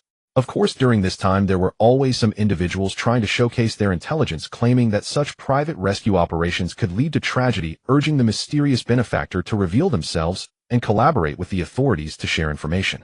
While gathering information online, How Duo Pi saw such comments and cursed in frustration, annoyed by the Si Miao focused solely on survival points, casually reassured How Duo Pi, maybe it's just a group of traffickers sending out hired commenters trying to force us to reveal ourselves. There's no need to pay them any mind. Upon hearing this, How Duo Pi agreed, you're right, it's my fault for trying to understand their logic. They were clearly not on the same wavelength. Once How Duo Pi let it go, she stopped paying attention to such comments. There were still plenty of normal people in the world, and some who had nowhere to turn began tagging the mysterious benefactor everywhere, having tried everything from praying to seeking help, without any success. Any glimmer of hope was like a lifeline to them. Si Miao and How Duo Pi became very busy. Their game time was sparse, either on the road or on the way to the road, with saving people being the least time-consuming task. That day, they set out to rescue a hiking team that had gotten lost in a no man's land. Such rescues always required a fee. In short, funds were running low, and they needed to make some money. After completing the paperwork, Si Miao opened the door of the rented SUV, only to find How Duo Pi already playing a game in the passenger seat, just about to start the engine, when Si Miao noticed an extra person in the back. The person greeted her in the rearview mirror. Mission. Sharing. Si Miao. Are they this familiar with getting into the car? The player looking for mission shares was called Hao Shui. She, with a somewhat familiar ID, often sharing experiences in the regional channel, and had a good reputation. According to her, she had reviewed the knowledge points at school, practiced with past exam papers to estimate her scores, felt ready, and then came out for a breather. She had seen the uproar about the mysterious benefactor online. Hao Shui, she realized that this incident was initiated by players and likely involved some tasks hanging in front of. Otherwise, it was normal for players to do a couple of good deeds occasionally, but doing so consistently for 2 months was a bit too dedicated. How Duo Pi put down her phone, turned around, and glanced at her sideways. Why should I share the mission with you? She didn't ask why the other person didn't go solo. This wasn't the time for a pure bargaining session. Hao Shui, she smiled slightly, adjusted her glasses, and said nonchalantly, I have a skill that allows me to temporarily share my knowledge base with others. Si Miao and How Duo Pi exchanged glances and said in unison, the world needs your help. This is a reward for clearing the game. It must be secured. Hao Shui, she gave the two of them an experience card. Si Miao had never felt so knowledgeable. Upon seeing the steering wheel, principles of operation, structural design, and airbag installation locations automatically floated into her mind. Looking at the scenery outside, from soil and vegetation to climate and architecture, knowledge points filled her mind, as if pop-ups were automatically appearing, requiring no searching on her part. So this is what it means to have a smart person's perspective. Si Miao and How Duo Pi exchanged glances, realizing how enlightening it was. Hao Shui, she forcefully joined the rescue team and instantly took over How Duo Pi's information gathering duties due to her wisdom. I have a portal skill usable 3 times a day. Si Miao wasn't surprised. This person had instantly teleported onto their vehicle. With the portal, they could save time spent on the road and keep their movements more concealed. Most importantly, they could save a significant amount of funds. After all, a large portion of their 100 budget was spent on travel expenses. For example, the car they rented this time cost 600 a day plus fuel, which was quite expensive. I have an item. Si Miao and How Duo Pi were silent. Why was this other player so outstanding? Hao Shui, she revealed a black gold card at her fingertips, casually stating this black card allows infinite usage in the dungeon world. Although it's said to be infinite, I've tried it, and the limit is 100 million. Si Miao silently opened the trading mall and searched for the black card, frankly admitting that she wanted one of those cards for financial freedom. She just wanted to taste the struggles of the wealthy. How Duo Pi covered her mouth, sobbing. If this was the world of the rich. If she had to use the black card to buy something worth $1 billion, she wouldn't even know where to start. Si Miao placed the SUV into her spatial basket. Hao Shui, she used her portal to bring the two of them to the last known location of the hiking team. This place is all barren land devoid of vegetation, comparable to the scenery outside our highway. I wonder if any spirits will appear tonight.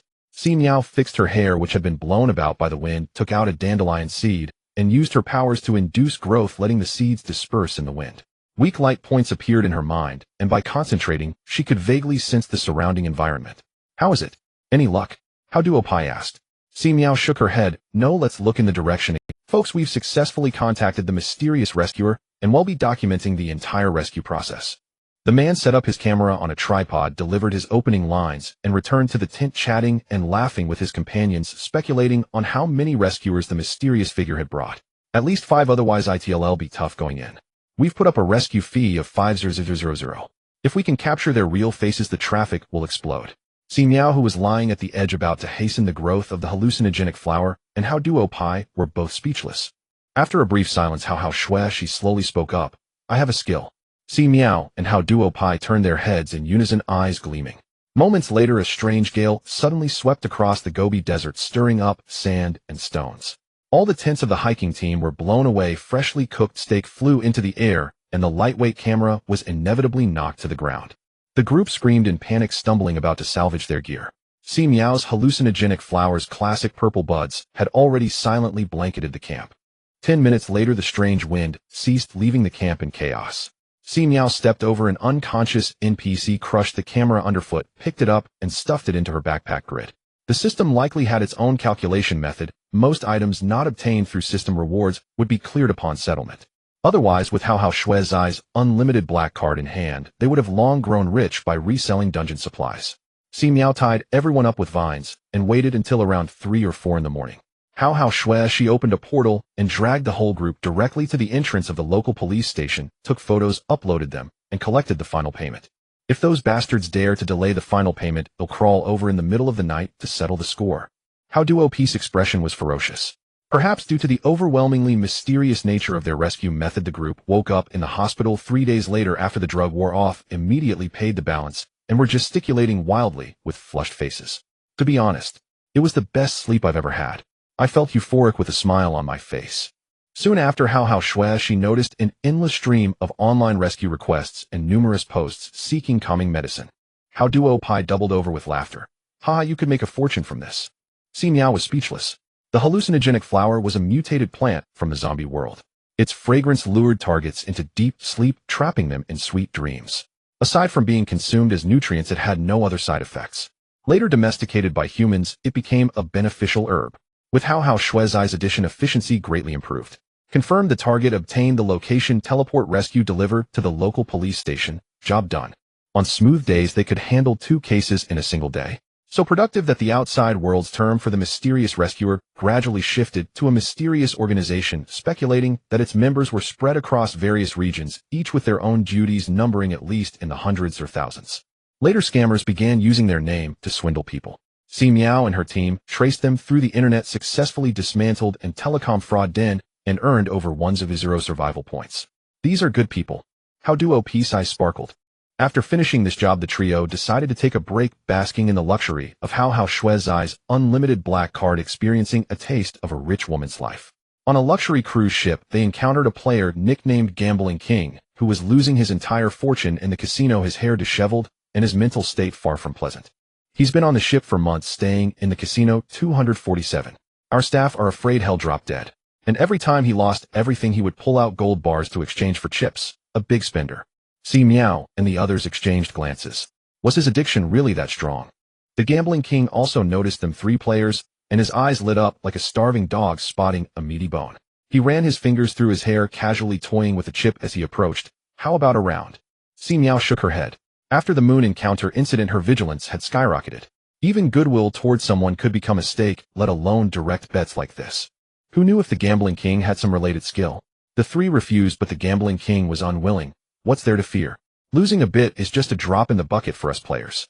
Si Miao firmly declined and looked at the Gambling King with even more scrutiny. No one acts without profit. His eagerness, even desperation to gamble with them, was suspicious. After trying to persuade them for a while, and seeing the 3 big fish wouldn't bite, the Gambling King tugged at his tie in irritation. With a thought, he used a provocation. See, women are just timid. The trio about to leave stopped. Si Miao, while so staying away from gambling has become a virtue exclusive to women. How Duo Pai, judging by his tone, that's what he means. How Shui, she adjusted her glasses. I have a skill. Her skills were indeed numerous and peculiar. She cast a curse on the Gambling King, ensuring his next endeavor would go awry. They shook off the gambling king and sneaked back, hiding behind him as he resumed betting with the locals on a dice game. But the gambling king looked as shocked as if his house had been robbed, while he was out clutching his hair and muttering, "How did I win? My multiplier." The trio quietly slipped away. On the deck of the sixth-floor buffet restaurant, How Duo Pai stroked her chin in speculation, a skill like a last-ditch counterattack. The more you lose, the bigger the win. Very likely. He's been losing here for months. If he had won a big bet against us, would probably be cleaned out. The three exchanged glances. Such bizarre skills were truly too hard to guard against. The alarm Si Miao had bought earlier remained completely silent, unable to detect this kind of danger at all. Useless piece of junk.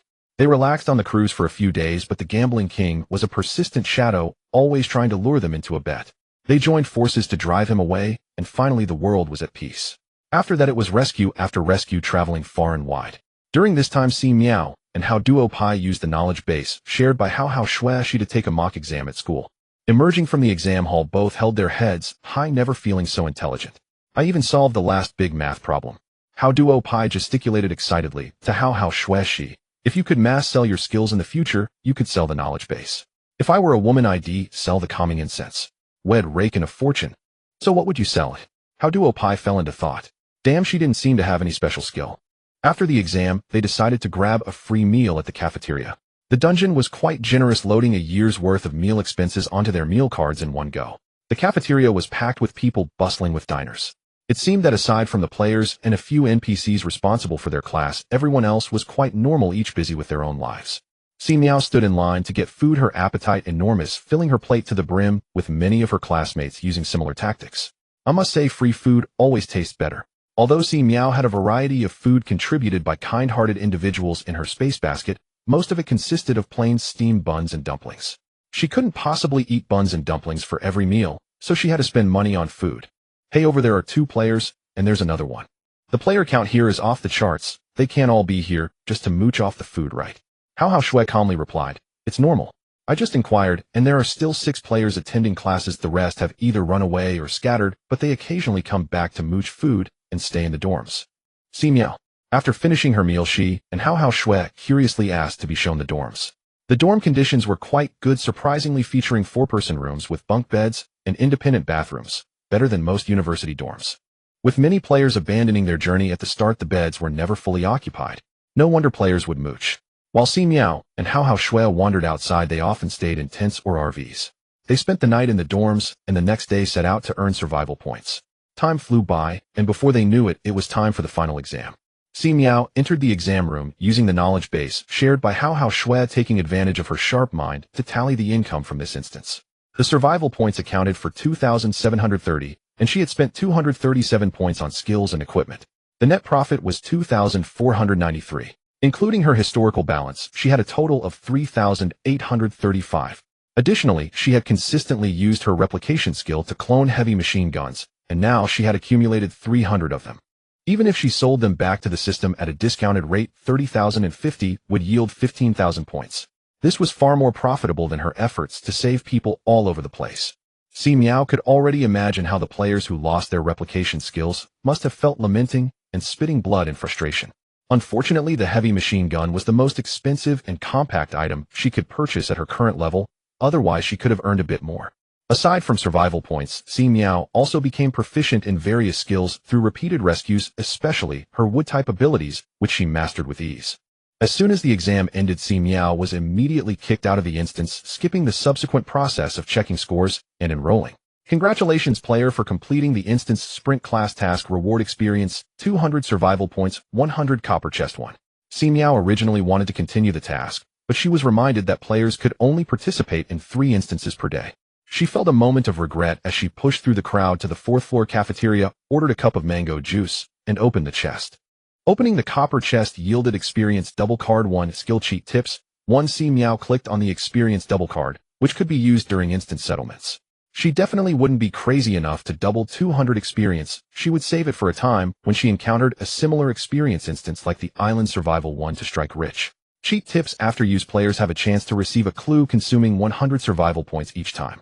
It was an exploration-type skill, and Si Miao rubbed her nose, feeling a sense of unease about the game. Sure enough, How Shui sent a screenshot. Identical cheat tips. How Shui was different. They had a pig team, Si Miao and How Shui.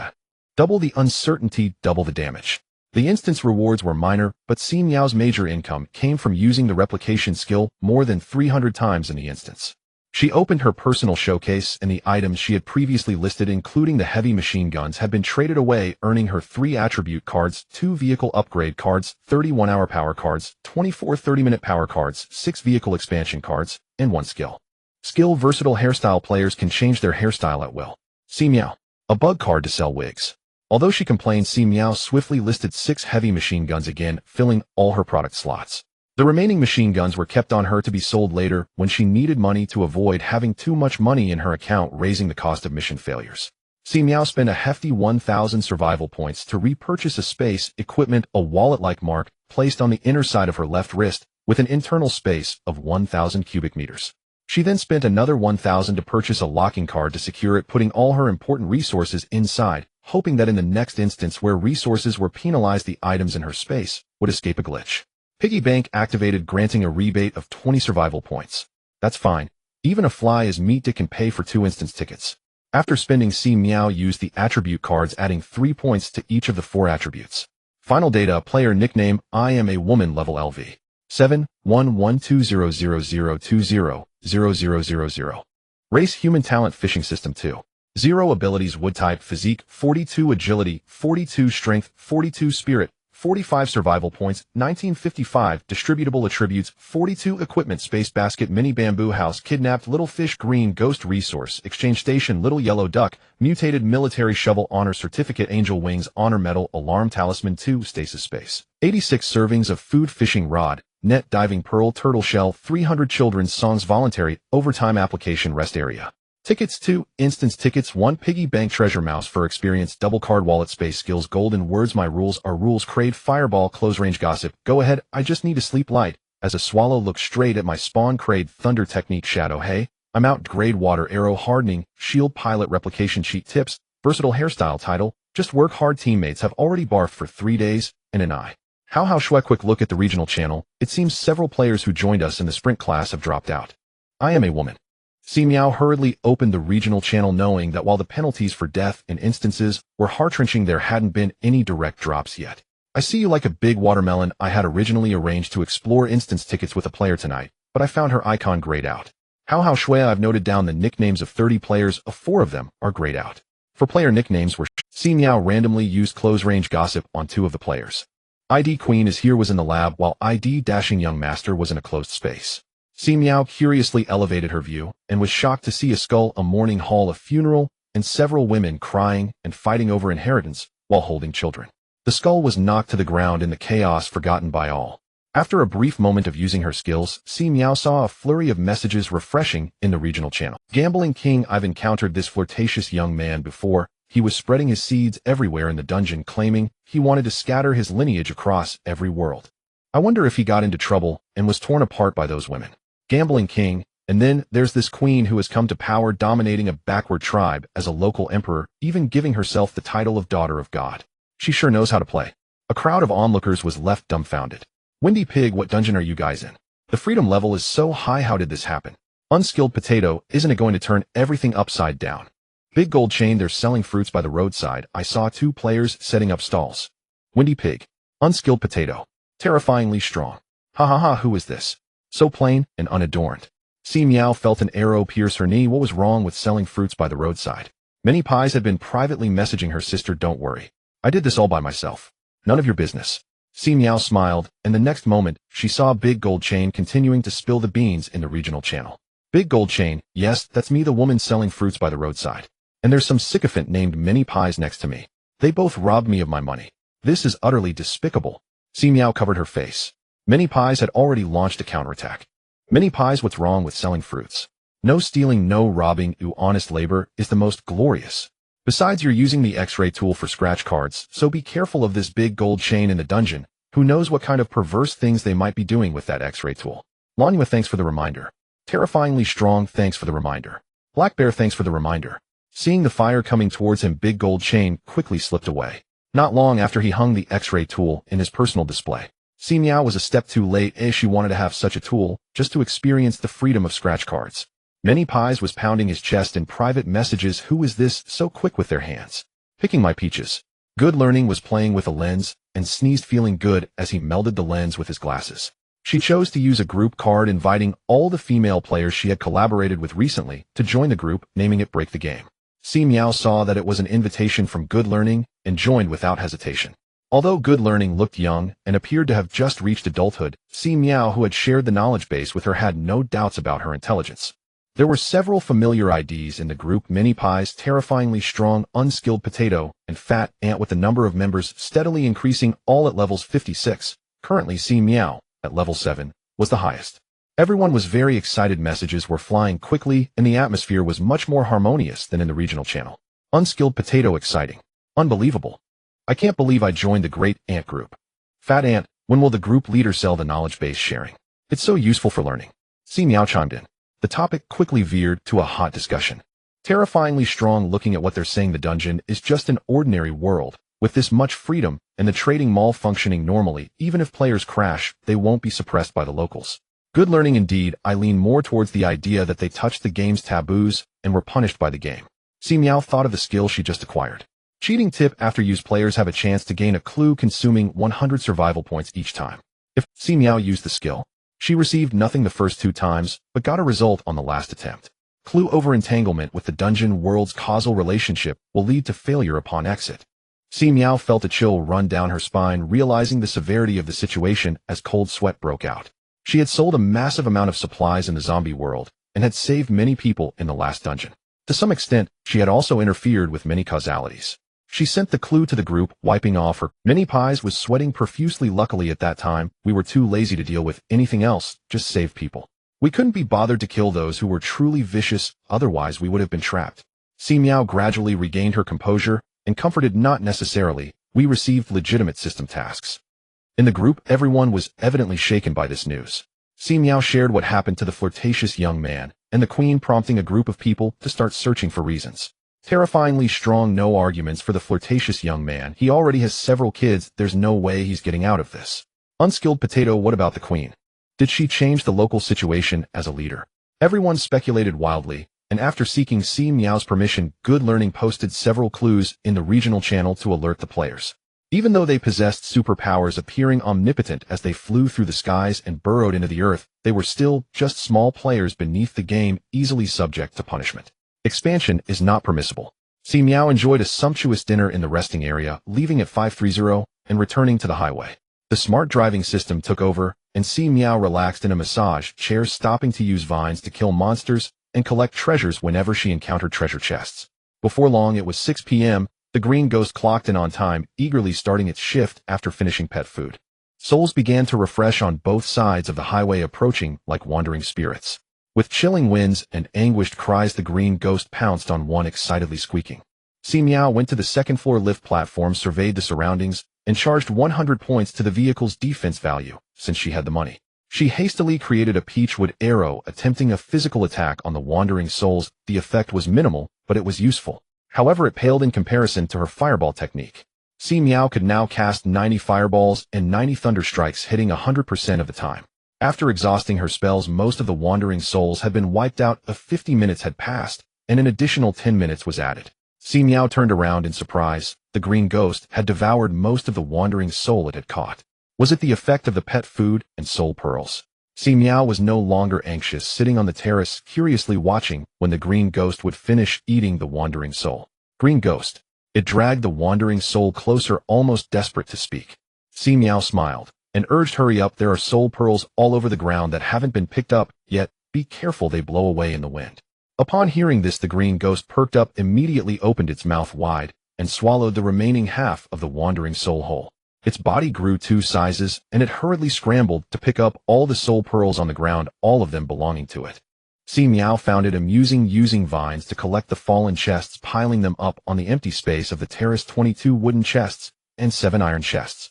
Experience 1300 survival points, 130.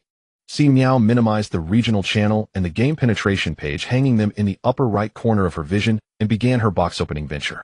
The 22 wooden boxes contained basic supplies: water 27, steamed buns 15, bread 10, self-heating rice 4, chocolate 1, watermelon 1, rice 1, 10 jean bag oil 2, 2-liter barrels, salt 1, pack towel 1, hairdryer 1, car expansion cards 2, 30-minute power cards 10, 1-hour power cards 5. The 7 iron boxes contained Cola 3, milk tea 2, hamburger 2, apple 2, attribute cards 3, parking voucher 1, instance ticket 1. Si Miao gathered the food and fruits with a 7-day shelf life, pondering as she looked at the pile of supplies. Although there were more boxes, their value had clearly diminished, and none of the iron boxes had dropped any equipment skills. After organizing these, Si Miao started to sort the basket space. Now that she had a wallet space, this space was dedicated to storing the supplies obtained from the fishing system. Every time Si Miao opened it, she felt like there was more inside. One could only say that there were still many kind-hearted people in this world.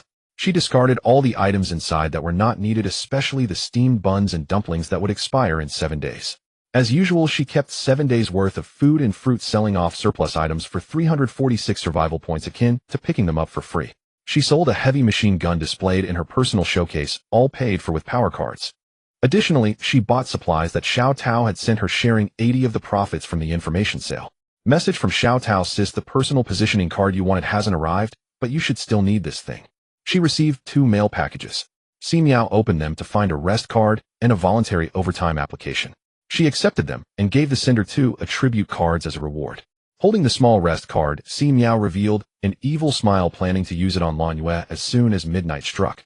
The regional channel was discussing the ghost attacks at night, and Si Miao noticed the number of participants had decreased by another 16, creating a somewhat heavy atmosphere. In contrast, the group for game penetration was completely different, filled with laughter and chatter. The ghost attacks were considered trivial for them, akin to picking up money. Studying hard allowed them to exchange their unused skill equipment, facilitating internal resource circulation. However, they refused to allow reselling, those who were caught would be directly removed from the group. Si Miao had the most heavy machine guns, which would take ages to sell, in her personal showcase. Therefore, she decided to throw 10 of them into the group warehouse. Even if they sold for just 300 survival points each, it was better than selling them for 50 to the recycling system. Seeing her generosity, others followed suit, contributing some good items to the warehouse. With the trading mall balancing prices, it was impossible to raise prices. The second-hand market was plummeting, especially for food and water, which hardly anyone paid attention to. Si Miao rummaged through the warehouse and found several interesting items to buy at a low price, saving a chunk. Her heavy machine guns were sold out, and those who missed out began to her. In the end, Si Miao directly matched the number of players in the group, listing a total of 36 guns, ensuring everyone got one. 36, 300. In just a short time, she raked in 10800. Si Miao. This group was worth it. Her account balance surged to 12785. If only she could drop 10 in a dungeon, she'd lose 2 fireball spells.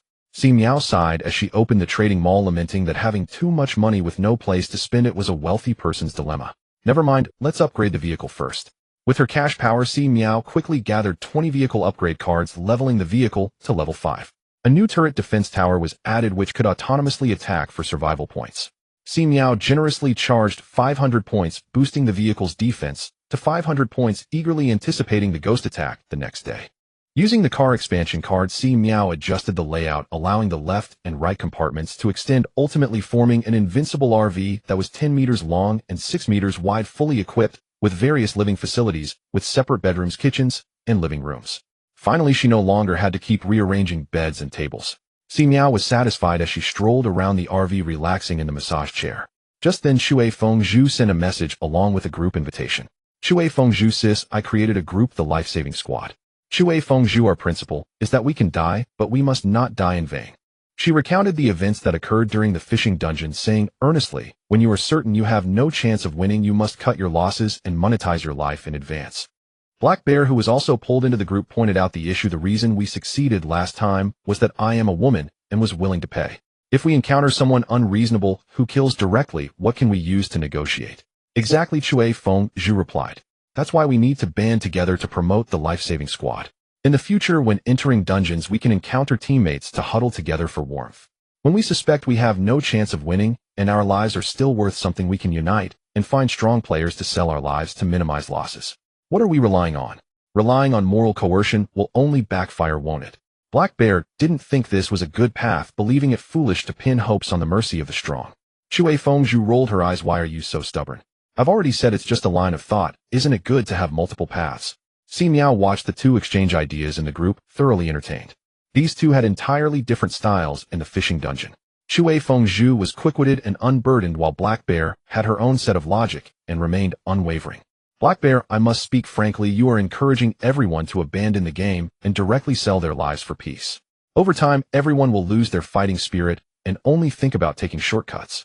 Shui Fengzhu, sister, are you serious? Shui Fengzhu, are you trying to elevate this for me? The atmosphere had grown tense at this point.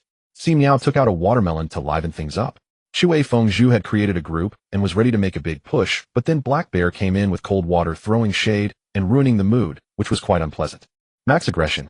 Shui Fengzhu, you are a coward pretending to be a man, yet you dare say I lack fighting spirit for seeking peace. I'm too lazy to even respond to you. Shui Fengzhu, no way, you can't argue that Black Bear has both male and female traits, and the deliberately lowered voice is due to a sore throat, right? Shui Fengzhu, in the regional channel, a bunch of people calling you Brother Bear isn't that exhilarating. Hiding beneath a man's skin, feeling utterly secure. Shui Fengzhu, whether or not you've deliberately obscured your gender and led others to misunderstand you as a man, you know best in your heart. How can you still dare to say I lack fighting spirit for seeking peace when you yourself are trying to abandon your own gender? Shui Fengzhu, you've wasted your level and skill equipment, little mental midget. Shui Fengzhu's attack power was comparable to that of a heavy machine gun, firing wildly. Black Bear seemed to fall silent, not uttering a word. Si Miao took a bite of the watermelon. It was her turn to step in.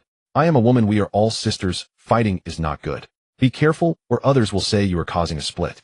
In the group. Shui Fengzhu, sis, why are you also getting involved? This hat is choking my neck.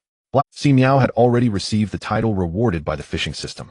Fishing system skill 2. If you think this way, I have no way to help you. Correct words may sometimes bring you unexpected rewards. Si Miao had roughly guessed how to use this skill, which was a continuation of skill 1, using lofty principles to ignore specific problems and contradictions, forcefully wrapping things up. For example, using a warning about women's lack of unity, this time regardless of any specifics, she forcefully silenced the two, which indeed triggered the effect. Title Hat King effect. Your words sometimes make people feel nauseous. Si Miao, what use is this? Si Miao was left speechless by the title and decided to do something fun. She tossed 20 heavy machine guns into the warehouse of the life-saving squad chat group, all priced at 300 survival points, and then shouted in the group. Shui Fengzhu, sister, this is for you. The heavy machine guns that originally cost 500 in the mall are priced at 400 in Si Miao's personal showcase, but here they are only 300. What is this if not a benefit? The previously silent onlookers in the group were suddenly stirred up. Those with the means bit the bullet and bought them. After all, this item was genuinely effective. Unlike the elite route established by the Good Study Group, Shui Fengzhu took a more populist approach, frequently advertising in the regional channel. The number of people in the group steadily increased, easily surpassing 500. With Si Miao's heavy machine guns released, the number of people surged again. Shui Fengzhu was overjoyed. Si Miao, seeing the substantial influx of survival points, was equally delighted. This was a win-win situation. No, wait. She noticed the chaotic mix of players in the group, some trying to lower prices, while others angrily resorted to moral coercion, and the storage space began to pile up again. A classic case of killing 3 birds with 1 stone. Shui Fengzhu sent a private message, sister, and waiting for them to drop more supplies before kicking them out. Si Miao raised an eyebrow, clearly aware that Shui Fengzhu was familiar with her fishing skills. In one night, nearly 60 heavy machine guns were sold across 2 groups, netting a profit of 18000. Si Miao caught a glimpse of her reflection in the car window, and her smile was crooked. While the life-saving squad group was still in an uproar, Shui Fengzhu hurriedly messaged Si Miao. Shui Fengzhu, sister, our life-saving squad indeed has a critical problem, as Black Bear mentioned. If we encounter a powerful opponent in the dungeon who refuses to negotiate and attacks directly, we are unlikely to fare well. Shui Fengzhu, but I still think there is room for maneuver. Think about it, everyone grew up in a peaceful society. The transition from being good people to bad people from 1 to 0 involves an internal struggle. This internal struggle is the opportunity for the life-saving squad. We offer a plan that starts from 0. 5, allowing those who haven't turned into 0 yet and are willing to pay for their morals a more dignified choice. It's a win-win. Si Miao found it hard to disagree. Back in the fishing dungeon, she wouldn't attack players without reason, adhering to the principle of if others don't offend me, I won't offend them, willing to pay for her principles and bottom lines. Now, however, she had moved past that stage and was ready to compete. I am a woman, so what? Shui Fengzhu rubbed her hands together. I was thinking of inviting you to be the honorary president of our life-saving squad. To stabilize the situation. I am a woman, understood, a high-level enforcer. Shui Fengzhu, no, it's honorary president. Shui Fengzhu, together we will elevate the life-saving squad and establish our own rules. Shui Fengzhu, all right, let's increase the number of people in the group to sell more goods. Si Miao thought about the 60 heavy machine guns she had sold, and she was ready to go. It was a must. What life-saving squad? They were all her potential clients and good sisters. Moreover, the life-saving squad was essentially a group of low-level players banding together for warmth bargaining with high-level players. This would inevitably offend some high-level players, and those who believed in the survival of the fittest, so the reputation wouldn't be too stellar. Si Miao becoming the honorary president would definitely attract animosity. After all, the fishing system wasn't raining supplies every day. Shui Fengzhu clearly understood this and had hinted at it. Si Miao and Shui Fengzhu reached a consensus in an instant. Si Miao would stand by the life-saving squad when necessary, and if she encountered a member in the dungeon, she would prioritize their safety. In return, she could freely sell her goods in the group. In the brief time they spoke, Shui Fengzhu had already silenced all those who were cursing Si Miao and advertising in the group. No advertisements allowed in the group, except for the honorary president. Si Miao threw all her excess supplies into the warehouse at a low price, sending benefits to her sisters. Under the allure of strong benefits, the life-saving squad quickly became the largest group in Area 28 within a few hours, with its numbers surpassing 2,000. Originally, Area 28 had over 9,000 players, so this was a significant influx. Shui Fengzhu began to tirelessly promote the spirit of the life-saving squad. Si Miao also saw many familiar IDs in the group: Good Study Fat Ant, and the incredibly strong, yet hilariously bad players. Si Miao. It seems everyone is quite clear. There is a seamless transition between the breaking game and the life-saving squad. While Shui Fengzhu was promoting her little tricks in the group, the regional channel was already filled with curses. Rich second generation, a bunch of losers can't handle losing in the game, so they start moral coercion, right? Anti-rich, now is the era of survival of the fittest. What use are all these flashy things? If you can kill, why give money for life? Fishing to death, a bunch of naive fools just seeking attention. Shui Fengzhu recruiting for the life-saving squad. Plenty of benefits in the group. Heavy machine guns for 300 survival points at a discounted price. Plus, we have a level 7 powerhouse, I Am a Woman, as the honorary president. Feeling a sense of security. Everyone. Shui Fengzhu remained silent, just continuing to advertise. Meanwhile, Si Miao as the honorary president was busy sorting through the supplies in her storage space, unable to sell them all. Even so, she didn't forget to arrange a rest card for her good friend Lan Yu after midnight. Rest well, Lan Yu. This life is really hard to live. She rubbed her temples, choosing to use the voluntary overtime applications she had collected at a high price. Truly self-funded work. Si Miao's hands cramped from counting money. She earned 2 survival points in one night, along with 3 attribute points, 1 primary healing card, and the title of Hat King. The smart driving system started racking up mileage. Si Miao didn't forget to call her green ghost into the car, feeling quite good as she bought it 10 bags of pet food. She was rich. The green ghost floated around the pet food, bubbling with happiness. Today's task: proceed 240 kilometers. Si Miao activated the intelligent driving system to hit the road at dawn, skipping over wooden crates and stopping to call her when encountering iron boxes. After getting up 4 times throughout the night, by 6 o'clock in the morning, when the sky was just beginning to brighten, today's task was already completed. Si Miao yawned as she used her rest area ticket, successfully entering the rest area 10 minutes later. After washing up, Si Miao headed straight to the 4th floor buffet restaurant for a meal, saving herself another meal. The restaurant already had a few scattered players, all of whom had set off at dawn, arriving early at the rest area to eat and drink while waiting for enough people to start the dungeon. Just as Si Miao took a sip of milk, a player sat down across from her. Black Bear. She was dressed in an all-black sports outfit and sat silently, starting to eat noodles. Si Miao curiously observed her, noting the dark circles under her eyes. It seemed she had been bullied by the Windy Pig in the chat group last night. What a coincidence, she said, starting a conversation. Morning. Si Miao was astonished. Is your voice all right? Black Bear. Black Bear slowly replied. You haven't been targeted and killed yet, so what do I count as? Si Miao. While very aggressive. She took a big bite of her sandwich and said, then why don't you change your nickname? Don't tell me you can't get a name change card. Black Bear pursed her lips. Was she shameless? Changing it would mean bowing to the Windy Pig, and she absolutely would not. Seeing this, Si Miao burst into laughter. Don't be stingy about money. At your level, being an honorary elder in a hard-working squad is more than enough. Windy Pig probably thinks so too. She held up a finger. I made this amount last night. Black Bear's eyes widened. She knew Si Miao was selling supplies in bulk in the group, especially heavy machine guns, and had no trouble selling them, but this was just too lucrative. She hesitated. Do you also agree with Windy Pig's theory? Si Miao laughed. I'm making money, sister. What was Windy Pig's hard-working squad about? Was it just to show off her hard-working skills? It was merely about gathering a group of ordinary players, needs to set rules and profit from them. Si Miao noticed Black Bear frowning and shrugged. I actually don't understand why you're so resistant. Given Black Bear's past behavior, she was clearly an orderly player. When the previous moral order began to collapse, a more suitable hard-working squad emerged to uphold the last bastion. Isn't that a good thing? She rested her chin thoughtfully, so you wouldn't automatically identify with the morally bound high-level players, right? Black Bear fell silent. Si Miao nearly dropped her sandwich in shock and said earnestly, "If you have conditions, go see a psychologist. The bald guy is worried about not being able to buy a comb. He's in the late stages of paranoid delusion." She rested her chin thoughtfully, so you wouldn't automatically identify with the morally bound high-level players, right? Black Bear fell silent. Si Miao, what's the problem with that? You can be a named honorary president. Rounding it up means all those soldiers are under your name, right? Si Miao certainly understood that with this title, she would have to take better care of the players from the hard-working squad in dungeons. Giving a bit of blood and profit was a must. But she hadn't paid those costs yet, as she had already made a profit of 2 gross survival points last night, a total steal. She had even woken up laughing twice in the middle of the night. She didn't understand why Black Bear could always pinpoint the location of victims so accurately, smoothly aligning herself with them while worrying needlessly. The two stared at each other completely on different wavelengths. After finishing breakfast, they parted ways. Si Miao turned and left. By 10 o'clock, the parking lot was gradually filling up with players' vehicles, and the dungeon was about to start. Si Miao promptly submitted her ticket to enter. "Welcome players to Extreme Hiking. Please select difficulty Easy Hard Hell. This is the new challenge." Without hesitation, Si Miao chose Hell, eager to see the world.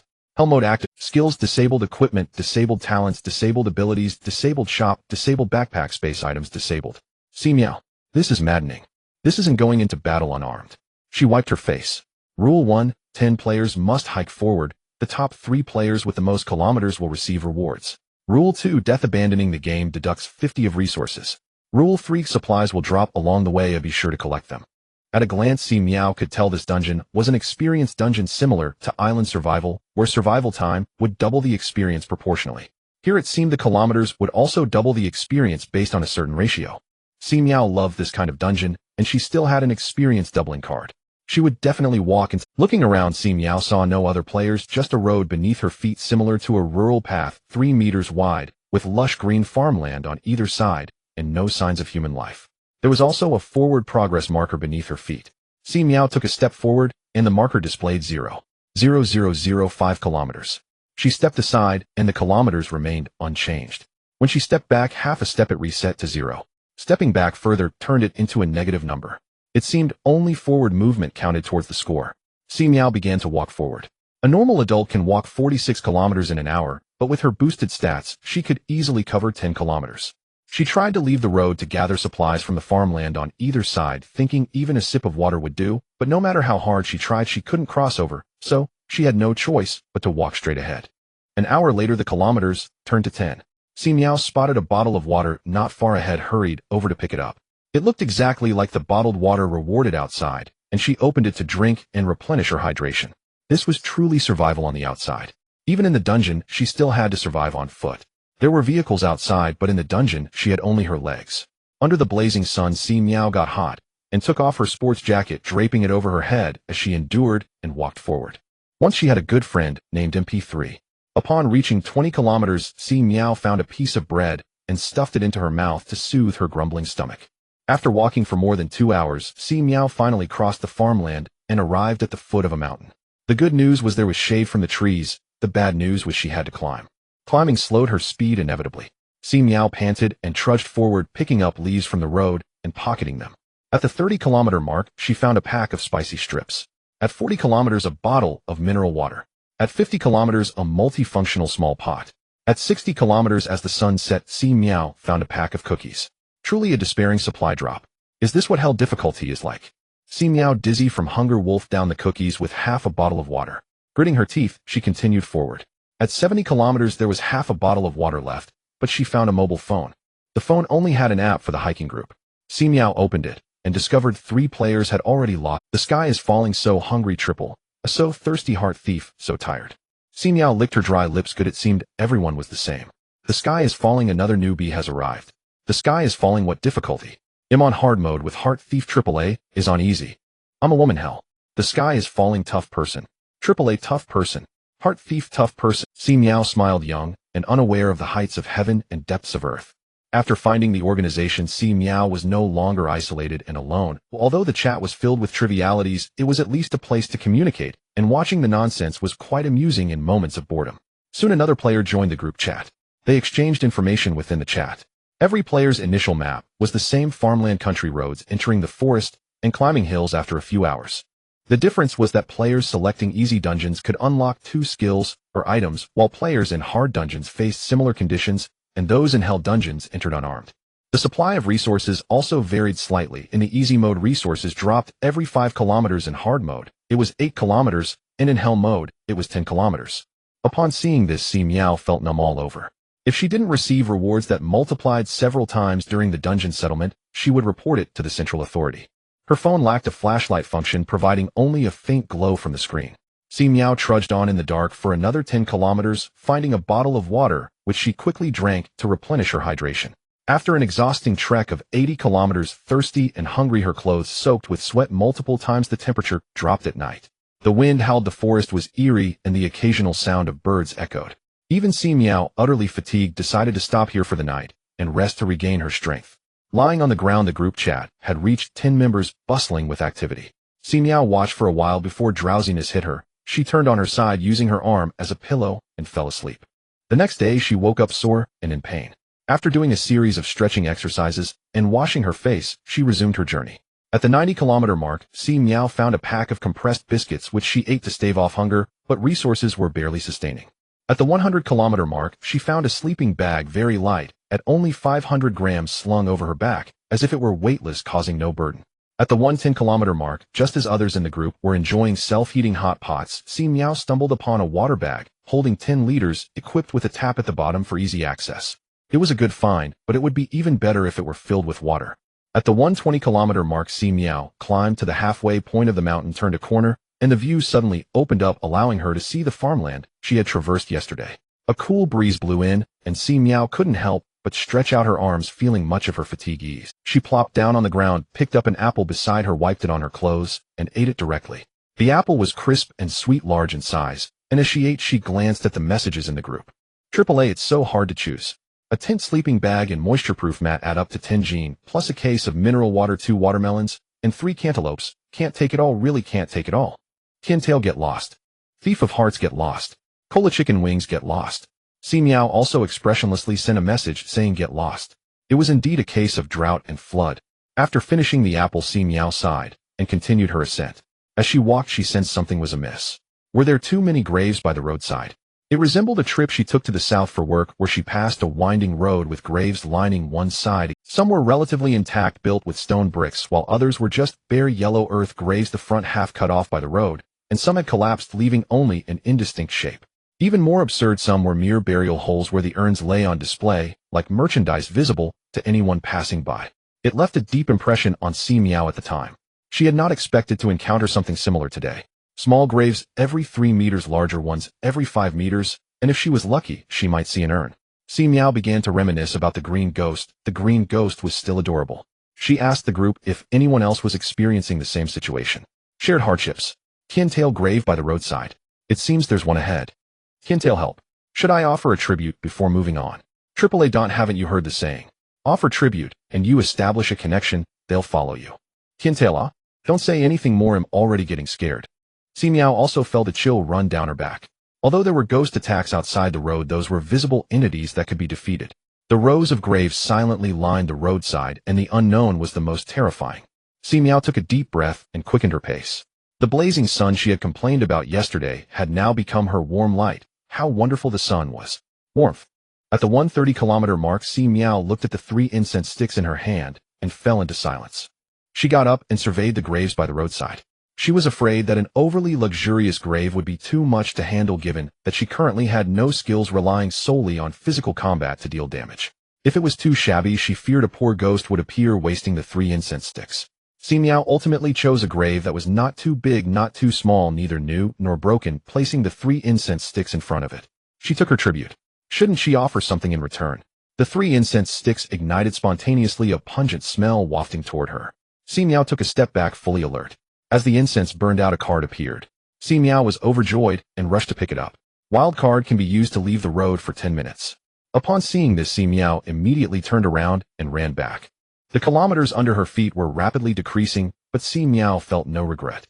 She quickly retreated 5 kilometers to a wild pear tree. When she passed by earlier, she had lingered here for 5 minutes, drooling profusely, a very vivid memory. Si Miao chose to use the wild card. A 10-minute countdown appeared in the upper right corner.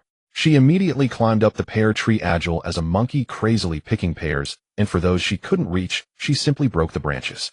In those 10 minutes, Si Miao seized every second to pick 132 pears. A small bunch of 3 or 4 weighed just a pound. They had little flesh and large seeds, and were quite sour, but they could replenish her hydration and provide some energy. Si Miao was not picky. With a pear in her mouth, she happily spread out her sleeping bag and stuffed all the pears inside, weighing around 30 jin altogether, all reserved food. With her stockpile of food, Si Miao set off again. Half an hour later she returned to the 130-kilometer mark, but unfortunately there were no resources to collect this time. She glanced at the grave with the 3 incense sticks and offered it a good ghost card. At the 140-kilometer mark she found a lighter. At the 150-kilometer mark a headlamp, a great help for nighttime travel. At the 160-kilometer mark an MP3 player. Si Miao knelt on the ground holding the MP3 player with tears of joy in her eyes. Little P, this time I will not abandon you. The MP3 player. Si Miao has already traveled 90 kilometers today, and with the time wasted returning to pick pears it took nearly 10 hours in total. At this moment, as the sun sets, the already chilly forest becomes even more eerie, especially with the large and small tunes deeper in adding to the terror. The MP3 player is just what I needed. Si Miao hurriedly turned on the music, putting one earphone in while keeping her other ear alert to the sounds around her. An unknown bird started calling again. She chose a path with fewer tunes, sat down, and began her dinner, gnawing on pear after pear until she had consumed 10 finally, feeling somewhat full, her cheeks aching from the effort. She took all the pears from her sleeping bag and placed them on her right side, covering them with her jacket to prevent them from rolling away. After shaking the sleeping bag a couple of times, at least there was something to cushion her tonight. Si Miao put the headlamp on her head, its light bright enough to illuminate about 5 meters ahead. Yes, it conveniently allowed her to see the nearest tomb. Si Miao nonchalantly withdrew her gaze, laying out all her supplies before her, which were pitifully scarce. A lighter, a water bag without water, 100 pears, a sleeping bag, a headlamp, and a few empty mineral water bottles. That was all her family had. And a mobile phone. Si Miao opened the hiking group chat. A bunch of players were arguing again, a regular occurrence. It was too boring, they had to find something to do. AAA, what a pity, I just found a tent, but I already have one. What do I need it for? I can only give it up with tears. It's a shame there's no trading channel open, otherwise I would have given it to you all just to be a good person. AAA, the self-heating hot pot at night is spicy. I can't handle spicy food, a lot of it went to waste, what a shame. AAA, rice is so much better, it feels more solid. Everyone in the group besides AAA, who is a simple mode, the other 7 are in hard mode, and the difficulty is just right. Only Si Miao and another player named Tian Huang Di Lao chose the hell mode. I seemed to be certain that no one could beat him, showing off with all his might. He was warmly greeted by others. Si Miao was too lazy to type, it was a hassle. But AAA didn't let her off either. AAA, I'm a woman, not the leader of some death squad. I'm a big deal, why aren't you speaking up? Si Miao. This damned hell difficulty has sealed her fishing system, otherwise she would definitely let this AAA experience the consequences of a loose tongue. Si Miao tossed her phone aside and went to sleep. Accompanied by the music from her MP3, she spent the second night of the dungeon, waking several times in the middle of the night without any spirits coming to greet her. Though there were a lot of mosquitoes. She scratched the large bump on her forehead, got up to stretch her body, and gnawed on another 5 pears before shouldering her backpack and setting off.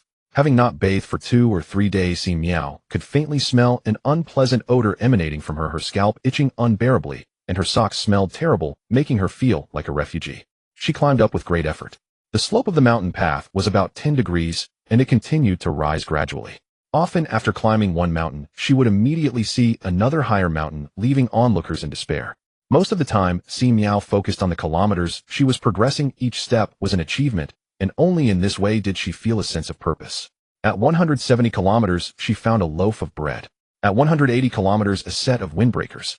At 190 kilometers, a sun hat. Si Miao stopped to take a break and devoured 3 more pears. At this rate of consumption, a bag of pears wouldn't last many days. At 200 kilometers, Si Miao saw 3 incense sticks on the ground from a distance, and immediately joyfully ran over, picked them up, and rushed to the roadside, choosing a slightly more luxurious tomb than the last to offer incense. The incense ignited itself, and after burning out, a card appeared before her. Si Miao hurriedly picked it up to check. Wild card allows you to leave the road for 10 minutes after use. She turned and ran back. After experiencing the wild card, she was particularly attentive to the wild resources along the roadside. She backtracked a full 6 kilometers to return to a stone wall waterfall, where mountain spring water cascaded down the stone wall, forming a small puddle by the roadside. Si Miao used the wild card to fill her 10-liter water bag, then quickly bathed, washed her hair, and scrubbed her dirty clothes. In a rush to finish these tasks, she grabbed a thin bamboo stick from the side, pulled out the drawstring from her pants, and used it as a fishing line tied to the tip of the bamboo, tossing it directly into the small pond. Title: Fisherman. Effect: never empty. The passive title hasn't been disabled. Under the effect of the title, Si Miao unreasonably caught a small fish the size of a palm, then cast the line again several times, each fish smaller than the last. Seeing that only 2 minutes remained, Si Miao decided to give up, quickly running a few meters away, and pulled down a piece of dry, which she had been eyeing since early on, perfect firewood. 10 minutes were up. Si Miao had bathed, changed clothes, stored water, caught 3 small fish for protein, and even prepared firewood. At noon, she started a fire to grill the fish. On the 3rd day of the dungeon, she finally had something warm to eat. Si Miao exerted herself and kicked the dry tree to break it into 3 pieces, peeling off the bark and stacking them together to ignite with her lighter. While grilling the fish on the previously caught fish sticks, she placed a pot of mountain spring water on the fire to boil. Si Miao decided to fill all her empty water bottles with boiled water in one go. In the current situation, even firewood was a rare resource.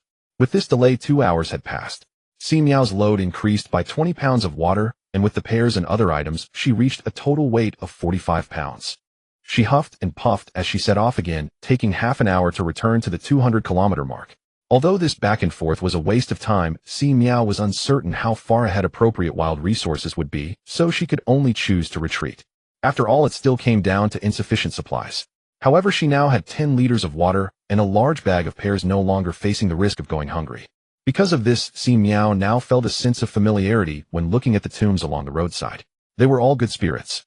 AAA, by the way, did you all offer incense at the tombs? I offered 1 stick, but there was no reaction at all. Tail, call out Mom, and I'll tell you. AAA, get lost. Cola chicken wings, you need to offer 3 sticks together for it to work, isn't that the custom over there? AAA, then the 2 sticks I have left in my hand are a waste. AAA, what good things did you all get? Tail, not telling you. Thief of Hearts, not telling you. Cola chicken wings, not telling you. Si Miao found it amusing. It seemed this AAA had offended everyone badly. At the 210th kilometer, Si Miao picked up an inflatable mattress, which was very light, weighing about a pound, and carrying it posed no burden. Now she needn't worry about the dampness of the ground when sleeping. Si Miao looked like a refugee, adorned with pots, pans, and bowls, with 2 pieces of wet clothing and underwear flapping behind her in the wind. Dynamic DJ music played from the MP3. It was all about motivation. At the 220th kilometer, a delightful occasion, she finally got to eat rice. Si Miao devoured her self-heating rice with green pepper and shredded meat flavor ravenously. At the 230th kilometer, she found a large mountaineering backpack just in time, since her sleeping bag could no longer accommodate the increasing amount of supplies. Si Miao freed her sleeping bag, stuffing pears, mineral water, and a lighter into her backpack. The sleeping bag and inflatable mattress were light, but sizable, so she hung them outside, just like the pot. Her clothes had dried and were packed into the backpack. Si Miao finished her preparations, set out again, wearing a sun hat and headphones, walking with a slightly more dignified pace. At the 240th kilometer, she found a mini gas stove weighing only 50 grams, smaller than a phone when folded. Once unfolded and connected to a gas canister, it could be used. Si Miao seriously doubted her ability to crush it with her bare hands. In the group chat, AAA was stirring up trouble again. AAA, I found a household gas canister enough for 2 or 3 months, but it's too heavy to carry, so I had to throw it away.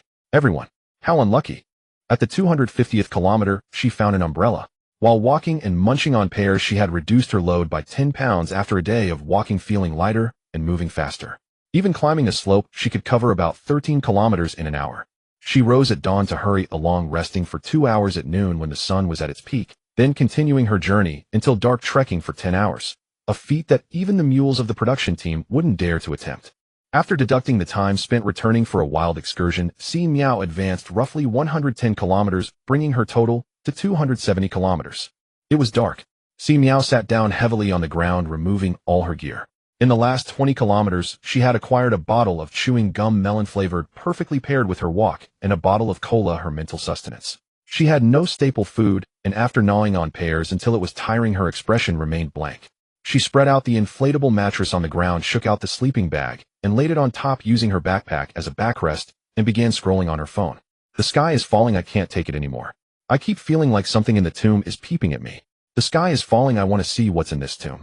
AAA, everyone come witness this scene of self-destruction. Thief of Hearts, go conquer the unknown and defeat your fears. The sky fell silent, probably off to dig a tomb. Si Miao and the others in the group watched coldly, waiting for the guinea pig to take the risk. Not long after, the number of people in the group decreased by one. Si Miao felt a chill run down her back, instantly imagining terrifying scenarios like a group of spirits behind her watching her phone and pointing.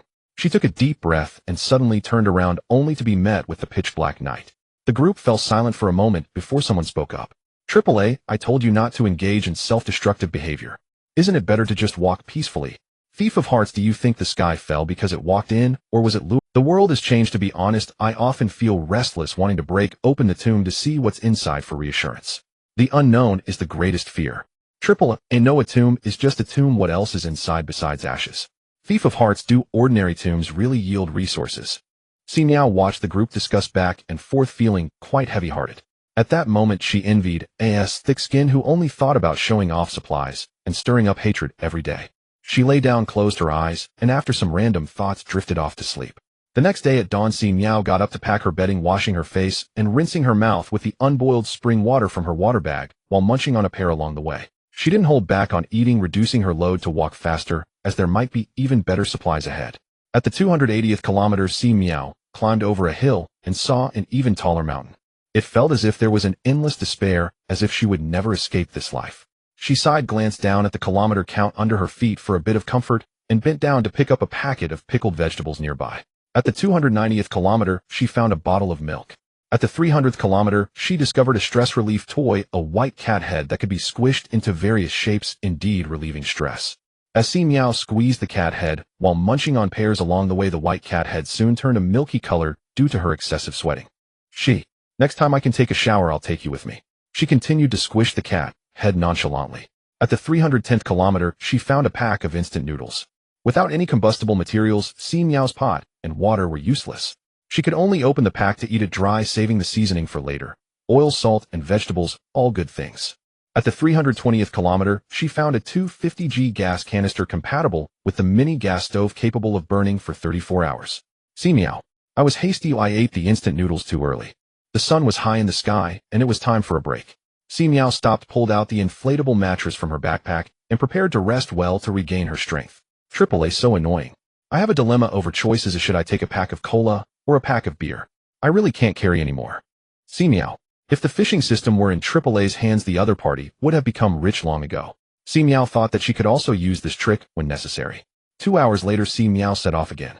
To her left were woods, and to her right were small tombs every 3 steps, and larger tombs every 5. Occasionally, trees laden with wild fruits appeared by the roadside, such as wild loquats, wild kiwis, and wild figs, making her mouth water. At the 330th kilometer, Si Miao saw 3 sticks of incense from afar, and the loquat tree she had been thinking about for a while instantly popped into her mind. Only 2 kilometers back to reach it. Having grown tired of pears, she wanted to switch to another fruit. Si Miao picked up the incense and randomly selected a tomb that looked relatively appealing, heading there. However, after the incense burned out this time, what emerged was not the familiar wild card.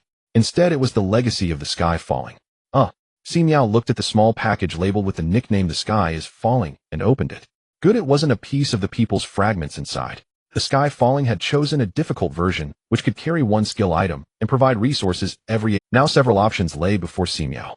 First, supplies can be ruled out, and the mileage can also be excluded. These two are fixed prices with no subsequent earnings, which is not cost-effective. Si Miao hesitated between skills and an 8-kilometer drop. Putting oneself in another's shoes, excluding talents and abilities, she could only choose 1 skill or item, and undoubtedly her first choice would be a spatial item. Walking relies solely on her feet, and when it comes to movement, the weight of supplies must be considered. The skill item that has fallen is likely a spatial item, which can free her hands and allow her to engage in battle lightly. If it has a large capacity, she won't have to worry about trade-offs when there are more supplies in the future. Like that triple. Si Miao seriously suspected that the other party was just showing off to annoy her. The supplies must have been stuffed into a spatial item.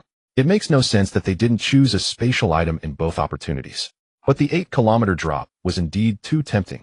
Si Miao fell into a difficult choice. Perhaps she had hesitated for too long, as a 10-second countdown suddenly popped up before her. She sighed and chose to inherit the fallen skill item. Mooncake blind box generates a random flavor of mooncake daily. Si Miao, well, that's fine. Mooncakes are quite high in calories, providing a stable source of carbohydrates and fats. She wiped her face. Putting oneself in another's shoes is not a universal solution. Opening the blind box, there was an excessively packaged mooncake inside filled with salted egg yolk, and the crust was crispy. Si Miao ate it with water. This thing was definitely more filling than pears satisfying. At the 340th kilometer, a pair of socks. At the 350th kilometer, an axe, a small one. Si Miao weighed it in her hand. It was about 2 pounds with a slightly short handle, only arm length, but she finally equipped a weapon. Si Miao continued forward with the axe, practicing chopping to avoid rusting from just walking.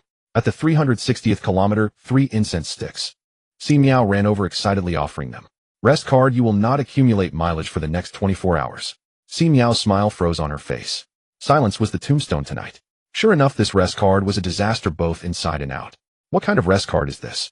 It's clearly a disqualification card. Bah. Si Miao plopped down on the ground, seemingly drained of all strength with no options left. She lay in a sprawled position for a while and dozed off, though after these few days of plodding forward, she was indeed exhausted. Waking up in the middle of the night, she found it was raining. Si Miao quickly opened the umbrella, placing her bag in front of her to avoid getting wet. Her stomach grumbled. Si Miao checked her phone and saw it was past midnight and the mooncake blind box had updated. Ice-skinned durian. Si Miao happily ate it, watching other players in the group, also awakened by the rain, cursing. AAA, I heard a noise in the middle of the night and thought it was a ghost knocking at the door. Turns out it was just the rain. My 10 is good, but the noise is a bit much. Si Miao. AAA was warmly greeted.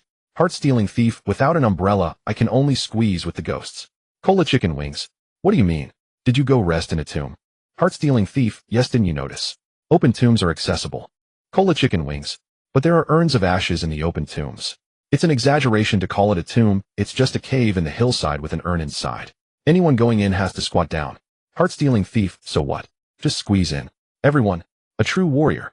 This is a steadfast materialist warrior. Si Miao glanced at the dimly lit urn a few meters away in the rainy night, and hurriedly withdrew her gaze. Heart-stealing thief, what are you afraid of?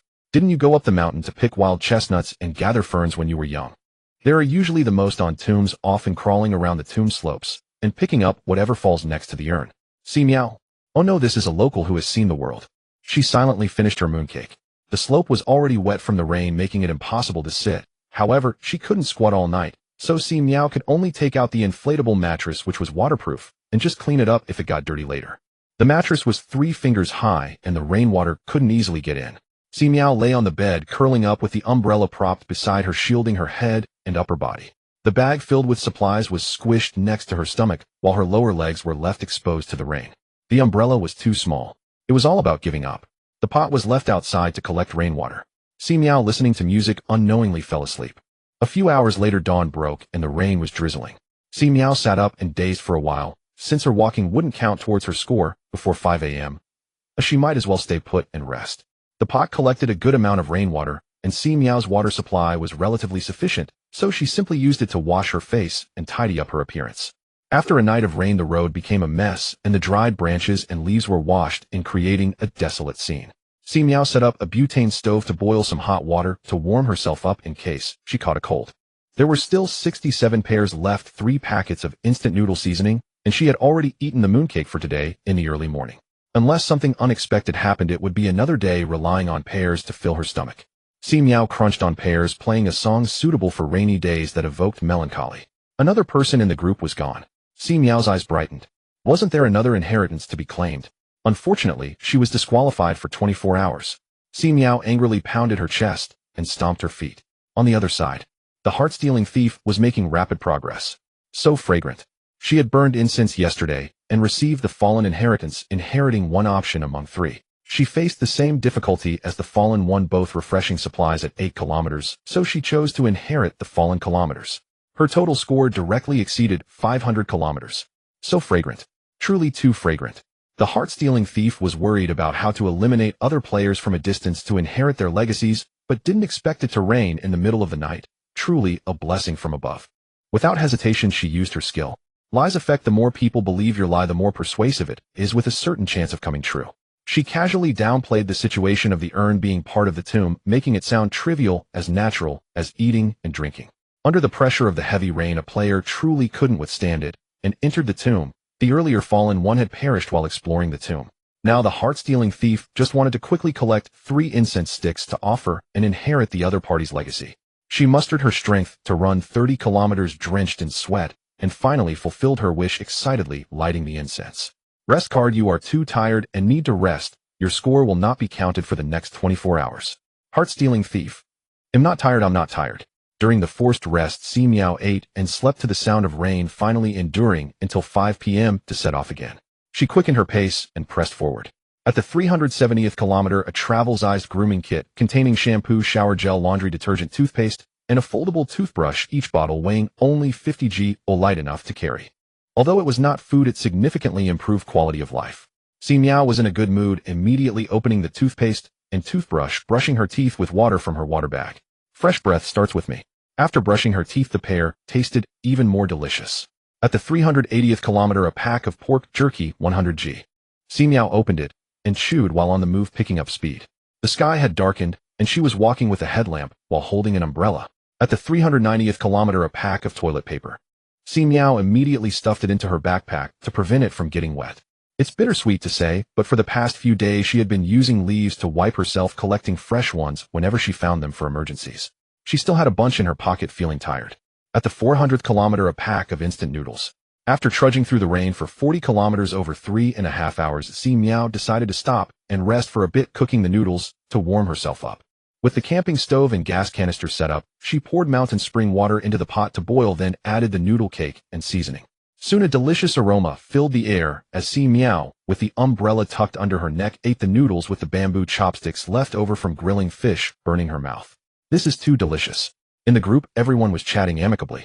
AAA, I found a huge pack of instant noodles, but sadly they're all spicy, I can't eat them. Thief of Hearts, get out of the game, Versailles. Thief of Hearts, by the way, did any of you get a rest card? I was lucky and found one can rest for 24 hours. Thief of Hearts bragged about the rest card, hinting at hidden benefits. Si Miao forced to take a break. Why didn't she get any benefits? The dungeon shouldn't treat people differently, right? Wait, it's possible. After all, she was in a hellish dungeon, while Thief of Hearts was in a difficult one. Perhaps the rest cards they find are different. Si Miao suddenly felt that the instant noodles in her hands had lost their appeal. But this didn't stop her from finishing every last bite, even drinking the soup. After a quick cleanup, she set off again. She decided to work overtime until midnight. In the group, AAA had fallen silent, leaving it to Thief of Hearts to continuously boast, exaggerating the benefits of the rest card. This made everyone want to find such a card, allowing them to rest and enjoy benefits while competitors could only trudge along. Oh, what a divine card. Thief of Hearts sat in a camping chair looking fierce as they typed on their phone, desperately trying to convince other players that the rest card was a great thing that everyone wanted. Everyone deserves to rest. No working allowed. Meanwhile, at the 500th kilometer, Tian Huang Di Lao picked up 3 incense sticks. After several days of trekking, exhaustion weighed heavily on him, but stopping to rest would only make him more anxious, as this dungeon was fiercely competitive, testing endurance. If only he had a rest card. It would allow for rest and give a glimmer of hope. With this thought, he couldn't help but pray while offering incense. Moments later, he looked at the rest card in his hand, donned a mask of pain, and tugged at his messy hair, murmuring, could it be because the difficulty is different? Si Miao, right? I think so too. Tian Huang Di Lao didn't mention that his rest card was different from what Thief of Hearts described in the group. There was no need, wasn't this just providing amusement for the players? At the 410th kilometer, Si Miao obtained 3 incense sticks. To be honest, seeing these sticks now made her a bit fearful. She was genuinely afraid of another dramatic 24-hour ban, she had just been released. However, fortune favors the bold, and Si Miao gritted her teeth and offered incense. Great, this time she received the legacy of the last eliminated player. Only 3 choices. Inherit resources. Inherit kilometers. Inherit the refresh of supplies for 8 kilometers. Si Miao chose the 8 kilometers without hesitation. After setting off again, Si Miao walked with vigor. At the 418th kilometer, a foldable camping chair, small and light enough to carry. Si Miao happily put it away, finding a spot to store it. Now she could sit anywhere without having to unfold the inflatable mattress each time, which was quite troublesome. At the 426th kilometer, a 250 g gas canister. At the 434th kilometer, 500 g of sweet potatoes.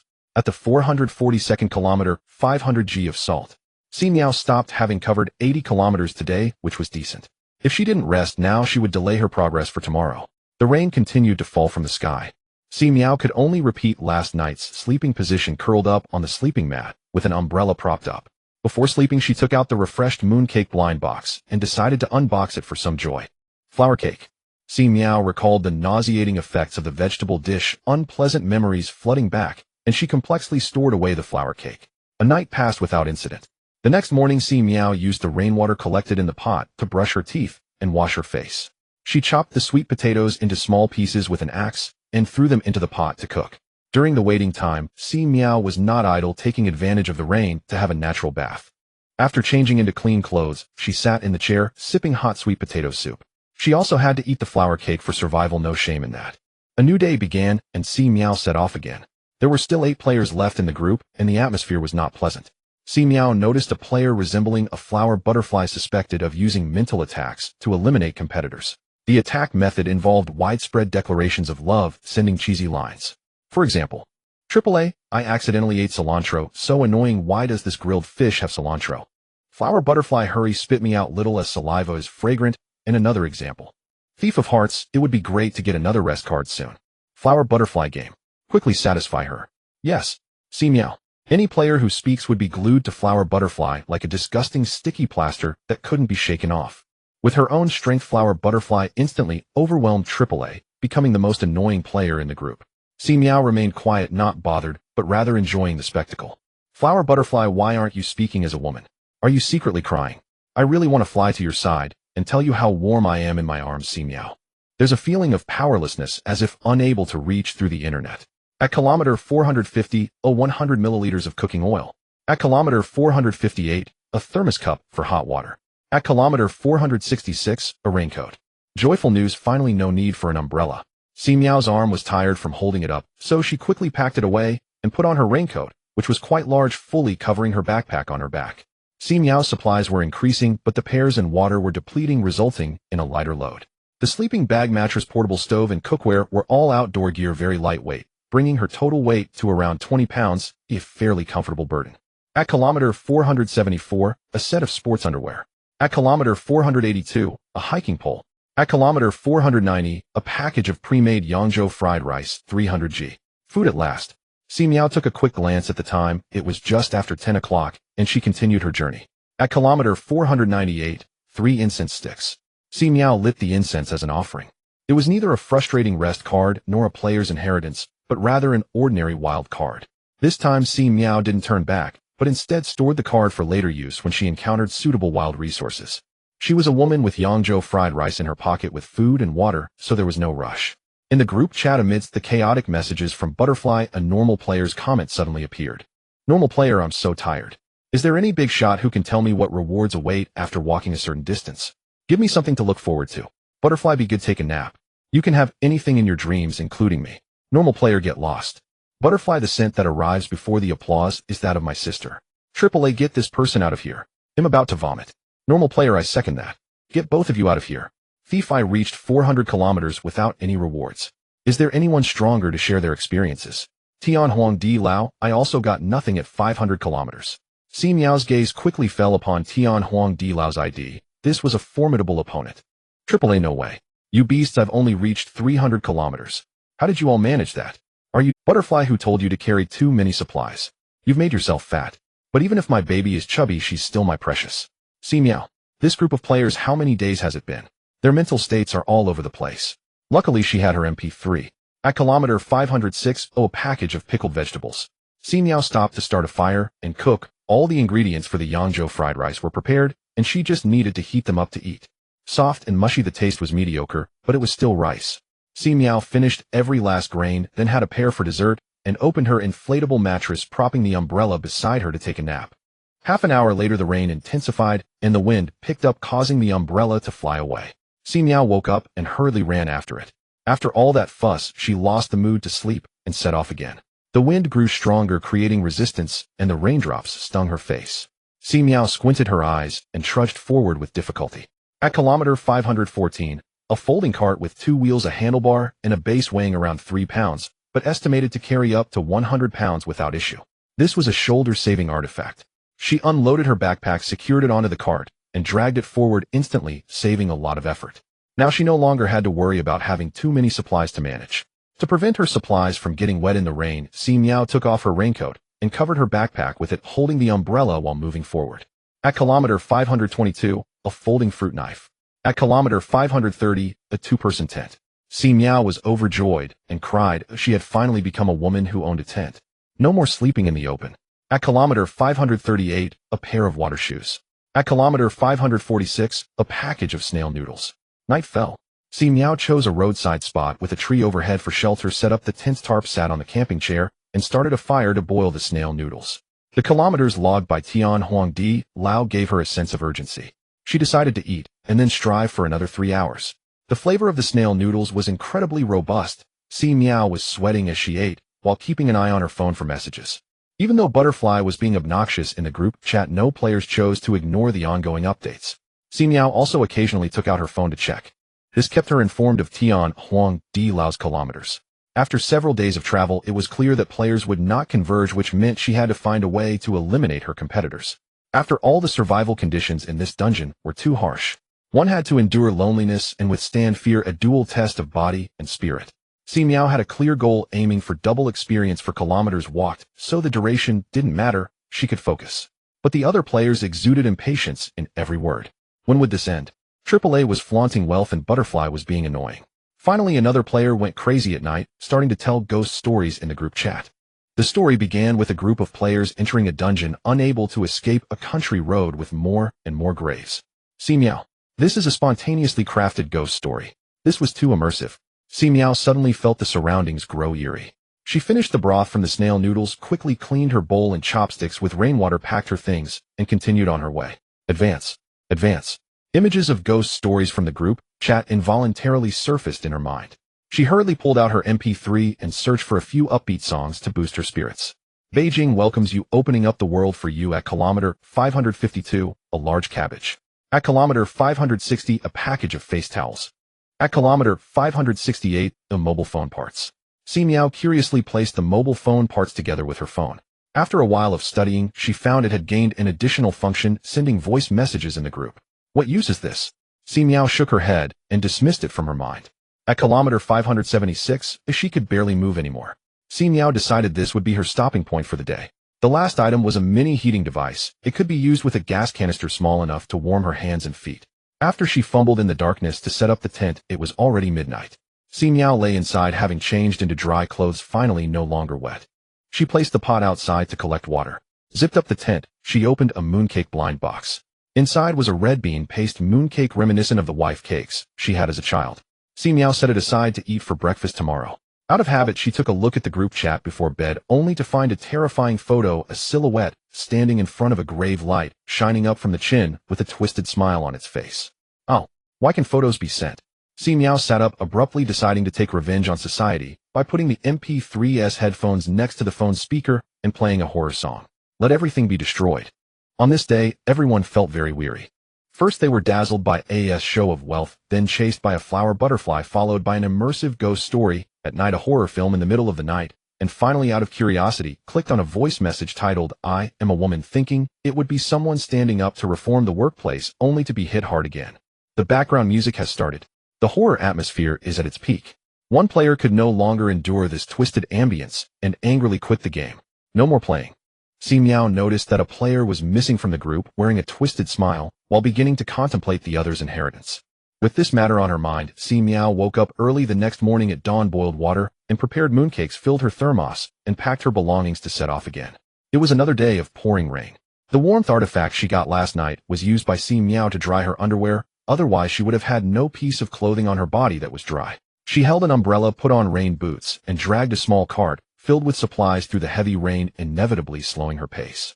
Due to the heavy rain, Si Miao noticed mud wash down onto the road occasionally, mixed with 1 or 2 chestnuts which she picked up. The graves on the hillside were also washed by the heavy rain, with some fragile tombs beginning to collapse, exposing the urns within. Si Miao felt a heavy heart, sensing that if this rain continued, something serious would happen. In the group chat, the latest ghost story serialization had been released. Bookworm of 10 years. The continuous heavy rain has collapsed the graves. I am a woman, curious, took a glance, and suddenly felt a chill down my back as if being watched by something. Si Miao. Yes, this dog thing directly brought the player's name into the ghost story, becoming the protagonist. The immersion is unbeatable. Previously, the protagonists of the ghost stories were AAA and the flower butterfly, but she probably got scared by her voice last night and decided to seek revenge. Si Miao sighed, wondering what kind of demons and monsters these were. Of course, she wasn't exactly a good person either. At the 584th kilometer, 500 g of rice. At the 592nd kilometer, canned meat. At the 600th kilometer, 100 meters of rope. Si Miao tried to tie the small cart to her waist with the rope to free her hands, though she had to be careful to maintain balance to avoid tipping over. By the time it was past 11, Si Miao decided to start a fire to cook, boiling all the rice at once and preparing dinner as well. She first scooped the cooked rice, pouring the rice porridge into the thermos for its nutrients, then diced the canned meat with a fruit knife, placing it on top of the rice to steam, and finally tossed in shredded cabbage leaves to slightly wilt. Si Miao opened a packet of pickled vegetables and mixed it well. It was tasty. She divided the pickled vegetables, cabbage, and meat rice into 2 portions, one for lunch and one for dinner, which could simply be reheated. The stove and pot were too small, the firepower was insufficient. It was manageable for cooking instant noodles, but cooking rice was a bit forced, wasting time. Yet, even with such low firepower, it had to be used sparingly. Half of the gas was already consumed, hoping for a refill in the afternoon. The rain was too heavy, and Si Miao had no mood for a nap, resting for a while in a camping chair before setting off again. At the 608th kilometer, she found another trekking pole. At the 614th kilometer, 3 incense sticks. Si Miao quickly offered them. Wonderful. It's an inheritance. Inherited kilometers. Inherited supplies. Si Miao chose the kilometers, and her feet went from 614 to 1010 in an instant. Si Miao burst into laughter on the spot, her mouth nearly splitting to her ears. Ha! Thank you, opponent, for your hard work. Si Miao's joy lasted less than half an hour before being swallowed up. Because she discovered a mudslide ahead, a large mass of soil and rocks mixed with grass and trees surged down the road. Si Miao dared not waste a second, immediately grabbing her luggage and running back. Under normal circumstances, one should avoid the danger by moving to higher ground, but this broken game wouldn't let her escape the road. Si Miao's feet moved rapidly, and at a sharp turn she decisively used a wild card, quickly climbing onto a tree atop a grave. Underfoot, the mudslide rushed off the road, cascading down into the canyon and directly collapsing the terrain. Si Miao was injured by flying sand and stones, swaying like a garbage bag hanging on a power pole, weak and helpless. Her luggage was tied around her waist, swaying along with her. Time was limited, and Si Miao shifted aside, truly resembling a thief as she rolled and crawled along the grave. Oops! Si Miao accidentally stepped on a grave slope and hurriedly hugged her luggage to make her escape. 10 minutes later, she was forced to return to the road. The good news was that she had already avoided the mudslide area. The bad news was that her kilometers had directly regressed by 6. Moreover, the path ahead was filled with gravel and mud, directly activating the primitive climbing mode. Not only that, but Si Miao also used a wild card, and in her panic lost the camping chair, an inflatable mattress tied to the outside of her backpack, as well as 2 trekking poles, and her raincoat had been torn with 2 large holes. The losses were severe. Si Miao opened the group chat with a heavy heart, seeking solace. Very well, 1 player was gone, leaving only 6 players in the group. Thief of Hearts, help! I was almost taken away by the mudslide. All my supplies were lost in haste. Endless One. AAA, what? Why did you guys enter a new plot, and I didn't? Flower Butterfly, because you're bad, but baby, even if you're bad, you're still my good baby. Si Miao facepalmed, wondering how they could still find time to annoy others at such a moment. She casually sent a chilling voice message to the group, wanting to cool everyone down. After all, it was a bit hot after intense activity. Unfortunately, no one clicked on Si Miao's voice message. Text and images were unavoidable, but voice messages wouldn't play automatically. Oh, everyone wasn't foolish. Si Miao felt regret, but the silver lining was that the eliminated player was the one who sent the terrifying pictures, so there was one less mental attack. She buried her head in organizing supplies, tending to the scratches on her hands and feet, thankful they were all minor injuries. As for the mountain climbing ahead, she had to forget about the small cart. Just when she had freed her shoulders for half a day, Si Miao had to put the backpack back on now with the added weight of the small cart. Fearing that the mudslide wasn't over yet, she dared not advance, recklessly waiting in place for an hour or 2 until the rain diminished, then cautiously began climbing with her trekking poles.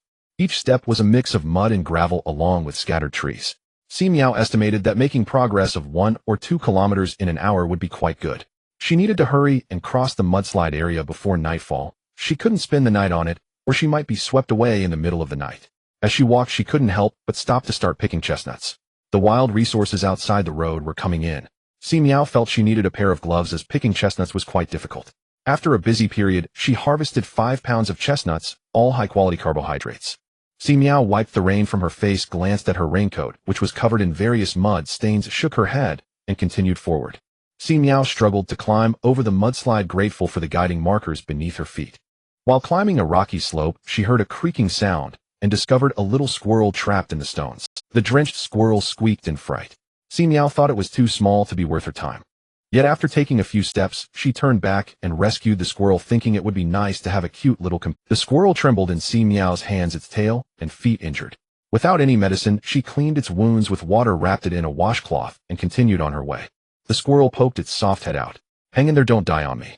Si Miao cheered it on, and after a moment's thought took a chestnut, cracked it with a rock, and put it in her pocket. The squirrel shakily picked up half and stuffed it into its mouth, its cheeks puffing up. Si Miao found it amusing, but when she looked at the distance covered on her journey, her smile faded. After walking for an hour or two, she had only made it 2 kilometers, truly a hellish challenge. Before nightfall, Si Miao had not yet crossed the mudslide. She trudged on with her headlamp until she finally reached a safe area. She sighed in relief. Although the path had turned from concrete to gravel and had become steep and narrow, it was still far better than the mudslide that could collapse at any moment. Si Miao pressed on as this area was still not safe. At kilometer 1016, she found a bottle of energy drink. Si Miao gulped half of it down, tilted the cap a bit, and offered it to the squirrel. The squirrel cautiously licked it a couple of times before grasping the cap tightly. Seeing this, Si Miao smiled and took off her backpack. The mattress was gone, but thankfully the tent was still intact. She set up the tent, placed the squirrel inside, and sat at the entrance to start a fire for cooking. She reheated the leftover rice from lunch for a hearty meal and shared a bit with the squirrel. There were no exclusive foods. Only the strong deserved to have her as their pet.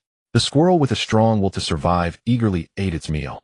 Friends who often fell ill knew that being able to eat was a blessing. If it could eat, it was well on its way to recovery. After finishing her meal, Si Miao began to tend to her personal hygiene. She turned on the heating device to dry her underwear and checked the group chat for any new updates. 10-year bookworm. After the mudslide, a woman have finally climbed over the mountains and crossed the muddy areas, choosing a safe spot to set up camp. She has eaten and even tidied up a bit. Si Miao. 12-year bookworm. But while changing clothes, she suddenly felt a chill on her back, as if someone was watching her, and faintly smelled the stench of rotting flesh. Si Miao instinctively sniffed the air. Huh. What's burning? She quickly turned around and saw the squirrel nearly sprawled across the heating device, and she hurriedly moved it aside. The squirrel, realizing it had burned its tail, whimpered. Si Miao couldn't help but laugh. She thought it was time to restore order in the group chat. If this continued, she feared inappropriate content might emerge, which would be truly revolting. I am a woman, so boring, let me provide some benefits to everyone. I am a woman, voice message. I am a woman, voice message. I am a woman, voice message. Group members. Heart Stealer is Sisters Benefit, a horror song. Butterfly, be good woman, don't mess around. Si Miao felt goosebumps rising, disgusted. I am a woman, I guarantee with my reputation it's a good thing. Heart Stealer will trust you once. Heart Stealer clicked on I am a woman's voice message, and then swayed as a lively and cheerful song played, warming the hearts of all who listened. Heart Stealer, quick listen. It's a good song. Other players, skeptical, tentatively opened to listen to a clip, and relief swept over them. It was a normal song. Si Miao pressed on and established rules: don't send useless junk messages, or else the voice messages will be drowned out. Heart Stealer agreed. AAA agreed. Butterfly listened to Sister. Endless agreed. 10-year bookworm. Alright. Si Miao's uplifting songs were truly relaxing, and the atmosphere in the group lightened up. Everyone was calm. Si Miao sighed with relief. The environment was already harsh, and she couldn't bear another mental attack. After a night of silence the next day, Si Miao felt a tickle on her face. She opened her eyes to find the squirrel's tail sweeping across her face as it was busy munching chestnuts with its back turned to her. She pushed the tail aside and stretched. A new day and new adventure. While waiting for the water to boil, Si Miao washed her face and brushed her teeth. The mooncake blind box yielded a green bean mooncake, which was a bit small, just enough for a few bites. The little squirrel got a few crumbs. On the road again, the rain had lessened, but navigating the gravel was still cumbersome. Si Miao could only continue carrying her backpack, and the path narrowed, increasingly transforming from a gentle slope with trees into sheer cliffs unfathomably deep, with the mountain on the inner side becoming a stone wall. The only constant was that every few steps there was a small grave, and every several steps a large one. Si Miao's water shoes crunched on the gravel, producing a creaking sound, while the little squirrel nestled against her chest, peeking out. At kilometer 1024, she found 500 grams of noodles. Today's staple food was secured. At kilometer 1032, she discovered a mattress made from eggshells. Good. Out with the old, in with the new. Last night, she had slept on the gravel with merely a thin layer of tent floor, which nearly cost her comfort. At kilometer 1040, she found an engineer's shovel, a familiar tool. Si Miao skillfully swung it a couple of times before sticking it to the side of her backpack for easy access. At kilometer 1048, she found a lollipop. Si Miao peeled off the wrapper and popped it into her mouth. It was orange-flavored. Today the group chat was harmonious. There was no flaunting of wealth, no cheesy pickup lines, and no ghost stories. Everyone adhered to the rules, looping several voice messages of songs, which was like mental nourishment in this dull and endless environment. Due to the increasingly complicated road conditions, her speed inevitably slowed. After a morning, the 3 incense sticks she had been thinking about had not appeared. Her water supply was running low and she hesitated to use more for cooking noodles at noon. Her gas canister was also nearly empty. At kilometer 1056, she found a 2-person tent, but since she already had one, she deemed it unlucky and left it behind. At kilometer 1064, she found a heavy-duty stove weighing 250 grams with greater power. Si Miao decided to take it along, intending to alternate with the other one. At kilometer 1072, she discovered a 250-gram gas canister, a good find. At kilometer 1080, she found a bottle of iodine solution, adding to her medical supplies. As night fell again, Si Miao stopped to set up her tent and start a fire, catching the squeaking little squirrel to check its wounds and applying iodine for disinfection. As for the scratch on her hand, it had already healed and scabbed over due to her exceptionally strong constitution. Si Miao felt quite confident in her chances for this quest, given her 4 attributes and the title of having super long endurance. She surely had an advantage over other players. The next day the rain had completely stopped, but the temperature dropped. Si Miao emerged from the tent having worn damp clothes for several days and shivered as the wind blew. A drowsy little squirrel poked its head out, only to quickly retreat. As per the usual routine, she boiled water first. The mooncake blind box revealed a giant mooncake that she hated eating as a child, one larger than a basin, filled with a messy assortment of fillings that were greasy and overwhelmingly rich. However, Si Miao's eyes lit up at the sight. This was a good thing. She could devour it in one go, but considering the limited supplies, she restrained herself and only indulged in half. It was too rich to become tiresome. The little squirrel showed no interest in the mooncake, so Si Miao threw it a few chestnuts. After eating and drinking to her fill, Si Miao poured the hot water into her thermos and began to tally her supplies. The water in her pouch was already gone, and she had 3 bottles of boiled water left. The pears were heavy, and she intended to consume them, leaving only about 20, weighing 6 to 7 pounds. The weight of the pots, bowls, and gas canister added up to 5 pounds. The tent, sleeping bag, and mattress together weighed 10 pounds. The clothes, shoes, and toiletries added another 5 pounds. The food supplies like cabbage, salt, and oil totaled 5 pounds. The chestnuts and kiwis picked yesterday weighed 10 pounds. Miscellaneous tools, including a shovel, a small cart, a thermos, and an MP3 player added up to 8 pounds. Despite being dirt poor, all these items weighed around 50 pounds. Si Miao pondered for a moment and decided to discard the small cart, reducing her load by 3 pounds. According to the setting that conditions would worsen ahead, it was unlikely that a smooth concrete road would appear for her cart. She strapped on the 47 pounds of supplies with the little squirrel nestled in her front pocket and set off on her journey. In the chat group, everyone was silent as a chicken, with the latest news being 3 voice messages and 5 supporting comments. AAA had stopped showing off, the butterfly had ceased with cheesy lines, and the bookworm was no longer telling ghost stories. Building a civilized community together. Si Miao played a cheesy DJ song for herself. Just as she was about to put down her phone, she noticed someone in the group had spoken up. Tian Huang Di Lao, I am a woman, can I request a song? I'm tired of the same ones. Other players also chimed in, saying flattering things. Si Miao enjoyed this attitude of asking for favors that made her feel comfortable, so she nodded generously. Tian Huang Di Lao on the moon, thank you. AAA Great Ambitions, thank you. Thief of Hearts Ambitious, thank you. 10-year Bookworm Full Throttle, thank you. Butterfly Only Have Feelings for You, thank you. Sister Si Miao searched and played each song in order. After converting the voice, the sound quality dropped significantly, but what did it matter? As Si Miao listened, she found the playlists of these few people quite good. Yes, song requesting tools. After a few voice messages were sent, the group fell silent again. Si Miao was quite satisfied. If it were a normal endurance competition, she wouldn't be afraid at all, but when it came to pulling tricks, she was genuinely concerned that she wouldn't be able to keep up with these crazy folks. This is quite nice. At kilometer 1088, she found an ultralight folding camping chair, adding 3 pounds to her load. This was great as she could sit anywhere, big or small. At kilometer 1096, she found 3 incense sticks. Si Miao remembered that a mudslide had just claimed a player, leaving behind some inheritance. She chose a grave and offered incense. Invitation card, can enter the grave. Si Miao fell silent. It sounded like a death wish, but fortune favors the bold, as she decided to take the risk. After using the card, a sudden door appeared in front of the grave, ominous and eerie, revealing only a few descending steps. Si Miao put on her headlamp, grasped her shovel, and decided to wedge 2 stones to block the door, lest she be cut off from her escape. After doing all this, she carefully stepped onto the stairs. Thud, thud, thud. The little squirrel dashed outside in a hurry, chattering anxiously, almost as if it were trying to speak. Si Miao glanced back, then turned and continued deeper inside. After walking a few meters, the tomb passage grew lower with the rough stone walls being cold and damp. Si Miao had to bend down to proceed. If any attack came, she would be at a disadvantage. Her claustrophobia kicked in. Si Miao decided to push forward for 3 more minutes. If she hadn't reached the end by then, she would leave. 3 minutes later, the world suddenly opened up before her, and she crawled out of the cave into a tomb chamber of about 10 square meters. In the center was a coffin with boxes of burial goods stacked against the walls and 2 skeletons in the corner. Si Miao walked around and chose to inspect the burial goods first. As soon as she opened the boxes, a foul odor wafted out. The contents reacted quickly with metal oxidizing, silk carbonizing and fracturing, and the writing on the books smearing. Si Miao used her shovel to rummage through, but found nothing usable. She could only turn her gaze to the coffin as she was in for a disappointment. She pried open the coffin to find a long-decayed skeleton inside devoid of any treasures. It was utterly unremarkable. Frowning, Si Miao finally arrived at the 2 skeletons in the corner. Death notice contains the deep resentment of 2 burial slaves. Sign the death notice with the target's blood. If the target is not released within 7 days, they will turn to ashes. A one-time item. The moment Si Miao saw it, she decided to arrange it for her good friend Lanyu. She tucked the death notice away and retraced her steps to leave the cave.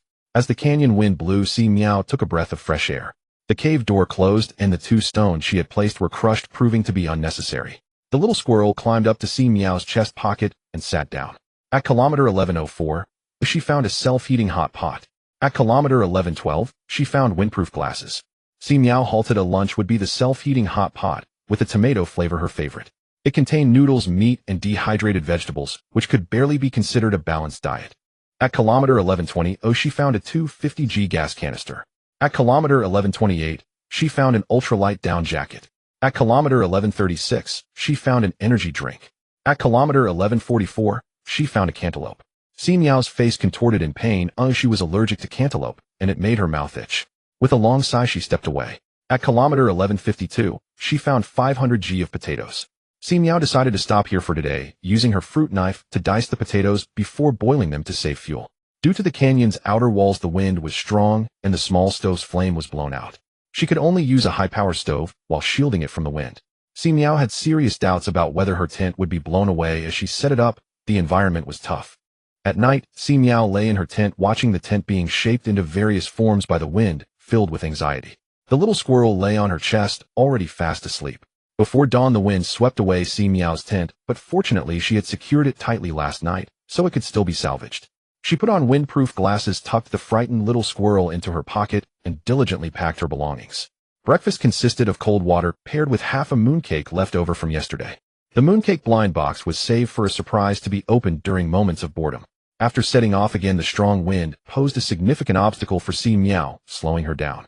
Moreover, the road was becoming increasingly narrow with a sheer cliff on the left side. It resembled the Guizhou hanging road, where the narrowest point was less than a meter wide, and the uneven surface made it easy to be blown off by the wind. The double standards of the game's rules. When navigating the normal mountain roads, earlier players were not allowed to reach out beyond the road to pick wild fruits, merely drooling beneath the trees. However, here players could freely extend their hands beyond the wall, which could be interpreted as a metaphor for risking a fall without compensation. Si Miao tried to stay close to the inner side, but with every 3 steps there was a small grave, and with every 5 steps a larger one, making it quite the challenge. In the group chat, someone said, "Help, I almost got swept away by a mudslide." Fortunately, my 3 big packs of instant noodles, 5 compressed biscuits, 10 bottles of water, and 2 pounds of dried meat were all intact. Flower Butterfly has the adorable AA finally reached the story. Keep it up, there are more challenges ahead. 10-year bookworm. AA barely survived the mudslide, but it was merely an illusion. Double vision began to appear before his eyes, whispers filled his ears, and the dried meat in his hand looked increasingly familiar, as if it was. Si Miao, here we go again. She immediately jumped in to organize the workplace. What are we listening to today? Request a song. 2 people who had been silent in the group suddenly chimed in. Endless Years Borrow, another 500 years from the heavens, Heart Thief, Unforgettable Tonight, DJ version. Si Miao, does this song even have a DJ version? She searched and indeed found one. At first it left her utterly baffled, but gradually a peculiar feeling began to grow in her heart. The little squirrel perked up, leaning close to the headphones. Just when Si Miao thought music had no bounds, the squirrel attempted to stuff the headphones into its mouth as a reserve food. Si Miao quickly snatched back the headphones, laughing. This was her spiritual sustenance, the MP3 of Golden Legend. The other members in the group also stopped fooling around and began to request songs properly. AAA Little Star DJ version 10-year bookworm the pain that breathes DJ version flower butterfly 2 butterflies DJ version Si Miao covered her face and then joined in. It was really exciting. Endless years seemed out of place in the group. At the 1160th kilometer, a serving of pre-made grilled fish. Si Miao had already started to drool. Grilled fish had been on her mind all morning. At the 1168th kilometer, 1 mineral water. At the 1176th kilometer, 3 pairs of disposable underwear. Due to the wind resistance, Si Miao had only covered 24 kilometers in the morning, reducing her speed to around 5 kilometers per hour. If the supply were still at 10 kilometers, it would be utterly despairing. Si Miao began to grill the fish. The pre-made version could be heated up and eaten right away, and soon the aroma wafted through the air, intoxicating her. Si Miao polished it off in one go, leaving just a tiny bit for the little squirrel. The little squirrel was too light and could be blown away in an instant, so it dared only to snuggle against Si Miao for protection, being very obedient as a guest. The little squirrel. I've boarded a pirate ship, whimper. After a 1-hour break, Si Miao resumed her slow pace, her hair blown into a wild mess. At the 1184th kilometer, 1 cold medicine. At the 1190th kilometer, 1 trekking pole. At the 1198th kilometer, 3 sticks of incense. Si Miao lit them. This was a treasure. Uncertain of the mechanism, only one option was left for Si Miao: to inherit the supplies. Tent 1 military bed 1 portable stove 1 gas canister 1 iPhone parts 1 clothes 1 shoes 1 aluminum foil box 10 flashlight 1 trekking pole 1. The food included 2 kilograms of rice, 200 grams of beef jerky, 2 mineral water, and 1 snack blind box. Supplies were scattered everywhere as Si Miao squatted down to pick and choose. The tent was unnecessary since it was a duplicate. The military bed, when assembled, was 15 centimeters off the ground, allowing her to say goodbye to the rocky ground. She could take it, adding 4 to her weight. She decided against the portable stove, kept the gas canister, discarded the clothes and shoes, took the aluminum foil box and flashlight, and left the trekking pole behind, adding 3 to her weight. After fusing the phone parts, Si Miao could now send pictures, though it wasn't particularly useful. Rice, beef jerky, and water were all good things. Si Miao decided to have rice for dinner. She opened the snack blind box and found popping candy. Si Miao tore open a packet and poured it into her mouth, enjoying the sensation of the candy bouncing around inside. This blind box was quite nice, one spiritual sustenance. Si Miao decided to open her mooncake blind box as well, doubling her joy. 2 seconds later, she held the flower-shaped mooncake with a pained expression. It was awful a loss. For dinner, rice was paired with pickled vegetables and canned cabbage cooked haphazardly to conserve fuel. Today's progress was only 48 kilometers, too little, and she felt a bit unaccustomed to it. The next day, 42 kilometers. The third day, 32 kilometers. The fourth day, 24 kilometers. Don't ask, just know that the road had turned into half a meter wide, requiring her to cling to the rocks to pass. The good news was that the wind had lessened and the little squirrel was starting to hop around. A half-meter wide road felt like a highway to it. Si Miao had already discarded the tent. It was unnecessary, as such a narrow path wouldn't allow for it to be set up. At night, she wrapped herself in her sleeping bag, practically face to face with the grave. The environment was harsh, and the group had lost interest even in song requests. 6 people were competing for 3 reward slots. Without progress, there would be no supplies or results. The further they went, the more despairing the road became, and they might end up rock climbing. Flower butterfly, well, I am a woman. Aren't you the captain of the team? Look at how much my life is worth. You just give me a little, and I'll consider it feeding a dog. Triple, and no way you've come this far. It would be a shame to give up. Heart thief, ignore the silly A upstairs. I'm willing to offer an attribute card in exchange for your withdrawal. Flower butterfly remained silent, continuously tagging, I am a woman. Si Miao thought for a moment and said in the group, how about this? Everyone state what compensation you would want to give up the game, and then those who want to stay can consider it, and choose the 3 with the lowest offers to drop out. Flower butterfly, I don't ask for much, just 20 attribute cards. That's worth 2,000 survival points, quite the appetite. I am a woman, while you all can keep stalling, am not worried. Flower butterfly, 15 cards. One-time offer. Flower butterfly, 10 cards. A real one-time offer. Flower butterfly, 6 cards. Each winner just needs to give me 2 cards for the sake of our shared past. No one paid him any mind. That's how it goes in survival. If no one buys, you are worth nothing. Si Miao felt she could still hold out a bit longer. At the 1,304th kilometer, a bottle of 8 treasure porridge. At the 1,312th kilometer, self-heating rice. Si Miao tied herself to a crooked neck tree with a rope to eat and rest. The road beneath her feet was less than 30 centimeters wide and fraught with hidden dangers, with stones occasionally loosening and falling. The path was growing increasingly difficult, and supplies were lagging behind as everyone was wearing themselves out. Si Miao had a mooncake blind box and a snack blind box which could sustain her minimum intake daily, but water was truly scarce. She looked down 10 meters down the cliff. There was a mid-mountain waterfall. She decided to go down for a big haul, filling up a 10-liter water bag and a bottle she hadn't been willing to throw away enough to last her for 7 or 8 days. While Si Miao was busy with the water, the other players were not idle, advancing in their own ways. The 10-year bookworm chose the difficult mode, allowed to carry one skill. Upon seeing the extreme hiking theme of the dungeon, she bypassed the usual choices for stability or food supply and opted for a movement skill the same as Si Miao's, light as a swallow. With the skill enhancement, the 10-year bookworm's mileage had already reached 1,400 kilometers, 300 of which she inherited from the eliminated players' legacies. The 10-year bookworm felt highly confident. A faster speed meant she could gather more food supplies in a day, leaving no reason to lose. Thus, she scoffed at the proposal to sacrifice oneself in the group. If she could win easily, why should she compensate the losers? With this thought, she picked up 3 incense sticks, skillfully lit them as offerings, and happily received a 24-hour rest card. The 10-year bookworm. She clutched her head in agony. Being too complacent can lead to downfall. After a moment of pain, she decided to revisit the old matter. Offering some compensation wasn't out of the question, but she should secure her own gains first. The 10-year bookworm. So on, the butterfly needs 6 attribute cards I can offer too. The starving butterfly, caught off guard, almost fell off the cliff in surprise, quickly clutching the nearby gravestone. He had a fever, feeling dizzy and weak, having the will, but lacking the strength. Butterfly, you are so generous, bookworm. You are my god. The 10-year bookworm shut up. Not long after, Tingwang Daila also offered to give 2 cards to compensate Butterfly for her withdrawal. Thief 1. Si Miao, who had just filled her water pouch and managed to wash herself, replied with an okay. I am a woman, the price is set. The 3 who receive the rewards will compensate afterward. The eliminated ones need not give anything. We are all decent people, surely we wouldn't default on 2 attribute cards. Regardless of their inner thoughts, several people in the group patted their chests, assuring that they would never default, as they had their pride.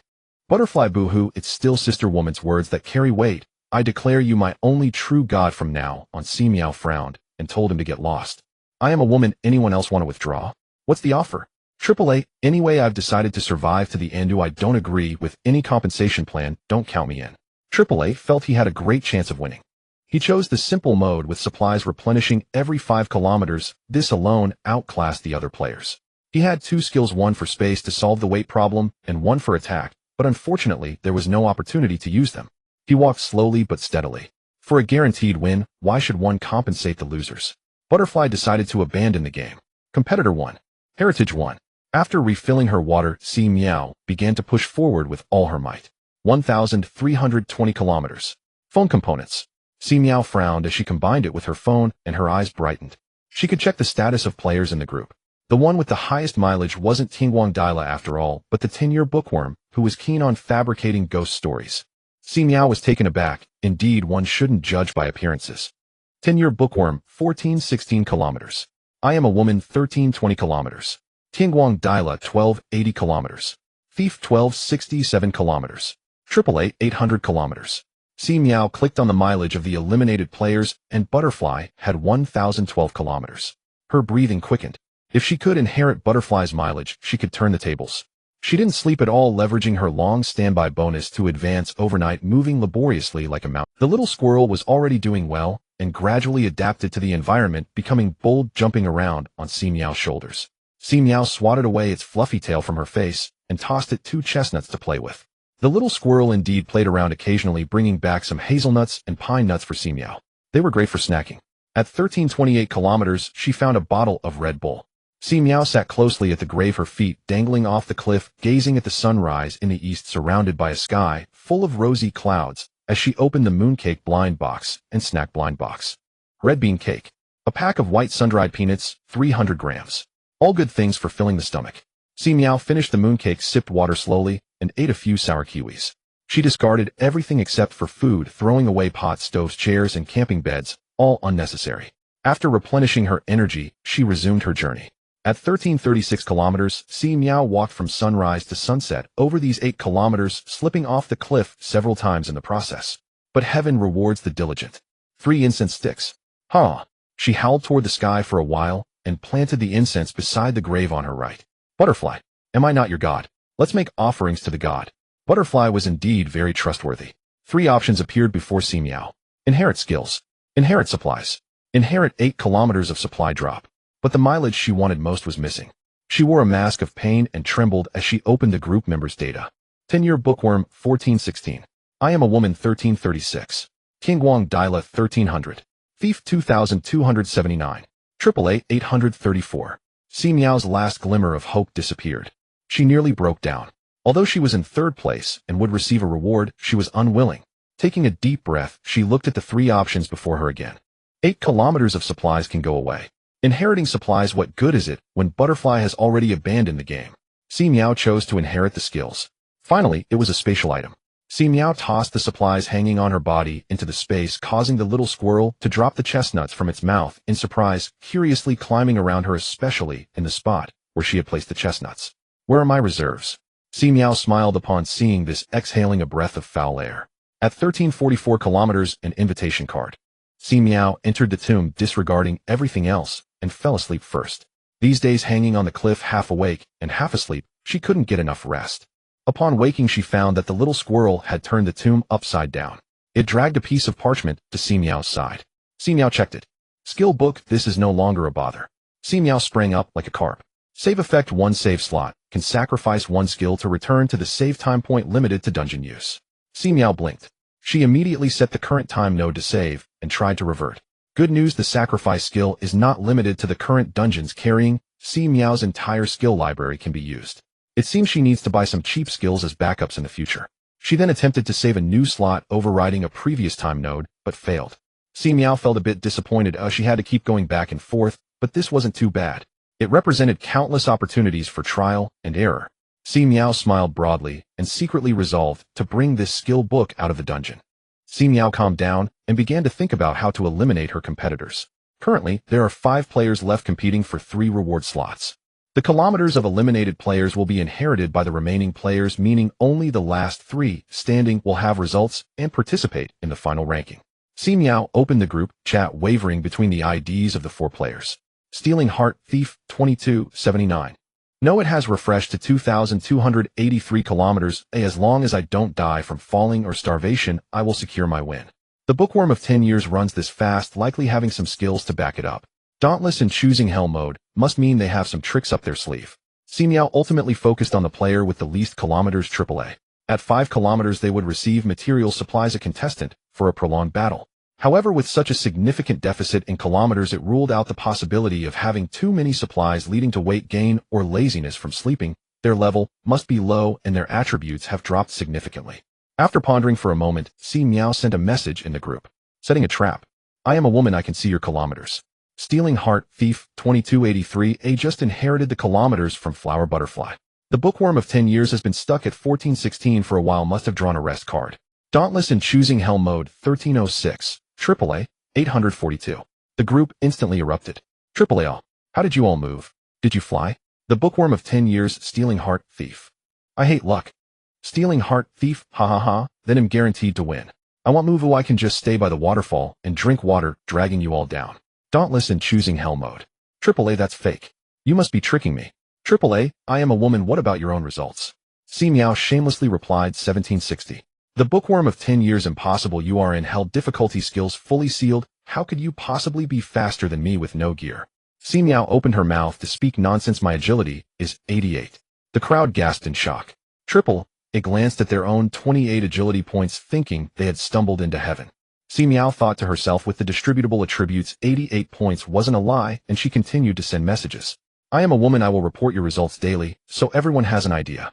The precision reporting of numbers made the faces of the bookworm of 10 years and others look grim. This was akin to being exposed. Stagnation would raise suspicions of having drawn a rest card, and a decrease in speed would lead to doubts about injuries. Was there no privacy left at all? Indeed, Si Miao came to mess with their mental state. She slowly munched on chestnuts, her reserves, and after enough rest crawled out of the tomb and hit the road again. The little squirrel skillfully burrowed into her pocket. At the 1,342nd kilometer, she found compressed biscuits. At the 1,350th kilometer, 3 sticks of incense. At the 1,358th kilometer, she found 8 treasure porridge. Si Miao discovered that this game was quite human-friendly. No raw food items like rice or noodles were given, otherwise she would have really spat blood. Having traveled such a short distance, Si Miao took 2 days, and it was time to report results again. Stealing Heart Thief 2301. I am a woman 1784. The Bookworm of 10 Years 1433. Dauntless. In Choosing Hell Mode 1331. AAA 880. Everyone's progress was quite similar. It was time for the public execution moment. The disheveled AAA broke down. They looked around and saw no chance of winning. They were over 400 kilometers behind fourth place. During another near miss of falling off a cliff, their Tao heart shattered, and they spoke up in the group. AAA, I have 880 kilometers, the setting of 5 kilometers for dropped items, and 2 skills to inherit. What price do you plan to offer for my life? Si Miao glanced at it, holding her position, letting it simmer a bit longer until the Tao heart shattered further. Others thought the same, and thus no one spoke in the group all day until the next day when Si Miao published the results. Stealing Heart Thief 2310. I am a woman 1795. The Bookworm of 10 Years 1439. Dauntless. In Choosing Hell Mode 1342. AAA 891. It didn't Stealing Heart Thief say they would drink water to drag us down. How come they are still moving? Stealing Heart Thief, if I want to move, I will move. Hee triple. They give me something family, or I might as well I am a woman, a fixed price, 2 attribute cards. AAA, but I have 5 kilometers of drops. I am a woman, your kilometers are lower than flower butterflies. In the group, 5 people, 4 of them were urging AAA to quit the game as there was no chance of winning. Staying would only lead to endless suffering, so it was better to take some compensation and leave, providing at least some psychological comfort. Sometimes what people fear most is having a back road, otherwise where does the idiom burning one's boats come from? AAA ultimately could not withstand the sweet words of several, receiving the promise of 2 attribute cards from the winner as compensation, and quit the game. After all, they spoke so nicely, promising to help out in the next dungeon. Oh, just consider it making a friend. Si Miao did not care about AS self-comfort, and immediately placed the 3 sticks of incense she had previously obtained but not used at the tomb entrance. How wonderful. It was an inheritance. Moreover, it was an inheritance that had not been divided. Inheriting kilometers, inheriting skills, inheriting supplies, inheriting 5 kilometers of drops. Si Miao continued without pause to select kilometers. Her current result immediately changed to 2,270, 40 kilometers, less than Stealing Heart Thief. However, the data she reported externally was 2,686, firmly in first place. This false prosperity made Si Miao feel pleased, but unfortunately it was fake Si. However, the top 3 were no longer in reach. Her plotting was not in vain. Si Miao calmly updated the data in the group. I am a woman 2686. Stealing Heart Thief 2310. The Bookworm of 10 Years 1439. Dauntless. In Choosing Hell Mode 1342. The Bookworm of 10 Years. Dauntless in Choosing Hell Mode. The pressure fell on these two. The Bookworm of 10 Years. Dauntless in Choosing Hell Mode. The sum of our results is 2,781, firmly in first place. How about it? Should we cooperate? The rewards will be split in half. Compared to the attribute cards of Flower Butterfly and AAA, half the reward is quite sincere. Dauntless in Choosing Hell Mode. If you quit I am in Hell Mode, the rewards will definitely increase. The cost effectiveness is high. The Bookworm of 10 Years. No problem, but how will you supply me with experience? We're all at the same level, waiting to level up to unlock the shop to buy good items. The trading shop monopolizes the player market, requiring unlocking levels to purchase key supplies, all limited purchases. Otherwise there would have been second-hand dealers long ago. Stealing Heart Thief, not the 2 of you, as if you could definitely inherit each other's kilometers while treating me and the woman as heir. The Bookworm of 10 Years. Even if you can't inherit, you still place third, but has nothing to do with you. Go drink water. The talkative one was still chattering in the group, while the sensible ones had already set off. With the top 3 secured, Si Miao now just needed to ensure she didn't fall to her death, and continue moving forward. The farther the kilometers, the better. At the 2,270th kilometer, she found a bottle of mung bean porridge. 2 in the group were still arguing. At the 2,278th kilometer, a bun. Still arguing. At the 2,286 kilometer, 3 sticks of incense. Si Miao was hungry enough to show her high cheekbones and sluggishly moved to the waterfall to fetch water. In the group, there was still bickering. Stealing Heart Thief, can you 2 move a bit quicker? It has been 3 days. 3 days. If we keep talking like this, we'll have kids born. The Bookworm of 10 Years. We have our own pace, don't worry about us. Stealing Heart Thief. Yes, you can talk while walking, but it's all good, right? Si Miao understood that the Bookworm of 10 Years and Dauntless in Choosing Hell Mode had teamed up to mess with her and Stealing Heart Thief's mindset. Clearly success was within reach, yet these 2 were dawdling. Who could stand that? Si Miao soon realized that the mileage of the Heart Stealer had come to a standstill. Could it be that she encountered another misfortune and received a rest card?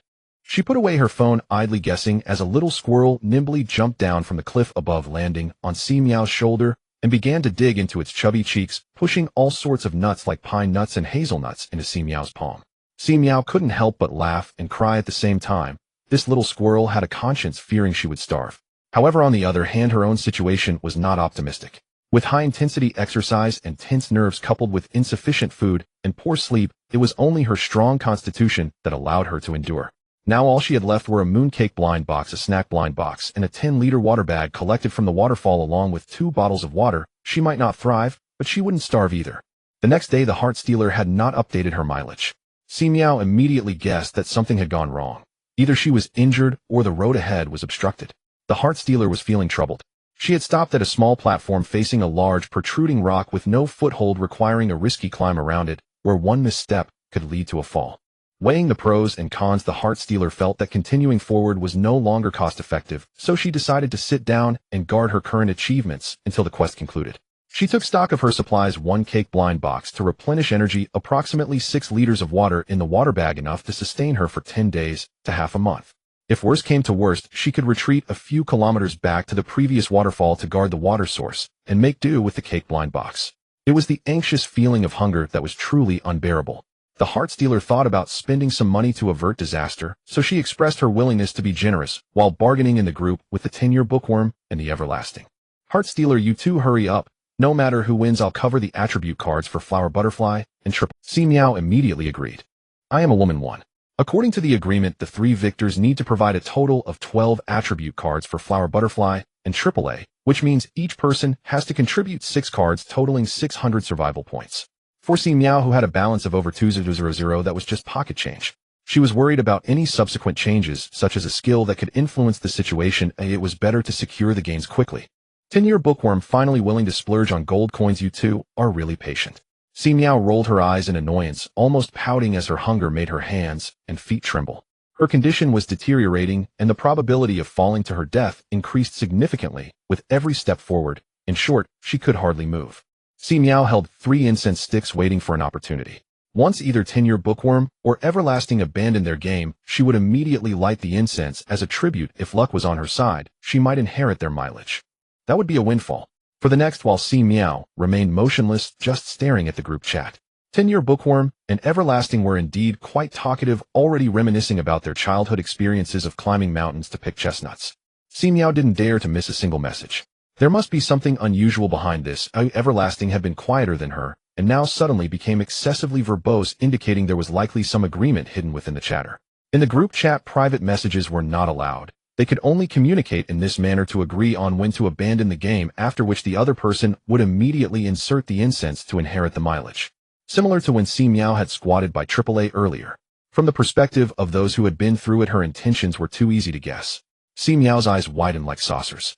On the other side, the heart stealer was executing the same operation, each holding 3 incense sticks ready to go. She was still alive, but her inheritance had already been pre-ordered. At 3:36 a.m., Si Miao noticed that the group had one less member, and without a word inserted the incense, while sporting dark circles under her eyes. How wonderful. It was an inheritance. Inherit skill. Inherit supplies. Inherit 8 kilometers of dropped supplies. Si Miao felt a painful mask. Who was it that was so fast? She sighed and chose a skill. The one who abandoned the game was 10-year bookworm. Just as Everlasting had said, he was on hell difficulty. The rewards would definitely be amplified in the settlement, and he was the one to finish the final race, making it a high-value choice. After the past few days of struggle, Everlasting decided to relinquish all rewards except for experience to compensate 10-year bookworm. If Si Miao were to choose, she would also pick experience. It was not easy to encounter an experience-based quest.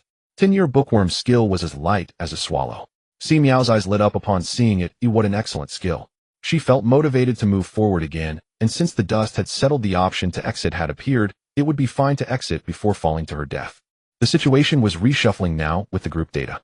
Everlasting 2729. I am a woman 2718 2294. Heart stealer 2323. On the surface, she was second, but in reality she was dead last. However, Si Miao believed she could still struggle a bit longer. The heart stealer clearly could not move anymore. Perhaps under the false ranking she might choose to exit. With the blessing of light as a swallow, covering a gap of just 29 kilometers was not a problem if she put in some effort.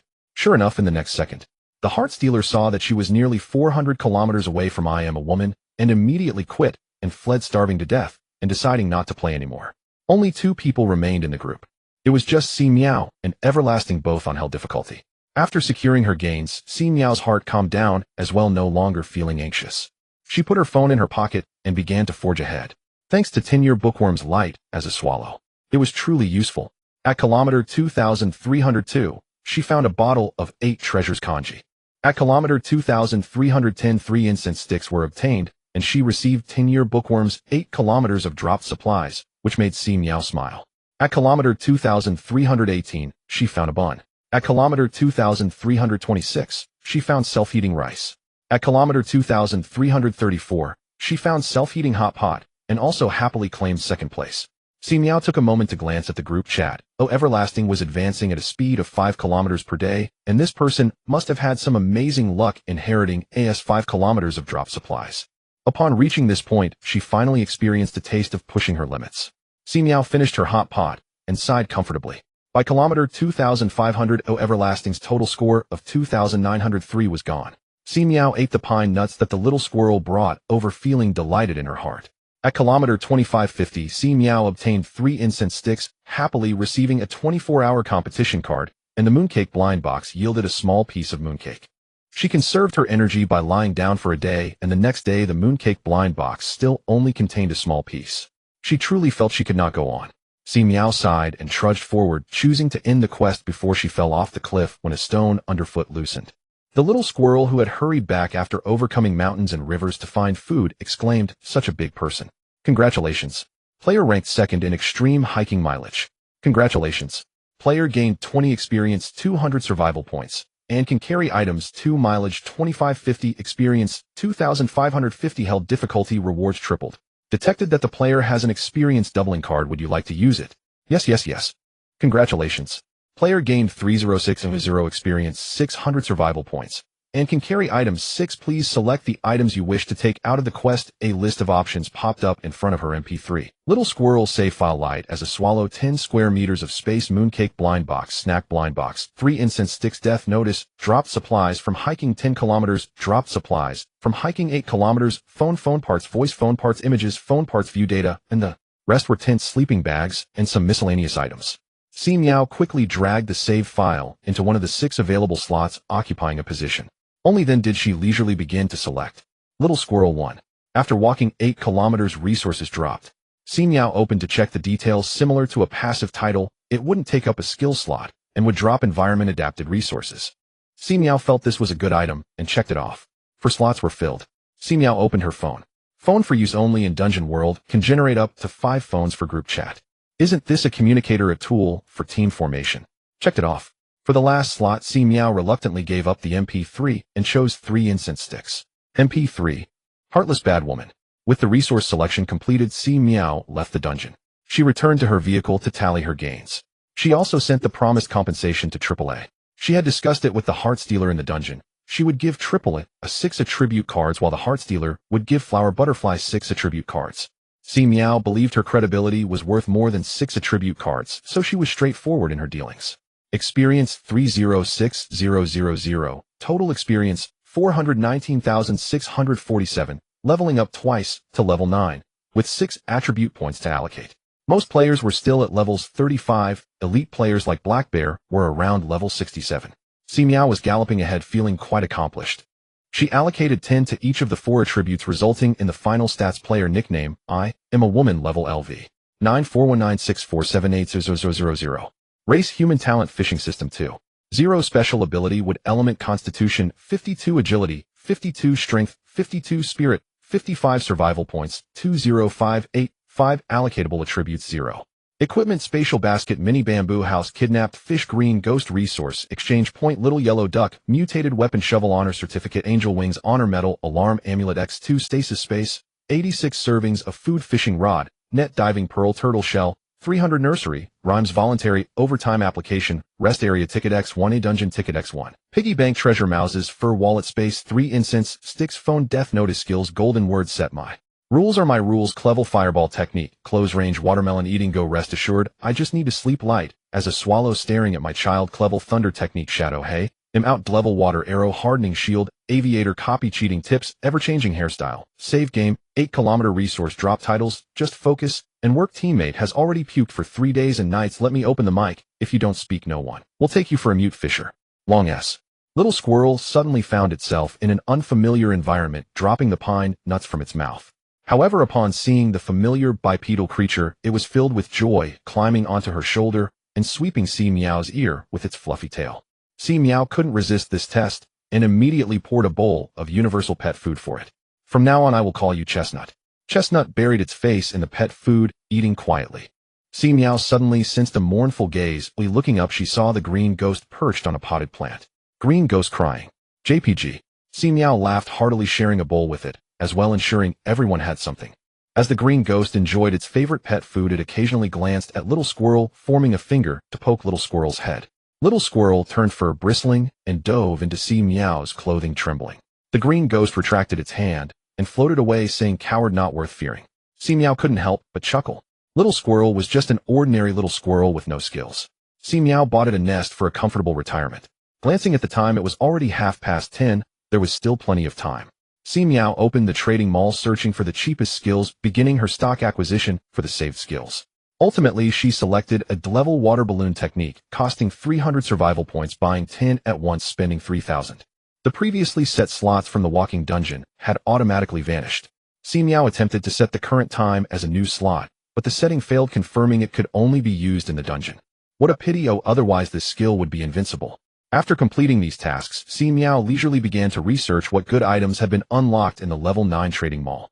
Energy ball ability recovery supply priced at 20 points each. Si Miao purchased one and compared it with the energy balls from the zombie dungeon's Hope City. The energy contained was more refined, but she estimated it was worth the cost of one primary crystal core.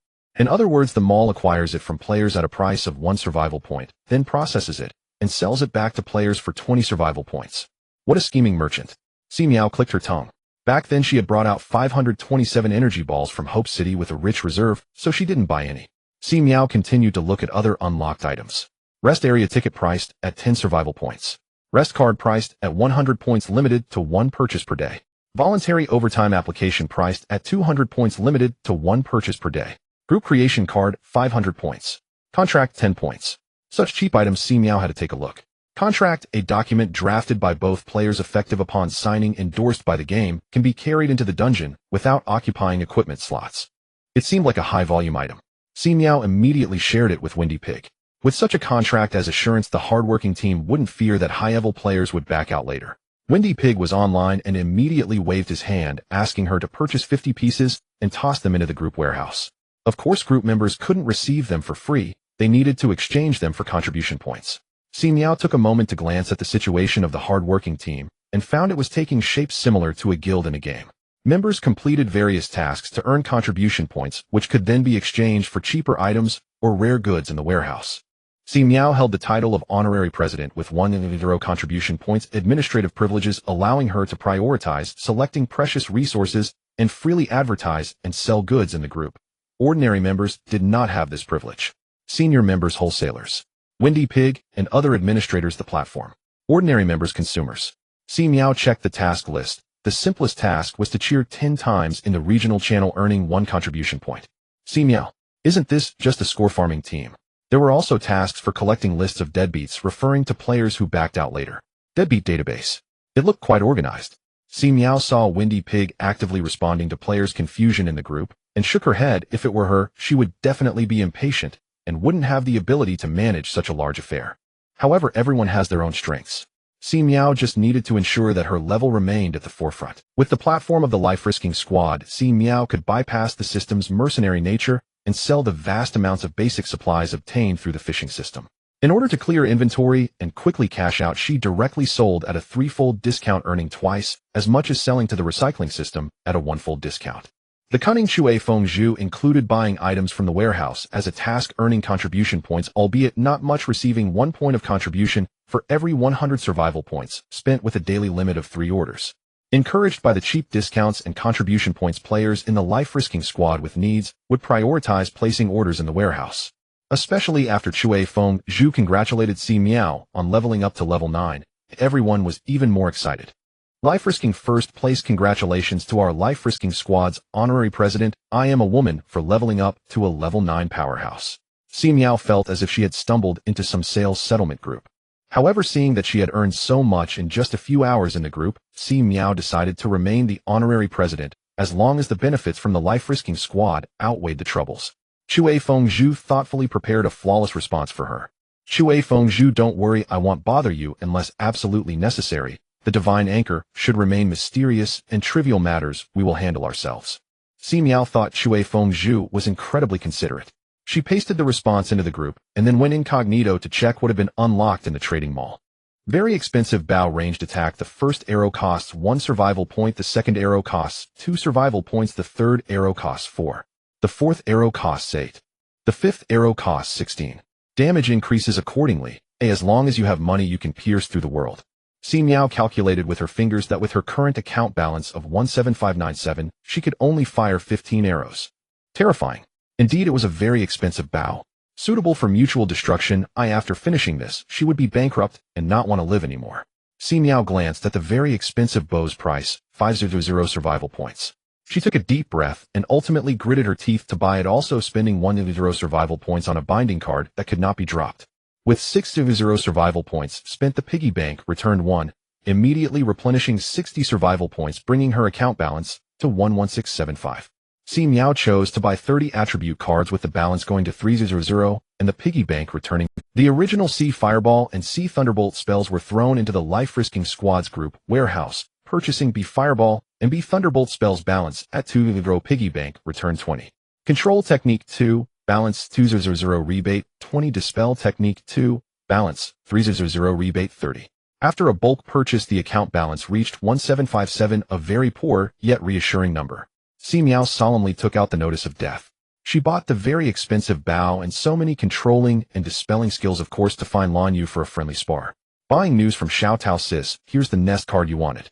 Nest card, select a target to use, can enter the dungeon with the other party. Wasn't Lan Yu using this card to sneak into the ticket? Si Miao found Lan Yu's avatar and clicked it. The status showed busy, indicating she was in a dungeon. It had been a few days. The voluntary overtime application should have been approved. She decided to wait a bit and asked Chui Fengzhu to find someone to keep an eye on Lan Yu's status. Once she saw her come out of the dungeon, she would use the nest card to sneak into her next dungeon. Chui Fengzhu gave an okay sign. Si Miao stroked the little squirrel's tail and opened another group. In the game-breaking group, they followed an elite route, only selling rare supplies, focusing more on exchanging information and coordinating team dungeon runs. Completely different styles. Si Miao glanced at the group members, which had expanded to 65. She quickly added 31 heavy machine guns. These were all quality customers with money. The group leader encouraged everyone to freely contribute items to the warehouse, so no one would throw steamed buns into the warehouse, thus lowering the standards. Most of the players in the group were female players at level 67. Si Miao saw He Xiong, a decade-long bookworm, Chui Fengzhu. It felt like a very small circle. After a few minutes, Lan Yu exited the dungeon status, changed to online. Si Miao immediately used the nest card, waiting for her to enter the next dungeon. At noon, Si Miao went to the 4th floor cafeteria for a hearty meal, and the little squirrel tagged along. The level 8 He Xiong came out of the dungeon and sat across from Si Miao, curiously glancing at the little squirrel. Now everyone knew they could participate in a maximum of 3 dungeons a day, so there was finally no rush, leaving time for rest and breathing. Players ate and drank in the cafeteria, or soaked in the bathhouse sauna, or drank and swam on the rooftop. Looking around, many players no longer had their IDs above their heads, likely having bought anonymous cards to conceal themselves. Si Miao was still waiting for the ID, I am a woman, to fish for her wishing. She could buy a nickname magnification card or a multicolored glowing one, making sure everyone could see. In the afternoon, Si Miao returned to her vehicle, resting her eyes while patiently waiting. In that short time, 2 skills thrown into the life-risking squad had sold along with other basic supplies, earning her 3160. 16 heavy machine guns sold in the game-breaking category earned 4800. Her account balance rose again to 9717. Finally, welcome players to follow Lan Yu into the dungeon. Text Game Rule 1. Within 3 days, the more character cards obtained in the film city, the richer the rewards. Rule 2. Death deducts 10 of attributes. Si Miao instinctively calculated that her 4 attributes added up to 221. Rounding off the 10 drop would be 22 points worth 20 survival points. This cost is too high. Fortunately, this dungeon does not prohibit skills and items, allowing her to use the abducted little fish to return to her vehicle before dying, minimizing losses. She quickly saved the current node. Please answer the question to obtain entry qualification. Si Miao snapped back to attention and looked at the question. Si Miao watched as a young girl in white ran past her, turning to see the girl safely escorting an elderly lady with mobility issues from the traffic to the side of the road. She observed the girl in white helping the old lady cross the street, greeting the security uncle familiarly, and assisting a mother with her stroller by carrying her luggage. She was so helpful, truly a model student. But the scene shifted and the model student turned cold as she saw a stray cat rummaging through the trash near the community's garbage bin, driving it away. The girl in white then took the cat into the elevator and brushed past the girl in black. The girl in black slowly walked out of the community, passing by Si Miao. She always kept her head down, silent and indifferent to everything around her. When an elderly person's wheelchair got stuck on a manhole cover, she pretended to play with her phone and hurried away. She always wore a world-weary expression, yet she would buy food from a convenience store to feed the stray cats in the community, smiling faintly as she watched them eat happily. The scene froze, followed by a prompt appearing. Please evaluate the two characters. Si Miao stroked her chin, feeling a familiar sensation. Suddenly, she smacked her head in realization. One was a model student who was indifferent to small animals, a hypocrite, while the other was silent in public, yet gentle towards small creatures, embodying true authenticity.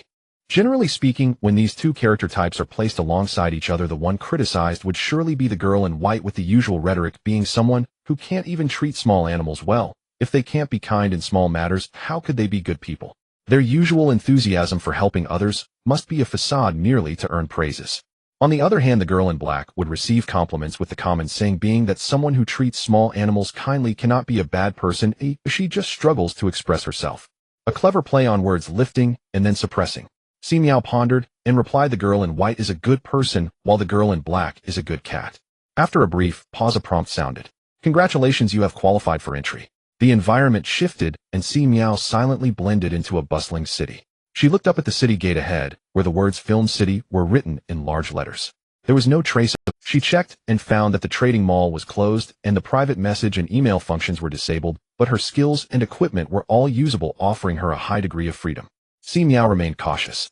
After experiencing the Sprint class dungeon, she knew that higher freedom in a dungeon often came with countless hidden rules, and touching them could lead to instant death.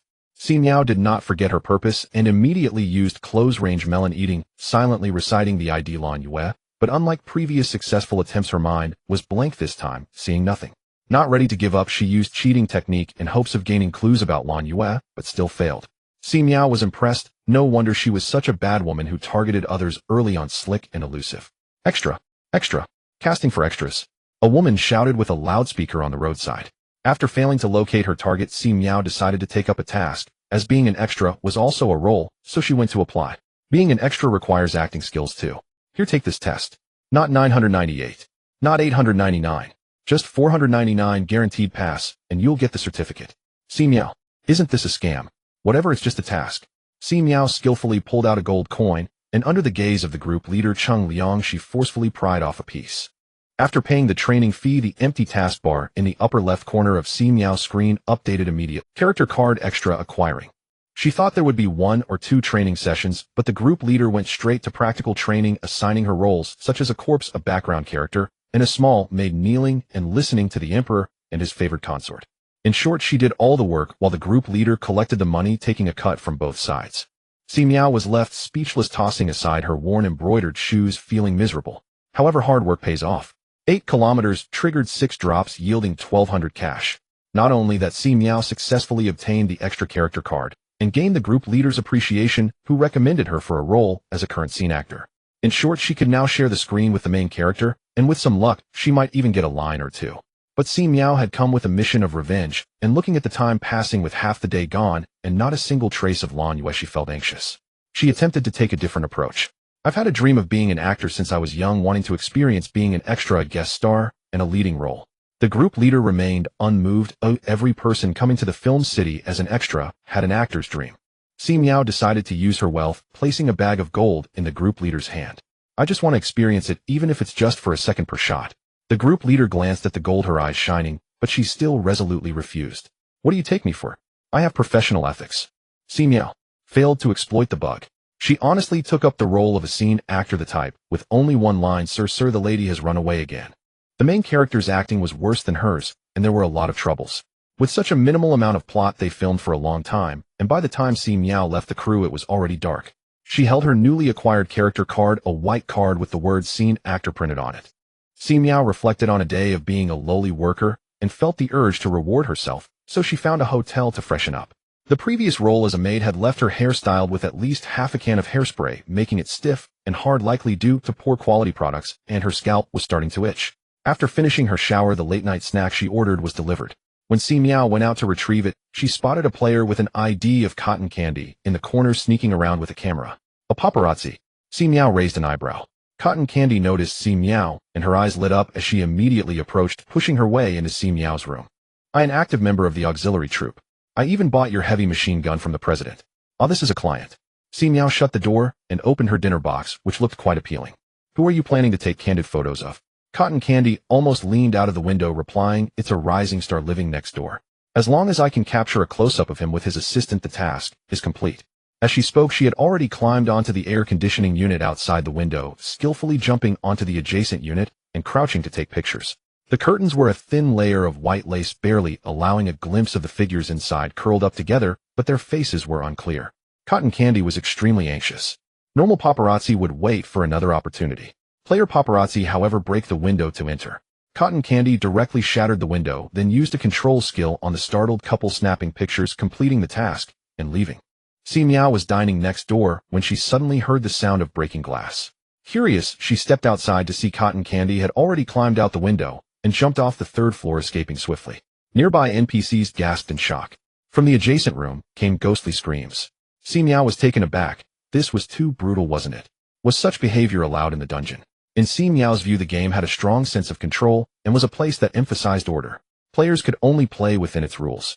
In short, the chives could only be harvested in the game. Actions like Cotton Candy's, which disrupted the dungeon to complete tasks, were akin to a mouse causing chaos on a banquet table. Could the game tolerate that? Just as she was thinking this, a bolt of lightning suddenly struck and took Cotton Candy away. "Ah, this." Si Miao swallowed the chicken leg in her mouth. "Abide by the law, starting with myself." The next day, Si Miao no longer sought the group leader for a role, as the higher-level special actors had significant scenes that could not be resolved within a day. With only 3 days left, and needing to find Lan Yue, the role was not worth the effort. She decided to abandon that lead, wandering the film city in search of new tasks, while also looking for Lan Yue's whereabouts. The film city was vast, bustling with people. Now with the anonymous cards, players could hide their IDs, making it difficult to spot anyone intentionally disguising themselves in the crowd. There were plenty of job postings in the city, from chefs to waiters to delivery drivers and salespeople. Si Miao applied for a flexible sales position, hoping to find something better, but was informed that the first day required training, including some ridiculous money-grabbing dance, and she left in disbelief. This instance was called Word Game, set in the film city, and obtaining a role had to align with the theme. Working as a waiter or delivery driver was off topic. Passing by a drama society, Si Miao saw a recruitment notice for drama actors and immediately walked in, presenting her previous experiences as a group performer to prove she had acting experience. She was then assigned a minor role. She was led to the backstage lounge, changed into a uniform resembling that of a cleaner, and while applying makeup, she flipped through the script. In the top left corner, a task update appeared. Role card: drama actor acquiring. Si Miao settled down to read the script. It was a fast-paced revenge story. In summary, the impoverished female protagonist was bullied out of school by a rich girl during high school, then endured humiliation and quietly developed her strength. 7 years later, she made a powerful return, scheming to make the rich girl's husband abandon her, leaving her alone and eventually imprisoned. Si Miao played the role of the female antagonist's aunt, whose main tasks included taking care of the child and offering commentary, like "Madam, the sir won't be home for dinner tonight," and "Madam, the sir left early this morning." Si Miao confidently took the stage with a cloth in hand, only to face off with the player portraying the female antagonist's 7-year-old son. The player was also an old acquaintance, the barefoot immortal, who had cooperated with her in the Dragon Princess instance. Unfortunately, he drew the unlucky role of a sheep imitation, shaking his rear for 2 days. The barefoot immortal was a middle-aged man with a rough appearance. Oh, what did he know about playing a 7-year-old boy? Si Miao was in awe. Indeed, the game did not follow conventional rules. Seeing that she was a woman made the barefoot immortal quite happy. Before the show started, they squatted in a corner eating free boxed lunches while exchanging information. The barefoot immortal had also become a group performer. With hundreds of crews in the film city, it was normal not to cross paths. Due to his imposing stature, he had played a general, though it was the kind of role where he was shot down immediately by the protagonist. "Yesterday I saw a player get struck by lightning." "What happened?" They must have broken the rules, Si Miao replied while chewing on some dry-fried cauliflower. The boxed lunch here was better than the one from yesterday's crew. After finishing their meal and resting for a while, they were set to perform at 2 in the afternoon, with the audience filling the seats. Truly, it was a game with no rehearsal for this ragtag crew. It wasn't Si Miao's turn yet, so she watched the performance from backstage. Suddenly, her gaze fell on the actress playing the female antagonist. The actress grabbed the heroine's chin, looking down, saying, "If I want to bully you, I will. Who needs a reason?" The face was unfamiliar with no ID above her head, but her every move and demeanor, and the way she portrayed the wicked female antagonist so naturally and even elegantly, radiated a sense of longing. Si Miao suppressed the urge to rush up and stab her for health points. The first scene involved school bullying, where the arrogant female antagonist left with her lackeys, and the wounded heroine fell to the ground vowing revenge. Then there was a hasty scene transition. In the second act, the barefoot immortal took the stage, sitting in a classroom, his towering figure creating a stark contrast with the several young actors beside him, causing the audience to erupt in laughter. The barefoot immortal blushed, clenched his fists tightly, and with his eyes closed recited his line, "Wawawa Teacher Chin, they are bullying me." The transformed heroine Teacher Chin was a competent actress exuding a strong sense of conviction. She gently patted the barefoot immortal's head, her face full of warmth and concern. In the end, she punished a few kids who had bullied him. The real 7-year-old children looked up at the nearly 2-meter-tall barefoot immortal on the verge of tears as they apologized. "We will never pull down your pants again." The barefoot immortal. Si Miao covered her face, feeling the old habit of second-hand embarrassment kicking in. At that moment, a figure appeared beside her, the female antagonist who had no lines, suspected to be Lan Yu. "Hello." The other party, who was reviewing the script, noticed Si Miao's gaze, politely greeted her, and then moved away. Si Miao averted her eyes and lowered her head. She had not forgotten how the cotton candy had been struck by lightning last night. If this person was indeed an NPC, she would be done for. But the more she thought about it, the more unwilling she felt. Si Miao quickly pulled out a prepared triangular blade and thrust it towards the female antagonist's abdomen. With a splatter, blood dripped down the blades, seams making her palms sticky. In the instance, dying only caused a loss of materials, but a death notice could completely erase a person. She stared intently at the slowly paling face of her target, pulled out the knife, and before being struck by lightning, offered a waterball spell as a sacrifice, using her save point to return to just before entering the instance. Good news, she wasn't chased by lightning. Bad news, she lost 300 survival points and had to start over to grind for a roll card. Si Miao closed her eyes. It wasn't the case. Overthinking was useless. She glanced at her skill bar and noticed one less water. To obtain the entry ticket, she answered the questions about good cats and went to find the group leader for a task. Familiar with the process, she acted as the corpse of a minor character in a suffering palace, made obtaining a group performance card, and skillfully slipped away with the line, "The master is gone." After acquiring the foreground actor card, when she discovered cotton candy sneaking around, Si Miao kindly reminded her, "In instances with high flexibility, you can't make a scene." Cotton Candy, who was planning to sneak out to take pictures, paused, retracted her foot, scratched her head, and decided to heed the elder's advice. She then changed her approach and quietly made a hole in the wall. Si Miao curiously peeked at the photos in her camera. A male assistant.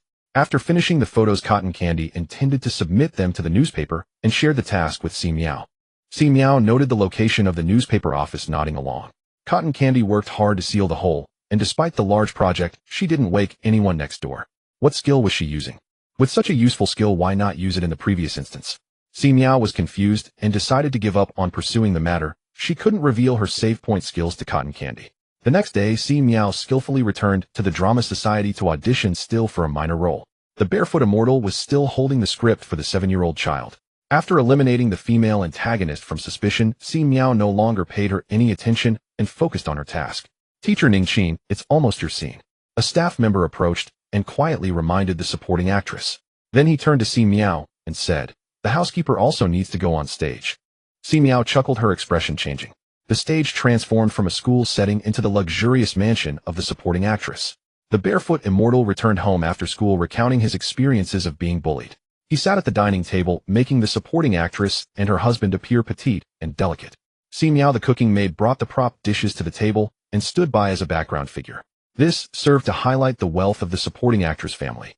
The actor playing her husband was a charming, mature male elite who immediately became serious upon hearing this, stating he would go talk to some parents. The barefoot immortal said with a wooden expression, "Sure, Teacher Chin," also said for the father and mother to come. The supporting actress, who had been playing with her phone, immediately replied, "I'm busy, I have to go abroad tomorrow to watch a show." "Let Dad go."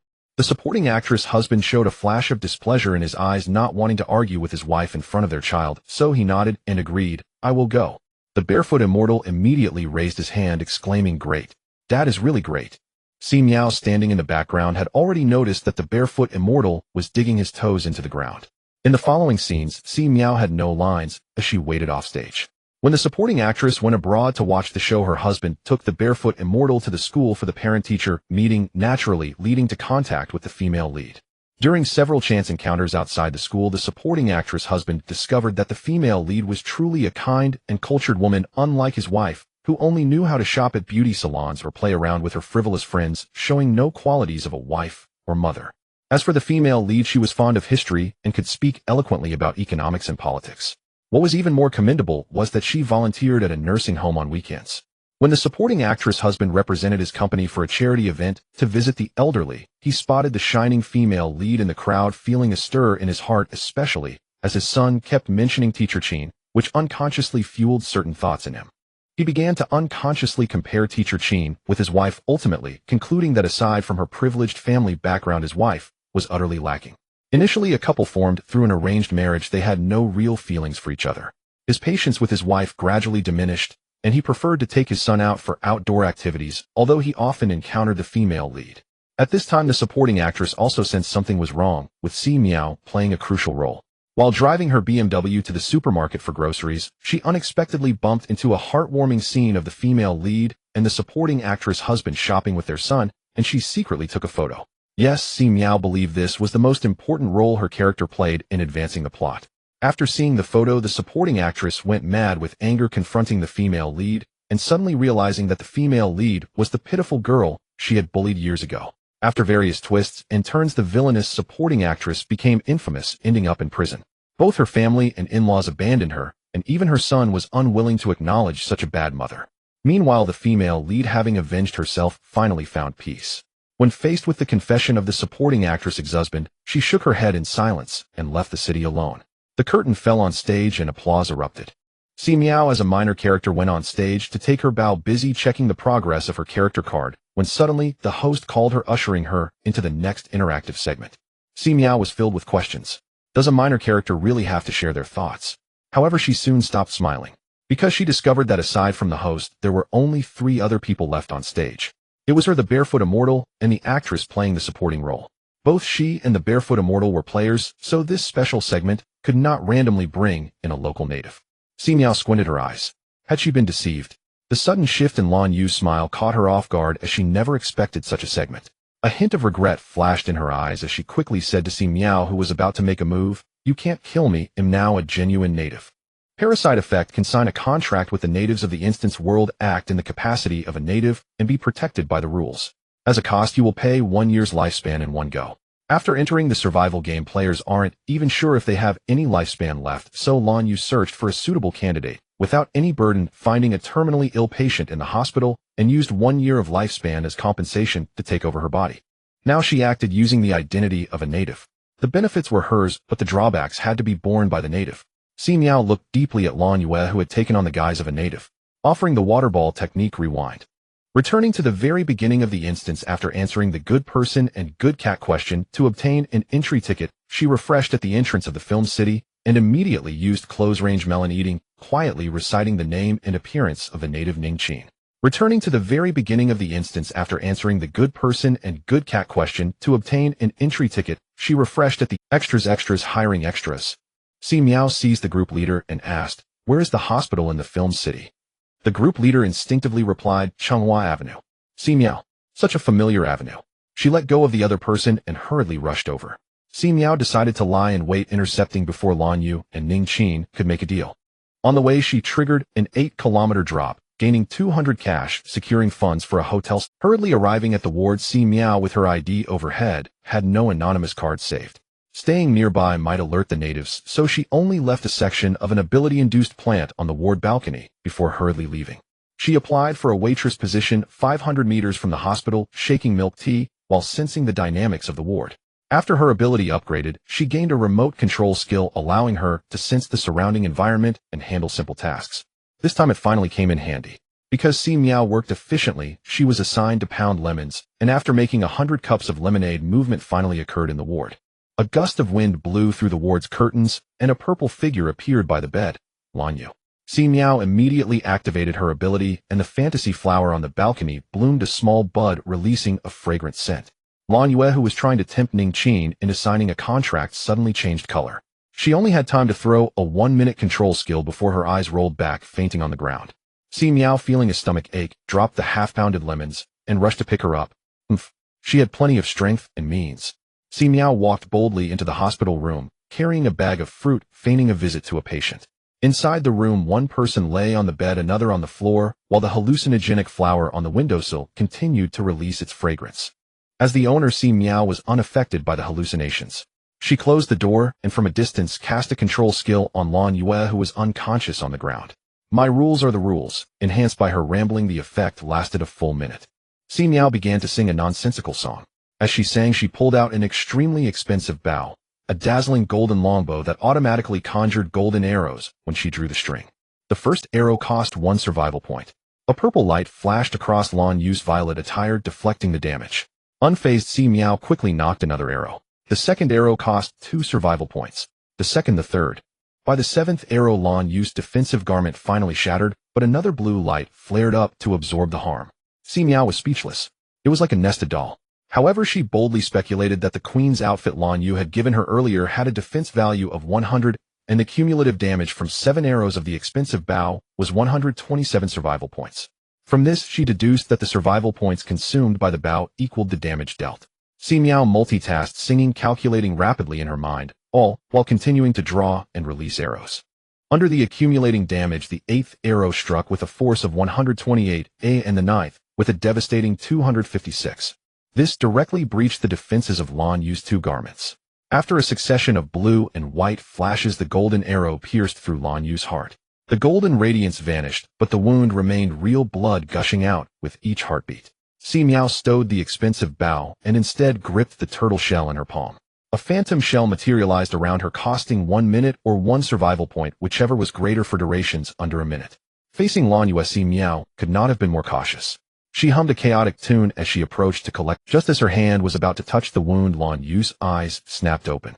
She used a dispel skill, clutched her injury, and retreated, simultaneously casting a control skill on Si Miao.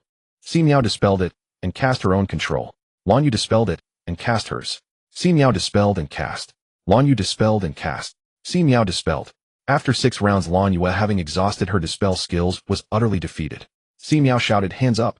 Lan Yu instinctively raised her hands, her face twisted in agony, her eyes seemingly accusing Si Miao of having so many control and dispel skills.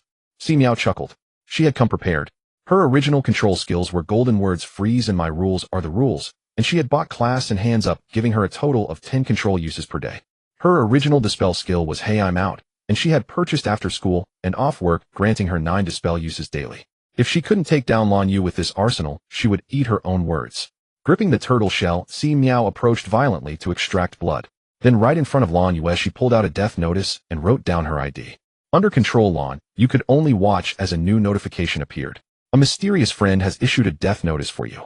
You will die permanently if the status is not removed within 7 days. She was utterly speechless. A mysterious friend indeed. Si Miao watched the notice dissolve into black motes that converged into Lan Yu's brow, a feeling of elation washing over her. Then beaming, she patted Lan Yu on the shoulder and said, I won't kill you. Good luck. With a hearty laugh, she picked up her bag of fruit and sauntered away. Si Miao was not being kind. Although the time players spent in a dungeon was standardized to half an hour, the time within the dungeon still counted. For instance, the 300 heavy machine guns she had copied earlier were brought out with her. The dungeon had only been open for half a day with 2.5 days remaining.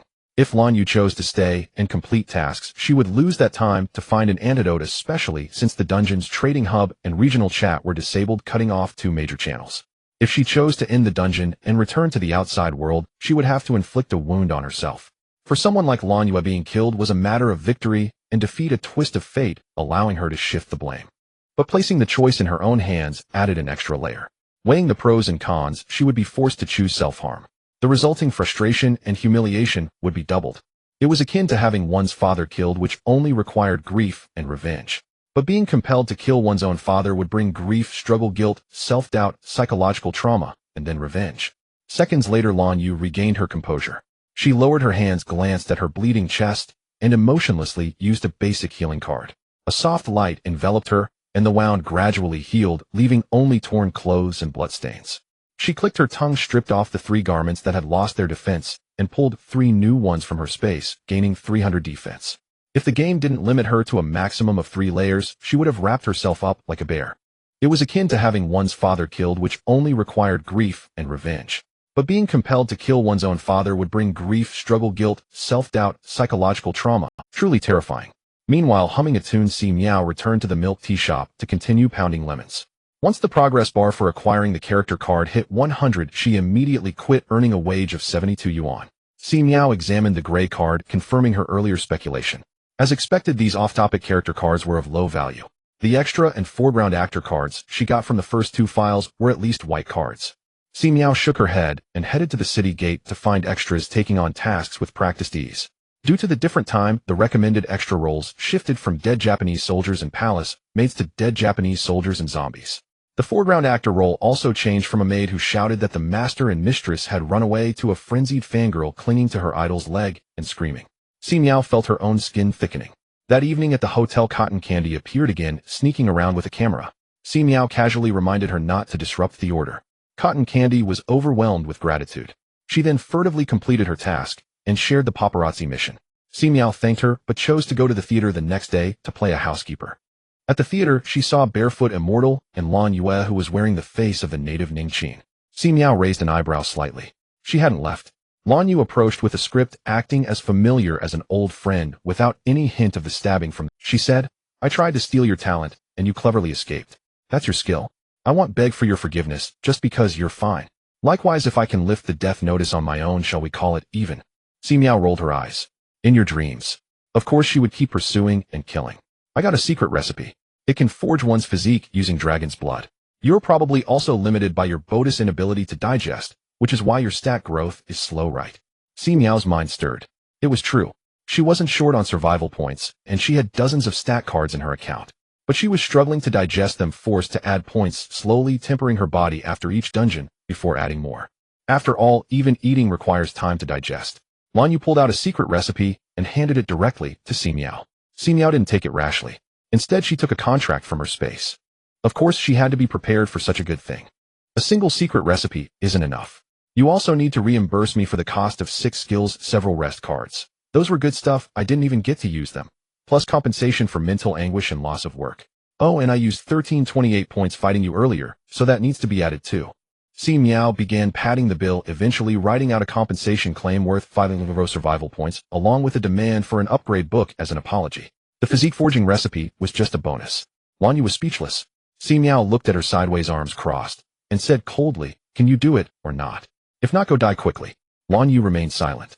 Lan Yu ultimately signed the contract, paying on the spot for the body tempering secret method and 2,000 survival points, with the remaining amount to be paid in installments backed by the system, ensuring no risk of default. Si Miao expressed her dissatisfaction. "Is that all the money?" Unable to endure any longer under the burden of a death countdown and massive debt, Lan Yu rolled her eyes and replied, "Do you think everyone can fish for money like you do?" Si Miao pouted as she researched the body tempering secret method, noting that among the dozens of medicinal ingredients, she only had 2 barrels of impure dragon blood with no trace of the others. At that moment, a staff member came to remind Lan Yu that it was her turn to go on stage. "And you, housekeeper." Si Miao. The scene on stage had already progressed to the point where the Barefoot Immortal was being bullied in school, and the female lead was coming to her defense, prompting her parents to go to the school. Lan Yu adjusted her clothing and went on stage, sitting in her designated spot, playing with her phone as per her character, while Si Miao also took the stage, pretending to serve a plate of prop food before standing beside her as a background. After several scenes, it was time for the special segment where Si Miao, Lan Yue, and the Barefoot Immortal were left on stage for an interactive session. The host fully engaged the audience's emotions before posing a question. "Could the 3 of you teachers share your thoughts on this play?" As the question was posed, Si Miao noticed the scene starting to change. The audience below were suddenly holding flowers and vegetable leaves, eager to participate. An electronic screen appeared behind the audience, displaying images of Si Miao, the Barefoot Immortal, and Lan Yue, each with icons of flowers and rotten vegetable leaves above their heads. Si Miao grasped the situation as she awaited the host's next question. The host read from a small card, How do you view the relationship between the female lead and the supporting female character in the play? Before Si Miao could organize her thoughts, the barefoot immortal immediately shouted, "It's jealousy." Si Miao rolled her eyes, recalling the character backgrounds in the script, and explained, although the supporting character comes from a wealthy background, her family elders don't care much for her. She yearns for her parents' love and sees the female lead, who is less fortunate but cherished by her parents, as an eyesore. Unable to help herself, she wishes to ruin this beauty. Years later, when the female lead seeks revenge, she also chooses to destroy what the supporting character holds dear. Si Miao finished speaking, catching a glimpse of Lan Yu slightly curling her lips. Lan Yue, with her arms crossed, casually remarked, "There are a total of 15 scenes. The first scene establishes the background, showing the female lead being bullied by the supporting character, which is the reason for her revenge. Scenes 2 through 14 depict various schemes by the female lead to seduce the supporting character's husband and son, culminating in the 15th scene. The main character in a tomb raiding story constantly declares the need to hand over relics. Are they really handing over relics? That's just a disclaimer meant to get past scrutiny. In a horror film that lasts for 2 hours, the truth is only revealed in the last 2 seconds, showing the protagonist hallucinating after eating poisonous mushrooms. Is that to warn the audience against eating mushrooms? That's just a disclaimer to get past scrutiny. This script is the same. Is the theme anti-bullying? That's merely a disclaimer. In reality, it elaborates on how the female lead rises to power. However, since ruining another's family is not presentable, it requires various justifications. The female lead seeks revenge, but the supporting character is not a flawless victim. There is no physical interaction between the female lead and the supporting character's husband. Instead, they discuss child education and high-minded topics like history, politics, and economics, engaging in charitable activities to showcase their compassion. Even in the end, the female lead does not accept the supporting character's ex-husband's confession, and no one can condemn her, can they? Even the supporting character's husband has his own disclaimer, a business marriage without feelings. Yet now no one buys into that anymore. It doesn't change the fact that he is a scoundrel engaging in emotional infidelity. With that, the audience erupted in chatter. Even Si Miao looked at Lan Yu in disbelief. Could this interpretation really be valid? The more Si Miao thought about it, the more rational it seemed, making her feel her previous round was not a total loss. Unexpectedly, during the voting segment, the results for the three were completely opposite. Si Miao received the most flowers with almost none of the rotten vegetable leaves. Lan Yu received the most rotten vegetable leaves with only a few flowers. Even the barefoot immortal, who simply stated the word jealousy, garnered more flowers than Lan Yu. The barefoot immortal chuckled. Si Miao and Lan Yu frowned in confusion. How could the results be like this? The host continued to ask, "What do you teachers think this story aims to express?" The barefoot immortal immediately interjected, "The jealousy between women is indeed terrifying." Si Miao and Lan Yu, still puzzled over the previous outcome, rolled their eyes in unison. Before Si Miao could speak, Lan Yu moved. With her arms crossed and a deadpan expression, she stated, "Anti-bullying, do not bully your classmates." Clearly, Lan Yu had figured out why she received rotten vegetable leaves and chose to slide into a submissive stance. Si Miao looked down at the audience. Yes, the power of voting lay in the hands of the audience. She noticed that throughout the performance, the audience's reactions were quite positive, evidently being the target audience for such narratives, engrossed in the female lead's perspective and enjoying it thoroughly. However, Lan Yu had just pointed out sharply that the story aimed to depict how the female lead destroys another's family, with everything else merely serving as a cover. The audience below would surely be displeased. Who would want to admit to being accused of enjoying watching the female lead ruin another's family? Thus, they threw all the rotten vegetable leaves at Lan Yue, with only a few people giving her flowers. It was to cater to the audience, with flowers providing an answer that was conventional and uncontroversial, such as emphasizing the importance of family education, not neglecting children's mental health, or anti-bullying, etc. Or should they express their genuine thoughts? Si Miao pondered for a moment and said, "I believe the person who wrote this story is too narrow-minded." The crowd turned to look at her. Si Miao continued slowly. The female lead's motive for revenge is not wrong. The supporting character should also be punished. But why does it have to be through destroying the supporting character's family? The supporting character's numerous misdeeds go unpunished due to the support of her family, including the influence of her husband providing some protection. Since it's all a fictional story, why not give the female lead direct power, allowing her to succeed or become a public official, and justly bring the supporting character and her protectors to justice? The female lead's revenge shouldn't be limited to sexual exploits. Taking her husband means nothing. It would be far more interesting to put the supporting character's family in a position where they can only drink the northwest wind. Lan Yu squinted at Si Miao. This was transforming enemies into allies. Indeed, during the voting segment, Si Miao continued to receive the highest number of flowers. She did not blame the audience holding the voting rights, but instead pulled them into her camp, uniting against the third party and calling for the screenwriter to face the music. Having been subjected to Lan Yu's earlier scathing remarks, the audience's defensive instincts were inevitably stirred. With just a slight nudge from Si Miao, they quickly turned their animosity towards the more detestable offender, the screenwriter. What was that meme called? Your kidneys are failing, quack doctor. I have the cure, divine doctor. It's truly a play on words fitting the theme perfectly. Si Miao received the most flowers in both rounds of questioning, and thus the character card she obtained was golden. She felt pleased and tucked the card away. Upon leaving the theater, she immediately dove into her next task. During this time, she triggered an 8-kilometer drop and promptly picked up 200 yuan from the ground, feeling quite pleased. This skill of having resources drop while walking is so comfortable. Si Miao arrived at the newspaper office she had discussed with the cotton candy vendor, where the door displayed a recruitment notice: journalist, negative reviewer. Si Miao was taken aback upon seeing the negative reviewer position. Could such a profession really be openly recruited? Curiously, she stepped into the newspaper office to apply for the role of a negative reviewer. Led by an NPC into a spacious office, she found several players already scratching their heads over the exam. It seemed that competition for this character card was quite fierce. Si Miao sat down and received the examination paper handed to her by the NPC, focusing her eyes on question. Xiao Lin posted online complaining about the kindergarten uniform. Her sister, who was originally lively and cheerful, could no longer bounce around after putting on the skirt uniform at kindergarten. The backpack was pink, the skirt was pink, and the shoes were also pink. The toys changed from remote-controlled airplanes and cars to Barbie dolls and cooking sets. The most terrifying part is that the Barbie doll had a baby in its belly, and now Xiao Lin's sister couldn't stop talking about taking care of the baby. Xiao Lin found this utterly horrifying. She appealed to the school not to treat girls and boys differently, such as the stereotype that girls must wear pink and skirts. She called for the cancellation of skirt uniforms and uniform toys. Comment section: Xiao, but girls look cute in skirts, all pink and soft. Xiao B, differentiating uniforms makes it easier to identify identities. Otherwise, what if the children's gender characteristics aren't clear and they end up mixed together in the restroom or sleeping? Xiao C, why shouldn't they wear skirts? Are we going to stifle their natural love for beauty?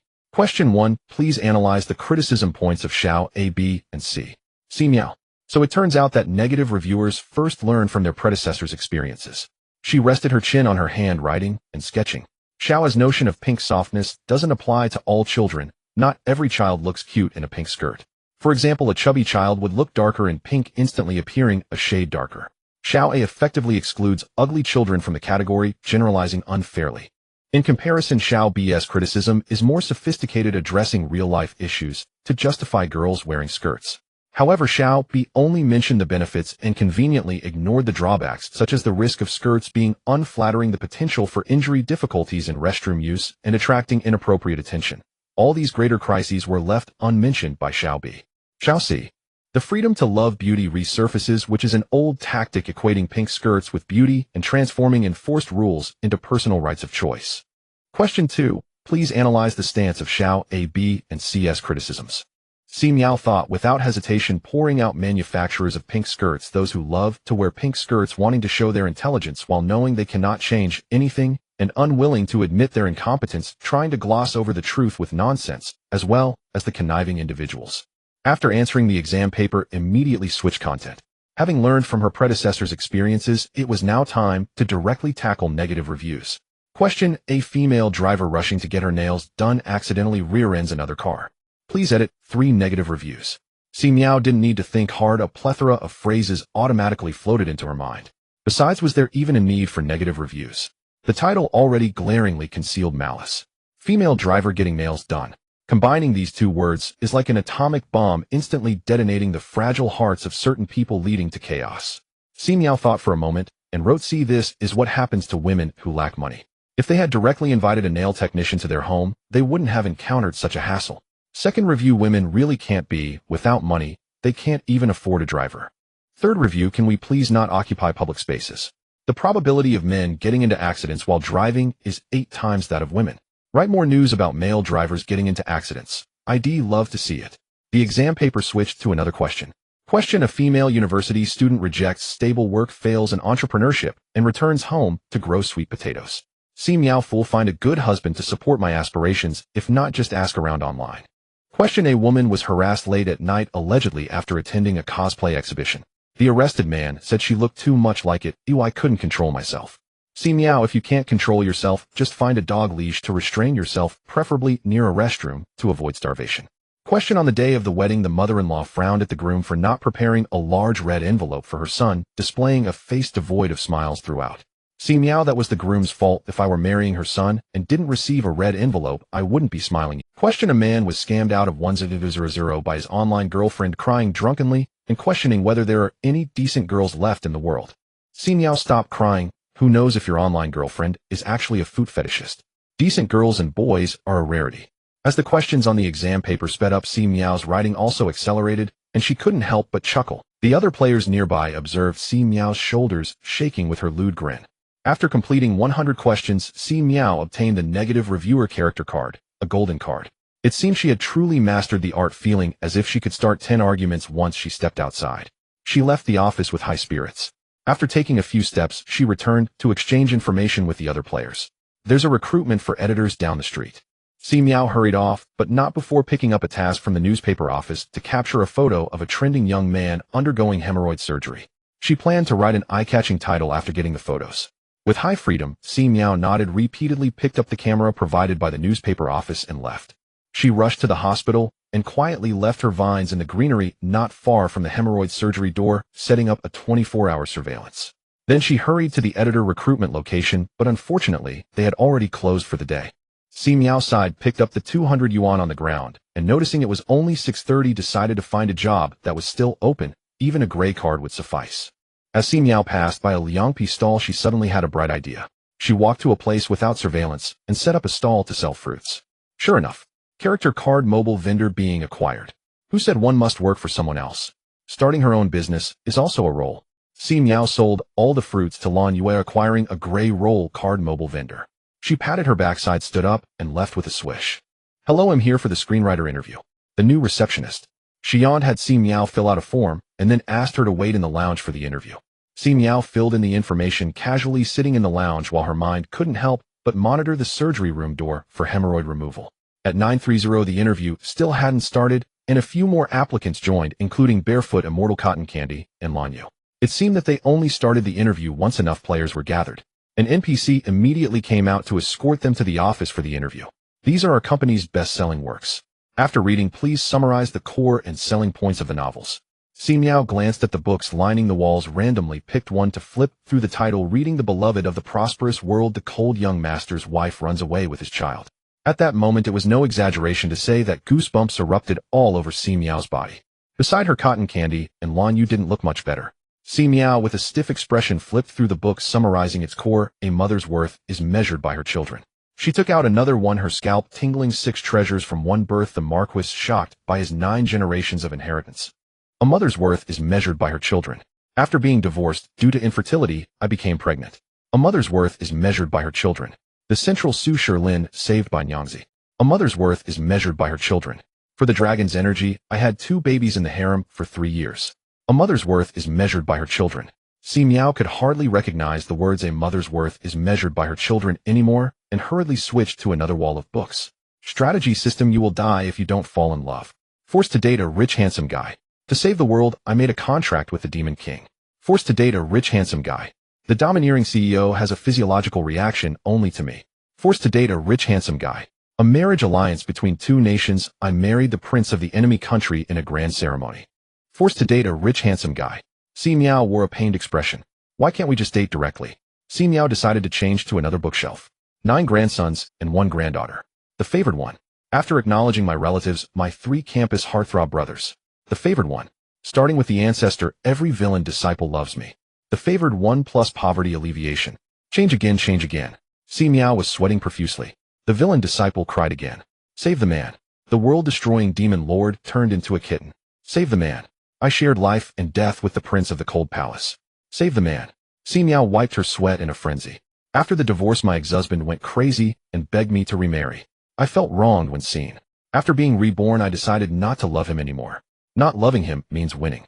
The white moonlight turned out to be myself. After a misunderstanding, can I still have the male lead? Si Miao wiped her cold sweat and turned to find Cotton Candy, sighing next to her with a grim expression. A torturous morning passed, and the 4 looked pale. No, almost having submitted blank papers. Barefoot Immortal was scratching his head, then happily got eliminated and was advised to leave. As he walked away, he complained, "You women just love to watch this." Cotton Candy rolled her eyes. "So what? You men's genres are filled with all kinds of stockings and fetishism. Get lost." Si Miao looked at Cotton Candy with newfound respect. Oh, what a sharp tongue. They could criticize each other internally, but outsiders were not allowed to step in for a sense of superiority. The three of them successfully made it to the second round. Si Miao received a note requiring her to write a script based on the content. She glanced at the title. The female lead falls in love with her father's killer. Si Miao. With dead fish eyes, she inquired about the content of the notes from the two beside her. Cotton Candy, exhausted, said, "The female lead falls in love with the destroyer of her family." Lan Yu rubbed her temples. "The female lead falls in love with the world destroyer." Si Miao. It seems hers wasn't even the most perverse. The father's killer. To be honest, Si Miao's mind had already begun to autoplay many scenarios. For example, the female lead fell in love with her father's killer while suffering from amnesia, or her father was an unspeakable villain while the male lead acted as a righteous man. For example, the female lead was abandoned from a young age, having no feelings for her father comparable to a bystander, or simply that her mother was killed by her father, leaving the female lead filled with hatred for him. For example, the male lead had no choice but to kill the female lead's father, who had gone mad and lost control, to protect her. The simplest scenario, their positions were different. They met on the battlefield, and it was a fight to the death. There were templates in abundance, yet Si Miao rested her chin on her hand, not rushing to write. In these stories, the female lead often acted like a spinning top, showing no initiative, easily swayed by anyone. Now the pen was in Si Miao's hand. She wrote furiously, her eyebrows dancing. The female lead is a princess of the demon tribe, gifted, but constrained by the rule forbidding women from inheriting the throne. Unwilling to accept her fate, she accidentally discovers a male lead with immense potential in the slave tower, contracts him as a demon slave, and commands him to slay all those who oppose her ascension, including her biological father. In the end, the female lead becomes the demon lord while the male lead lies severely injured, dying for an answer. Utilization. It's all about utilization. The proud female lead stubbornly refused to admit it. Upon hearing this, the male lead immediately broke down, losing his will to survive and dying untreatable. By the way, it snowed that day, which was so tragic. The female lead, who didn't understand love, never thought that her stubbornness would cost her her lover, leaving her in unbearable pain. Ha ha! Si Miao shook her shoulders with laughter. Cotton Candy and Lan Yu turned to look at her. Each person received 3 voting slips, but could give a vote only to themselves. Si Miao opened Cotton Candy's script. Very familiar. The female lead is a princess. Her country destroyed, her family killed by the male lead, who is a rebel leader. She survives among the common folk, experiencing various hardships. Understanding the people's struggles, the female lead, while lurking beside the new king male lead, watches him care for his citizens, completely different from her cruel and ruthless brother. Gradually, she lets go of her hatred and realizes that this world belongs to everyone, not just her family. The female lead, unwilling to start a war for her selfish desires, also rejects the male lead's confession and retreats to the mountains. Using great love to dissolve the hatred of her family's destruction, while conventional could work, Lan Yu's script was even simpler and more straightforward, directly setting the male lead as possessed by a demon, with all the evil actions attributed to the demon. She cleverly framed the demon as the evil thought in people's hearts, shifting the blame elsewhere. The male lead is just an unfortunate vessel, innocent and pitiful. As for the power and status he enjoys from doing evil, that's all forced on him by society. Of course, the female lead wasn't a good person either. She directly used a dual cultivation technique to drain the male lead's powers. Then, to silence the critics, she imprisoned the now useless male lead, keeping him as a pet, teasing him occasionally. Si Miao. While she gave one of her 3 votes to herself and 2 to Cotton Candy. Cotton Candy, feeling moved after reading the script and thinking she had no chance, she threw all her 3 votes to the dear president. Lan Yu. So am I leaving. Si Miao received 4 votes for her script while Cotton Candy obtained 2 votes. Lan Yu held 3 tickets, but could only cast 1 for herself, ensuring her position at the bottom. However, she could decide whether Si Miao would be first or share first place with Cotton Candy. She smiled slightly and cast both her votes for Si Miao. To forsake hatred for the sake of great love is too boring, she remarked. Si Miao. This makes her seem petty. But upon reflection, this was the treatment of a strong individual who defeated subordinates, merely sulked in silence. She comforted herself. In the end, Si Miao secured first place with 6 votes, earning the screenwriter's gold card, while Cotton Candy received 2 votes for the screenwriter's white card, and Lan Yu got 1 for the screenwriter's gray card. The 3 of them exited the studio and began to exchange information proficiently. Rule 1. The more character cards obtained in the film city within 3 days, the richer the rewards. At first glance, there was no competition between players in this dungeon. Characters that had applied would continue to be recruited even after players left, so everyone was eager to share. Cotton Candy said, I know a place that is recruiting for junior editors. The three hurried over and found it was for a marketing account. The recruiting NPC stated, for our editors, the most important thing is not writing skills or factual accuracy, but stirring the emotions of the readers. Si Miao nodded, acknowledging various forms of misrepresentation. The three were led into an office where two extremely bored players were picking at their feet, occasionally glancing at the clock on the wall. It was already the afternoon of the third day of the dungeon, with only half a day left. Once the numbers were in place, the interview began immediately. They drew lots first. Si Miao was lucky to draw number 3 and directly advanced to the second round, while numbers 1 and 5, 0 and 2, and 4 needed to compete for the next round. Si Miao leisurely took out a banana from her backpack and began to eat. Had the koi aura finally descended upon her? The first to take the stage were numbers 1 and 5, Lan Yu, and a girl with the ID bad girl, who looked quite young. Si Miao suspected the game was insane for allowing minors to participate. Lan Yu and the bad girl stood at opposite ends, each in front of a balloon attached to a deflated tube. According to the game rules, they would take turns speaking. The balloon of the one provoked would inflate, and whoever's balloon burst first would be eliminated. Alright, a test of the marketing account's ability to provoke right. Si Miao enjoyed her banana even more and offered one to Cotton Candy. The two watched as the countdown ended and the match began. Lan Yu eyed the bad girl leisurely, not in a hurry to speak. The bad girl, however, couldn't wait to launch an attack. Sister, oh no, I should call you auntie. Playing survival games at your age is quite a challenge for you. The balloon in front of Lan Yu remained still, as such weak attacks were simply pathetic. She smiled slightly and asked, may I ask why you chose such an ID? You must think it is trendy and unique, right? Feeling self-pity, she still hoped someone would see through the bad girl's disguise and understand that she was actually a good girl. Haha, how childish. The bad girl's balloon suddenly inflated to the size of an apple, making her even more embarrassed. She shouted, hoping for someone to love is shameful, much better than being unwanted like you, old woman. Lan Yu's balloon remained frighteningly stable, as if it were dead. She raised her eyes to scan the opponent, speaking in a tone of pity. What a pitiful child, so young and unaware of the harshness of society. Look at your stance, classic pigeon toad. Many must have complimented you on being cute. Do you know why this posture is considered cute? She added meaningfully, do you know why the white ice cream at the corner of your mouth is considered cute? The bad girl's face gradually darkened, and her balloon quickly swelled to the size of a watermelon. Humiliated and angry, she launched a lightning attack at Lan Yu. Lan Yu casually raised a hand to deflect it. A person's pigeon-toed stance is called internal rotation, and if a person eats ice cream messily, it's called messy. A group of cute and beautiful girls posing pigeon-toed while licking ice cream have defined cuteness, leading foolish children to think that being pigeon-toed and licking ice cream equals cuteness, and they imitate. Si Miao and Cotton Candy, listening, felt their scalps tingle. No way. You are deliberately using this disgusting interpretation to disgust me.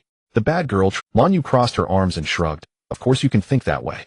Just like how you can remain indifferent when being regarded as an object of sexual desire. She paused, smirking, defending your so-called freedom of action.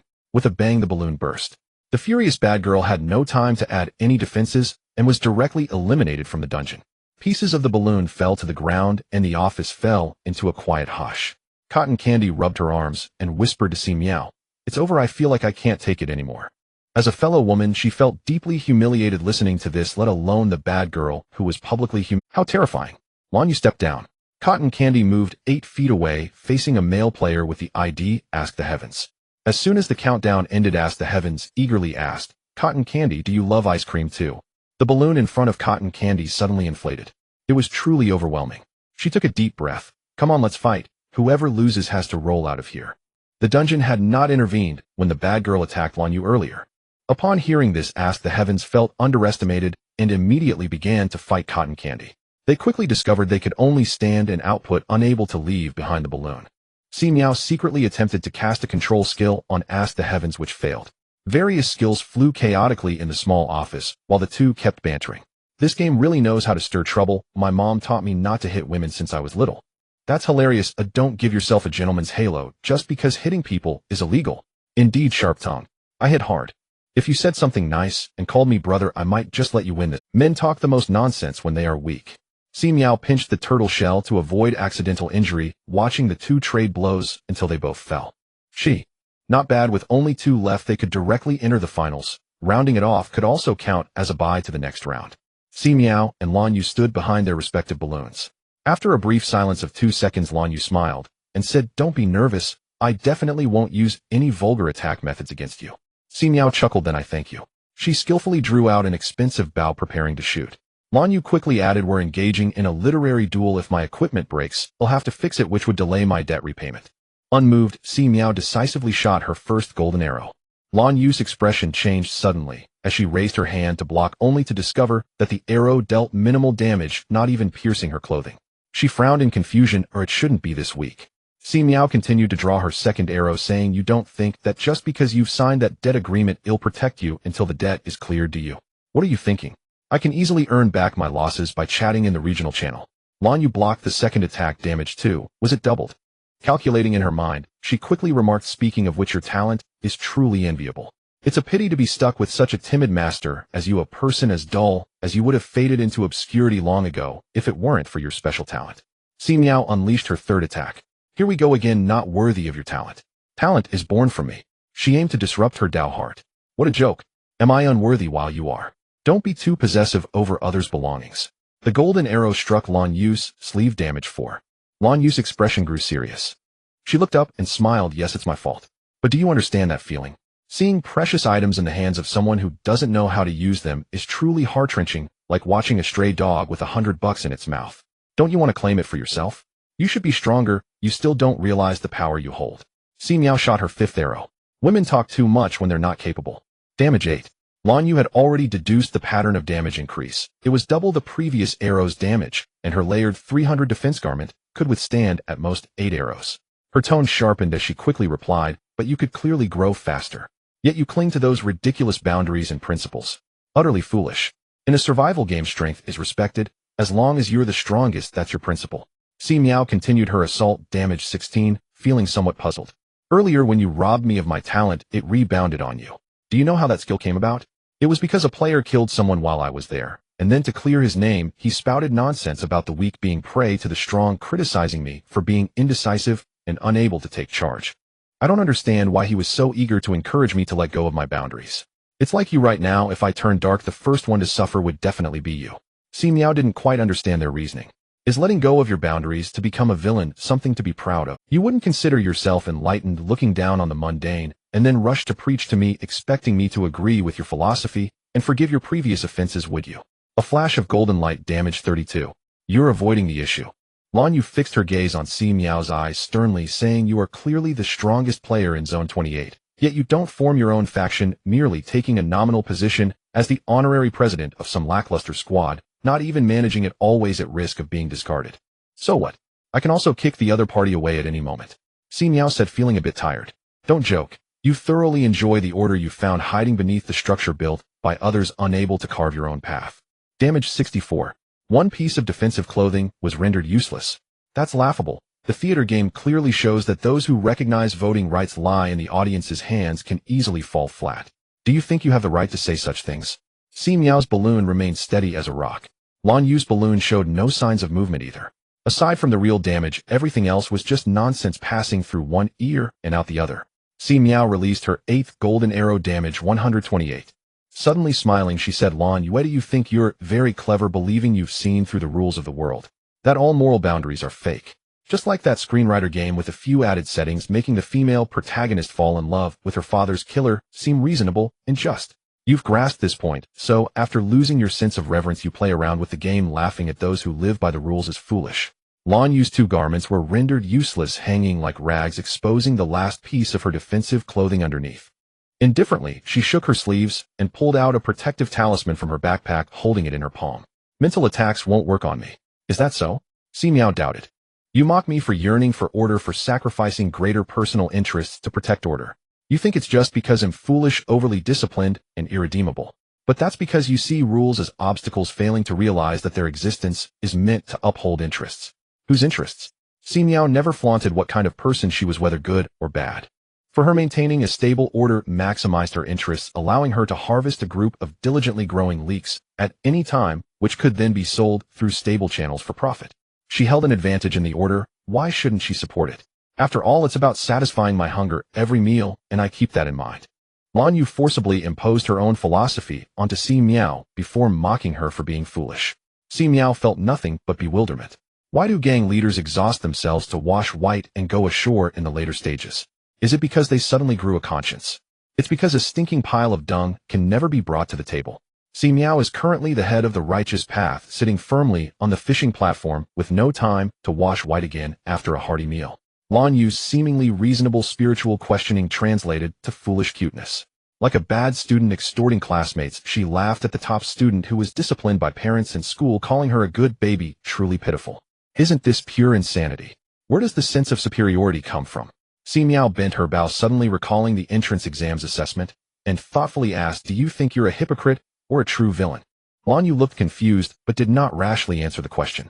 There's a saying that it's better to offend a true villain than a hypocrite because hypocrites are of a higher rank. They do bad things, and still clean up afterward looking presentable and hard to detect. But somehow people use this saying to wash white for true villains, claiming that true villains are genuine, daring to love and hate, taking action, and bearing responsibility, without the need for disguise. The two were filled with sarcasm. Lan Yu almost couldn't hold her expression. So that's where the sense of superiority comes from. That makes sense. Si Miao pressed on, continuing to strike. In that case, you are no different from that bad girl. She treats being a bad girl as a trend, while I am different from those boring good girls. You treat being a bad woman as fashionable, while I am more enlightened than those obedient good women. A flash of golden light damaged 256.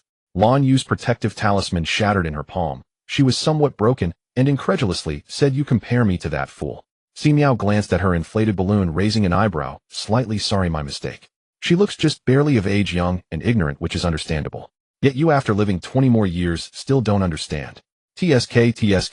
The 9th arrow arrived as promised, dealing a staggering 512 damage. The balloon exploded and Lan Yue, regaining her freedom, transformed into a wisp of blue smoke and floated to the door. Si Miao obtained the character card editor, yes, a gold card. Lan Yu cast a deep glance at Si Miao before turning away. After obtaining the photo, she rushed to the newspaper office, already brainstorming a sensational headline. Shock.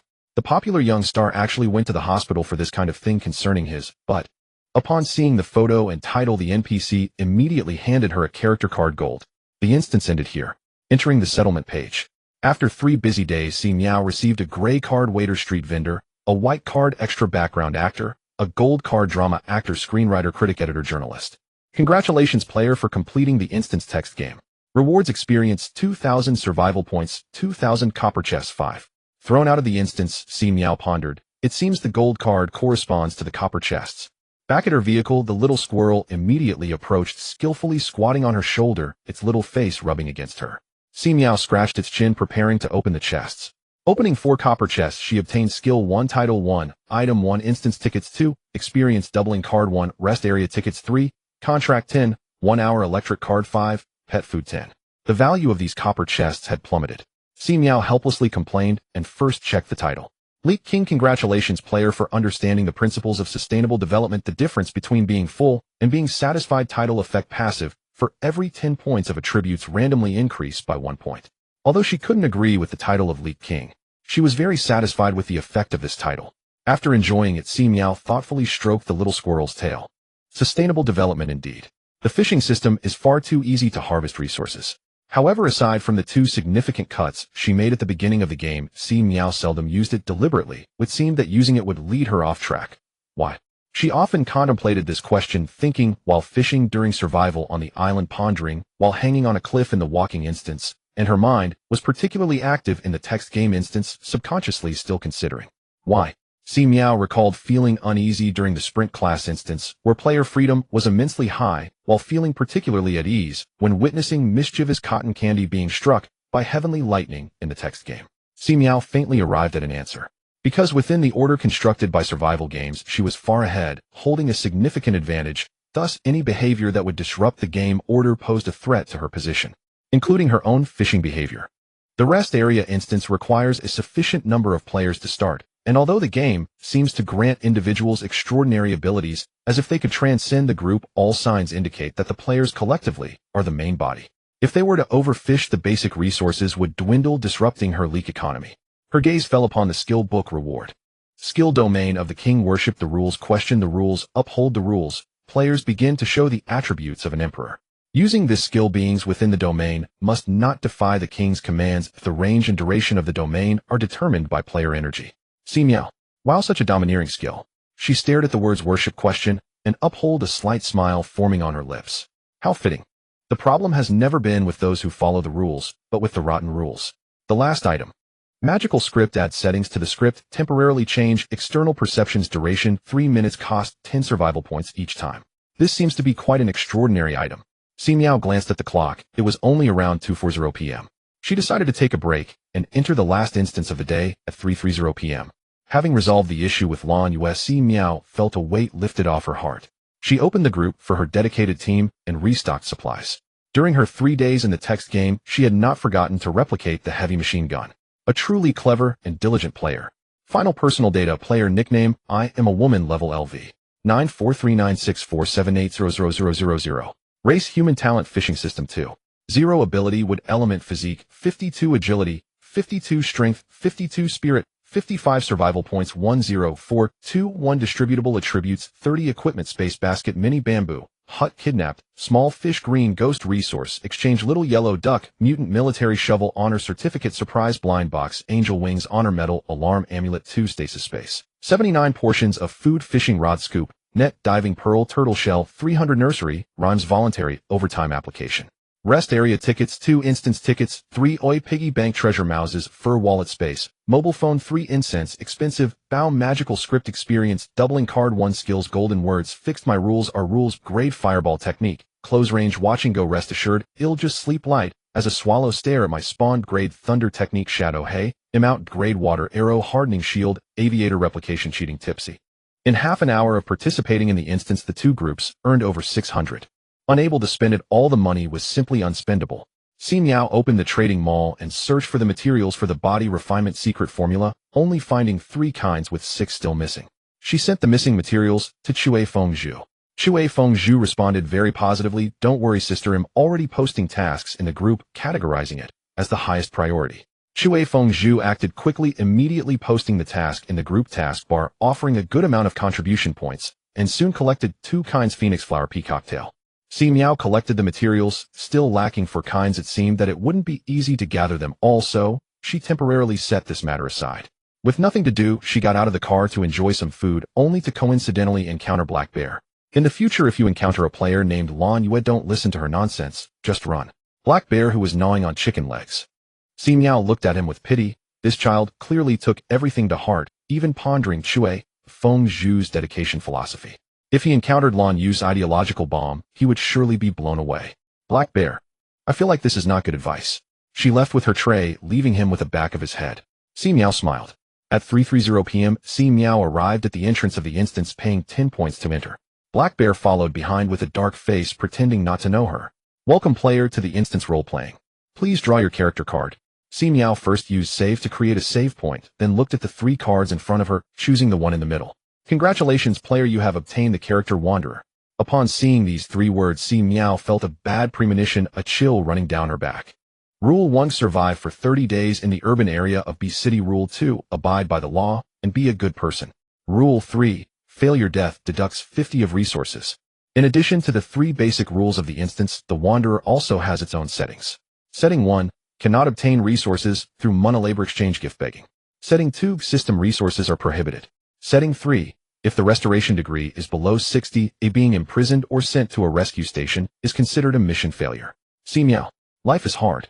Can't break the law, can't beg, can't spend money, can't trade, and even can't use labor to exchange for resources. They might as well say players should dig through trash cans.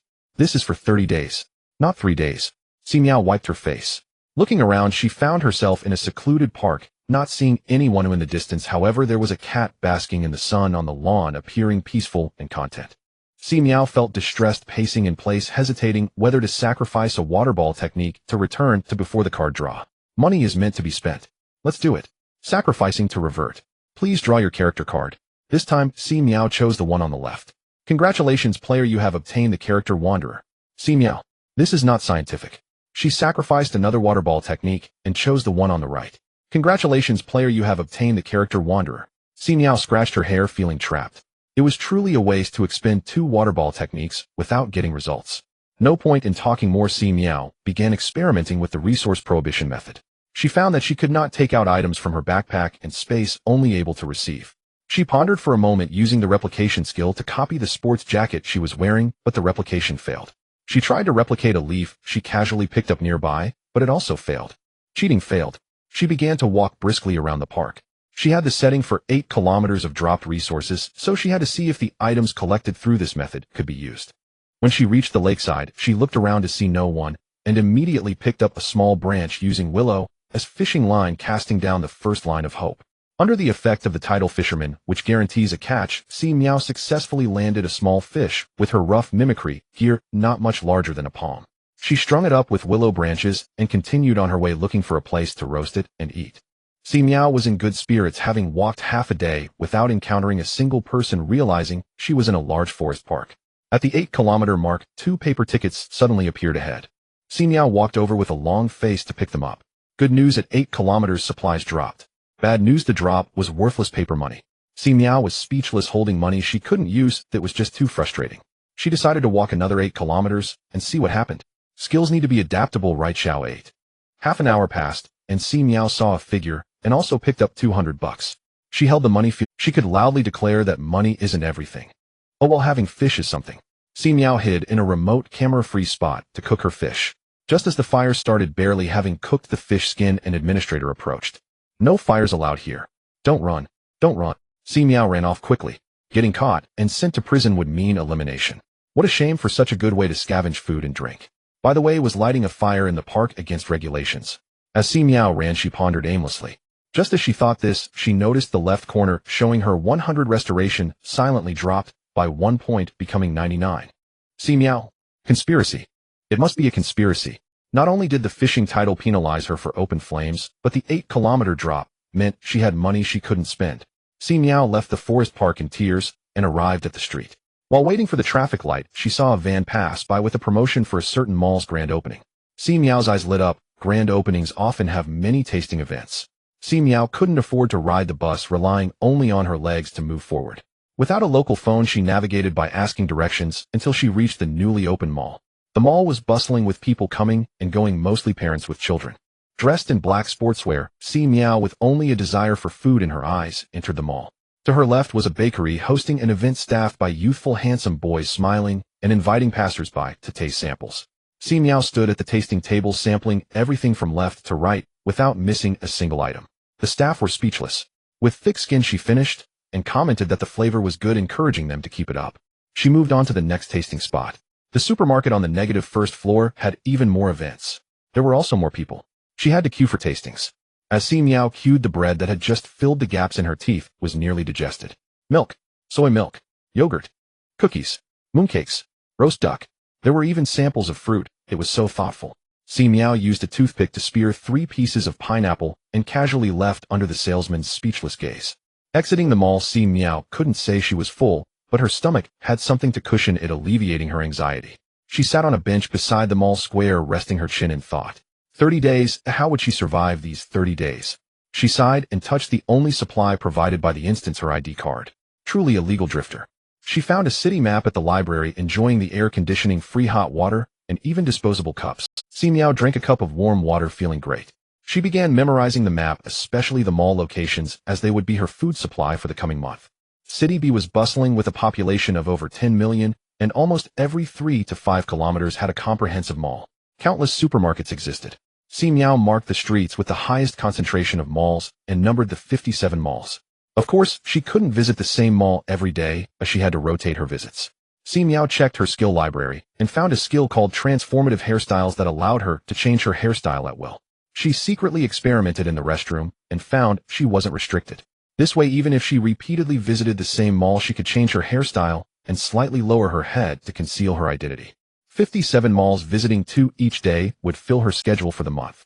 If she repeated visits to 3 malls, while it seemed life wouldn't be too hard. Si Miao suddenly felt confident about her drifter lifestyle. She took a big gulp of water, went to refill her cup, preparing to hydrate fully today.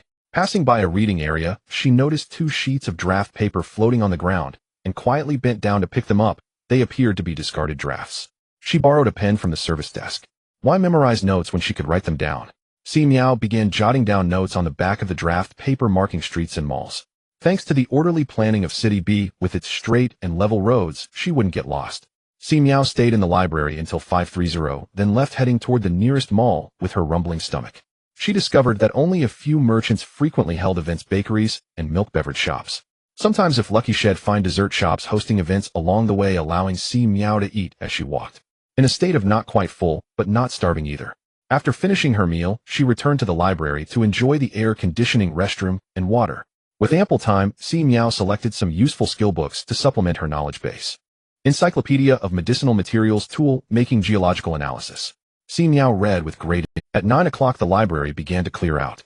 Reluctantly, Si Miao put down the book and left. It was time to consider where to spend the night. Park. Bridge underpass. Si Miao was drawn in by a delicious aroma and unconsciously walked into the outdoor food street. Exiting the food street, Si Miao followed the map to the Riverside Park, originally intending to find a nearby pavilion with a restroom to rest for the night, but she was stopped in her tracks by a free children's playground. The children's playground featured many non-powered play facilities, including a mushroom-shaped slide, which one could access via staircase, and a winding glass walkway leading into the mushroom's interior, where one could slide down from 5 differently shaped slides. Si Miao noticed many parents accompanying their little ones as they climbed the mushroom house to slide down. The interior space of the mushroom house seemed quite ample, and she pretended to follow behind a few children to blend in with the adults. Upon climbing up, she realized it was a great place to shelter from the wind and rain. It was on the second floor, offering a certain degree of privacy. Si Miao decided to spend the night there. She descended the staircase and waited in the corner for the children to disperse. Life in the big city is good, sitting alone in a corner, while others think you are just lost in thought, showing respect and understanding. At midnight, Si Miao, having taken care of her personal hygiene at a nearby public restroom, climbed to the second floor of the mushroom house, removing her jacket to use as a pillow. While at the supermarket, she came across someone else's discarded shopping receipt dated May 5th. The weather was warming, but the nights were still rather chilly. However, Si Miao was robust, strong as an ox, and felt no fear. She lay on the floor examining her skill set, trying to find useful abilities. Originally, her wood-based ability was excellent for nurturing fruits, but Si Miao had secretly picked some spoiled strawberries from a trash bin at a fruit store at night, extracted the seeds to nurture them. The good news was that the strawberries had grown. The bad news was that eating them felt like consuming air, providing no sense of fullness nor quenching her thirst. However, fate had not completely abandoned her. Si Miao discovered an interesting skill in her skill set. A short nap will suffice. Effect: closing your eyes for 3 seconds allows your body to recover to peak condition, usable once a day. This skill could be used when on the verge of starvation. It wasn't automatic healing, but using it once a day was more than sufficient. There was no threat to her life. Si Miao felt that she was truly clever. However, it was just past midnight, and she planned to wait until she was hungry in the evening to try it out. The matter of her food supply for the next 30 days still needed to be resolved, and Si Miao slept soundly. At 5 in the morning, she was awakened by the sound of sanitation workers sweeping the ground. Rubbing her waist, she got up and descended from the mushroom house, finding the area shrouded in mist. Feeling her rumbling stomach, she realized that the supermarket was hosting a sampling event, but she would have to wait until after 10 to partake, meaning several hours of hunger awaited her. She planned to wash her face at the public restroom, but discovered that it was locked. Was it to prevent someone from sneaking in to defecate at night? Just as she was complaining, a staff member came to unlock the door, casting a curious glance at Si Miao.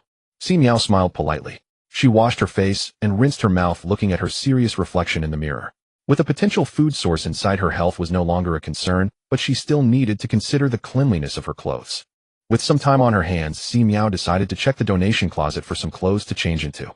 She chose a seemingly affluent neighborhood, which had access control, but Si Miao pretended to be looking for rental housing, and the security guard directed her towards the property management office. Successfully entering the community, Si Miao surveyed her surroundings, and even went to the property management office to inquire if there were any rental units available.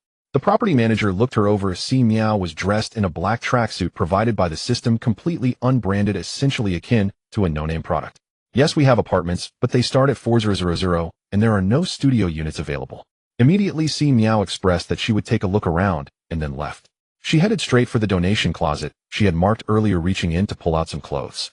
Passers-by glanced curiously at her, but everyone was busy and uninterested in engaging with a peculiar person. Si Miao had developed a thick skin, who would recognize her after exiting a dungeon.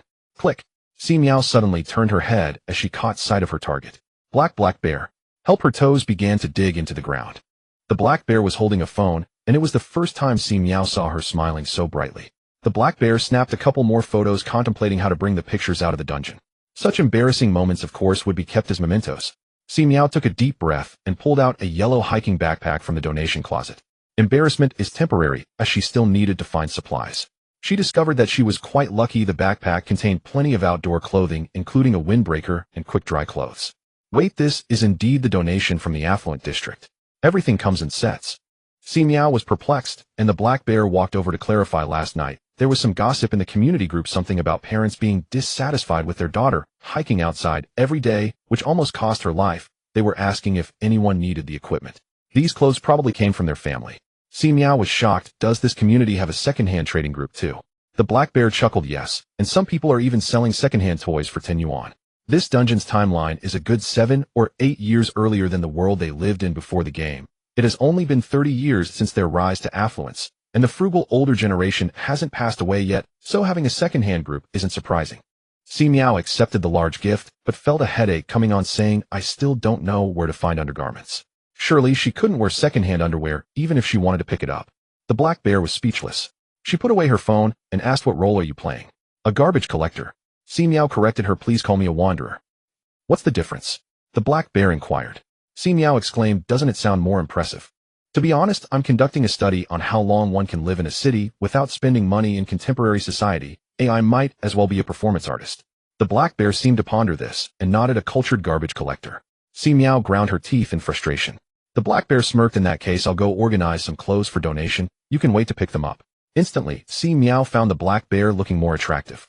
She too wanted to see if she could exploit a bug. Si Miao recalled that she had a phone capable of creating duplicates, and it worked. She mumbled to herself, pretending to take it out from her pocket, and handed to the black bear, which only contained a 2-person hiking app group. Use this to contact me. The black bear took the phone and discovered that this group could only send text messages. Voice and images could not be sent, which was horrifically simplistic. By the way, what's your role? Si Miao casually asked, tossing the backpack over her shoulder.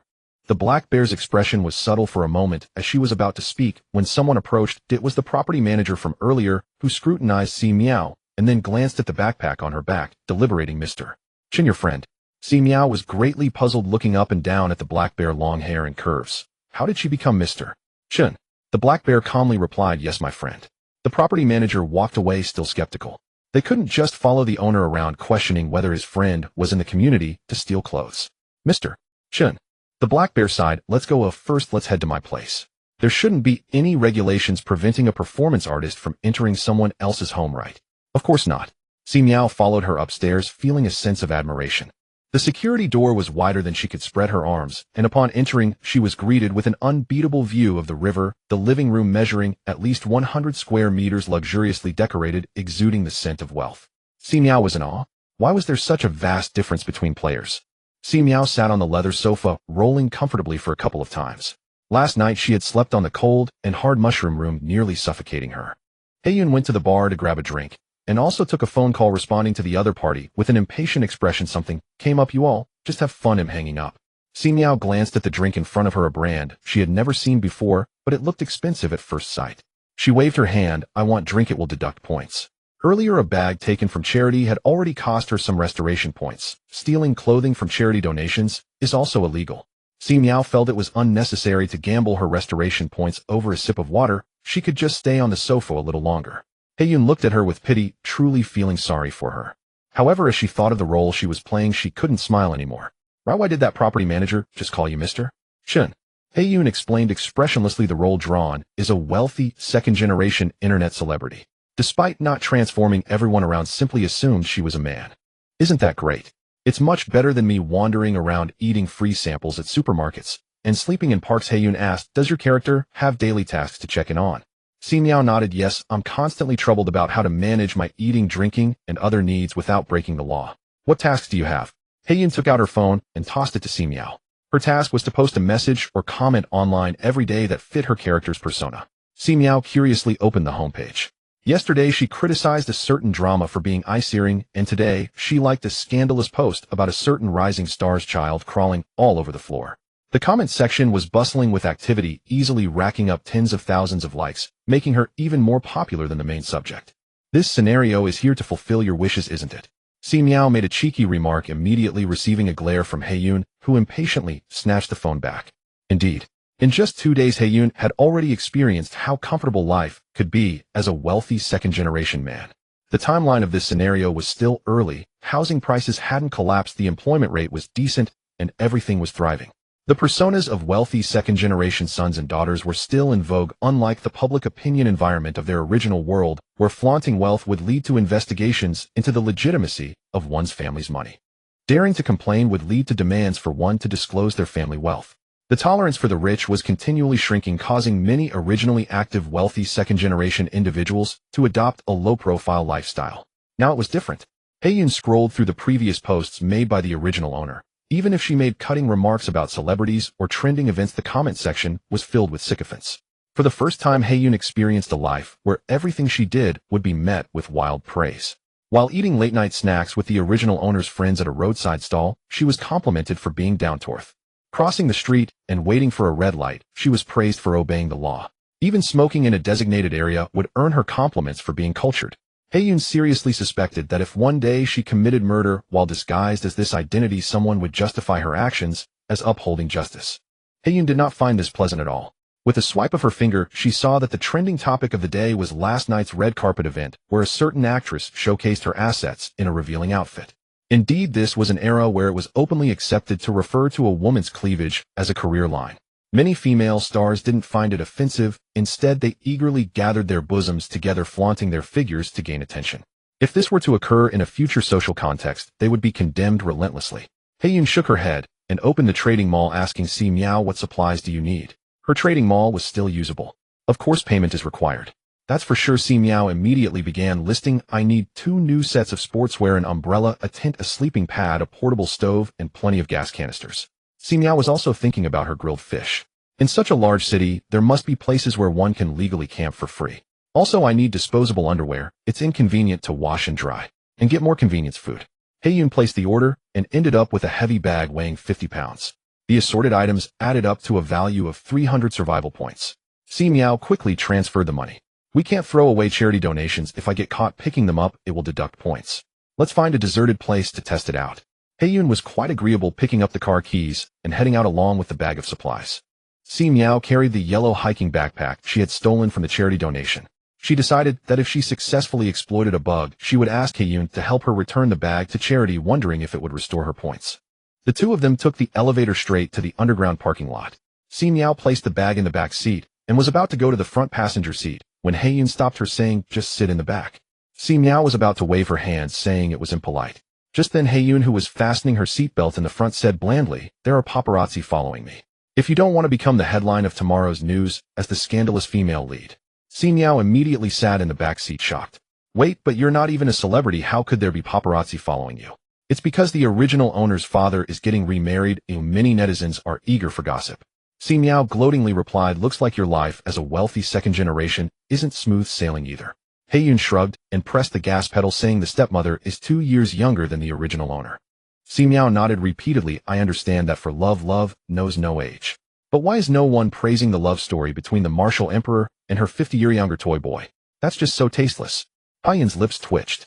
Women's mouths can be truly sharp. One day, if you're not careful, you might poison yourself just by licking your lips. "Wait, why did my restoration points get deducted?" Si Miao exclaimed in disbelief. She had originally stolen from charity and had 98 points left, but silently it changed to 97 points. What is going on? It can't be illegal to criticize, right? Si Miao was perplexed as Hae-yoon's slow voice came from the front. "Don't you know? Not wearing a seatbelt in the back seat is against the law." Si Miao. She decided to go to the library tomorrow to read law books. Truly suffering from a lack of knowledge. The eye-catching red sports car drove through the bustling streets and arrived at the foot of the forest park. Hae-yoon, carrying the large package, headed into the mountains straight to a free camping site she had found in advance, placing the items down and quietly leaving. Hae-yoon returned to the car after descending the mountain and took out the phone Si Miao had given her earlier to send a message. As Si Miao, already squatting by the lake catching fish, saw the message, she immediately wrapped up her work and headed towards the camping site with a string of small fish.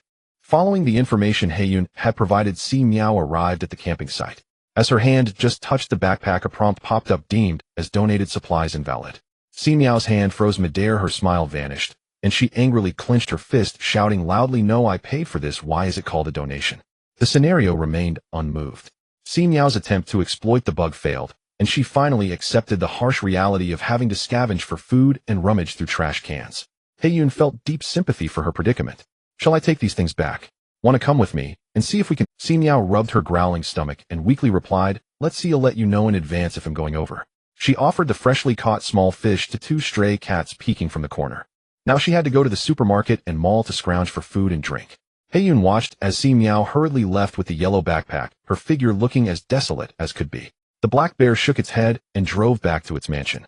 While waiting at the traffic light, it saw a cat squatting in the middle of the road motionless. With time to spare, it hurriedly got out of the car, picked up the cat, and placed it safely by the roadside before driving away. As mentioned earlier, the black bear is now an internet celebrity, easily recognizable by passersby, especially when paired with a luxury car and a cat rescue, generating a hot topic that quickly trended online. Upon returning home, the black bear's former friends teased her through messages, realizing that the internet speed was faster than her driving speed. With an expressionless face, she opened the trending topics. Waiting at the traffic light to rescue the cat took less than 10 seconds of video. The shooting angle was quite ordinary and the camera was shaky, yet the comments below were already filled with praise, using extravagant words like a fierce tiger keenly sniffing a rose.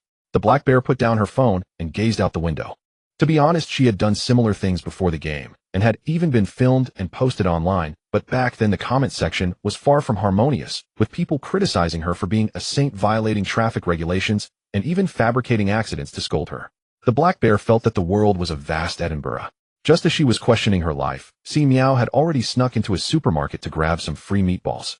Today there was a free tasting event for meatballs, and the owner was generous. As she reluctantly left the mall, she suddenly spotted several delivery riders stopping in front of a refrigerator to get water. Curiously, Si Miao approached and discovered it was a kindness refrigerator. It was equipped with a camera. Si Miao opened the refrigerator and took a bottle of mineral water, wishing a good life for good people. In the afternoon, she also checked in at the library, taking advantage of books, water, and restrooms. By 5:30 p.m., she rushed to the next Target mall, where she managed to snag some bread, yogurt, and soy milk. Si Miao thought that this amount of intake was hardly enough to offset the energy she had expended walking around. Feeling quite melancholic, she sat on a bench in the square, occasionally getting splashed by bubbles. Turning her head, she saw a row of bubble-blowing rocking chairs, a favorite among children. She opened her yellow bag and examined her clothes, having only glanced at them briefly in the morning. A yellow windbreaker, a gray windproof jacket, two quick-dry shirts, quick-dry pants, a lightweight down jacket, a sun hat, socks, and gloves. Everything looked like it was about 60% new, and Si Miao didn't mind at all. She planned to go to the black bear's house to use a washing machine and dryer, and surely a quick shower wouldn't be a problem, right? 2 hours later, after taking a shower and putting on her quickly washed clothes, Si Miao was kindly informed that homeless individuals were not allowed to stay, reluctantly leaving the warm and comfortable large room with her luggage. The black bear found it amusing to see her turning back multiple times, saying, "I'll register you at the property management entrance. Remember the password for the security door? You can come over to shower when I'm not home." Si Miao immediately grabbed her hands and exclaimed, "Good person." The black bear disdainfully shook her off. Being kicked out, Si Miao looked at the time and decided to sit in the library for another hour. While taking the elevator upstairs, she noticed a row of computers outside and quickly squeezed her way out with the crowd. Yes, the library had set up a computer reading area. The computers were connected to the internet, but could not be used for gaming. Si Miao happily sat in front of a computer and immediately saw the trending news about the black bear rescuing a cat. She blinked, then covered her mouth, twisting with laughter. No wonder when she passed by in the evening, she noticed the black bear's face was even darker. After laughing, Si Miao began to focus on serious matters. She believed that her own wisdom was limited, but the wisdom of the masses was infinite. She started a thread with the title starting with an ID card challenge to survive in B City for 30 days without spending any money. Where should I go to find free food, drinks, and accommodation? After filtering out some useless information, Si Miao found a few reliable suggestions. You can go to the Union Station, just swipe your ID card to enter. They provide a hot water lounge and restroom. 247. In B City, there's a food exhibition at the convention center for 3 days with thousands of vendors and many tasting events. You can search for free tickets online, they don't cost anything. Go to a 4S shop to inquire about buying a car. They have free snacks, and during mealtimes there might be boxed lunches. Just act a bit hopeful to make the salespeople think there's a chance. Rather than complicating things, just go to the dining area on the 3rd or 4th floor of the mall, line up at busy restaurants, and you can fill up just by showing off some snacks. Then pretend to be impatient and leave, maintaining appearances. You might as well go to Haidaleo, just sit in the waiting area, say you're waiting for a friend, and you can enjoy a variety of snacks and drinks like crispy noodles, lemon water, and sour plum soup. Si Miao felt that this could be quite feasible. As they say, the wisdom of the masses is boundless. By the way, in this season, the mango greenery on Shiming Road in B City is about to ripen. Just pick freely without being picky. You can eat until you burst. Or you could go directly to B University. The greenery around the literature department has loquats which are healthier without exhaust fumes. Si Miao thought. Enough. Ooh, I'm salivating just thinking about it. It said that you can learn things online. Si Miao took out a crumpled self-made map from her pocket and marked the locations of mangoes and loquats. They were all wild resource points.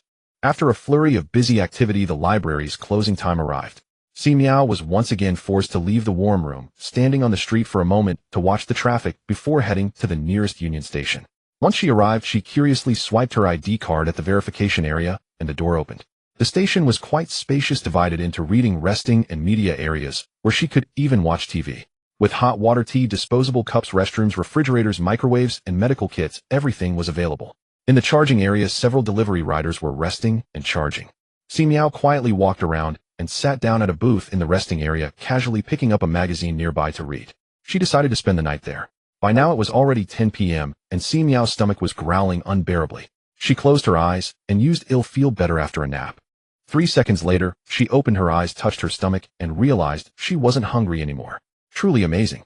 Didn't that mean she would never starve from now on? Rounding it off, it seemed she had evolved to the point of being able to forego eating altogether. 2 words out. Si Miao slept on the sofa at the guild's rest station for the night, demonstrating remarkable decorum by not lying down flat, but rather leaning awkwardly against it. Occasionally people came in and out during the night to rest. The lights remained on, only switched to night mode. Besides being not cold, it was truly not a good place to spend the night. At 6 o'clock the next morning, Si Miao discovered a disposable toothbrush and toothpaste labeled in the cupboard while using the restroom. She took a set to wash up. Although the toothpaste was as hard as the cheap hotels, having it was better than nothing. After using them, Si Miao tucked the toothbrush and the remaining half of the toothpaste into her pocket. Just as she was about to leave the guild's rest station, she saw a volunteer come in to tidy up and smiled, asking Si Miao if she needed any assistance. Those who came here to rest were either delivery riders or sanitation workers. Si Miao, being young and not looking like she had a job, was the focus of attention after sleeping the night at the station. Si Miao immediately pulled out a pre-made excuse, seriously saying, "I'm just passing through on a trip. They'll be leaving today." The volunteer appeared skeptical. Si Miao smiled politely as she left the rest station with her bag, her steps quickening. She thought to herself, "Please don't take me to a shelter. I need to avoid that." This rest station was not suitable for staying. Si Miao set off again to search for a place to spend the night. She decided to ask enthusiastic netizens online for help rallying the power of the crowd. It was still early. The library opened at 9 o'clock. Si Miao decided to first check out the so-called Mango Greenbelt on Shiming Road. She walked briskly and reached her destination in half an hour. On either side of the street stood tall mango trees, each bearing mangoes, mostly green with a few yellow. Si Miao looked up for a while, selected a shorter part of a tree, and jumped a few steps to pick a mango. A passerby exclaimed, "Wow, that little girl jumps really high." However, an ant approached Si Miao and kindly warned her, "You must be a tourist, right? These greenbelt mangoes grow by absorbing vehicle exhaust. They have excessive heavy metals and are not safe to eat." Si Miao smiled and replied, "I'm just picking a few for fun." After saying this, she jumped up and picked 3 more. How ridiculous! What heavy metals could harm a player's body? "I'm not afraid at all." She tucked the mangoes into her pocket and left Mango Street, deciding to find a secluded spot to taste them. If they were good, she would come back at midnight to pick a bag as a food reserve. She found a bench by the river, peeled the mango, chewed it, and thought, is there really any difference? Si Miao savored 4 of them, feeling satisfied, and decided to return at night for a full bag. She thought about visiting the university to check out the loquats as well. Now she was heading to the library. As Si Miao walked, she muttered, feeling an inexplicable sense of a busy schedule. She skillfully made her way to the computer reading area. The post she had published yesterday was still there, piled up like a skyscraper, with the latest replies reaching 365 layers. Si Miao didn't have time to read. She first searched for information about the food exhibition starting the next day and lasting for 3 days. Good news: tickets could be claimed for free for a limited time. Bad news: she had to fill in some information. Si Miao had an ID card, but no local phone number. She could only contact Haixiong to borrow a phone number. Haixiong, who was exercising on a treadmill at home, was puzzled. To be honest, she also wanted to experience this event. After all, her life as a rich second generation was carefree, and she didn't have to work. Haixiong gave Si Miao his phone number to claim the tickets, and got himself a new SIM card. With the tickets secured, Si Miao felt good about solving her food issues for the next 3 days. Although she could maintain her life with "I just need to sleep," the hunger was unrelenting. After using that skill last night, she woke up to a growling stomach, feeling that enduring hunger day by day was quite miserable. Being both cold and hungry made her feel that life was quite meaningless. She opened the help post and browsed the latest replies, and she indeed found some reliable suggestions. You can spend the night in the hospital's emergency waiting area. I once had a urinary tract infection and had to run to the emergency room at midnight. After taking the medicine, I couldn't urinate, but I felt my bladder was about to explode, which was very unsettling, so I stayed in the emergency waiting area to wait, sitting down to rest and sleep. No one bothered me the entire night. Upstairs, I have a feeling that the newly built Women and Children's Hospital in B City has excellent facilities. My sister-in-law gave birth before, and I waited all night in the waiting area outside the delivery room. I lay down for a bit when I got tired and no one would chase me away. You can totally go to the delivery room entrance, remember the name of a patient, the display screen at the entrance has labels, and then you can wait.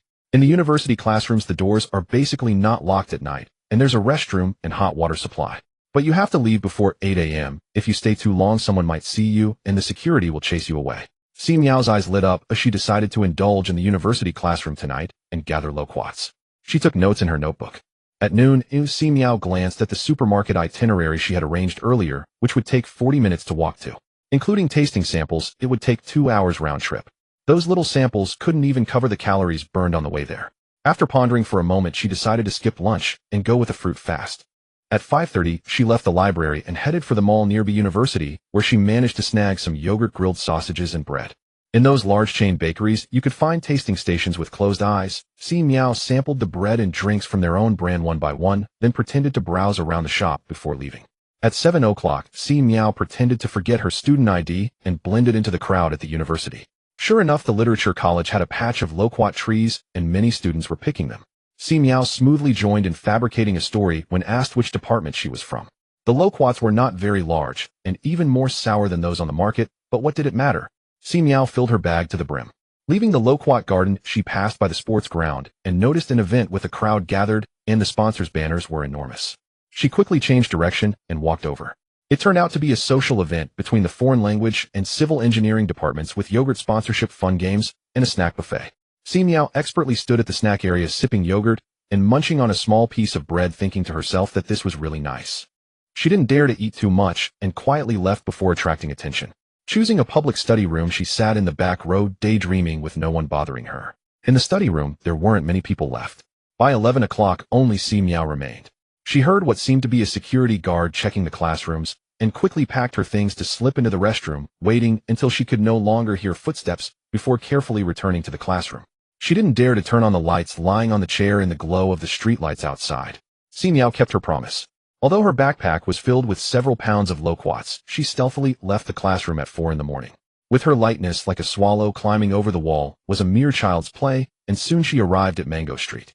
At this time, the sky had not yet brightened, and the street was empty with only the occasional vehicle passing by and large cockroaches crawling out from the manhole covers.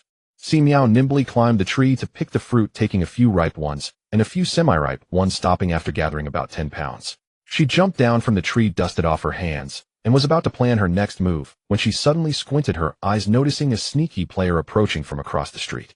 Although the other party wore a mask, Si Miao immediately spotted the ID above their head. The two exchanged glances across the street, and the other person's loquat fell from their arms, rolling to the side. Chui Fengzhu. What was this? I've seen my family. Chui Fengzhu picked up the loquat and rushed across the street, as if about to throw herself into Si Miao's arms. What happened to you? Si Miao's eyes sparkled with curiosity. Chui Fengzhu wiped her tears, glanced around, and noticed a surveillance camera at a nearby store. She immediately lowered her hat and whispered to Si Miao, "Let's find a safe place." Half an hour later, the two squatted inside an unfinished building, staring at each other. Chui Fengzhu pulled out a few loquats from her pocket and began to devour them. "Sis, did you get an identity that shouldn't be seen?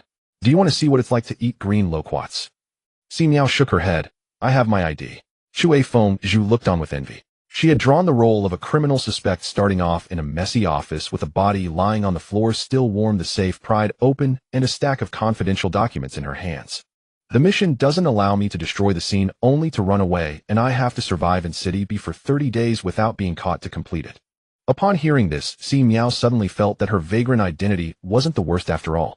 At least she wasn't wanted, able to go in and out of public places openly, and even borrow books from the library. On the other hand, Chui Fengzhu not only had to avoid pursuit and surveillance, but her phone ID was completely useless. Si Miao cast a sympathetic glance, and then added, "I even ran into He Xiong. She's now a wealthy second-generation internet celebrity, Mr. Chun. A guy." Chui Fengzhu was taken aback. Si Miao nodded. "Yes, a guy." Chui Fengzhu slapped her thigh, causing several loquats to fall, Haha, this mission involves Enyang people. If she hadn't been confronted by me in the group before, she might have accepted it all thinking she was super safe. Now, however, Chui Feng Zhu relished the thought. That person is typical of wanting to be an emperor, not considering the power in her hands, but the difficulties ahead, worrying about how many troublemakers want to harm her. Haha, I hope this identity can cure her bad habits. If she ends up understanding the life of a rich young master, that would be a complete failure. Si Miao couldn't help but chuckle. She coughed and said, I still need to go over there to take a shower. Upon hearing this, Chui Fengzhu immediately became serious. What wrong does she have? The world is at fault. Every day telling us how hard and exhausting it is to be an emperor, diligently governing the world, without even taking a look at the beautiful mountains and rivers, always alone with troublemakers wanting to harm them, and no one around is sincere. Huh. Silly child, you believe that. Si Miao admired her ability to change faces so quickly. However, living in this unfinished building seemed quite nice. No one disturbed them. Si Miao decided she could spend the night here in the future. She surveyed the room's layout, preparing to find a cozy spot, but unexpectedly triggered an 8-kilometer drop, and $200 appeared in front of her. Si Miao felt complicated. Picking up the money felt uncomfortable, but not picking it up felt even worse. Just as she was about to bend down, a hand suddenly rushed over and quickly snatched the $200. Chui Fengzhu held the money with sparkling eyes. Wow, I found $200. Si Miao. She crossed her arms and glared at her. Chui Fengzhu felt a chill down her back and immediately changed her tune. Sis, what skill do you have that's so magical, even dropping coins? How about I exchange 1 survival point for 1? Although Chui Fengzhu had the identity of a suspect and couldn't walk openly, she could still buy from small stores or roadside stalls that had no surveillance.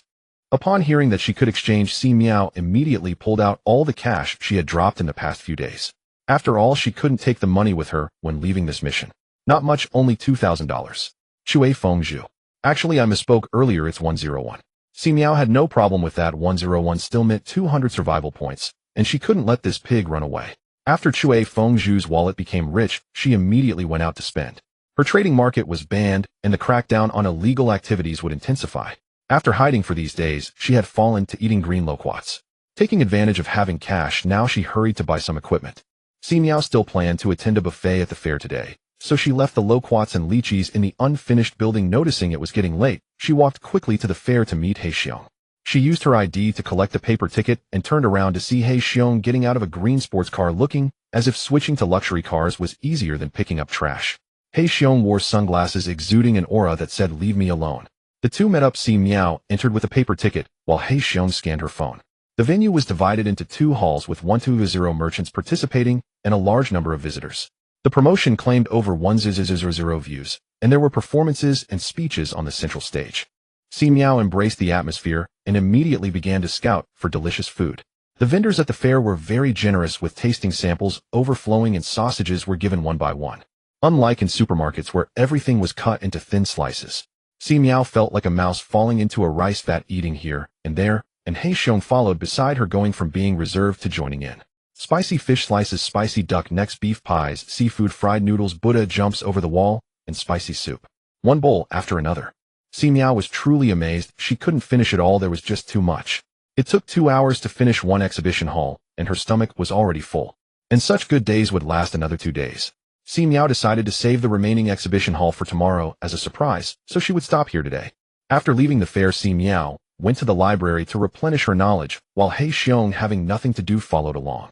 He Xiong drove, and this time Si Miao didn't forget to buckle her seatbelt immediately. By the way, I met Chui Fengzhu in the morning. She has the suspect script and is currently hiding everywhere. She is probably hiding in that unfinished building eating steamed buns. He Xiong raised an eyebrow slightly. Si Miao swore she saw the corners of He Xiong's mouth lift. As the car passed through a traffic light intersection, Si Miao noticed the lively entrance of the school nearby, filled with little children wearing red scarves. Suddenly she squinted her eyes. She spotted someone familiar. It was Aunt Pang, and Aunt Pang was wearing a red scarf and carrying a large backpack, looking completely out of place as she walked into the school gate. She even bent down to swipe her face at the entrance, yet no one around found it strange. Si Miao, what's wrong? Hai He, seeing Si Miao leaning against the window, asked curiously. Si Miao in a daze replied, "This scenario is quite interesting."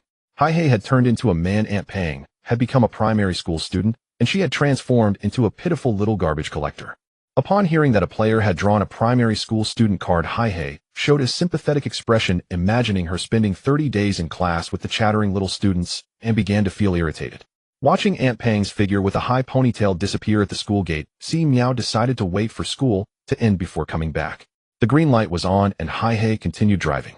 Si Miao rested her chin on her hand in the back seat, lost in thought for a moment before suddenly realizing something. During her middle school years, due to family changes and lacking a guardian, she was sent out of an orphanage. Suddenly changing to a different living environment was quite uncomfortable for her, and she often fantasized about running away from home to become a free-spirited vagrant child. Si Miao covered her face. It's just a game. Don't take it so seriously. Hai drove back to the community. Si Miao took a shower, and when she came out with her hair dried, she saw Hai fully armed casually asking about the location of the unfinished building. Si Miao twitched her mouth as if enjoying the excitement of the wind-blowing pig. Hai didn't drive, wearing sunglasses and a mask, and together they left the community, meeting on another street, then took a taxi to the vicinity of the unfinished building. Si Miao fastened her seatbelt. Strange, why can I hitch a ride, but not stay over? Do you think I should adjust my schedule, reverse my day and night, sleep at your place during the day and roam the streets at night? Hai, preoccupied with the excitement, casually replied, do as you wish. After all, she currently owned several luxurious houses, which she couldn't possibly live in all. 20 minutes later, the two arrived at the unfinished building. Si Miao looked up and immediately spotted the wind-blowing pig peeking from the 11th floor. She probably thought the sound of the car was someone coming to capture her. Si Miao and Hai exchanged glances, and the unfinished building had no elevator, but the height of the 11th floor was nothing for their current physique, and the wind-blowing pig had gone on a big shopping spree that morning with 2,200 yuan, buying a gas canister, drinking water pots and pans, condiments, rice and noodles, a tent, a sleeping mat, an inflatable sofa, a small dining table, and disposable tableware. It looked quite impressive. Si Miao smelled something delicious from the 8th floor. When she went up to take a look, she saw dumplings cooking in a pot. The wind-blowing pig had changed into black sportswear, her hair dry, and upon seeing Hai, she cheerfully approached, saying, "Rich lady, no rich brother robbery." Hai pushed her away, glancing around the unfurnished room that lacked doors and windows, and clicked her tongue, feeling sorry. Wind-blowing pig, gritting her teeth. Si Miao ignored the little skirmish between the two, and went next door to grab the loquats and mangoes she had left there in the morning. Hai curiously tried too, and said, average. Si Miao shared one of her phones with the wind-blowing pig, now forming a triangular stable structure for their walking app group. The large dumplings in the pot were also ready. Without a refrigerator, she boiled the entire pack, resulting in a pot full of over 30 plump dumplings. Si Miao and Hai unceremoniously went over to take half, mainly because they found the wind-blowing pig's gritted teeth expression quite amusing. Although Si Miao couldn't eat them, she could store them in her space. With a serious expression, she said, these dumplings were personally cooked by the group leader, who risks their life. How precious, how worthy of collection. Wind-blowing pig. The three sat in the windowless room. Hey Hai, can I borrow your phone for a bit? Wind-blowing pig rubbed her hands, wanting to check the current developments in the case. Normally murder cases attract. Hai, thinking of the dumplings, tossed her phone to her. Wind-blowing pig opened the webpage and was about to search when her gaze suddenly fixed, and she spoke loudly and clearly. Young Master Fu Hai appeared at the B City Food Expo eating at a buffet. Suspected of planning to enter the catering industry. Hai almost choked on her saliva. Si Miao was already laughing heartily beside her. Ha ha ha, buffet. The news headline featured Hai's image from the food expo that morning, along with a side profile of her holding a bowl of spicy soup, looking quite satisfied. In the background was a passerby in black clothing, just a silhouette, but Si Miao was sure it was her. And why does it show on the news with player IDs above their heads? This is way too invasive, ha ha. Wind-blowing pig burst into laughter like a fool. Hai, with a dark expression, snatched the phone back. Hey, I'm done laughing. I still have business to attend to. Wind-blowing pig retrieved her phone and quickly searched for the company name from the day of the incident. The case was still under investigation, only revealing the identity of the deceased, a textile factory owner, without disclosing anything else. Wind-blowing pig attempted a different approach. Do you think if I solved the case I could clear my suspicious identity early? Si Miao curiously asked. How are you sure you're not the murderer? Wind-blowing pig shrugged. It's obvious the scenario wouldn't help the evildoer letting the real culprit go. The scenario also has moral assessments, okay? Upon hearing this, Si Miao found it quite reasonable. Just as she was about to speak, she saw Hai suddenly stand up and walk to the window, placing her hand over her eyes to look out. What's wrong? Si Miao and Wind-blowing pig moved closer, especially Wind-blowing pig, anxiously fearing it was someone coming for her. Hai pointed at the black and white blob moving quickly below and hesitantly said, is that a giant panda? Where? Si Miao widened her eyes. It seems so, and it even has a player ID above its head. Wind-blowing pig clutched her hair, letting out a wail of existential doubt. Some were rich kids, some were national treasure pandas, and she was left with a script of a street rat. What is she planning to do? To mix into the city and find a job? The unfinished building they were in was on the outskirts of the city, adjacent to a forest park, which in turn bordered the Yuangling mountain range. As newcomers, they were still unsure if there were wild, giant pandas deep within the Yuangling mountain range. Perhaps their stares were too intense. Perhaps the giant panda player had some skill. The 3 humans and 1 bear locked eyes in the air. Si Miao recognized the ID on the giant pandas, had an old acquaintance who at a critical moment had vomited and had diarrhea with the original name, Kaida Kojiao. Si Miao's expression mirrored constipation. A few minutes later, the 3 humans and 1 bear gathered on the first floor. Kaida Kojiao, seeing that I was a woman, was extremely happy, making cheerful sounds. Si Miao dug in her ears, unable to understand. She pulled out a phone and invited Kaida Kojiao to join the group chat. Kaida Kojiao carefully tapped the keyboard with her large paws. The side quest of Kai's foot picking is to obtain the official status in City B. Upon seeing this, she felt a wave of darkness before her eyes and wanted to give up, but the good news is that her identity has its advantages. She is a national treasure panda. Unfamiliar with this disguise, she had to roll and crawl for 3 or 4 days from the Yuanling mountain range to reach the city border. It was not an easy journey. However, during her 3 days of travel, she had already formulated a preliminary plan. There is a distinction even among national treasures. In order to secure better breeding conditions in the future, I have decided to become an internet celebrity giant panda. Kai's footpicking triumphantly typed this line. She prepared to swagger into the city, refusing human assistance, weaving through the streets and alleys, becoming a scenic sight and boosting her popularity.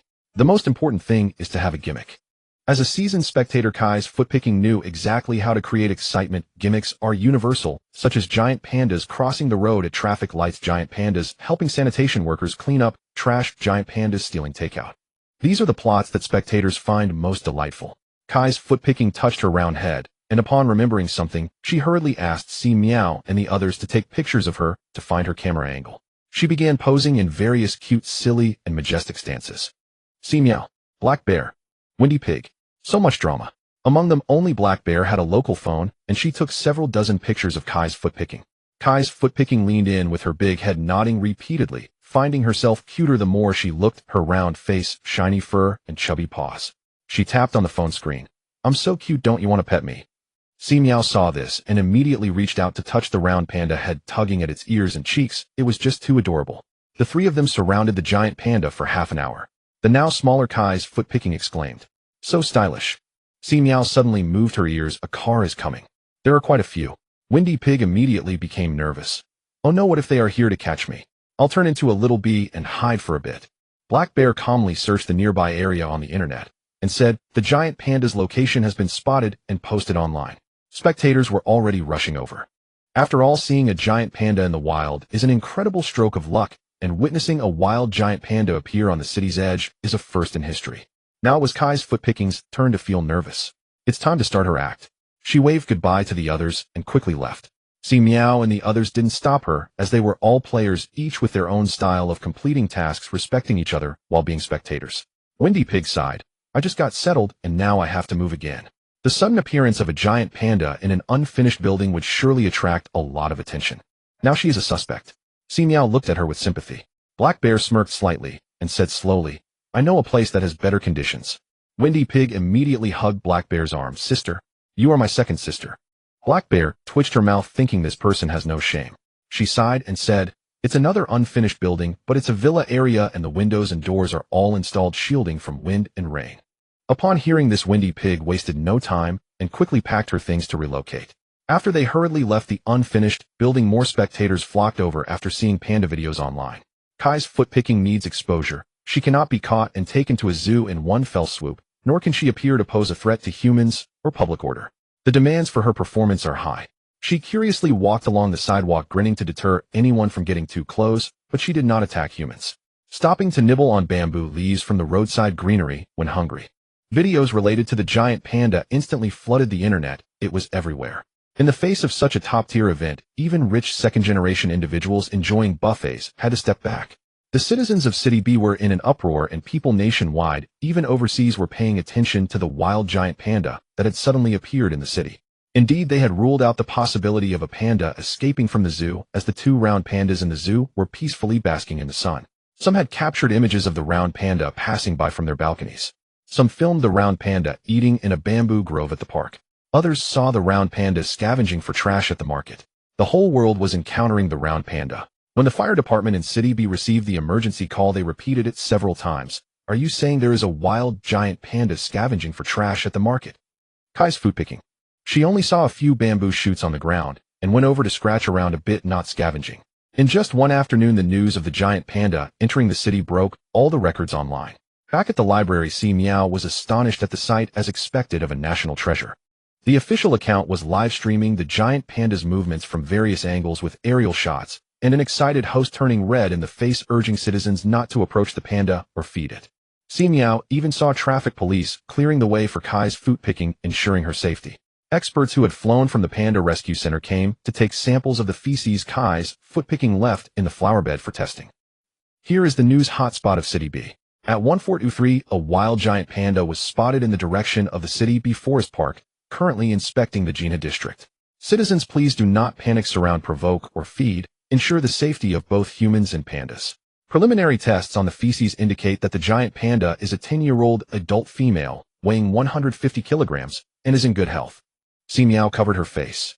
A 300-pound black and white chubby. The instigator Kai's food picking felt her scalp tingle, glancing around, at least hundreds of phones and cameras pointed at her, clicking and recording, with several drones flying overhead. The spectators behind the barricades included those taking pictures from balconies, on cars, and even climbing trees. If it weren't for her thick fur, her toes would have been exposed. She gritted her teeth and continued to patrol according to the script. Finally, she arrived at a traffic light intersection. It was her first time crossing, and the onlookers were anxious. Traffic police attempted to stop her, while the fire department behind them threw bamboo shoots, apples, and carrots to entice her back. But Kai's foot picking was unmoved as she stood at the roadside, patiently waiting for the traffic light. When the green light turned on, she pretended to look around, swaying her behind as she crossed the crosswalk. Driver stopped by traffic police. I dare not move. I simply cannot move. The first gimmick emerged. Kai's foot picking adeptly controlled the situation. After crossing the road, she did not add to anyone's workload, but instead chose a tall banyan tree, climbing it gracefully amid the crowd's gasps. Nestled on a branch that would be difficult to sedate and remove overnight, she fell asleep, utterly exhausted. Si Miao, who watched the live broadcast, remarked, "Being a giant panda really comes with perks." Hundreds of people surrounded her, hesitant to take any harsh measures. If it had been a wild boar entering the city, they would have already pressed down with several anti-explosion shields. The comment section and bullet screens were very lively. Meme images were flying everywhere, from pandas scavenging garbage, pandas pooping, pandas waiting at traffic lights, pandas crossing the road, and pandas growing in trees. Everyone was very excited. Such a cute round panda, even the most indifferent person cannot help but smile, and even those burdened with extra work would sigh that it is indeed a sweet trouble. After all, this is something that can be bragged about for a lifetime. Si Miao watched the antics of the vegetable seller while not forgetting to squat at the elementary school gate before school. The plump ant came out with a school bag, chatting and laughing with her little friends. Upon seeing Si Miao standing among the parents, her steps paused slightly, and a hint of shyness and embarrassment flashed across her face. She said goodbye to her deskmate, loosening her red scarf as she walked away. Si Miao watched her transform from an elementary student into a fierce ant, her aura changing instantly. The plump ant folded the red scarf and tucked it into her pocket, patting it as she smiled, and explained it's a prop given by the quest. When I wear the red scarf, the locals will think I am an elementary student. Si Miao nodded, agreeing. Let's go, I know a great beef noodle shop nearby. The plump ant felt awkward standing at the school gate, eagerly inviting Si Miao to dinner. Si Miao, it hurts. 10 minutes later, she sat in the beef noodle shop, watching the plump ant eat heartily across from her, struggling to maintain her facial expression as her saliva nearly overflowed. Upon hearing Si Miao's identity as a drifter, the plump ant showed sympathy and then unhesitatingly finished Si Miao's bowl of beef noodles. When the plump ant was not wearing the red scarf, she was just an adult in the outside world with no other restrictions. Therefore, she had rented a hotel for a few days, and as for the money, she secretly exchanged for some gold. Her task was to attend school for 30 days and achieve first place in the exams at the end of the month. Oh, and she had the weekends. Who would be envious but not say it? At that moment, the television in the noodle shop started playing news, coincidentally broadcasting a segment about wild giant pandas entering the city. Photos of the giant pandas appeared on the screen. The plump ant was eating noodles and found it curious that wild giant pandas had entered the city. B City was similar to the Shenzhen of their previous world, a coastal city, and the original Ling mountain range was just a small mountain range. How could there be wild giant pandas? Her geography was not good, don't fool her. The plump ant curiously looked up at the television and nearly choked. It was likely because the giant panda's head was adorned with the player's ID. Yes, this miraculous ID was not hidden behind an anonymous card, it was simply everywhere, and there was no privacy among players. Si Miao chuckled as she handed a tissue to the plump ant. The plump ant came to her senses and said speechlessly, "No wonder there are wild giant pandas." It turned out to be a player in disguise. What is she trying to achieve with such fanfare? Si Miao suppressed her laughter and explained, mixing and boosting her fame. The plump ant nodded. She had recently been reading popular science books at school. For adult wild giant pandas that were rescued, they were usually released back into the forest after being cared for. If they refused to leave, they could even be sedated and taken deep into the mountains, which definitely required some effort. Otherwise, one might wake up and find themselves airdropped back into the deep mountains, returning to square one overnight. Actually, the simplest way to complete the vegetable seller's task was to sustain a serious injury that would take a year and a half to recover from, which was not too difficult. But how to put it, the identity of a giant panda was simply too rare. Even farting and pooping would earn one accolades for being an adorable species. If one didn't put in some effort, it would feel like a wasted opportunity. Upon leaving the noodle shop, the two had nothing to do and went to watch where the giant panda was sleeping. They were joined by a crowd of onlookers who hurried to the scene upon hearing news. The vegetable seller chose a big tree by the riverside park as the area was wide and did not obstruct traffic, showing great consideration. She hung plumply on a branch partially hidden among the leaves. 100 meters around the tree was cordoned off with police tape, and a large number of firefighters, armed police, and ambulances arrived to maintain order. There was also a truck delivering fresh bamboo leaves, carrots, and apples. A group of uniformed personnel gathered under the tree discussing how to get the giant panda down and how to arrange things afterward. Drones from the television station circled above the tree, trying to find a good vantage point. The scene was packed, more bustling than a Lunar New Year market. People stood on cars' flower beds and even climbed trees, each holding up their phones with excitement. Is it hungry? Even the heavens have gone to pick up trash. Find a way to feed it something, it's driving me crazy. Everyone. This is the giant panda live streaming room. Did you see that white fluff up in the tree? Si Miao looked at the suddenly activated live broadcast beside her and moved aside. So many people. She looked at the lively scene where everyone was pulled into a wonderful atmosphere, witnessing an intriguing event worth discussing, not feeling tired after squatting for several hours. Loving to watch the excitement is human nature. Si Miao and the plump ant watched the crowd for half an hour until the excitement dispersed. Si Miao went to the library to go online, and upon hearing this, the plump ant decided to go to the library to do her homework. As for the black bear, it was summoned by the original owner's father in the afternoon to build a bond with its stepmother. Si Miao stayed at the library until closing time before leaving. She returned to her newly relocated mansion, a half-finished building. Upon hearing this, the plump ant decided to join in on the excitement, since there was no school tomorrow. The half-finished mansion was situated on a hillside a bit far away. The plump ant took a taxi while Si Miao hitched a ride. The wind-blowing pig, who was cooking a midnight snack, became alert upon hearing the sound of the car, hiding in the shadows and peeking out. Seeing Si Miao and another player get out, it finally breathed a sigh of relief and returned to cooking snail noodles. Si Miao wrinkled her nose, somewhat speechless. "Aren't you a suspect? Why are you still cooking snail noodles? Afraid others won't find you? You don't understand, sometimes I just crave this flavor. If I don't satisfy that urge, I feel too miserable." "No need to feel that way, you already are quite miserable." The plump ant had long been in the wind-blowing pig's dedicated group. Due to her high level, she was a key focus for the wind-blowing pig. Now that she saw the real person, she was incredibly warm and hospitable. "Would you like to eat something? Don't be polite." The plump ant waved her hand and said, "No, your life isn't easy." This half-finished mansion was still a well-decorated one with doors and windows, tiled floors and walls, and plastered surfaces. However, it lacked water, electricity, and a bathroom. The wind-blowing pig had previously lived in a drafty, unfinished building, so the current conditions were already quite good. She invited the two to sit on an inflatable sofa while she sat at the tent entrance. "So how is the plan for the vegetable seller giant panda debut going?" The wind-blowing pig, being offline all afternoon, was truly cut off from the world and had been thinking about this matter. Si Miao summarized the situation for her. Upon hearing it, the wind-blowing pig felt envious. Others received scripts of charm, while she got what? Wasn't it just a period of being obsessed with detective novels and fantasizing about being a suspect engaging in a battle of wits with detectives? The wind-blowing pig was aggrieved, but upon hearing that the plump ant was going to elementary school, her heart felt slightly balanced. The three chatted for an hour. The plump ant returned to the big hotel, while Si Miao and the wind-blowing pig stayed in the unfinished building. When the wind-blowing pig went to prepare equipment in the morning, she got Si Miao an inflatable mattress and a colorful blanket that could be bought for 10 yuan at a street vendor. Si Miao tried lying on the bed with the blanket, but the quest indicated a violation of lodging rules. She helplessly got up, scavenged a few pieces of cardboard to lie on, and this time the quest was quiet as a chicken. It seemed that she wouldn't need to hide anymore. This unfinished building was her true home. But can 2,000 yuan really last long? The wind-blowing pig raised her eyebrows in delight upon hearing this. Of course it requires skills.